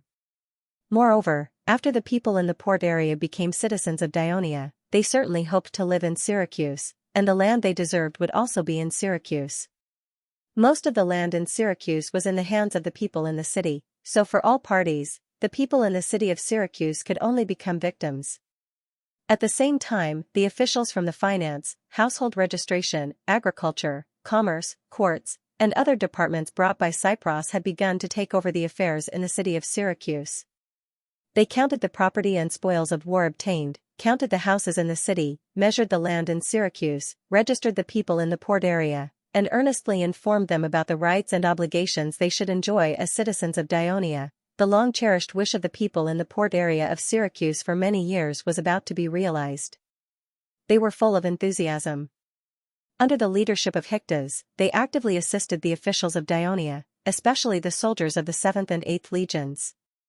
They built a tall wall on the isthmus, completely cutting off the connection between Ortygia Island and the main city. Every day, there would be warships, from the original Syracuse fleet, cruising around Ortygia Island continuously. Syracuse was undergoing earth-shattering changes.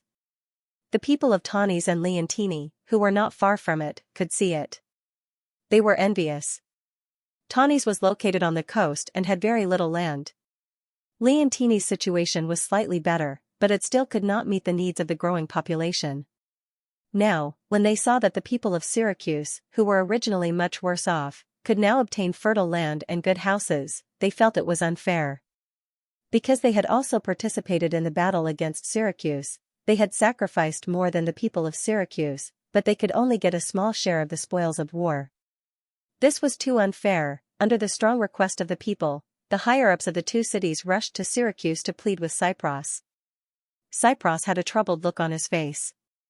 He had no choice but to tell them that the distribution of spoils of war between Dionia and its allies after the victory of the war was strictly written in the Treaty of Alliance. Land was not included in it, so he had no right to make changes on his own. And according to the law of Dionia, only citizens of Dionia could obtain land. If the people of Tanis and Leontini wanted to obtain land in Syracuse, there was only one way: to become citizens of Dionia. The higher-ups of the two city-states returned empty-handed, but Cypnos's words were quickly spread in the two city-states under the push of some people with ulterior motives. Moreover, there were also some opinions that quickly spread among the people of the two cities.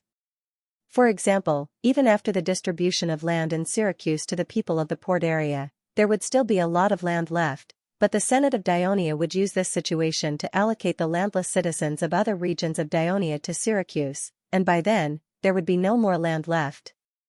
Another example was that becoming a citizen of Dionia was far better than becoming a citizen of Tanis, Leontini. Not only did you not have to worry about having no land, nor did you have to worry about being invaded by powerful enemies, you would also have the pride of being a citizen of a powerful kingdom. More than 10 years ago, when Tanis, Leontini, and Catani became independent from the rule of Syracuse at the same time, the people of these two cities had witnessed how the people of Catani, who were treated as slaves by Dionysius, began to rebuild their homes, gradually became rich, and gained a lofty status that the people of Dionia could not help but show respect.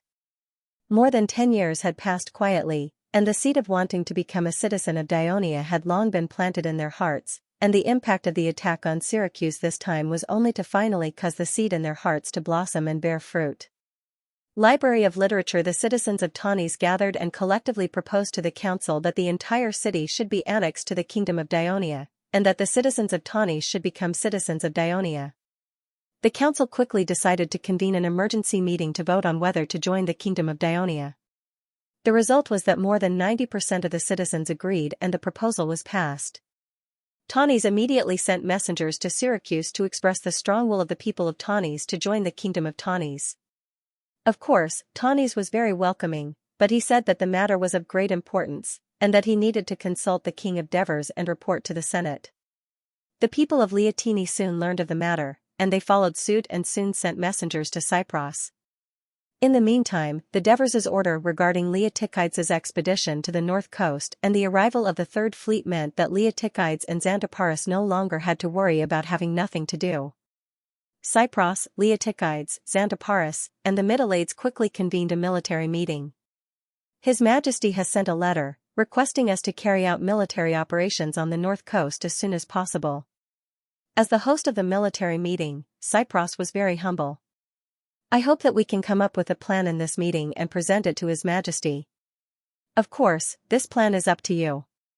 Although your expedition will increase the consumption of military rations, and will cause the cities to lack labor during the winter sowing season, I will do my best to ensure that the army has food and material supplies.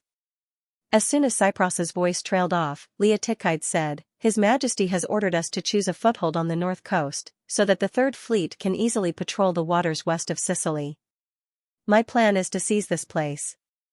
As he spoke, Leotychides pointed to a certain place on the map. Palmos. Xanthoparis was shocked and quickly said, "Isn't that too dangerous? Palermo's isn't a small city, and it's not far from Carthage's army. If we can't take the city in a short time, and Carthage's army will soon come to help, we will be in trouble. Whether it's Thyedium, Sorus, or the ruins of Himera, none of them have a port large enough to accommodate the Third Fleet. They also need to spend time and manpower to rebuild them. Only Palermo's has the conditions to accommodate the Third Fleet." Leotychides said this to Middle-Aides, and then he turned to Xanthoparis and said, "You haven't been in Sicily for long, so you don't know much about the terrain of Palmos.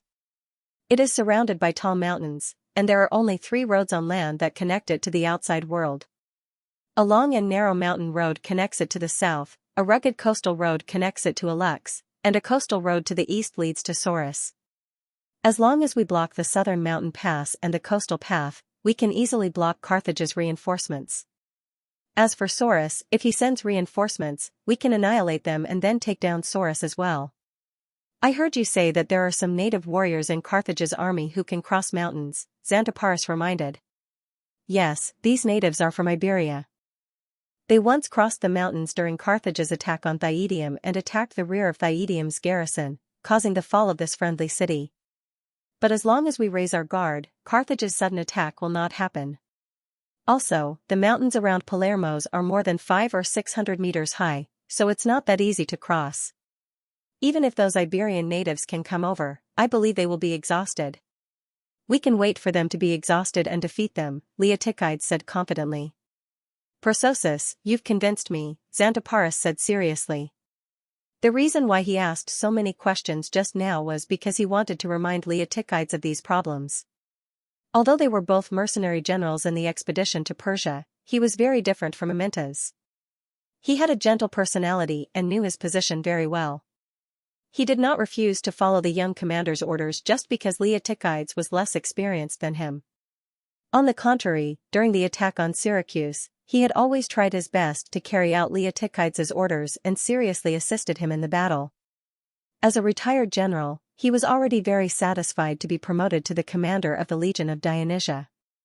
"I also agree with Sir Persosus's plan," Xanthoparis said seriously. Middle-Aides nodded. To be able to get the port of Palermo's to dock the Third Fleet, of course, he could not ask for more. He looked at Leotychides, and then at Xanthoparis. He was a little curious. He had never worked with Leotychides before, but he had heard some things about this young commander.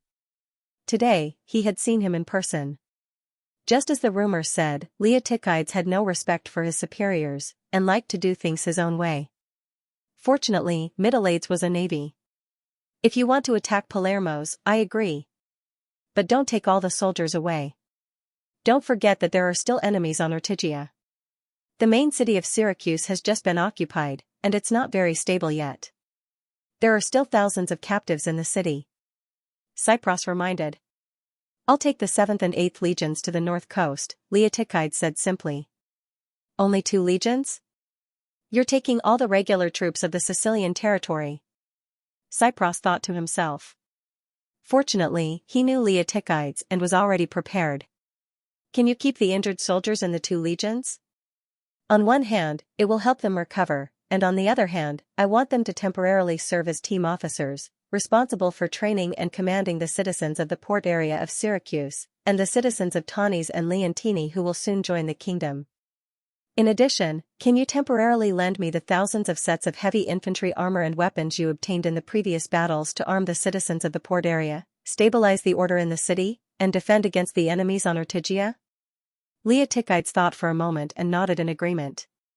At this time, Middle-Aides said, "Lord Cypros, regarding the captives in Syracuse, I have a suggestion.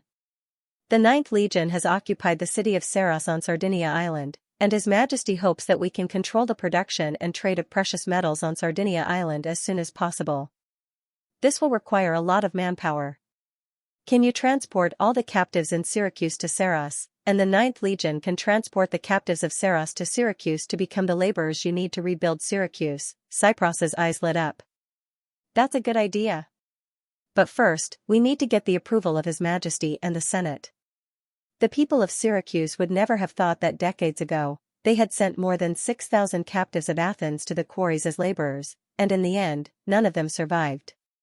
Now, the tables had turned, and they had become slaves of Dionia, and would be sent to Sardinia to work as miners. Fate was cruel. The news that Carthage's army has begun to besiege Selinus reached Minoa and attracted the attention of the Devers. He ignored Tormod's dissuasion and decided to personally go to Selinus too. Check it out. Alexis and Amyntas accompanied him. Under the escort of 40 warships, the Devers arrived at the port of Selinus. After the former 1st Platoon leader of the 8th Legion and the current interim military commander of Selinus, Chalcidas, received the news, he hurried to the port to welcome them. Your Majesty, the interim commander of Selinus, Chalcidas, pays his respects to you. You've worked hard, Chalcidas. Although today is the first time we've met, I've been worried about you ever since I read the battle report of Persosus. I was worried that you could defend such an important Selinus city with only 3,000 to 4,000 irregular soldiers, but you managed to defend it. But you held it. What a feat! Divers was not stingy with his praise. Chalcidas was a little embarrassed. He hurriedly said, Your Majesty, in fact, after Persosus led his army away, Selinus city was no longer attacked by Carthage's army. In addition, the Sicilian fleet has been a great help to us. It's only right for the Sicilian fleet to contribute. This is also their forward operating base, the Devers said casually. He looked around and saw the laborers who were busy working on the pier. He asked, Are they slaves? Or are they Selinus's people?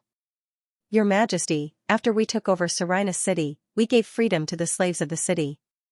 Many slaves and freedmen who volunteered to become citizens of Dionia were kept as laborers at the port. Some of them were civilians who escaped after the fall of Minoa and Agrigento.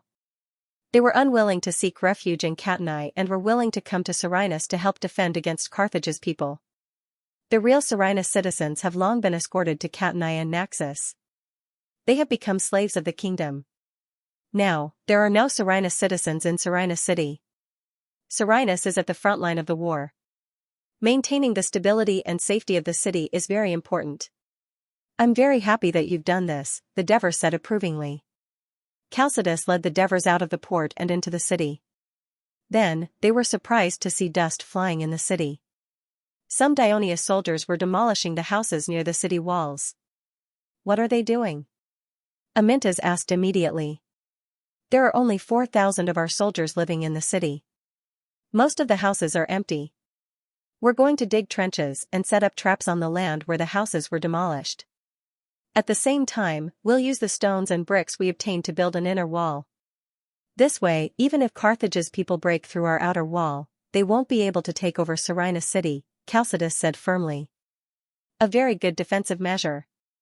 Divers praised once again, it seems like you are not afraid of the upcoming siege of such a large number of Carthaginian troops. Instead, you are actively using your brain to think of a better defensive method. This is very good. The Devers walked up to the top of the city wall and looked outside. In his field of vision, not only was there a thick layer of dust, but there was also a hubbub of voices.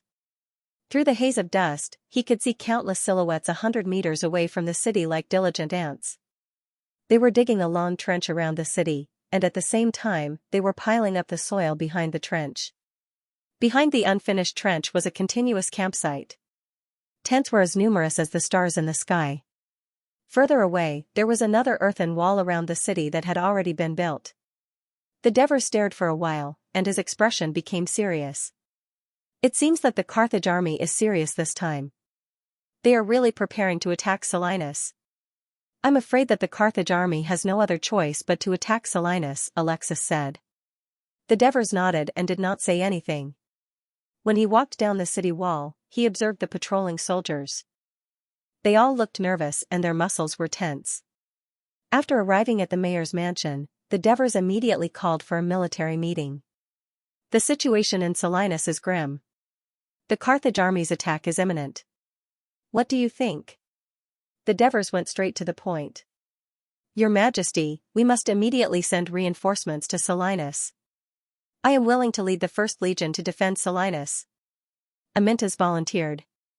After staying in Minoa for a while, he could see that the Devers did not plan to fight with the Carthage army for the time being. Silenus would definitely become the focus of the next battle. I agree with Amyntas. Silenus must receive reinforcements. Alexis also said, but 1 legion is still too little. We need at least 2 legions as reinforcements. This way, we can ensure that while we finish our defense, we still have the manpower to attack and disrupt Carthage's attack. Just now, Chalcidas gave me a great inspiration. In the past, we were used to setting up multiple obstacles outside the city and camp in order to obstruct and kill our enemies. Now that Carthage's army is here, it's impossible to set up detailed defenses outside the city. However, we can set up defenses inside the city. Why not build a few more inner walls and set up more traps? After all, our main focus is to protect the port. There are no longer any residents in the city. We can use it as a battlefield to kill a large number of Carthage's soldiers and deal a heavy blow to them. However, to demolish the residences in the city, build the city walls, traps, and other facilities in a short period of time, it will require a lot of manpower. Devers listened attentively while thinking. Then he said to Amyntas, "Did you hear all of Alexis's suggestions? What do you think?" Amyntas said impatiently, "Alexis's suggestions are very good. However, those can only be done after the enemy has started attacking the city. If I were the commander of Silenus city, I would ask His Majesty to assign me a cavalry division. Carthage's army is building the city walls at such a close distance. In fact, it's actually an obstacle to their cavalry. I will send a cavalry division to attack them from time to time. In addition, I would like to ask His Majesty to assign me all the ballistae and crossbows. I will place them at the top of the city walls and have them accurately attack the Carthage's army, constantly killing and injuring Carthage's soldiers." After listening, Devers pondered for a moment and said decisively, "Amyntas, I appoint you as the commander of Silenus city. You will lead the 1st Legion, Legio 6, the 1st Cavalry Division, and the defenders of Silenus, a total of 22,000 people. Defend Silenus city. If we lose it, don't come back to see me." Devers naturally had his own reasons for choosing Amyntas as the commander of Silenus city. Although Amyntas sometimes lost his cool due to his belligerence during attacks, he was much calmer when it came to defense. This allowed him to make full use of his rich experience, which was very obvious during the defense of Ostia. "Rest assured, Your Majesty. I will make Silenus the underworld of Carthage's people," Amyntas said excitedly. "I will inform Sicorian and ask him to transfer some of his crew to assist your troops in completing the construction of Silenus city's defensive facilities as soon as possible." Devers finished speaking and looked at Chalcidas. "Chalcidas, you will still be in command of the original 4,000 soldiers. You will also have the right to attend every military meeting in Silenus city. This is because you are familiar with the situation of Silenus city and the enemies outside the city. You will be able to provide good suggestions to Amyntas." Chalcidas was excited when he heard this. His original position was appointed by Commander Leotychides. Now that the King of Devers allowed him to continue to command the 4,000 soldiers, this appointment was confirmed. Moreover, such a wartime military meeting could only be attended by legion commanders and above. Only under special circumstances were ordinary officers allowed to participate. Devers allowed him to participate in Silenus military meetings normally in the future. This meant that he had the qualifications to be on equal footing with the legion commanders. "Thank you, Your Majesty," he said with a trembling voice. "Alexis still has to command the Minoan army for me. I can't do without you," Devers said half jokingly and half seriously. "Your Majesty, I am very happy to be of service," Alexis said with a relaxed expression. After successfully building the outer wall of the camp, Margot ordered the soldiers to hurry up and build the inner wall.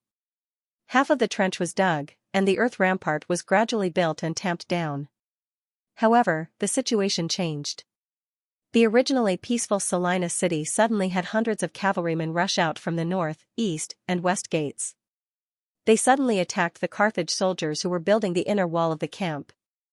The unprepared Carthage soldiers immediately dispersed.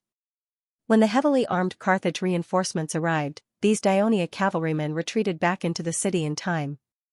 After a series of raids, Margot realized that the Daionia army had increased the number of soldiers in Selinus city and began to strengthen the harassment outside the city. It was obvious that the Carthage army could not attack Selinus city like before and not attract the attention of the defenders. Although he wanted to attack Selinus city to attract the main force of Daionia and have another decisive battle with them, he hoped to do it after all the arrangements were completed and when Selinus city had lost its defensive advantage. So, he ordered the troops to step up the construction of the inner wall of the camp, and at the same time, he arranged heavily armed soldiers behind the soldiers who were building the inner wall to guard against them. At the same time, he also mobilized thousands of cavalrymen to patrol the outside of the inner wall of the camp, keeping a close eye on the movements of the several gates of Selinus city. Unexpectedly, the ballistae at the top of the city wall and the abdomen bow were fired at the same time, concentrating on the place where the Carthage cavalry and infantry were gathered 100 meters away, causing some casualties and forcing Margot to hurriedly withdraw the defensive troops. Of course, he did not stop the construction of the inner wall. Instead, he sent more soldiers to speed up the construction. At the same time, he also brought the ballistae to attack the top of Selinus city under the cover of the earth rampart. While Margot was racking his brains to deal with the surprise attack in the city, he received a request for help from a messenger from Paleros. There was a Dionysian army of tens of thousands landing on the beach near Paleros city. Margot was taken aback. The Daionia army was either on the south coast or in the central mountains. How could there be an army of tens of thousands of soldiers? Could it be that the Daionia army had recruited them from Greece? Margot never thought that it might be the Dionysian army that attacked Syracuse, mainly because he had seen the city of Syracuse with his own eyes. He did not think that the Dionysian army could conquer Syracuse in such a short time. Although he was a little worried about the military potential of Daionia, Margot did not have time to think about the origin of this Dionysian army. He realized that because of the calm on the north coast, he had begun to neglect this Phoenician city-state, which was a little far from the core area of western Sicily. Instead, he had sent some citizens of Paleros to build the city wall. Now that Paleros was under attack, if it fell, it meant that the coastline available to the Carthage army would be further shortened, which would be more conducive to the blockade of the Dionysian fleet. He scolded himself for his negligence and immediately sent messengers to the north to inform Hasdrubal, who was stationed near Segesta, to immediately lead his troops to rescue Paleros. After receiving the order, Hasdrubal quickly led 30,000 soldiers to Paleros. However, he did not know that after Leotyzides led the 7th and 8th legions to land on the coast, he did not directly attack Palmos, nor did he begin to build a camp. Apart from leaving a small number of soldiers to monitor the movements of Palmos and Sorus in the east, the majority of the army quickly rushed to the mountain entrance leading to the south and the coastal entrance in the west with the materials prepared in advance. All the soldiers seized the time to dig trenches, set up traps, set up deer abatis, built earth ramparts, drove wooden stakes, and built wooden towers. Hasdrubal did not choose to take the coastal path because it was not conducive for the passage of the army. Moreover, the Dionysian fleet controlled the coastline. When his army formed a long line along the coast, they could not look at each other from the front and back, which would make it easy for the Dionysian fleet to land and attack them. So he led his army on the mountain pass. Literature Museum. But when Carthage's army was about to reach the end of the mountain path, the soldiers were surprised to see that the exit of the mountain path had been blocked by a well-fortified wooden stronghold, and the wooden walls were filled with enemies with drawn bows. The Carthaginian army marched quickly and did not bring any siege equipment. In addition, the mountain road was narrow, so they could not make full use of their advantage in numbers. It would undoubtedly be very difficult to break through the stronghold and break into the territory of Palmos. Unwilling to give up, Hasdrubal ordered his army to launch a tentative attack, but they were quickly repelled by a rain of arrows fired from the wooden walls, leaving only a few dozen corpses in front of the trench. Hasdrubal had to lead his army to retreat. At this time, Leotychides was commanding some of the soldiers to start building a camp. He planned to start the camp from the wooden stronghold at the entrance of the mountain path, then head north all the way to the sea, thus cutting off Palermo's contact with the outside world on land. The supply camps of the 7th and 8th legions were busy on the beach, laboriously moving supplies from the cargo ships to the coast. The 3rd Fleet was guarding the ships transporting soldiers and supplies near Palmos. Although the Dionian navy had a clear advantage in the western waters of Sicily, this was enemy territory after all. All the crew members of the Third Fleet were on high alert, because when they first arrived in Sicily, they had heard that the Sicilian fleet had been tricked and ambushed by Carthage's fleet. Enemy spotted in the southwest, 2 yellow flags. The lookout on the flagship's mainmast suddenly shouted. Hearing that the incoming fleet was the Carthage fleet, which had about the same number as his own fleet, Middleades looked calm and immediately ordered, "Blow the bugle and raise the starry sky flag." At the same time, informed the fleet behind to immediately approach the beach. The incoming fleet was the Carthage fleet led by Morbar. Ever since the city of Hadrumetum was burned down, he had hired dozens of small cargo ships manned by experienced Phoenician captains to scout the coast of the Western Sea to better understand the Dionysian fleet's movements. Therefore, when the huge Dionia fleet docked on the coast near Palmos, Morbar, who was training the fleet between the Carthage Sea and the Western Sea and waiting for the opportunity to attack, received the news. He knew that the Dionia fleet was still cruising on the sea near Lilybe, and it was impossible for them to suddenly appear near Palmos. This must be another Dionysian fleet. Another Dionysian fleet was added to the waters near Sicily Island. This news doubled the pressure on Morbale, but he still decided to lead his team to Palmos to meet this new Dionysian fleet. Perhaps it was because they knew that they were not as difficult to deal with as the previous fleet, so it was easier for them to take the bait. When the Carthage fleet arrived, the Third Fleet of Dionia was already waiting on the surface of the sea. Morbar was not prepared to fight head-on with the Dionysian fleet. He moved forward at a normal speed in a loose formation. When he was about a mile away from the enemy, the Carthage warships that had already learned of Morbar's plan in advance turned back one after another, luring the enemy ships to chase after them. The warships of the Third Fleet were indeed trying their best to chase after them at first, but when the Carthage fleet wanted to lead them to the open sea, the Middleades immediately became vigilant. Although the Third Fleet had won the final victory in the previous Battle of Sardinia, the risks they experienced were still fresh in his memory. He was a person who was good at learning from his mistakes and did not want to make the same mistake again. Therefore, he gave the order to stop chasing, quickly gathered the warships, and returned to their original defensive position. After that, the Carthage fleet went forward a few more times to lure the enemy ships. The Third Fleet no longer acted rashly, but waited to see what would happen. Morbar then split up some of the warships in an attempt to bypass the Third Fleet and attack the Dionysia's transport fleet. However, most of the ships had already docked at the beach after receiving the warning from the Third Fleet. There was not much to be gained. Moreover, Middleades had ordered the subfleets at the rear to follow and monitor them, but they always kept a close distance from the main fleet. The Third Fleet's cautiousness and the unity of the entire fleet made it impossible for Morbar to find any opportunities to exploit. Instead, it consumed a lot of the strength of the Carthage's crew.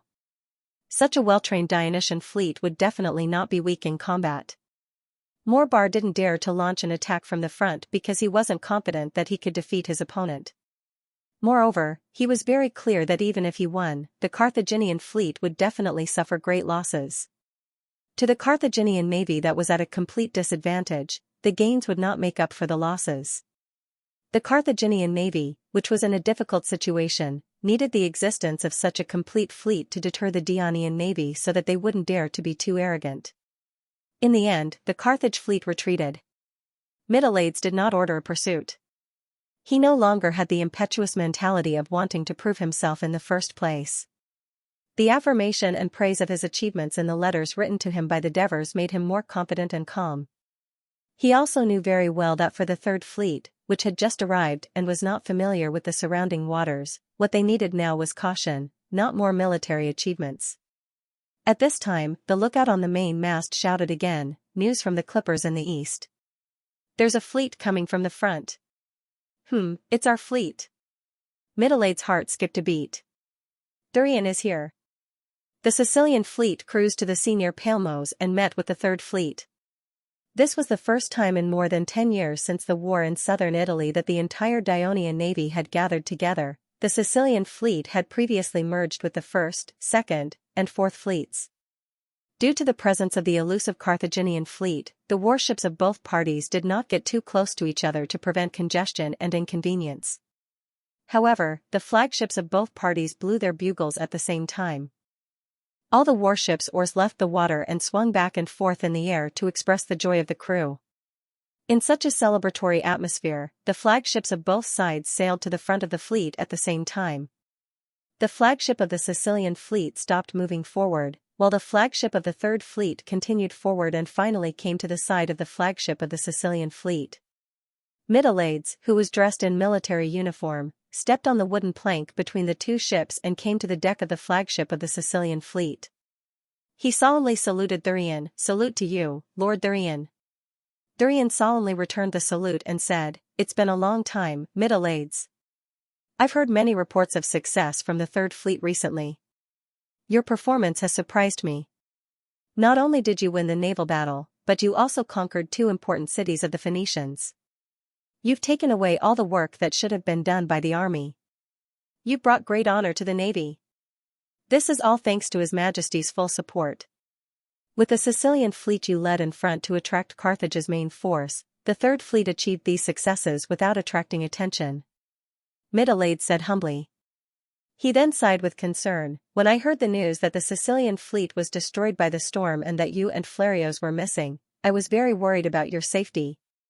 At the same time, I was also worried that the Dionian navy would not be able to recover for a long time after suffering such a blow. Fortunately, with the blessing of Hades, you've returned safely. The Sicilian fleet has also been reorganized and everything has returned to normal." "That's great." Thurian looked at the sincere smile on the other party's face. After a moment, he sighed softly. "It's a pity that Flarios and Miltias have gone to the Elysee. The Carthage navy is the strongest enemy we've encountered so far. They've caused many casualties to our fleet. Before this, His Majesty Devers reminded me once again, in this war against the Carthage, our navy is the most important force in defeating the enemy. We must play our greatest role. That's why our two fleets must join forces and strengthen our coordination to completely defeat the Carthage navy and win this war for the kingdom."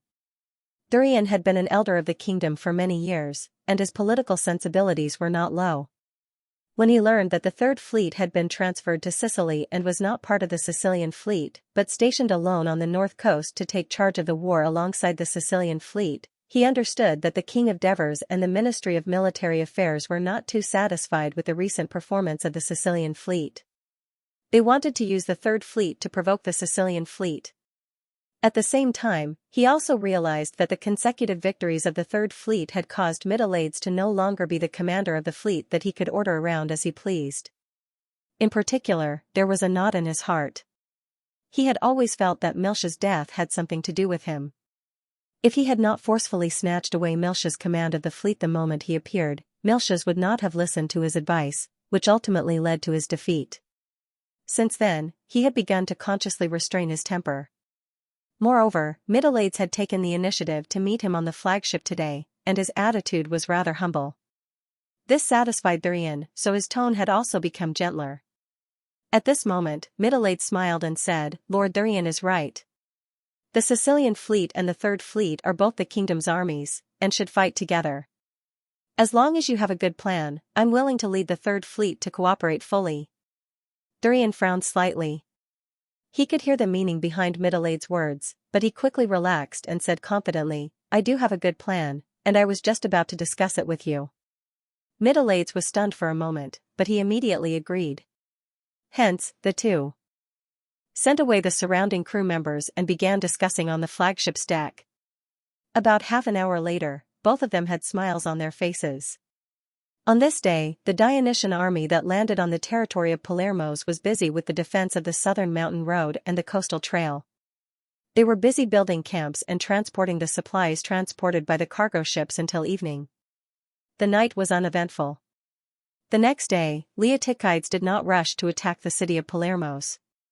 Instead, he continued to let the more than 10,000 soldiers build the camp. The Third Fleet, which had been guarding the nearby fleet yesterday, did not appear again. The lively camp did not return to peace until evening. However, the mountains to the south of the Dionysian army's camp were not peaceful. Carthage's army was blocked on the mountain road leading to the territory of Palermos. A forceful attack would not necessarily succeed, and instead, they would suffer heavy casualties. But Hasdrubal did not give up. He knew that once the Dionia occupied Palermos, it would further reduce the space for Carthage's army to move. Moreover, he was not a person who easily bowed in the face of difficulties.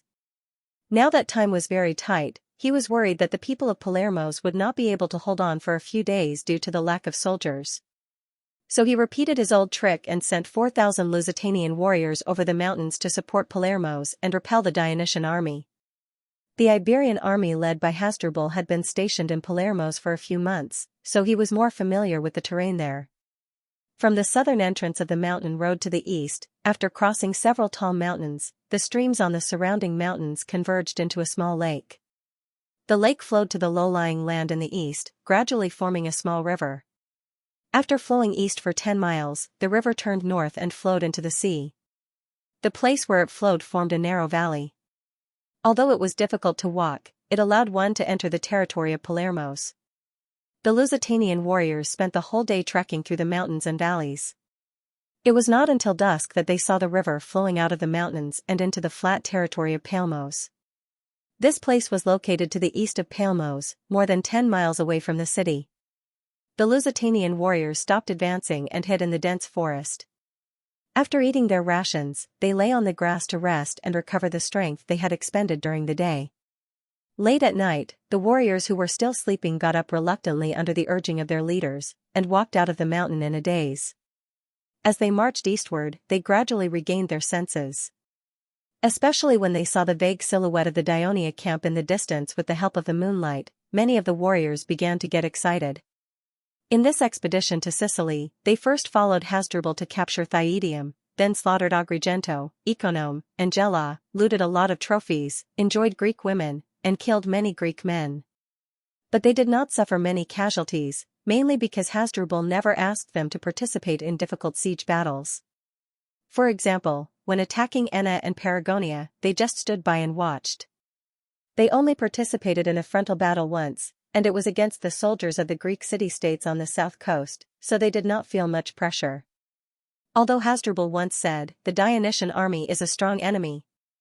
On the contrary, they were eager to defeat the Dionysian army and cut off the heads of the Dionia soldiers to prove their strength, and now was the opportunity. The so-called civilized people of Carthage and the Greeks were afraid of the night, but they were not. On the contrary, they liked to use the night to cover their tracks, quietly approach the enemy, and then launch a deadly attack. In Iberia, this was how they dealt with the Carthaginians, and in the end, they forced the Carthaginians to sign a peace treaty. Now, they were going to use this tried-and-true method of attack on the pitiful Dionians. Thinking about how they were about to taste the blood of the Dionians, the Lusitanian warriors gripped their daggers tightly and quickened their pace. But during the march, almost no one made a sound except for the sound of their footsteps. Just like that, 4,000 people quietly approached the Dionia camp. The huge Dionia camp was also very quiet. There was a burning torch erected at every section of the wooden fence, illuminating the surroundings, but there were no sentries patrolling. Sentries could be seen on the towering sentry towers behind the wooden fence, but they were all in a deep sleep. The Dionia people thought that since they had blocked the mountain road, they could boldly attack the city of Palermo's. There would be no more enemies to threaten them, and they could boldly attack the city of Palermo's. That was why the security of the camp was so lax. After discovering that the situation in front of them was advantageous to them, the Lusitanian leaders were very happy. They led the soldiers to no longer hide and approach the camp in a loose formation. Due to the lack of time, the Dionia people had not set up traps around the camp, so the Lusitanians easily came to the trench at the east gate of the camp. Then, some soldiers carefully climbed over the trench and came under the wooden fence. Some of them piled on top of each other and climbed up, some took out lassos, threw them onto the wooden wall, and accurately hooked onto the wooden stake at the top. Then, they grabbed the rope and climbed up. In a short while, more than a dozen soldiers climbed over the wooden fence and quickly opened the camp gate. The Lusitanian soldiers who were waiting outside the camp rushed into the camp eagerly. They let out a deafening roar and killed their way into the tents, but the soldiers who rushed into the tents found that there was no one in the tents. Just as they were feeling surprised, a loud bugle suddenly sounded in the camp. Darkness surged in front of them, and countless Dionia soldiers appeared in the passage between the tents, holding long shields and spears. They lined up in a dense formation, forming a shield wall, and approached the Lusitanian soldiers. The first reaction of the Lusitanians was not to go forward to fight, but to realize that they had been tricked. If the sneak attack fails, retreat immediately and try again next time was their traditional tactic. So, the Lusitanian leaders immediately shouted, "Retreat! Let's retreat!" The soldiers turned around and wanted to run out of the camp gate. However, the bugle earlier was not only to let the Dionia soldiers stop the sneak attack inside the camp, but also to inform the troops lying in ambush outside the camp to take action. So, when the Lusitanian soldiers rushed out, they found that there were also countless Dionia soldiers outside the camp gate, completely blocking their way out. At the same time, there were also soldiers coming from the passage inside the wooden fence, cutting off their last way out. "Lord Commander, we have completely surrounded the enemy," Tagru, who was standing on a sentry tower in the camp, said excitedly as he observed the situation inside the camp. Although Leotychides did not say anything, he looked a little more relaxed. He and Xanthoparis had long expected that Carthage might send the mountain tribes to support them, so he and Xanthoparis had sent out the mountain reconnaissance team of the two legions to closely observe the abnormalities in the surrounding mountains. The specially trained reconnaissance soldiers were evenly scattered in the mountains in the south. As a result, at noon, someone discovered the Lusitanian army trekking in the mountains. They did not act rashly to alert the enemy. Instead, they sent people to continue to follow and monitor them while sending someone back to the camp to inform Leotychides.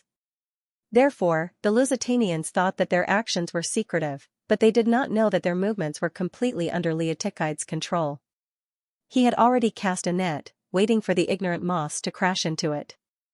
Seeing that there was no hope of retreat, the Lusitanians decided to use force to fight their way out. They held up their wooden shields and used all their strength to hit the shield wall of Dionia that blocked their way. Then, they used their Fakara daggers to stab the Dionia soldiers who exposed a gap in their defense. The soldiers of the Legion of Dionysia tried their best to maintain a dense formation, using their bayonets to force the enemy to stay away from them. At the same time, with the strong support of their teammates in the rear, they used their strong shields to suppress the enemy. The ones who really killed the enemy were the light infantry behind the heavy infantry of Dionia. They threw round after round of arrows and javelins at the enemy in the encirclement. Most of the Lusitanian soldiers had no other protection except for their helmets and wooden shields. Therefore, the long-range attacks of Dionia caused a lot of damage to them. However, the continuous fall of the soldiers who were hit by the arrows inspired the courage of their companions. They were like injured beasts, fiercely hitting the shield wall formed by the soldiers of Dionia.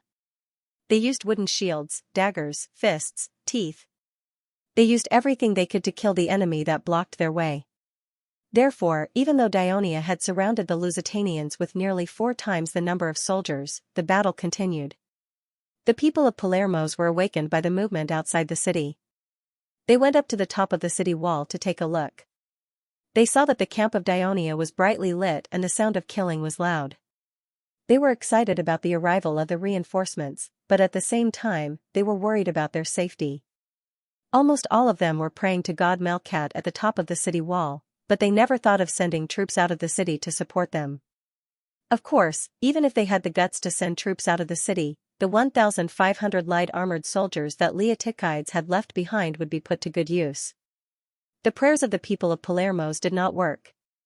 When it was almost dawn, the sounds of fighting from the camp of Dionia gradually disappeared. 4,000 Lusitanian soldiers were either killed or wounded, but no one surrendered. The east gate of the camp was surrounded by corpses. The Dionysian army had also lost nearly 600 men. On the morning of the second day, Hasdrubal led his army to the wooden stockade at the exit of the mountain path with anticipation. Instead of being welcomed by the gates, he was shocked to see the heads of hundreds of Lusitanian warriors piled up into a small hill. Hasdrubal and his men were all terrified. At the same time, Leotychides ordered the soldiers to place the corpses of thousands of Lusitanian soldiers in front of the city of Palermos. At the same time, he ordered people to shout in Phoenician language at the foot of the city, threatening the people of Palermos to open the city and surrender. Otherwise, they would suffer the same fate. Witnessing the terrible fate of the reinforcements with their own eyes, the threatened people of Palermos panicked. They had an urgent discussion about whether to surrender to Dionia. After all, more than 20 years ago, when Dionysius led 100,000 troops to conquer western Sicily, they had surrendered once. They were all Greeks. If they could surrender to Dionysius, why couldn't they surrender to Dionia? While the people of Palermos were worried about their fate, Middleades was smugly leading the fleet to the south. The port of departure for the Third Fleet was not Thyetium or Messina, but Saros on the island of Sardinia. The day before yesterday, after finishing the discussion with Sicurian and completing the task of escorting the fleet, he led the fleet directly to Sardinia and docked at the outer port of Saros. He was warmly welcomed by the commander of the Ninth Army, Tecthenus. At this time, the governor of Saros had already been appointed. He was the old senator from Amendolara, Strompoli. He had no intention of serving in other places, but after a long discussion between the 5 rotating presidents of the Senate, they finally agreed that he was the most suitable candidate among the retired senators of Thurii. So, Cornelius personally came to persuade him as an old friend. In order to ensure that the kingdom would win the war, Strompoli finally accepted the appointment. Along with him were 3,000 reserve soldiers from Thurii and Bruttii. With the new governor's proposal, Tecthenus, who had received reinforcements, quickly led the army north and easily captured St. Iberia. This time, the Ninth Army did not start a massacre. Instead, they did their best to capture the people of St. Iberia. At the same time, they tried not to damage the various facilities inside and outside the city. When Middleades arrived in Saros, Strompoli was reorganizing the order in the city. At the same time, he was trying his best to persuade the captive St. Iberians to serve the kingdom and continue to collect and smelt precious metal ores. Tecthenus, on the other hand, was training his army and preparing to attack the surrounding Phoenician towns.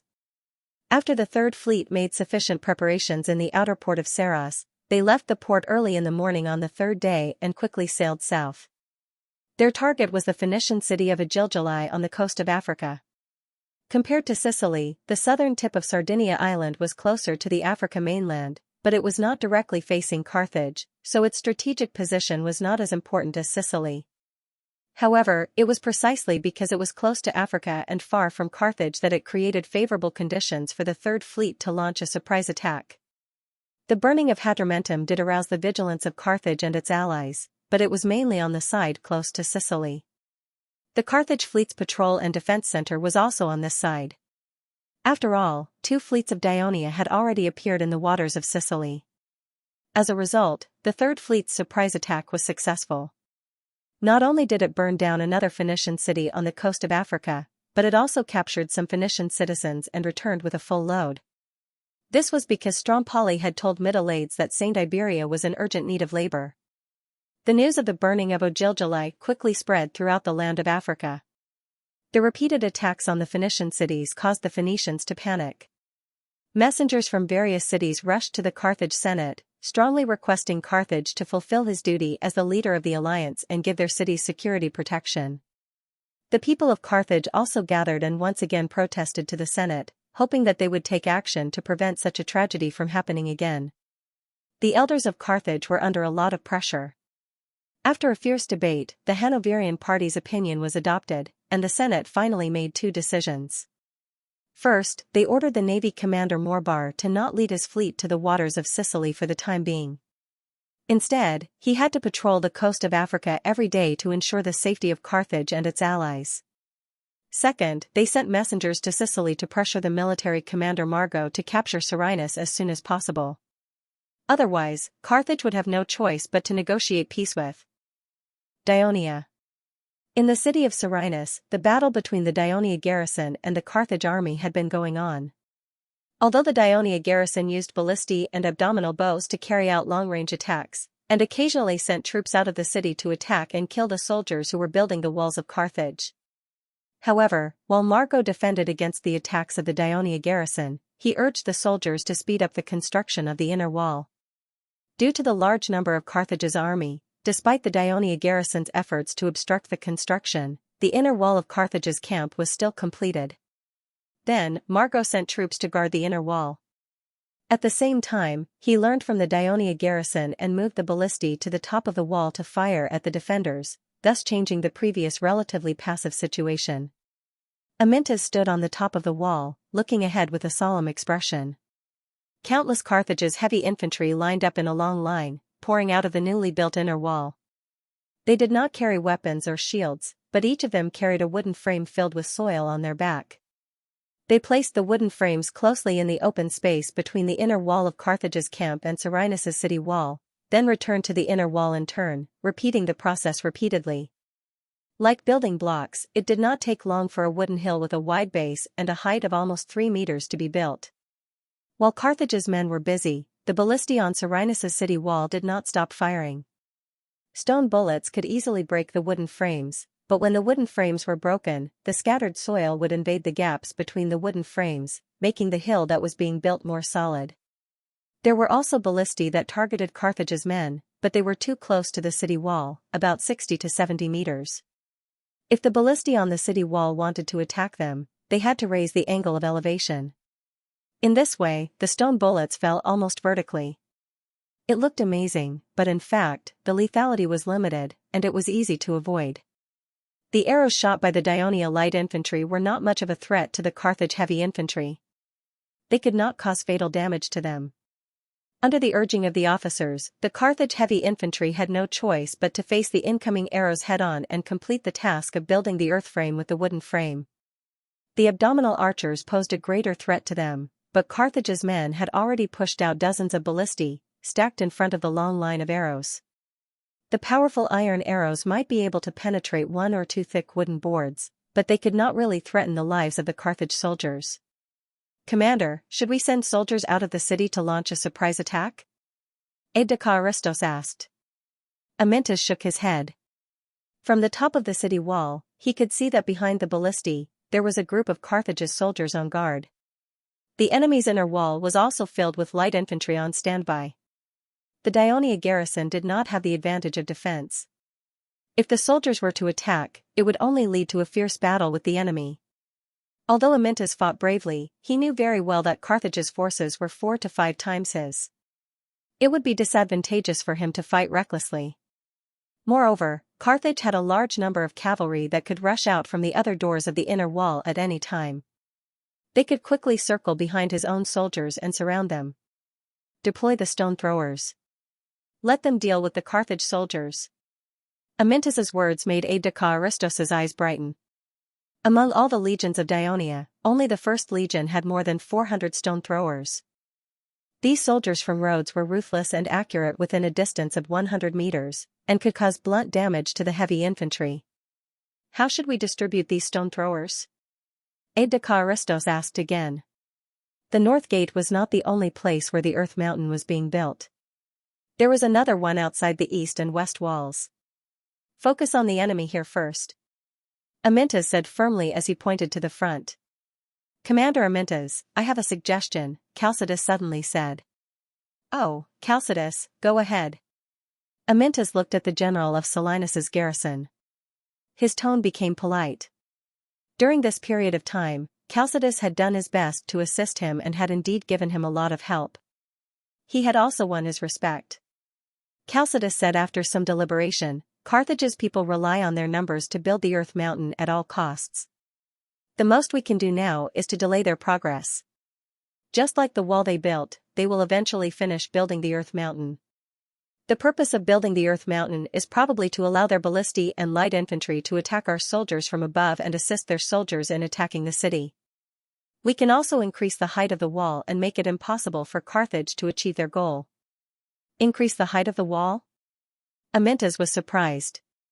Chalcidas gestured with his hands and continued to explain, "The stone wall built by the Cyrenius is very sturdy, and the walkway is wide and flat. We can continue to build the wooden wall on the walkway facing the Earth Mountain. We can at least increase the height of the 7-meter wall by 5 to 6 meters, Amyntas' eyes lit up after hearing this. At this time aide-de-camp Aristos objected, "But the Carthage have ballistae. The wooden wall can't withstand the attacks of stone bullets. When the time comes, it won't be of use and will instead increase the casualties of the soldiers." Amyntas was stunned. He had been so excited by the idea that he had forgotten that the Carthage soldiers also had ballistae. Chalcidas had obviously considered this problem before.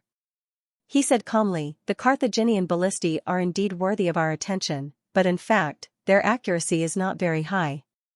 We can also think of ways to overcome this, such as tightening fishing nets on the wooden city walls, or filling the gaps between the wooden frames with enough soil. In addition, since we are going to use wood to build the city walls, can't we do it like how we usually build the sentry towers for our campsite? We can first let the engineering camp build the framework in the city. When the Carthaginians finish building the hill, we can move the wooden framework onto the city walls and quickly finish building it. Then, we can suppress the Carthaginians from above and suddenly kill the Carthaginian light infantry on the hill. This will make the Carthaginians waste so much time building the hill. If they want to regain the upper hand, they will have to build a bigger foundation to build a higher hill. This will take more time. Good idea. That is indeed a good idea. Amyntas laughed heartily. I can't wait to see the faces of the Carthage soldiers who thought they were proud of themselves suddenly turn into disappointment. Aristonos, immediately call the engineers from the engineering battalion and have them inspect the walls. Then, according to Chalcidas' suggestion, build a wooden wall like this to defend against the Carthage soldiers' attack. Yes, Commander. Aristonos immediately turned and went down the wall. Not long after, the catapults from the light infantry battalion arrived at the top of the wall. They followed Amyntas' instructions and began to attack the Carthage heavy infantry below the wall. Heavy lead pellets the size of eggs hit the helmet at a short distance. The impact from the pellets could cause dizziness, and when they hit the breastplate, it would cause unbearable pain. Soon, the orderly line of the Carthage soldiers became chaotic. The soldiers ignored the officers' attempts to stop them and threw down their wooden baskets. They screamed and jumped as they dodged the pellets flying towards them. They began to flee in a sorry state. The slingers' attacks were effective. However, not long after, the Dionysius soldiers at the top of the city wall suddenly shouted in panic, "Be careful! Flying rocks!" Amyntas suddenly saw countless tiny black dots flying out from the inner wall of Carthage's camp 100 meters ahead. This time, it was the Dionysius soldiers' turn to be nervous. They hurriedly raised their shields diagonally, trying to form a shield wall to provide shelter for themselves and the stone throwers. Amyntas gritted his teeth as the others groaned in pain. It must be the Balearic slingers. After the main army landed in Sicily, Leotychides had mentioned to the Devers and other high-ranking Ionia generals that Carthage had thousands of Balearic slingers. Amyntas was the only one who had one, and he was concerned about the Balearic slingers' combat ability. He did not expect to personally experience it in Selinus. The First Legion's stone throwers were not to be outdone and retaliated. Countless lead pellets flew in the air. The other soldiers at the top of the wall could use their shields to dodge the pellets, but the stone throwers could not be protected while they were hurling rocks.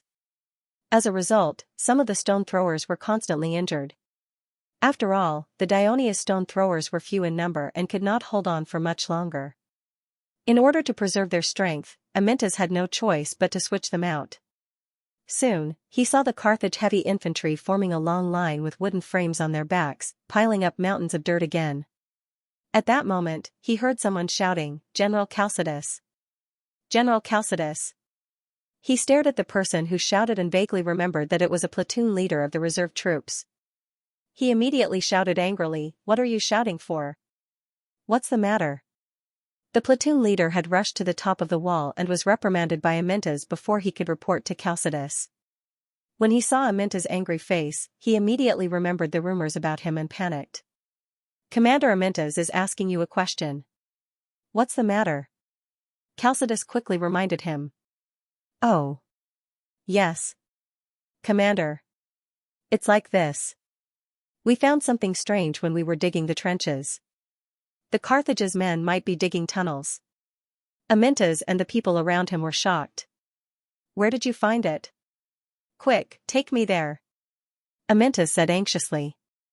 It turned out that after Amyntas became the commander of the defense of Selinus city, he followed Chalcidas' suggestion and began to build inner walls in the city. To ensure that he could build a few more, he built the first inner wall less than 50 meters away from the outer wall. Usually, the walls and trenches were built together. This ensured that the excavated soil could be used to build the walls directly. Amyntas also had strict requirements. The trenches had to be at least 4 meters deep and 4 meters wide. The task of digging the trenches was mainly undertaken by the original defenders of Selinus. Some of the reserve troops complained about this, but Chalcidius comforted them well. After a few days of hard work, the trenches were basically dug. Then, the soldiers had to bury sharp wooden stakes in the trenches. Today, while they were doing this work, one of the soldiers had just dug a sharp hole and was about to bury the wooden stake in it. However, he realized that the sand kept seeping into the hole and sinking it. He was shocked and thought that he had provoked a monster. He hurriedly jumped out of the trenches, knelt on the ground, and prayed devoutly to Hades. Soon, the news spread like wildfire. The leader of the reserve troops, who had rushed over after hearing the news, had more military experience. When he saw the strange phenomenon, he immediately felt uneasy. He immediately got the soldiers to keep quiet and carefully jumped into the trenches. He put his ear close to the place where the soil was sinking and listened carefully. In the end, he heard the sound of digging coming from below. He immediately rushed over to report. The location of the accident was not far from the north gate. When Amyntas and his men rushed over, he personally climbed into the trenches and confirmed the situation reported by the leader of the reserve troops. Then, he was pulled up by the guards with a gloomy face. He cursed with lingering fear, "Cunning Carthage men." He did not expect that the Carthaginians were building inner walls and piling up mounds of earth. They looked as though they were going to attack Selinus on the surface, but they were secretly digging tunnels to launch a sneak attack on Selinus. Amyntas was completely kept in the dark. Of course, one of the reasons was that after the Carthage men built the inner walls, it cut off the Daionia defenders' observation of Carthage's camp from the top of the city wall. They had no way of knowing the movements of the Carthage men inside the camp.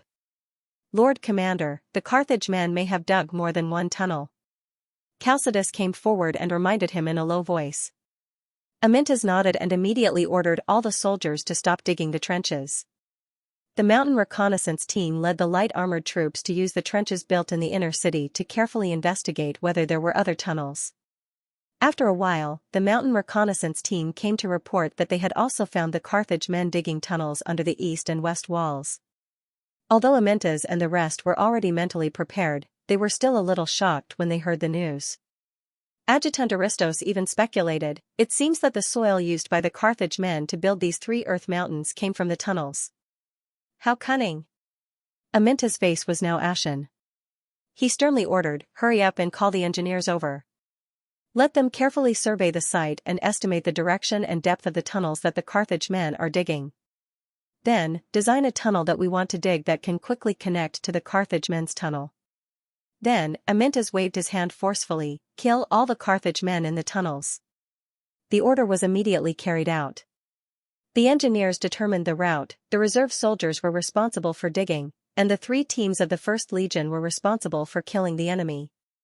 Thousands of soldiers dug with all their might and quickly connected the tunnels. The 1st Legion, who were already prepared, immediately rushed into the tunnels. The Carthage soldiers were caught off guard. In order to dig, they did not wear any armor or carry any weapons. As a result, they were brutally killed. The Carthage men who were responsible for transporting the soil at the back fled in panic. The 1st Legion did not continue to pursue them. Instead, they retreated to the back and let the reserve soldiers come in to block the tunnels. He had just started working for a while when the fully armed Carthaginian soldiers came in through the tunnel. The 1st Legion hurried forward to meet the enemy. As a result, the Carthage and Daionia were still intermittently fighting each other with long-range attacks on the surface. But underground, they were engaged in a bloody head-on battle. This battle lasted for the whole day. Both sides kept sending soldiers into the tunnels. In the narrow tunnels, the superior military strength could not be displayed. It was more dependent on the individual ability of the soldiers. In this regard, the 1st Legion of Daonia's exquisite stabbing skills were clearly better than their opponents. In addition, the narrow tunnels were more suitable for short-range weapons. So, the Daionia soldiers had an obvious advantage in the battle. Based on this, Amyntas did not hesitate to send the various teams of the 1st Legion to take turns. It was not that there were no soldiers in the Carthage army who were good at using daggers. The Lusitanian and Northern Iberian Celtic warriors were experts in this field. But when Margot asked them to participate in this battle, the leaders of these mountain races firmly refused. They claimed that their warriors were used to standing on solid ground and fighting the enemy bravely under the hot sun. They hated to drill into the dark and damp underground like rats. When the Carthage soldiers, as well as the Phoenician and southern Iberian soldiers that Margot relied on, were defeated again and again from the tunnels, he finally realized that except for the Iberian natives, the main force he relied on may not be weaker than the opponent in a head-on battle, but in a narrow space that relied more on individual ability, they were obviously weaker than the opponent. Margot had wanted to make up for this weakness with his advantage in numbers and eventually defeat the enemy, but when the number of casualties approached 2,000, he stopped sending troops into the tunnels. Amintas also hurriedly blocked the 3 tunnels. The 1st Legion and the reserve soldiers also paid the price of nearly 500 casualties. Fortunately, the Dionysius soldiers won every battle, so they were able to rescue the injured soldiers and treat them. Margot sat in the big tent with a straight face, sulking at himself. The people of Carthage thrived on the trade of precious metals, and many of their citizens were engaged in the mining industry. The Maginid family was no exception, especially after moving to the south of Iberia. The army he led occasionally worked as miners when they were not fighting, so his army was good at digging tunnels. The reason why he did not do this when he attacked Paragonia was because the town was located at the foot of the mountain, and the soil was too hard to dig, but Serenus could. The last time he besieged the city of Serenus, he built the earth wall to attack through the tunnels, but not long after Hasdrubal's successful raid on the south coast, the situation changed, and he did not have time to carry out the plan. This time, after careful planning and enough time, the tunnel was successfully dug under the city wall without the Dionia people noticing.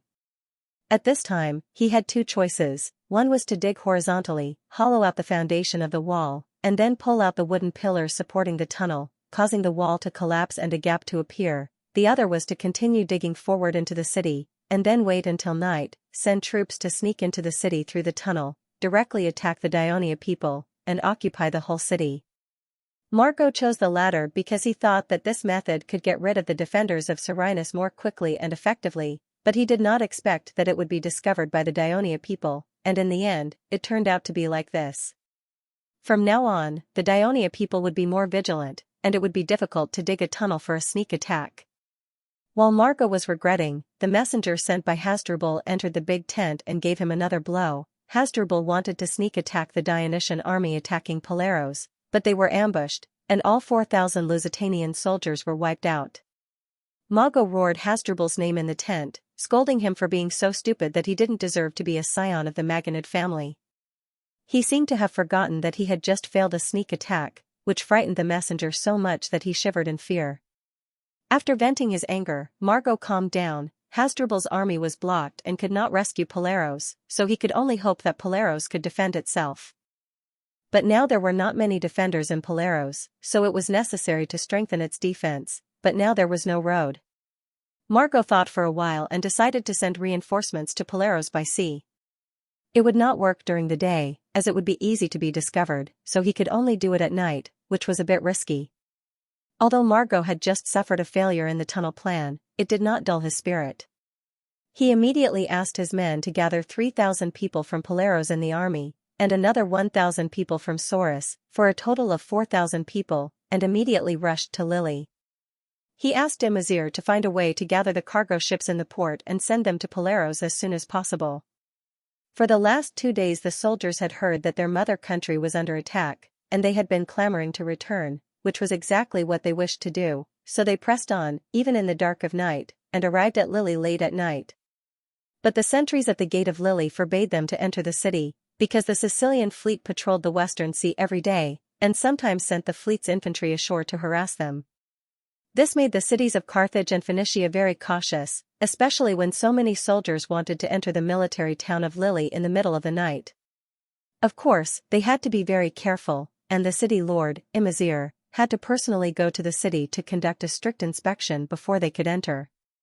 It took nearly an hour to verify the identity of the army and learn the purpose of the army. Imazir then hurriedly sent someone to the port to investigate, but it was too late.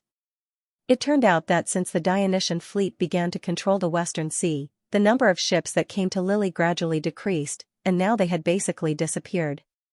Some of the ship owners in Lille did not want to keep their ships in this blocked port for no profit, so they found an opportunity to escape to Carthage. This left not many ships in the port, far from enough to transport 4,000 troops at one time. At least 100 large cargo ships were needed. The only opportunity was the fleet that came to transport supplies to the Carthage army at night.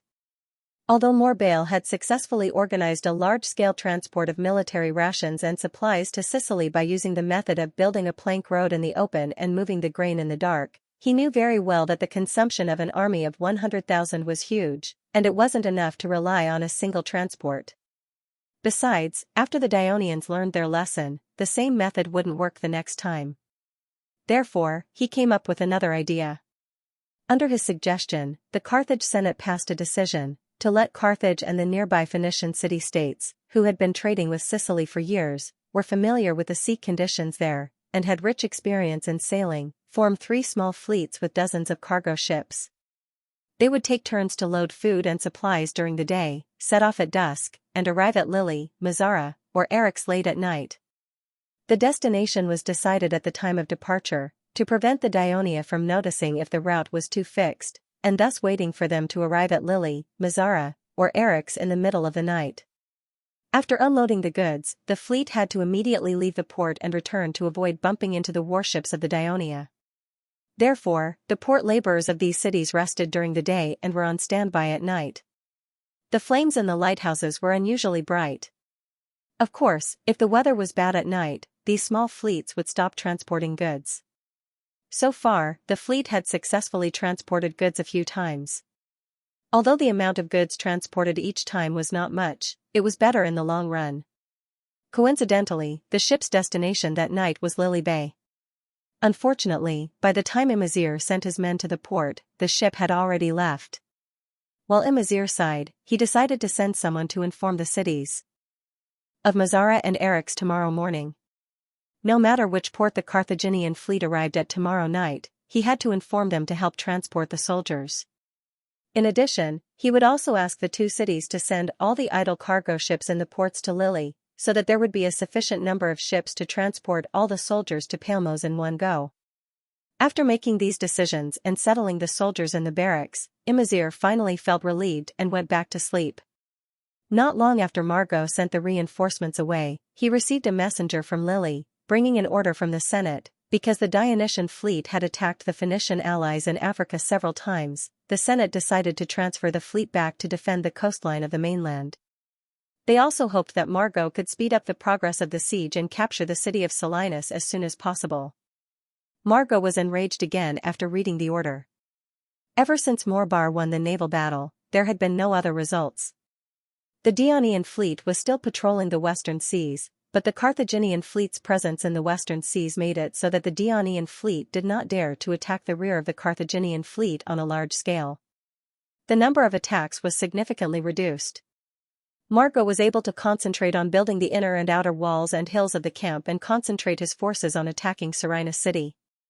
Now that the fleet had been transferred back to Carthage, the Dionysian fleet could unscrupulously attack the rear of the army, forcing Margot to be distracted. Moreover, the defense of the Dionia army was tight.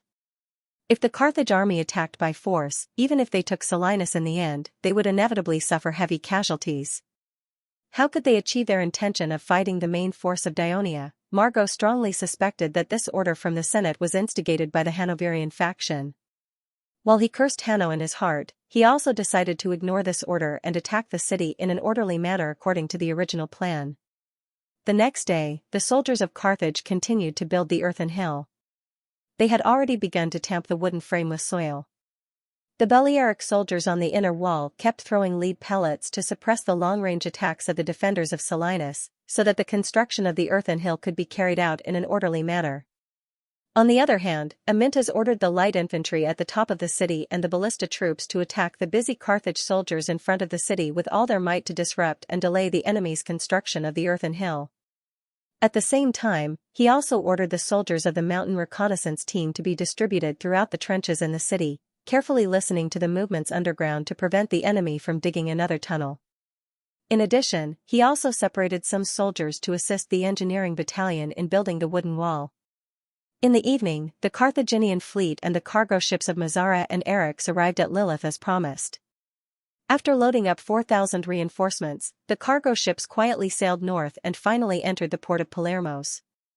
When the soldiers jumped off the ship excitedly and boarded the dock, they were ready to rush back home to enjoy the warmth of their wives and children. But in front of them, countless soldiers in black helmets and armor appeared and surrounded them. The hearts of the reinforcements suddenly fell to the bottom of the valley. Palermos had already been occupied by the Daionia? The truth was that Palermos had surrendered to the Dionysian army.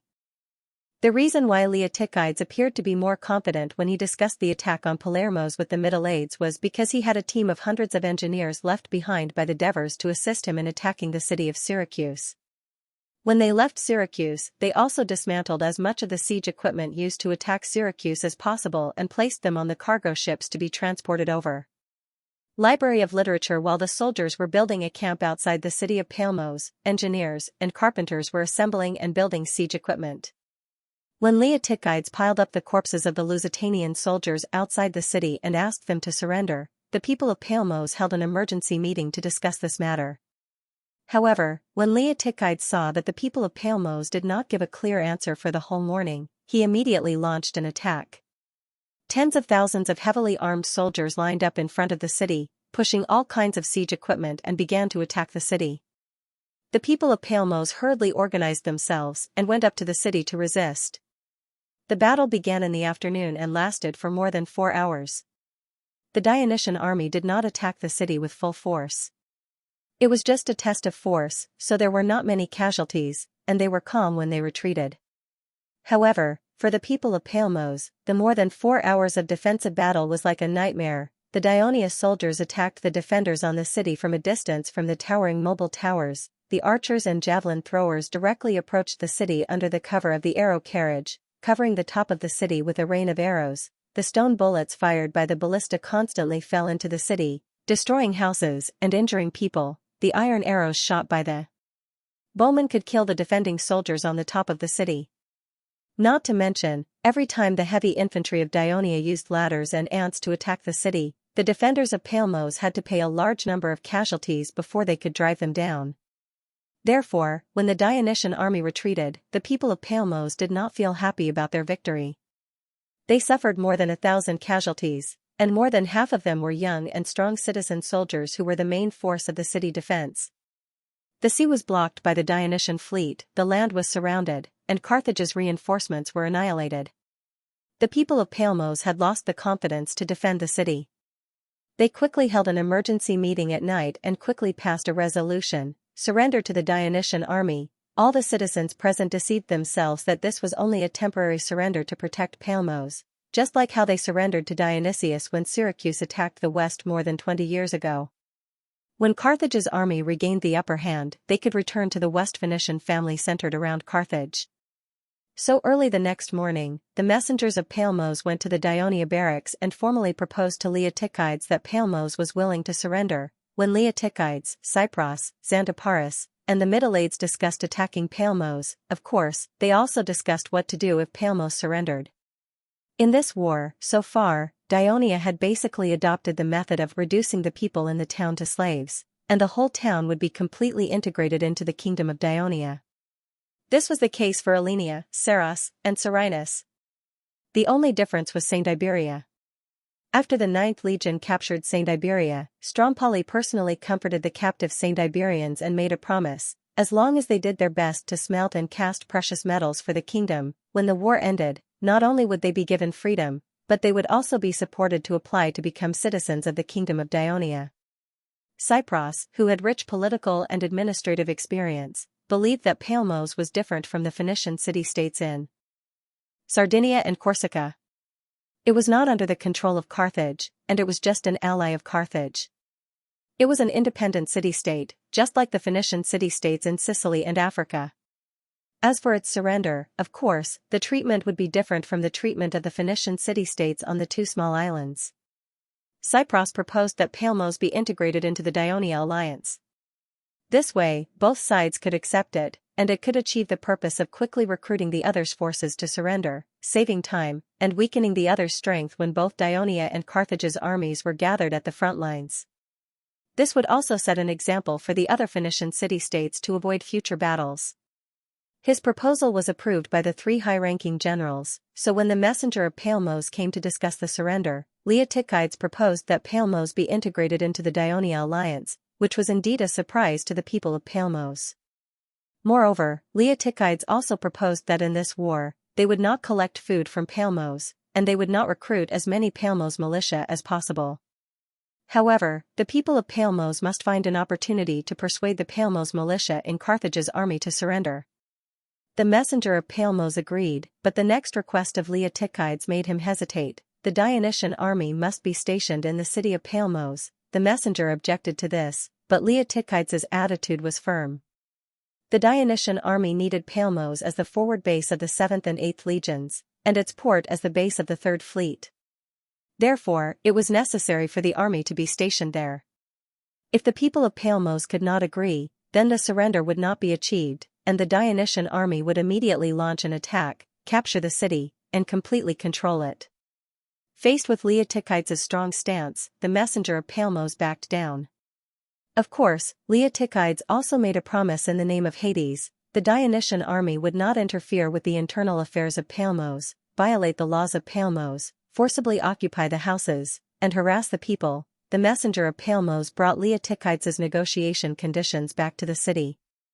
The citizens' assembly had no objection to the condition of making Palmos an ally of the kingdom of Daionia, but there was a heated debate on the issue of letting the Dionysian army station in the city of Palmos.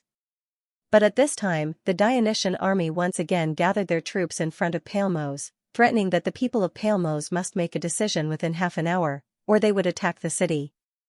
The people of Palmos had no choice but to agree to surrender under the heavy pressure, and they hoped that the people of Daionia would keep their promise. Leotychides asked Xanthoparis to lead the 7th legion to guard the camp and guard the Carthage army to the south of the mountain, while he led the 8th legion into Palmos. As soon as the army entered the city, they quickly took over the defense of the entire city wall, the entrance and exit of the city gate, and the management of the port. More than 8,000 troops were divided into 2 places, one was in the square of the city, and the other was in the port. The people of Palmos hid in their houses, peeking anxiously at the orderly formation of Daionia soldiers who entered the city with their heads held high. Although the reputation of the people of Daionia was well known in the western Mediterranean for keeping their promises, the city of Palmos was now like a woman who had taken off all her clothes.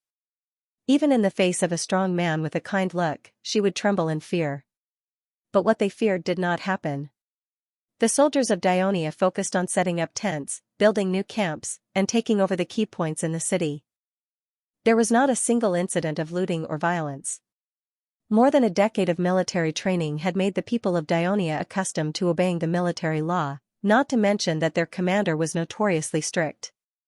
How could they, who had just won a battle, destroy their bright future in Daionia for a little indulgence? Even a small number of Catanians complained. Previously, Carthage's army destroyed their homes and destroyed the Catania plain. We should not be so lenient to these accomplices. The officers would comfort them. There are no Palamosians among these accomplices. They did not follow Carthage's army to the east, but stayed in the camp outside Serenus. Of course, this was what the messenger of Palmos said, and Leotychides was willing to believe him at this time. It can be seen that the people of Palmos and Daionia have no grudge against each other. The good performance of the soldiers of Daionia in the city slowly dispelled the fear in the hearts of the people of Palmos.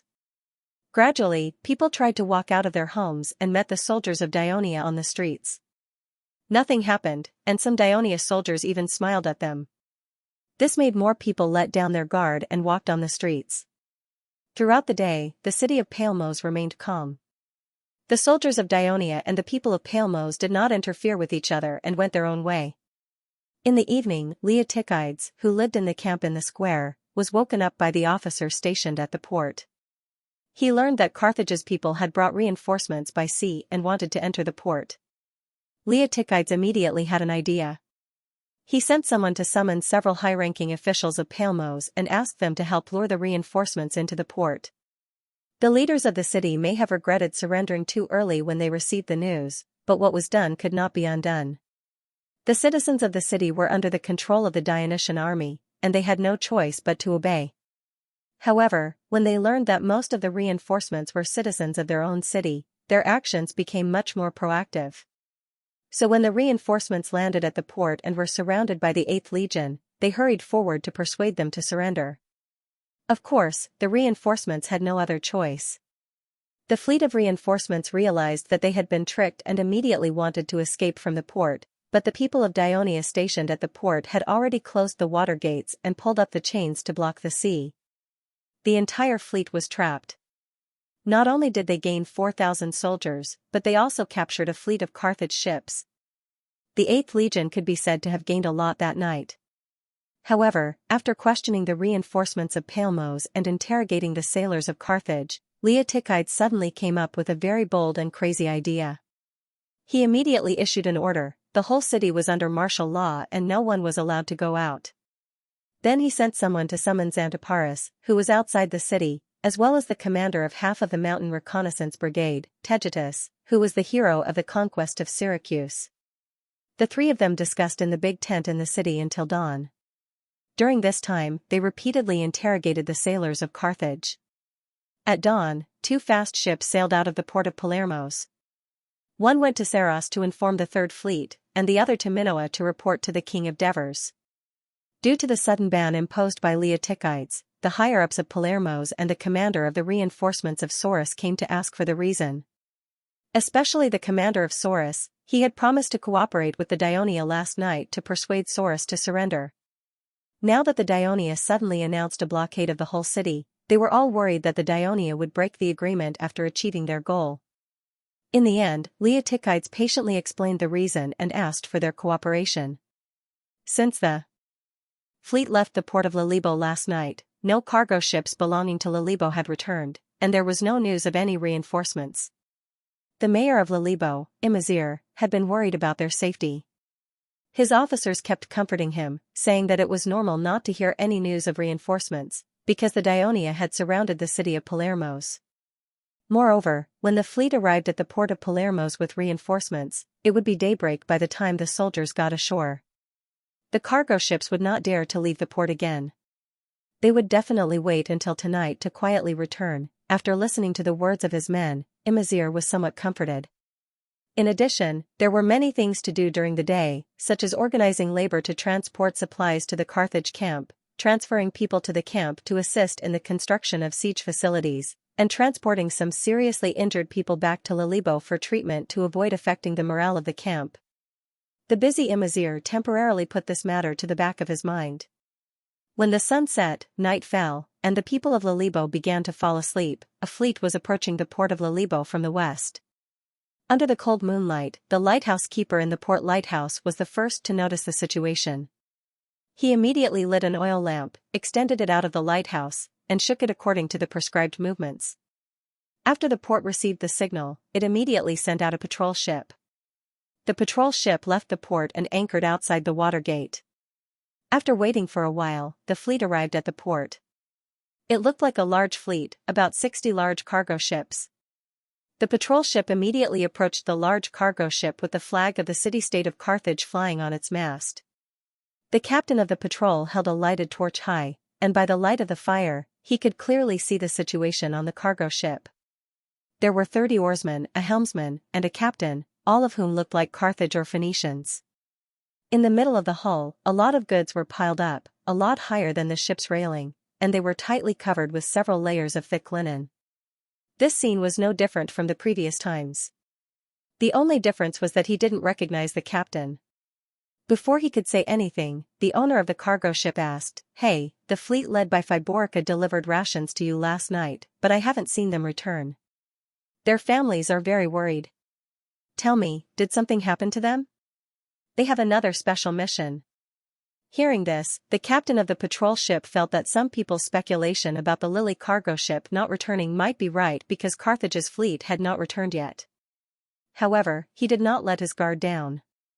Instead, he shouted, "Who are you? Why aren't Tesora, Onis, or Susse's leading the fleet? Do you think I want to come?" The captain of the cargo ship complained loudly, "If it wasn't for the fact that the people of Dionia attacked Africa again and burned the city of Ogilgili, the Senate was enraged and ordered old General Morbard to strengthen the defenses of the coast of Africa, and under Morbard's suggestion, the Senate recruited experienced old ship owners like Tesora and Onis to be the captains and helmsmen of the newly built warships. If it wasn't for that, I wouldn't have had the chance to deliver the goods to you. How dangerous it is to sail such a long distance in the dark. We set off more than an hour earlier. We wanted to travel a longer distance while the sky was still dark to reduce the danger. However, we encountered a strong gust of wind on the way. In the dark of the night, the fleet was in chaos. We collided with each other, causing a few ships to sink. At this point, the captain looked sad and angry. When the captain of the patrol ship heard this, he did not know what to say for a moment. He finally understood why this fleet arrived earlier than the previous few times. It turned out that the transport fleet had been replaced with a group of novices who did not have enough sailing experience. No wonder he saw that some of the sailors did not look too natural. It seemed that they had not recovered from the previous thrilling experience. The captain of the patrol ship quickly changed the topic. He pretended to be surprised. The Dionysian fleet burned the city of Ogilgili again? Not only did they burn it, but they also captured many of the people of Ogilgili this time. We were all frightened. Everyone gathered at the Senate to protest. We even pushed Sophie Tepenlako, who came out to persuade them, to the ground. Ha ha ha, these damn senators only know how to collect our taxes, but they do not know how to win and how to protect Carthage. Sigh. I heard that the Senate later held a meeting. That old man Isiaruba used to firmly support the war with Dionia, but this time, he proposed to negotiate peace with Dionia. The captain of the patrol ship rambled on. The names of the familiar and unfamiliar senators of Carthage, as well as their embarrassing stories, were very interesting to the captain of the patrol ship. Most of the wariness in his heart had disappeared. However, this was, after all, an unfamiliar fleet to him. He still had to do the necessary inspection. So, he said, "Captain, what's your name?" "Hacker." "Many people in Carthage call me the hacker who is the best at talking, Captain Hacker," the captain of the patrol ship interrupted him. "I want to check the goods on your ship." "What?" "This is the usual practice. Every time a fleet comes, they will go through the same inspection," the captain of the patrol ship said with a straight face. In reality, other than the first inspection when the three of them led the fleet, they did not check the goods again. "All right." Hacker hesitated for a moment, then reminded the captain, "You better hurry up. Don't delay us. We have to hurry back to Carthage." The patrol ship approached, and the captain boarded the cargo ship. Then, he lifted up the thick linen cloth. The linen cloth was wet. This confirmed what the captain had said about the strong wind. Sacks of flour were neatly stacked in front of him. There was nothing else on the ship. That was why the linen cloth was used to cover the flour. It was to prevent the seawater from splashing on the flour.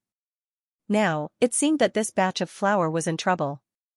They had to be transported to the camp quickly and made into bread to eat. The captain of the patrol ship showed a regretful expression and covered the goods with the linen cloth again. Seeing this, Hacker explained awkwardly, "The wind and the waves came quickly, so we were unprepared. However, we can still eat." The captain of the patrol ship did not reply. He jumped back onto his ship and sailed to the second cargo ship. "How many ships do you want to inspect?" "We are running out of time," Captain Hacker shouted from behind. The captain of the patrol ship did not reply. He quickly finished inspecting the second cargo ship and rushed to the third one. Each time, he heard Captain Hacker urging him to hurry up, but he did not respond. When he jumped onto the fifth cargo ship, he heard Captain Hacker shouting angrily, "Attention, all captains. Turn back to Carthage immediately." The cargo ships behind him started to turn back after hearing his shout. The captain of the patrol ship panicked.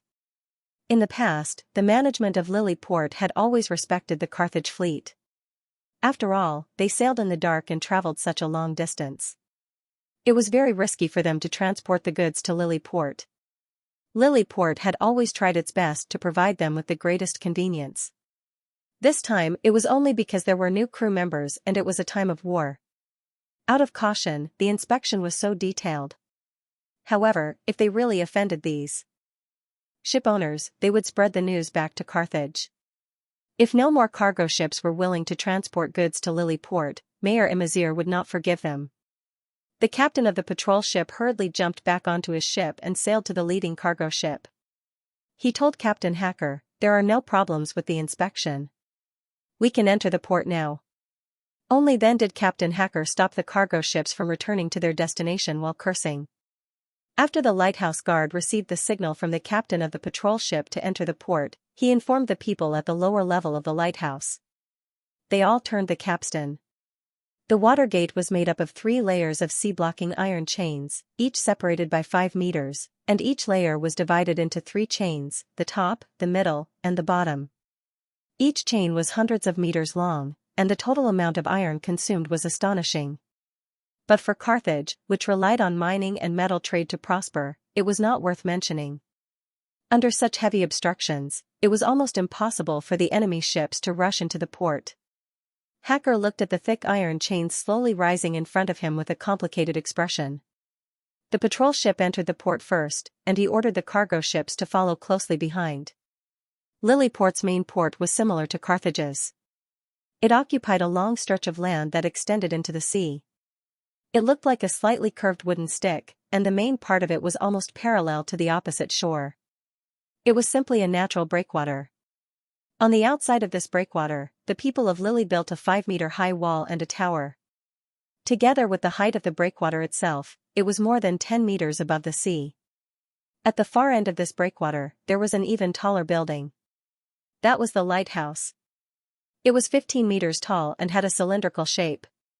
The top of the lighthouse was burning with a flame that illuminated the ships in the dark and led the way.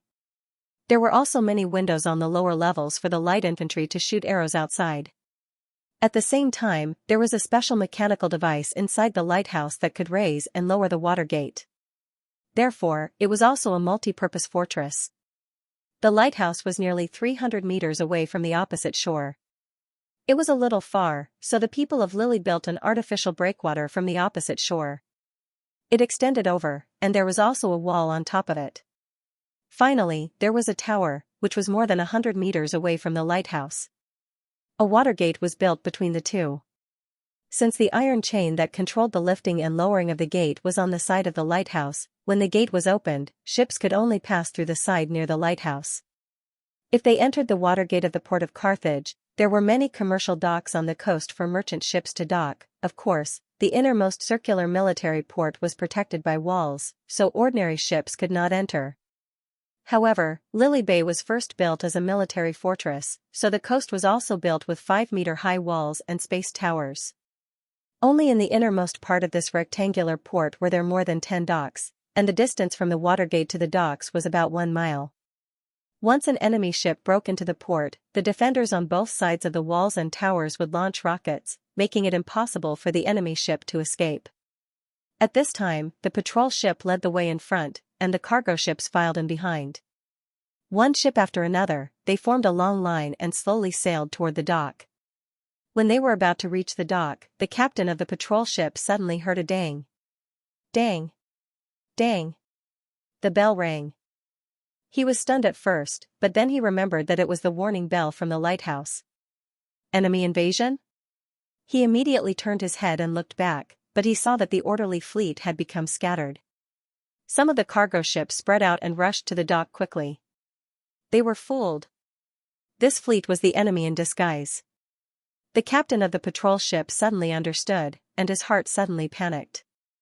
In fact, the lighthouse keeper, who had been watching the fleet enter the port, noticed that something was wrong with the fleet. It was not because the cargo ships were disorderly and speeding up to the port, but because before that, he noticed that many cargo ships had suddenly stopped moving forward and were docked next to the natural breakwater.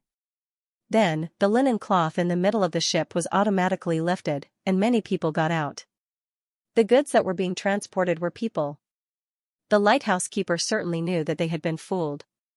After he sounded the alarm, he was a little curious in his heart. Why would these cunning enemies dock the cargo ships there? Although the narrowest part of the natural breakwater was 40 meters wide, after the outer wall was built, the inner wall was not built.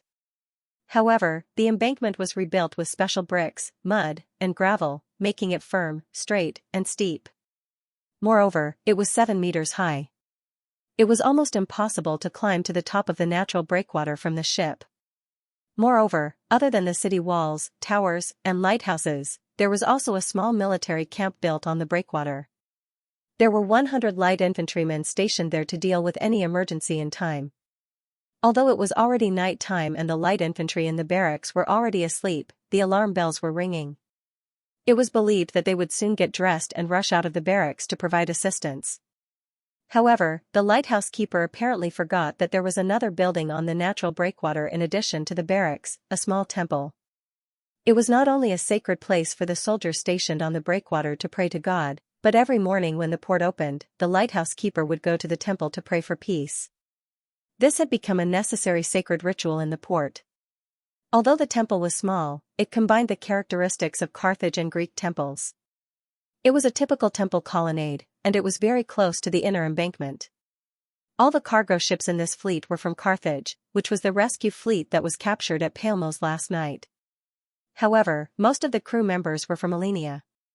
They had used the same method to sneak into St. Iberia and Saros ports not long ago. They had accumulated a lot of experience, which was why they were able to fool the vigilant patrol captain.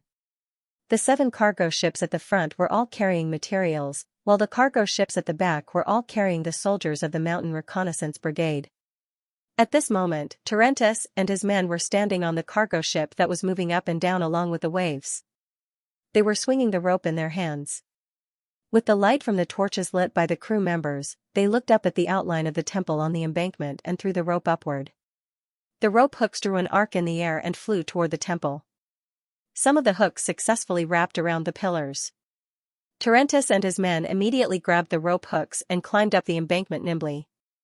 In the blink of an eye, more than a dozen enemies had climbed up the embankment, but none of the soldiers in the barracks had come out. The lighthouse keeper who was watching from the top of the tower was dumbfounded. He immediately shouted to the people at the bottom of the tower, "Hurry up and close the gate. The enemies are coming." Seeing that they were running down the tower in a panic, the lighthouse keeper started to hit the bronze bell hanging on the wall. Terentius, who was standing at the bottom of the temple, raised his head and looked at the nearby lighthouse where the bell was ringing.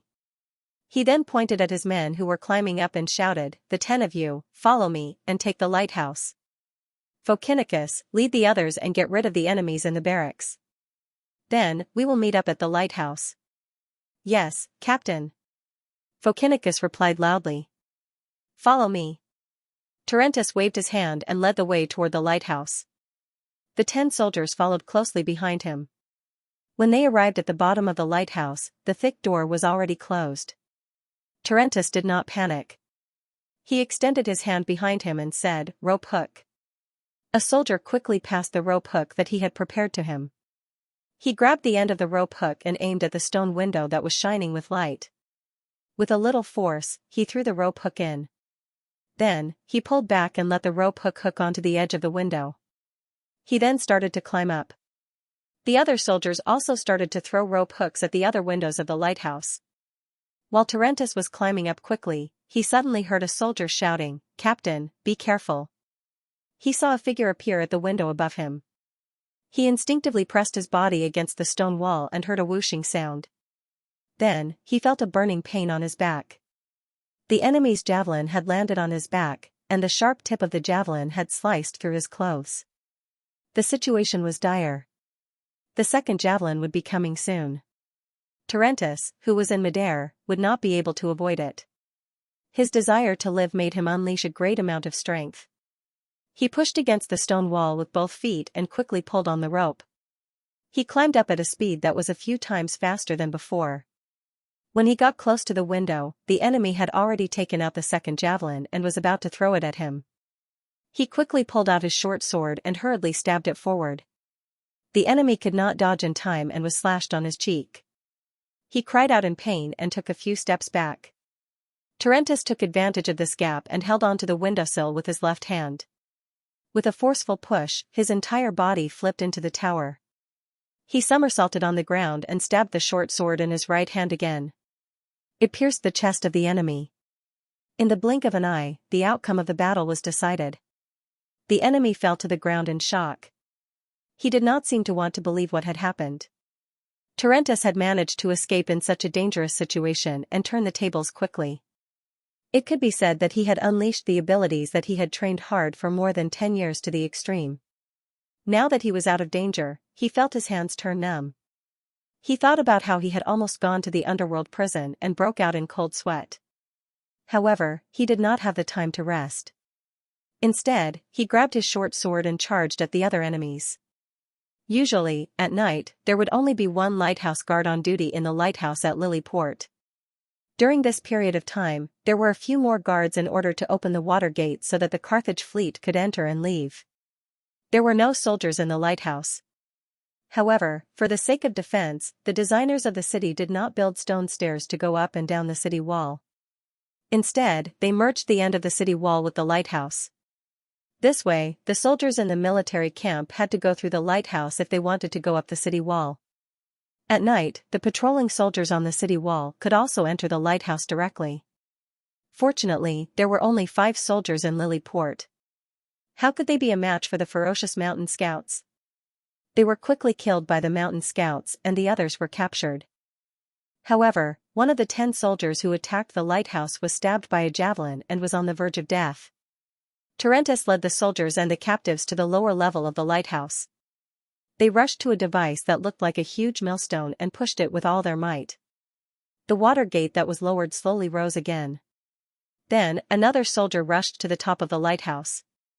He took out a torch that he had prepared, lit it, and raised it high. In this way, there were 2 burning flames on the lighthouse. The flames pierced through the dark sky and spread to the distant sea. More than 100 warships of the Sicilian fleet of Dionia were anchored in the west. A small number of warships were chasing after the fleeing Carthage cargo ship. "Sir, our signal is coming from the lighthouse in Lily Port." The captain, who had been waiting anxiously on the deck of the flagship, shouted excitedly. "Then what are you waiting for? Speed up immediately. Our target is Lily Port." Sicilian could not hide his excitement. The soldiers of the 2nd Legion on the deck understood that the sneak attack on Lily Port was a success. They were all rubbing their palms in excitement. However, due to military orders, no one shouted out loud. In the north, more than 100 warships of the 3rd Fleet were also rushing towards Lily Port. As Imazir had been thinking about sending reinforcements to Palmos last night, he had sent slaves to the port several times in the evening to ask if the Lily cargo ship that went to Palmos had returned. The answer was always, no. His confidant comforted him. "The cargo ship that went to rescue Palmos not only has to avoid the patrol of the Dionysian fleet on the south coast, but it also has to avoid being discovered by the Dionysian fleet on the north coast, which is closer to it. It is impossible for it to return so early." Imazir thought that it made sense, so he did not send anyone to pay attention to the port anymore. In the end, he fell asleep because of his physical and mental exhaustion. When he was woken up by his slave, he asked in a daze, "Has the cargo ship returned?" "Master, there is a bell at the port." "Bell?" Imazir was shocked and woke up from his drowsiness. "There is an enemy invading the port." He jumped out of bed, grabbed his clothes, and shouted to his slave, "Quickly prepare the horse." Quickly. Lily Bay was a military fortress. It was originally built to deal with the powerful army of Dionysius, the tyrant of Syracuse. Therefore, half of the city was occupied by military camps. There were a total of 3 military camps, located in the southeast, northwest, and southwest of the city. When Lily Bay was first built, there were 30,000 soldiers stationed in the city. After signing a peace agreement with Dionia, the number of soldiers stationed in Lily Bay decreased year by year. At its lowest, there were only 1,000 soldiers. After the war with Dionia, the number of defenders soared again to more than 10,000. After Margot led his army to land in Sicily, he transferred many soldiers from the city. There were about 10,000 soldiers in Lily Bay, of which 2,000 were Carthage soldiers, and the other 8,000 were Namibians. It seemed like a lot, but their main source was the troops that had suffered a crushing defeat in the previous battle with Dionia. Their morale was low, and there was a big gap in their organization. Margot replaced them in Lily Bay, hoping that Imazir could reorganize and train them to restore their morale. Imazir faithfully carried out this order. Up until now, he had done a good job and had gained some reputation among the defenders. He was now riding to the southwest barracks. This barracks was next to the port, and there were 2,000 Carthage soldiers living in it. The port of Carthage was connected to the city, and was not separated by an inner wall. This made the transportation and trade of goods in the city more convenient, and also reflected the confidence of a powerful country in the western Mediterranean. As for Lily Bay, as a military fortress, not only was the port separated from the city, but the inner wall was not just a sentry post. It was a real city wall, tall and sturdy, with many towers.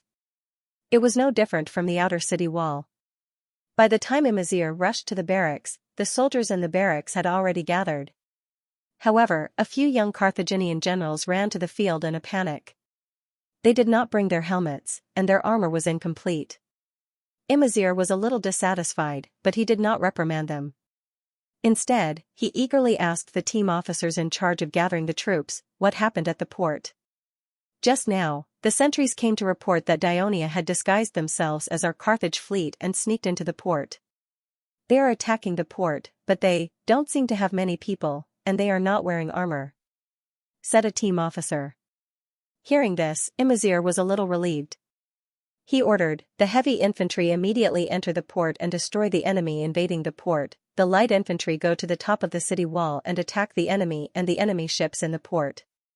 After giving the order, he was still a little worried, so he sent the messenger to inform the other two barracks to gather the soldiers and go to the top of the city wall to defend. Even though the Dionia fleet had sneaked into the port, Imazir was still confident in the port's defense. So, he had the illusion that Dionia had sent so few troops to attack the port to Bay just to attract the defenders' attention. The real attack was on. When the team officers went to carry out the order, Imazir criticized the young generals. "Lord Margot did not want you. He said that you only know how to talk big and completely lack the ability to lead troops. So, he threw you to me. Now is the chance for you to prove yourself. Fight bravely. Fight for the honor of the Carthage nobility. Don't let others look down on your family because of this." The generals said yes. They would never let the governor down. Imazir watched them put on their armor with the help of the servants. He felt a little regretful. He did not strictly train them in the city before. When it came to the real battle, he found that they were so weak. Fortunately, he listened to Margot's advice and promoted the experienced and brave civilians to mid-level team officers. Usually, he mainly relied on them to lead the troops in training. The southwest barracks were built near the gate leading to the city from the port. Imazir quickly went to the top of the city wall. The sentries had already set up burning torches on the battlements, so he could directly overlook the situation at the port. It was already chaos. Countless people were screaming and fleeing, many of them naked. Dozens of Dionia soldiers with leather shields and daggers were driving them to the gate.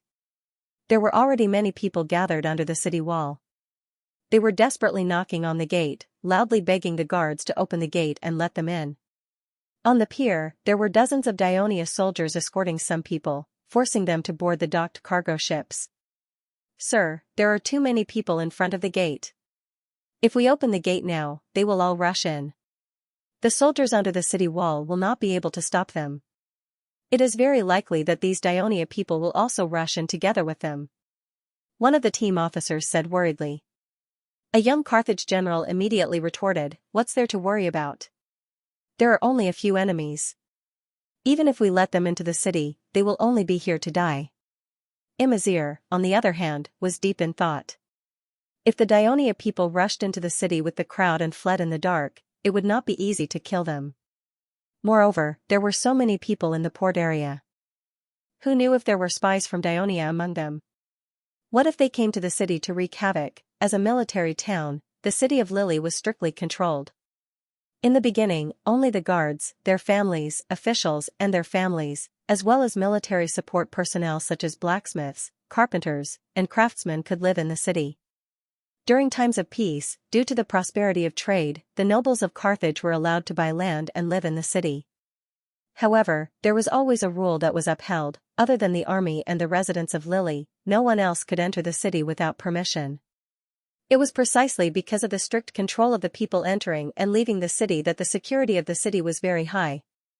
Therefore, the protection of some of the facilities in the city was a little lax. Although most of the supplies had been transported to the camp of Carthage's army, if it was on fire, Imazir's days would not be easy. The interrogation of the Senate, the questioning of Margot, Imazir's hesitation was seen by another young general. He immediately suggested, "Sir, there are not many enemies. We can let the light infantry attack from the city wall." Imazir was a little hesitant. After all, he was the governor of Lily. Not only did he have to destroy the enemies, but he also had to manage the whole city. However, there were not many people in Dionia, and they were mixed in with the people. Moreover, it was night time now. If arrows and javelins fell, the casualties would only be the people of Lily, and it would lead to more chaos. If there were more casualties, it would be very troublesome to deal with the aftermath. It would also affect the operation of the entire port. The gains did not make up for the losses. Go and inform General Ragnaka of the Northwest Barracks. Ask him to bring his troops here immediately. When the time comes, open the city gate and attack the people of Dionia in the port. After thinking about it, Imazir finally gave the order. He thought that the 4,000 soldiers of the Northwest Barracks, plus the 1,000 soldiers under the city wall, would be enough to break through the congested city gate. "Sir, it's too late. When Ragnaka arrives with his troops, there will be more casualties in the port," the young general reminded anxiously. Imazir glared at him impatiently. According to his judgment, if the people of Dionia went on a killing spree, the people would flee in all directions. The problem of the blocked city gate would be solved, and the trick of the people of Dionia would fail. Therefore, they would not do that. So he said coldly, "Please remember, I am the governor of this city." After saying this, Imazir no longer paid attention to the young Carthage generals. Instead, he gave an order to the light infantry officers, "Your task now is to attack the ships of Dionia in the port with arrows." "Sir, the ships of Dionia are too far away. They are out of our shooting range." At this time Imazir turned his gaze to the bay. Sure enough, he vaguely saw that the ships on the sea were leaning against the side of the natural breakwater. From this side of the city wall to the other side of the natural breakwater was about 300 meters. Even if the city wall was more than 10 meters above the sea, the archer's shooting range could not reach that far. Therefore, they still had to rely on the long-range attacks from the opposite city wall and the shore. Imazir was puzzled. Why were there no torches on the opposite city wall? What were the soldiers in the opposite barracks doing? Imazir looked diagonally ahead. He was standing further away from the barracks on the natural breakwater. If it were not for a few flickering torches, he might not even be able to find the location of the barracks. As the screams of the people below the city wall were too loud, they completely covered the faint sounds of fighting and screams coming from the barracks on the opposite shore. In addition, Imazir had never thought that the enemy would land on the natural breakwater, which was impossible to land on. Therefore, he did not think that the barracks on the opposite side had already been attacked. He now thought that the soldiers were only slowly running out of the barracks because they wanted to sleep. As the soldiers in the barracks were all sent by the southwest barracks, the officers on the city wall did not dare to defend them when they saw Imazir's displeased expression. Besides, they had just arrived at the city wall and did not know the situation well. Imazir did not continue to criticize them, because his attention was completely attracted by the lighthouse further west. He had been in Lily for a few years, and he was quite familiar with the way the lighthouse guards lit up oil lamps at night and used the unique shaking of the lamps to inform the port officials of the situation of foreign ships in the port. However, he had never seen a situation like this. A burning lighthouse flame was set up high beside the burning flame. "What does this mean?" he asked, his finger pointing there. No one could answer. He began to feel uneasy and asked again, "Have the chains on the port water gates been lowered?" Still, no one could answer. As the opening and closing of the water gates were only operated by the lighthouse personnel, there were no sentries stationed in the towers on the artificial breakwater at night. "Quickly send someone to check it out." The unease in Imazir's heart grew, and he loudly ordered, "Send another 300 light infantry to the other side of the city wall." "Yes, sir." While Tarentus led 10 mountain scouts and rushed to the lighthouse, the rest of the team members rushed to the small barracks not far from the temple. They happened to bump into the Carthage officers who had come out of the barracks to check on the situation. Since the construction of the lighthouse more than 10 years ago, the alarm bell had never sounded at night. The Carthage officers who were woken up by the noise even thought that it was a mistake by the lighthouse guards. That was why they were stabbed when they were unprepared. When more and more mountain scouts rushed into the barracks, some of the Carthage soldiers were wearing their armor, some had just gotten out of bed, and some were still sleeping. So it became a massacre. After the team members easily dealt with the Carthage soldiers, they immediately rushed to the lighthouse. This mountain scouts team that was left behind by the Devers and Catanai originally had 500 men. During the sneak attack on Syracuse, more than 100 of them had died. So, there were 360 people participating in this operation. Among them, 160 were disrupting the port area, while the remaining 200 were climbing up the embankment one after another. In the end, they would all enter the lighthouse. When Tarentus saw that more and more of his comrades had gathered around him, he could not help but feel proud. He had led the mountain scouts through the Tiber River and sneaked into the sewers, making an important contribution to the final capture of Rome.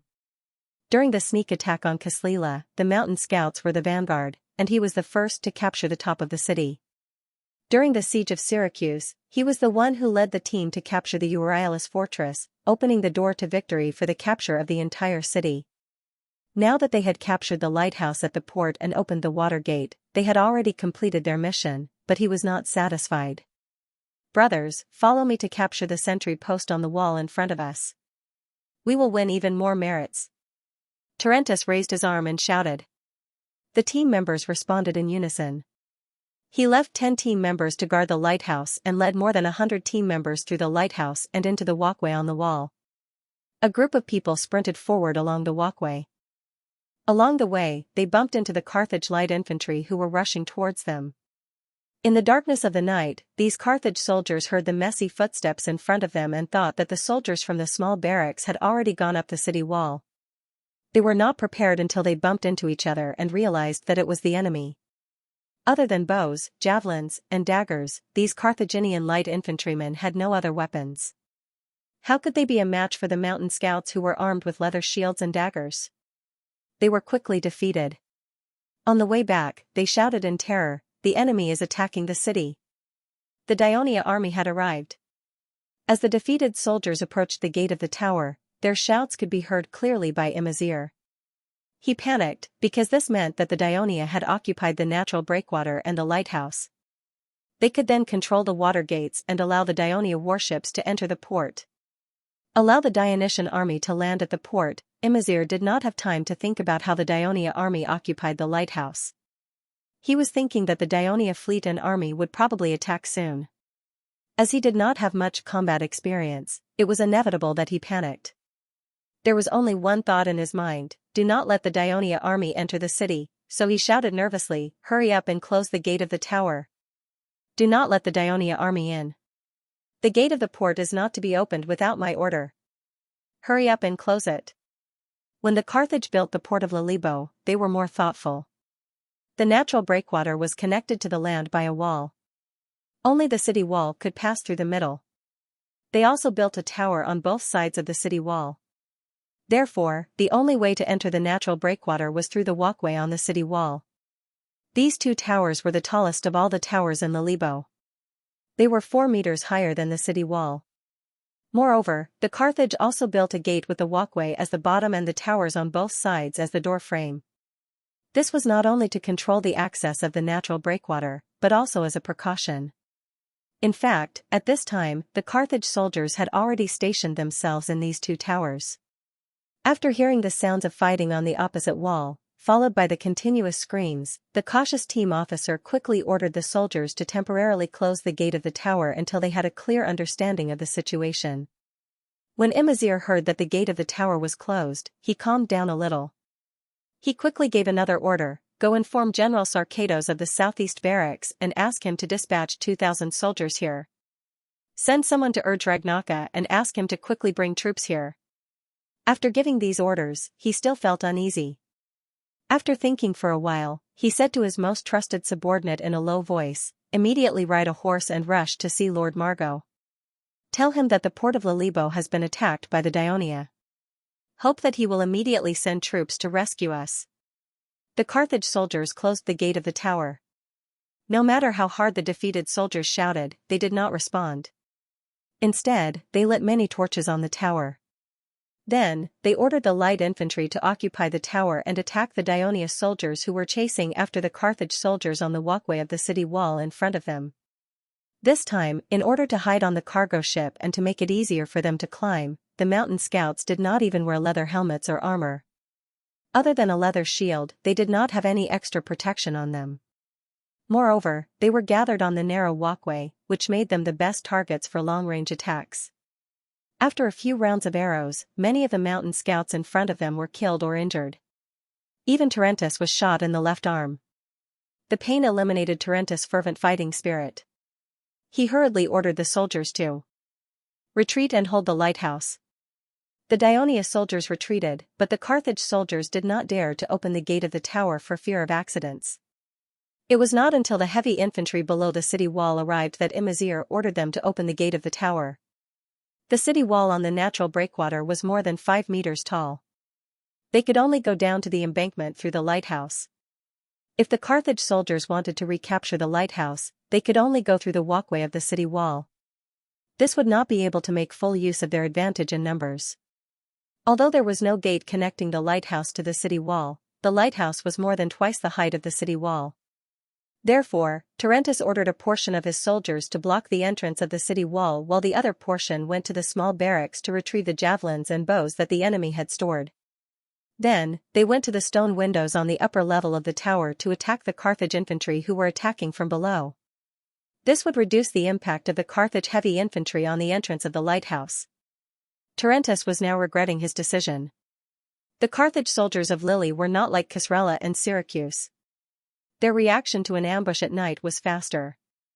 If he had known this earlier, he would not have been in a hurry to capture the gate of the tower. Instead, he would have seized the time to block the entrance of the city wall and the entrance of the lighthouse with wooden planks or other objects. Now that the two sides were in a head-on battle, it was very disadvantageous for the mountain reconnaissance unit. In a situation where there was almost no space to dodge, the heavy infantry and light armored soldiers were fighting head-on. Naturally, the mountain reconnaissance unit would suffer the most casualties.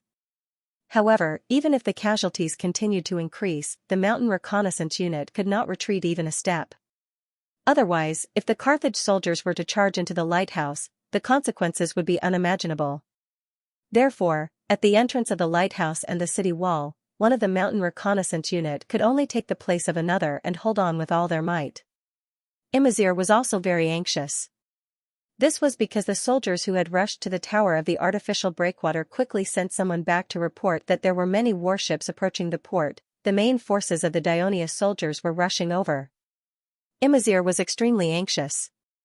He knew very well that once these warships entered the port, they would be a great threat to Lilibo.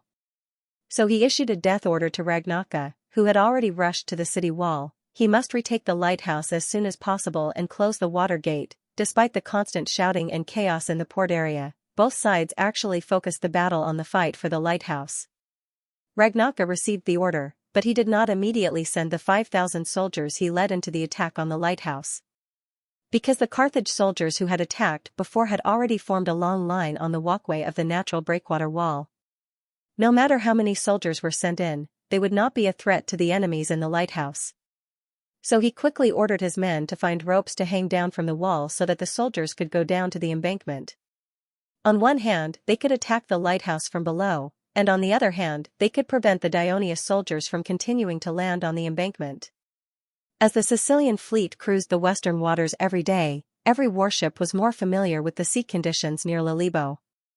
Under the guidance of the lighthouse, they had risen to their maximum speed until they approached the water gate. Only then did they slow down slightly. One by one, they stuck close to the side of the lighthouse and entered one by one. At this time, the Carthage archers in the tower connected to the water gate on the opposite side continuously fired arrows at the Dionysius warships entering the water gate. Under the night sky, the sparks of light sprinkled onto the sea, looking very beautiful. But the people on the Dionysius warships were nervous. The soldiers on the deck put up long shields to block the arrows, and at the same time, they had to clear them into the sea to prevent the warships from being ignited.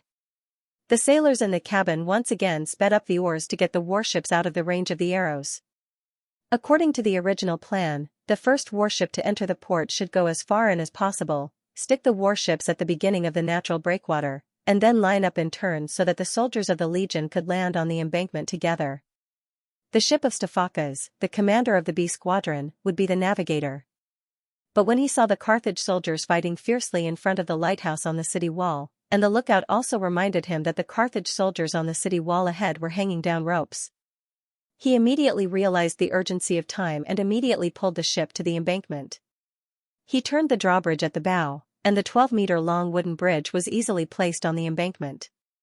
Just like the Third Fleet attacked the west bank of Rome through the Tiber River a few months ago, the 50 soldiers of the Second Legion on the warship quickly climbed over the drawbridge and rushed to the embankment, intercepting the Carthage soldiers who were coming down from the city wall. Seeing this, the following warships also docked one after another and lowered the drawbridge. Groups of Legion of Dionysia soldiers boarded the embankment one after another and joined the battle.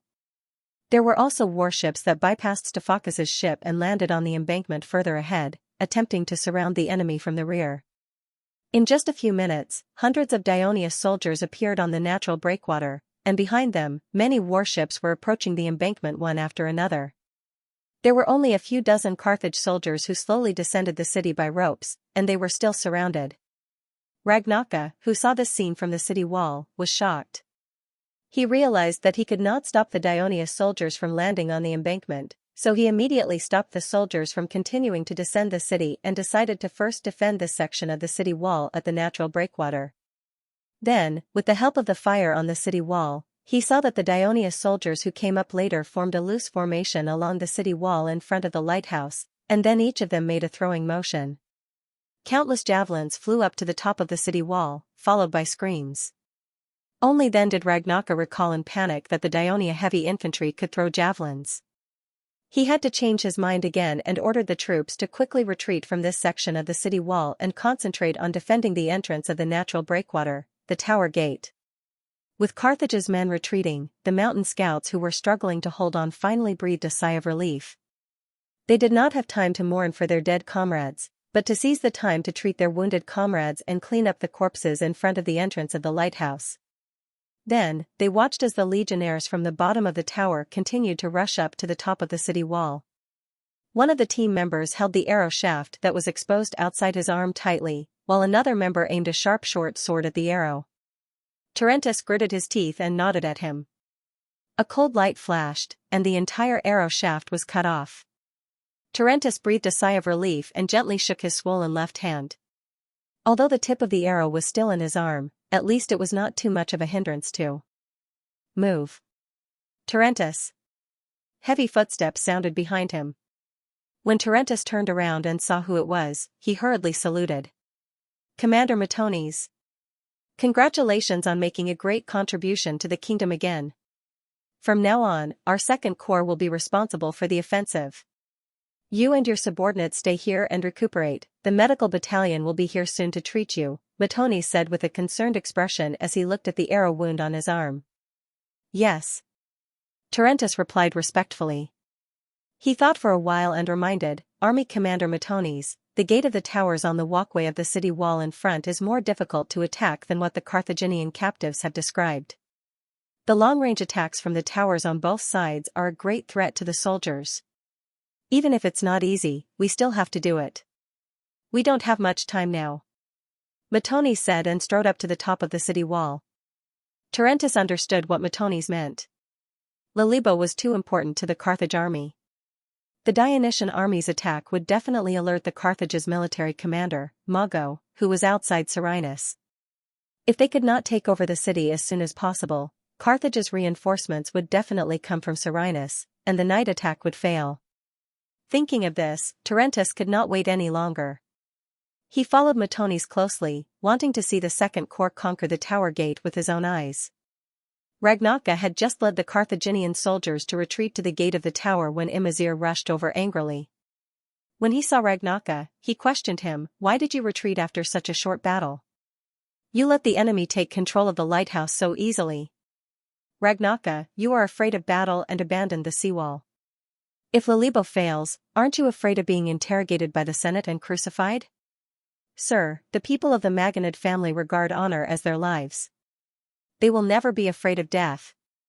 Ragnaka replied sternly, the reason why I ordered the army to retreat is because there are too many Dionia soldiers on the seawall.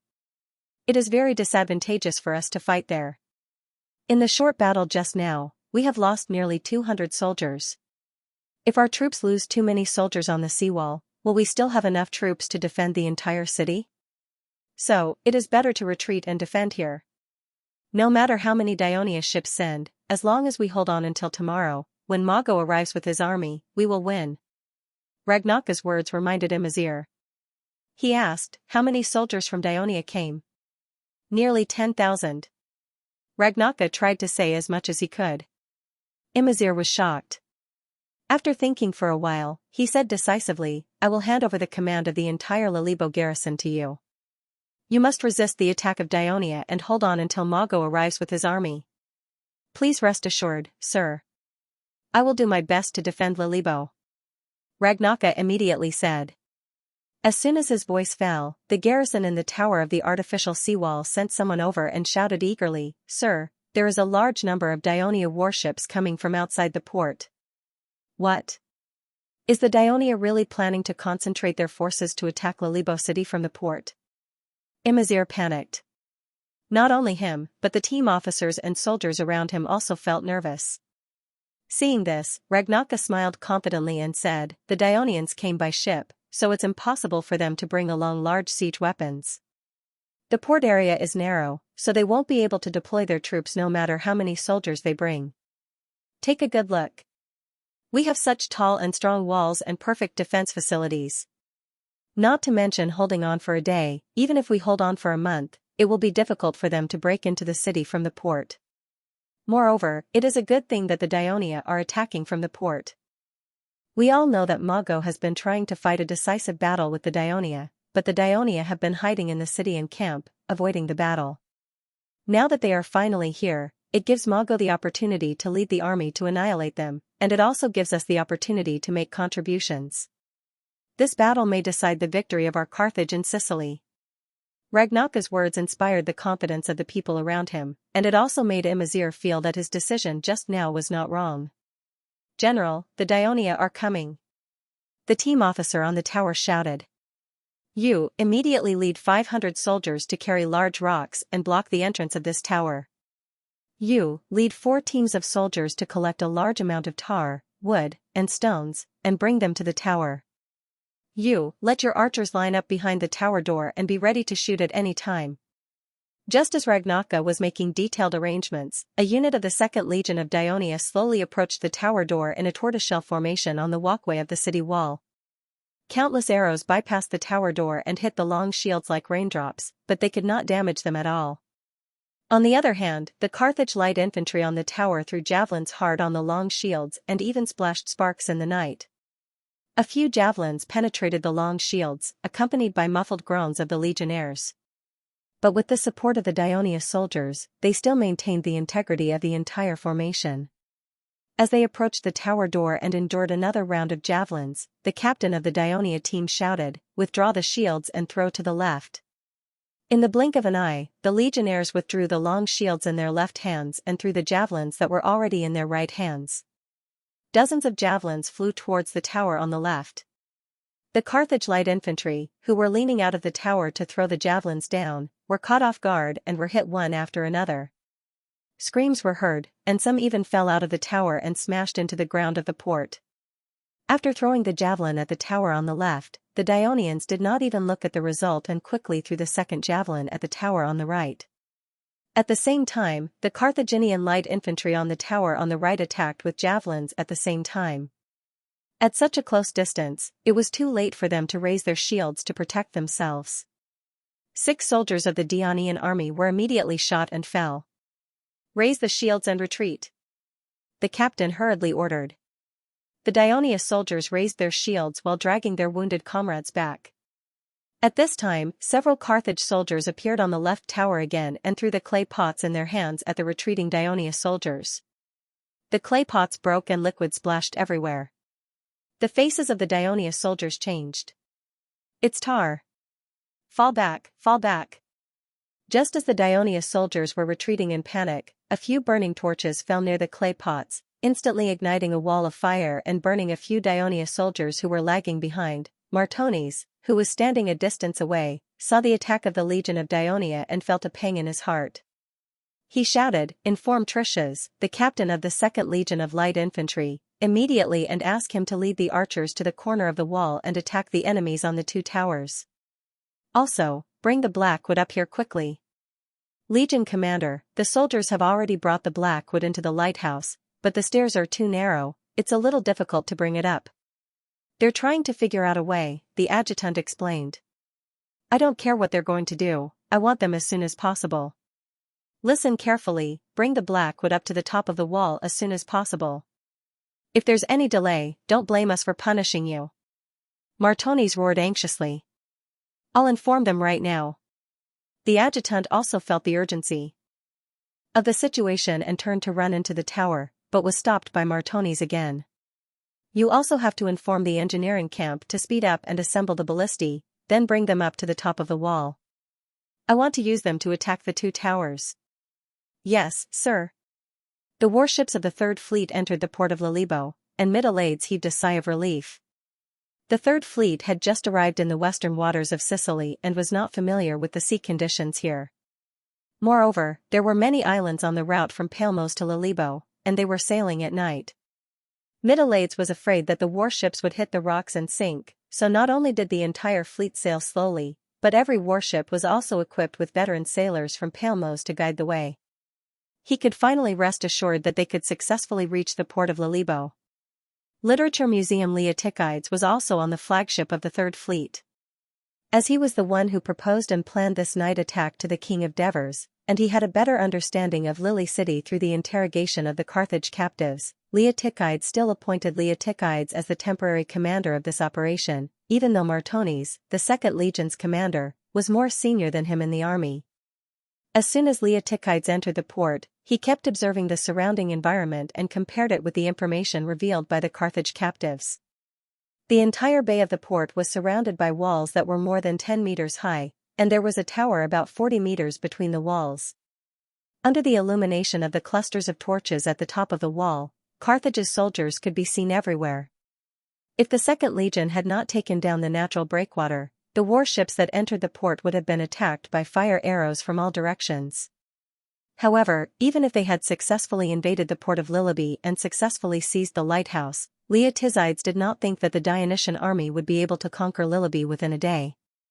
Therefore, his initial plan was to attack the port of Lilibe at night and destroy it so that the Carthaginians would not be able to use it to transport supplies and soldiers for the army in a short period of time. But later, the King of Devers wrote back that he wanted to try his best to take down Lily City, and at the end of the order, he wrote that Sicerion might have a way to take down the city. What could Sicerion, who was good at naval warfare, do to attack a city on land? Leotychides kept thinking about this question. His eyes turned to the natural breakwater in the west. The warships of the Sicilian fleet were docked by the embankment, and countless soldiers were gathered on the embankment. Most of them were waiting in formation, and only a few soldiers were running to the lighthouse under the leadership of the team officers. At the same time, there were soldiers carrying their wounded comrades out of the lighthouse. The orders of the team officers rang from time to time on the walls of the embankment, and there were also countless shadows moving.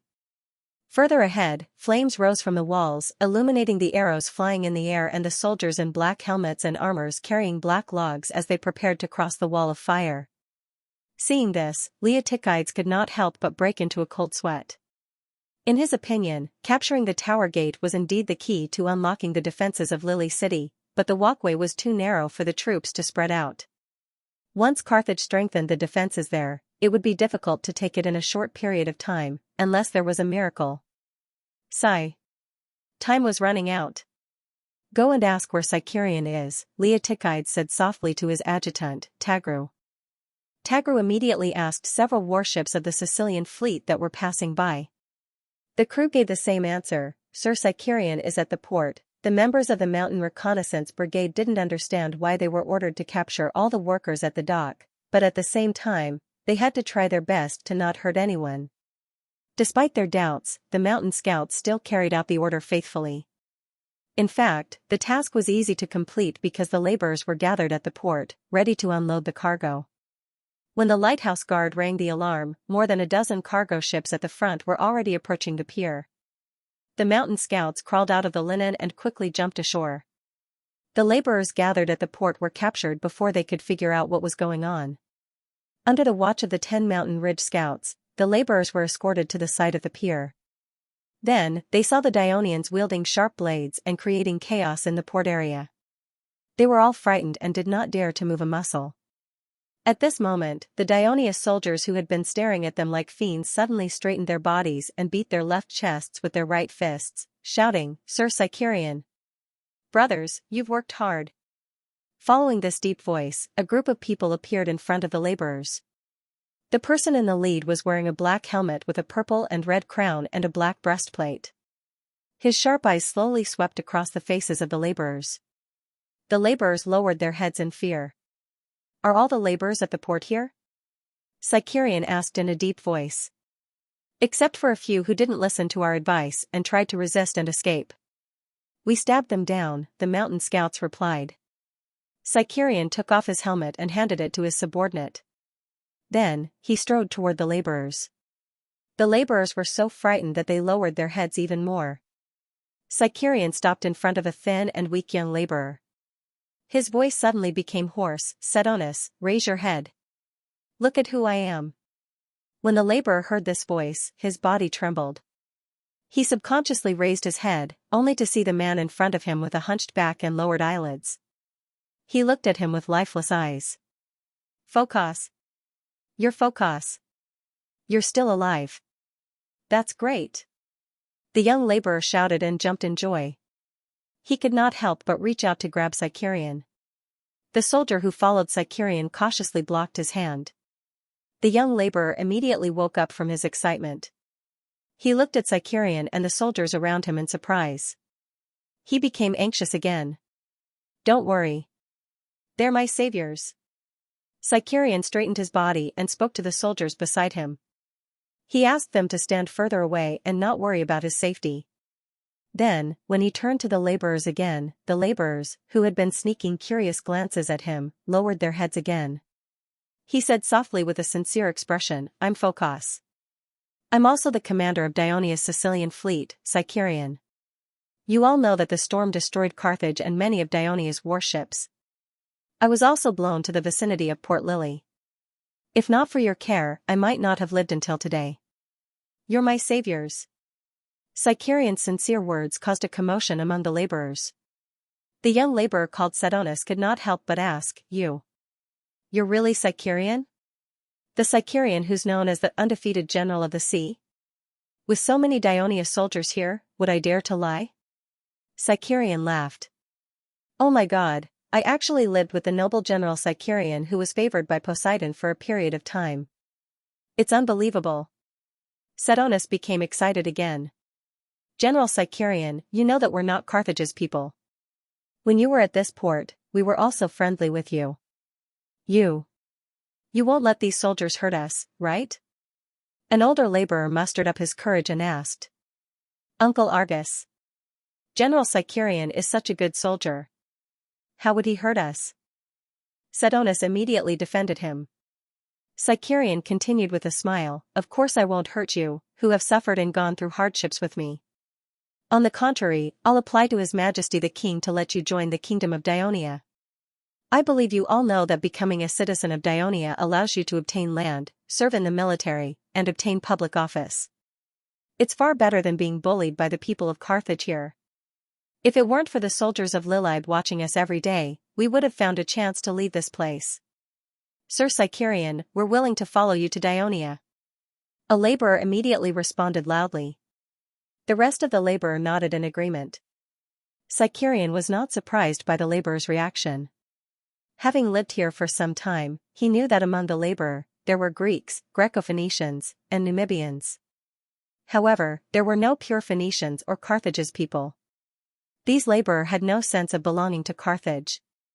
Thinking of this, he said loudly, "According to the law of Dionia, if you want to become a citizen of Dionia as soon as possible, you must contribute to the kingdom. Therefore, I need your help to take down this town as soon as possible. You want us to attack Lilib city together? Sedonis pointed at the towering city wall in front of him with a fearful look on his face. The other laborer had similar thoughts. They were excited just a moment ago, but now they lowered their heads, not daring to make eye contact with Xianxia. Of course I'm not asking you to fight like our soldiers, Xianxia immediately denied. His gaze searched the crowd and finally landed on a middle-aged laborer with a wretched figure. Carmelus, I once heard you unintentionally mention that there's a tunnel in the port area that leads to the city. Where is this tunnel? Ah. You. When did you hear me say that? Carmelus was shocked and subconsciously wanted to deny it. It was after I invited you to the tavern for a drink and you said it when you were drunk. Xianxia stared at him with a smile at the corner of his mouth. This Carmelus had a bad habit of stealing and drinking. He often sneaked into the homes of the people in the port area late at night to steal and exchange the stolen items for alcohol. For this reason, he was caught twice by the port patrol and had one of his ears and one of his fingers cut off. The other laborer despised him and did not get close to him. Only Xianxia considered that this person often sneaked into the homes of the people in the port area and might know some secrets that others did not, so he had the intention to deal with him. He did not expect to actually obtain such a precious secret. He had always kept this matter in mind. There's a tunnel in the port area that leads to the city? When the laborer heard this, they were very shocked. Someone immediately expressed doubt. Carmelus, you're lying, right? We've never heard of this before. How is this possible? With your status, how could you possibly know such an important secret? When Carmelus heard the doubt, he immediately felt that others were looking down on him. Instead, he straightened his chest and proudly retorted, I risked my life to obtain this important secret. Speaking up to this point, he looked at Xianxia and immediately put on a flattering smile. He nodded and bowed as he said, Sir. Sir Xianxia, if I tell you where the tunnel is, what reward will you give me? Xianxia suppressed the displeasure in his heart and said with a smile, if you can prove that what you said is true, you'll have made a great contribution to the kingdom of Dionia. You'll become an official citizen of Dionia in at least 2 years and enjoy many rights granted to you by the kingdom. 2 more years. Carmelus was still a little dissatisfied, but when he saw Xianxia glaring at him fiercely, he immediately said loudly, of course that tunnel is true. It's in Lampukuba's house. His words aroused the curiosity of the laborers. Which Lampukuba? Lampukuba from the Hanno family, of course. The richest merchant in Lily, Lampukuba. Carmelus straightened his chest, looking proud. You're lying. The Lampukuba family is high up in the hierarchy. How could you come into contact with them? It's even more impossible for you to know such a secret. The young Sedonis expressed his doubt, which was agreed by many laborers. Of course it's true. Carmelus saw that Xianxia was also doubtful, so he hurriedly explained, one night 3 years ago, I was bored and strolled around the port area. I don't know how. I walked into Lampukuba's house. At this moment, Sedonis snorted coldly. The mockery on his face was obviously saying, what do you mean by approaching unknowingly? You obviously wanted to go in and steal something. Carmelus was thick-skinned and did not care at all. He continued, his house is too big. I got lost and couldn't get out for a while. I was also afraid of bumping into their guards, so I could only find a place to hide. In the end, I happened to overhear the steward of his house and his subordinates talking quietly. We're going to transport the military rations from the southwest barracks through the family's tunnel. I heard that Lampukuba has a very high status and power in Carthage. No one dares to provoke his servants in Lily. I knew this big secret. If they knew, would I still be able to live? At that time, I was scared out of my wits. After I finally came out, I buried this secret in my heart. No one dared to tell me. They didn't know at all. He pointed at the laborers in disdain, then immediately put on a look of admiration. I didn't expect you to be so powerful, my lord, to be able to get the secret from me so easily. The excited Xianxia did not have the time to pay attention to his flattery. He immediately asked, where is Lampukuba's residence?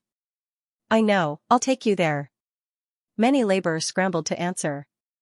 They all wanted to make contributions and receive rewards. Wait.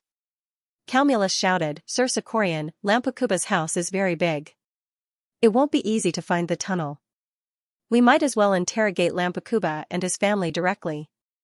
Seclian looked at him and felt that although this fellow had a bad character, he was quite smart.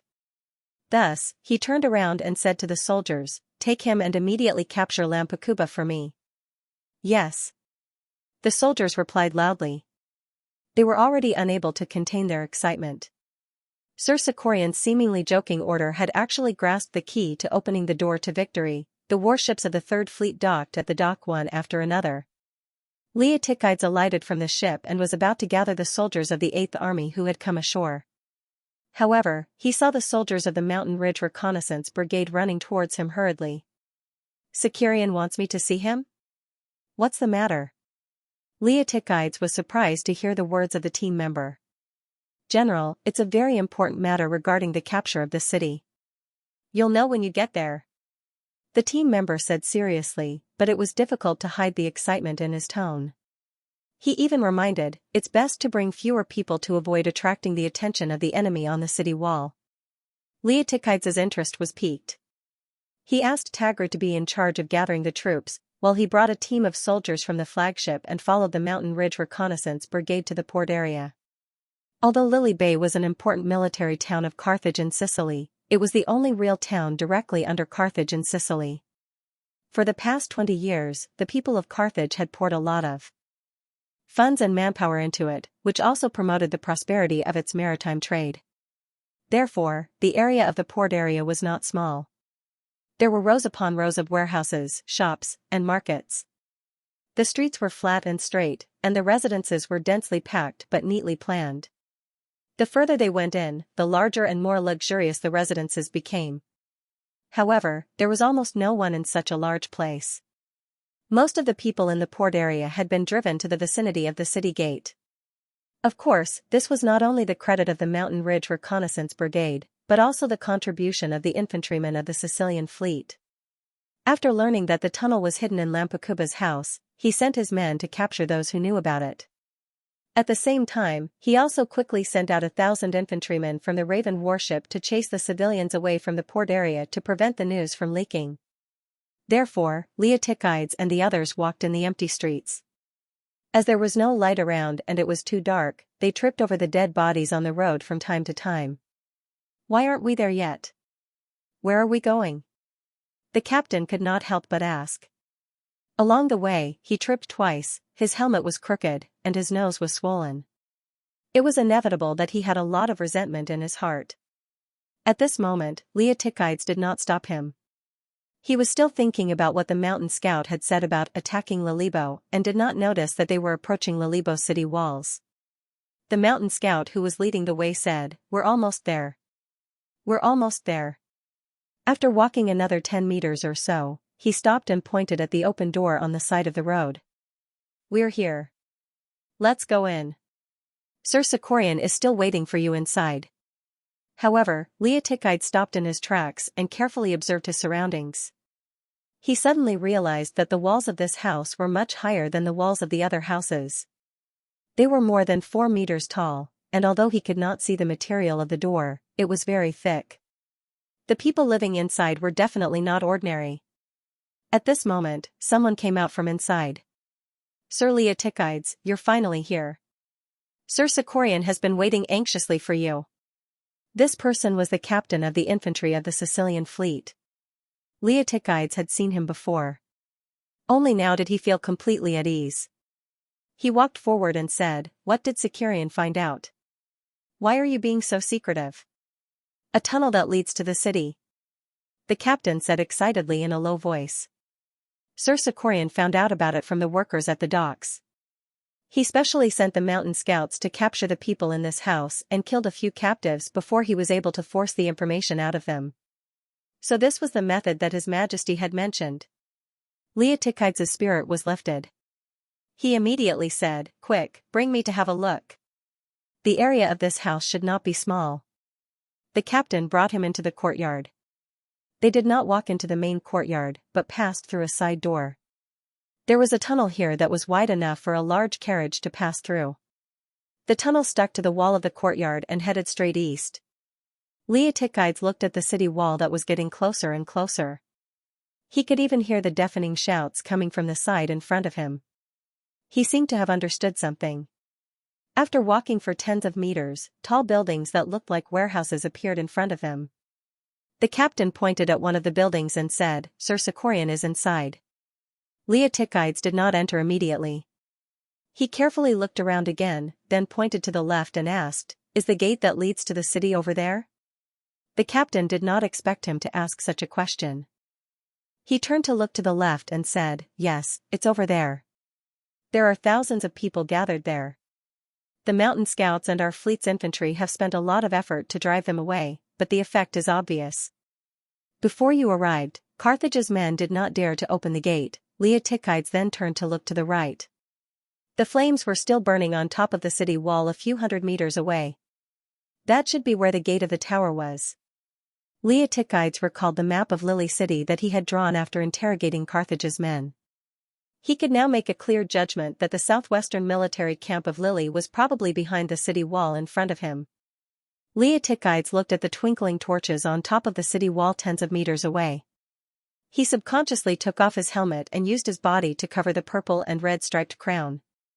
At the same time, he said to the captain beside him, "Go and guard the courtyard gate. If any troops want to come in later, tell them not to light the torches or make any noise.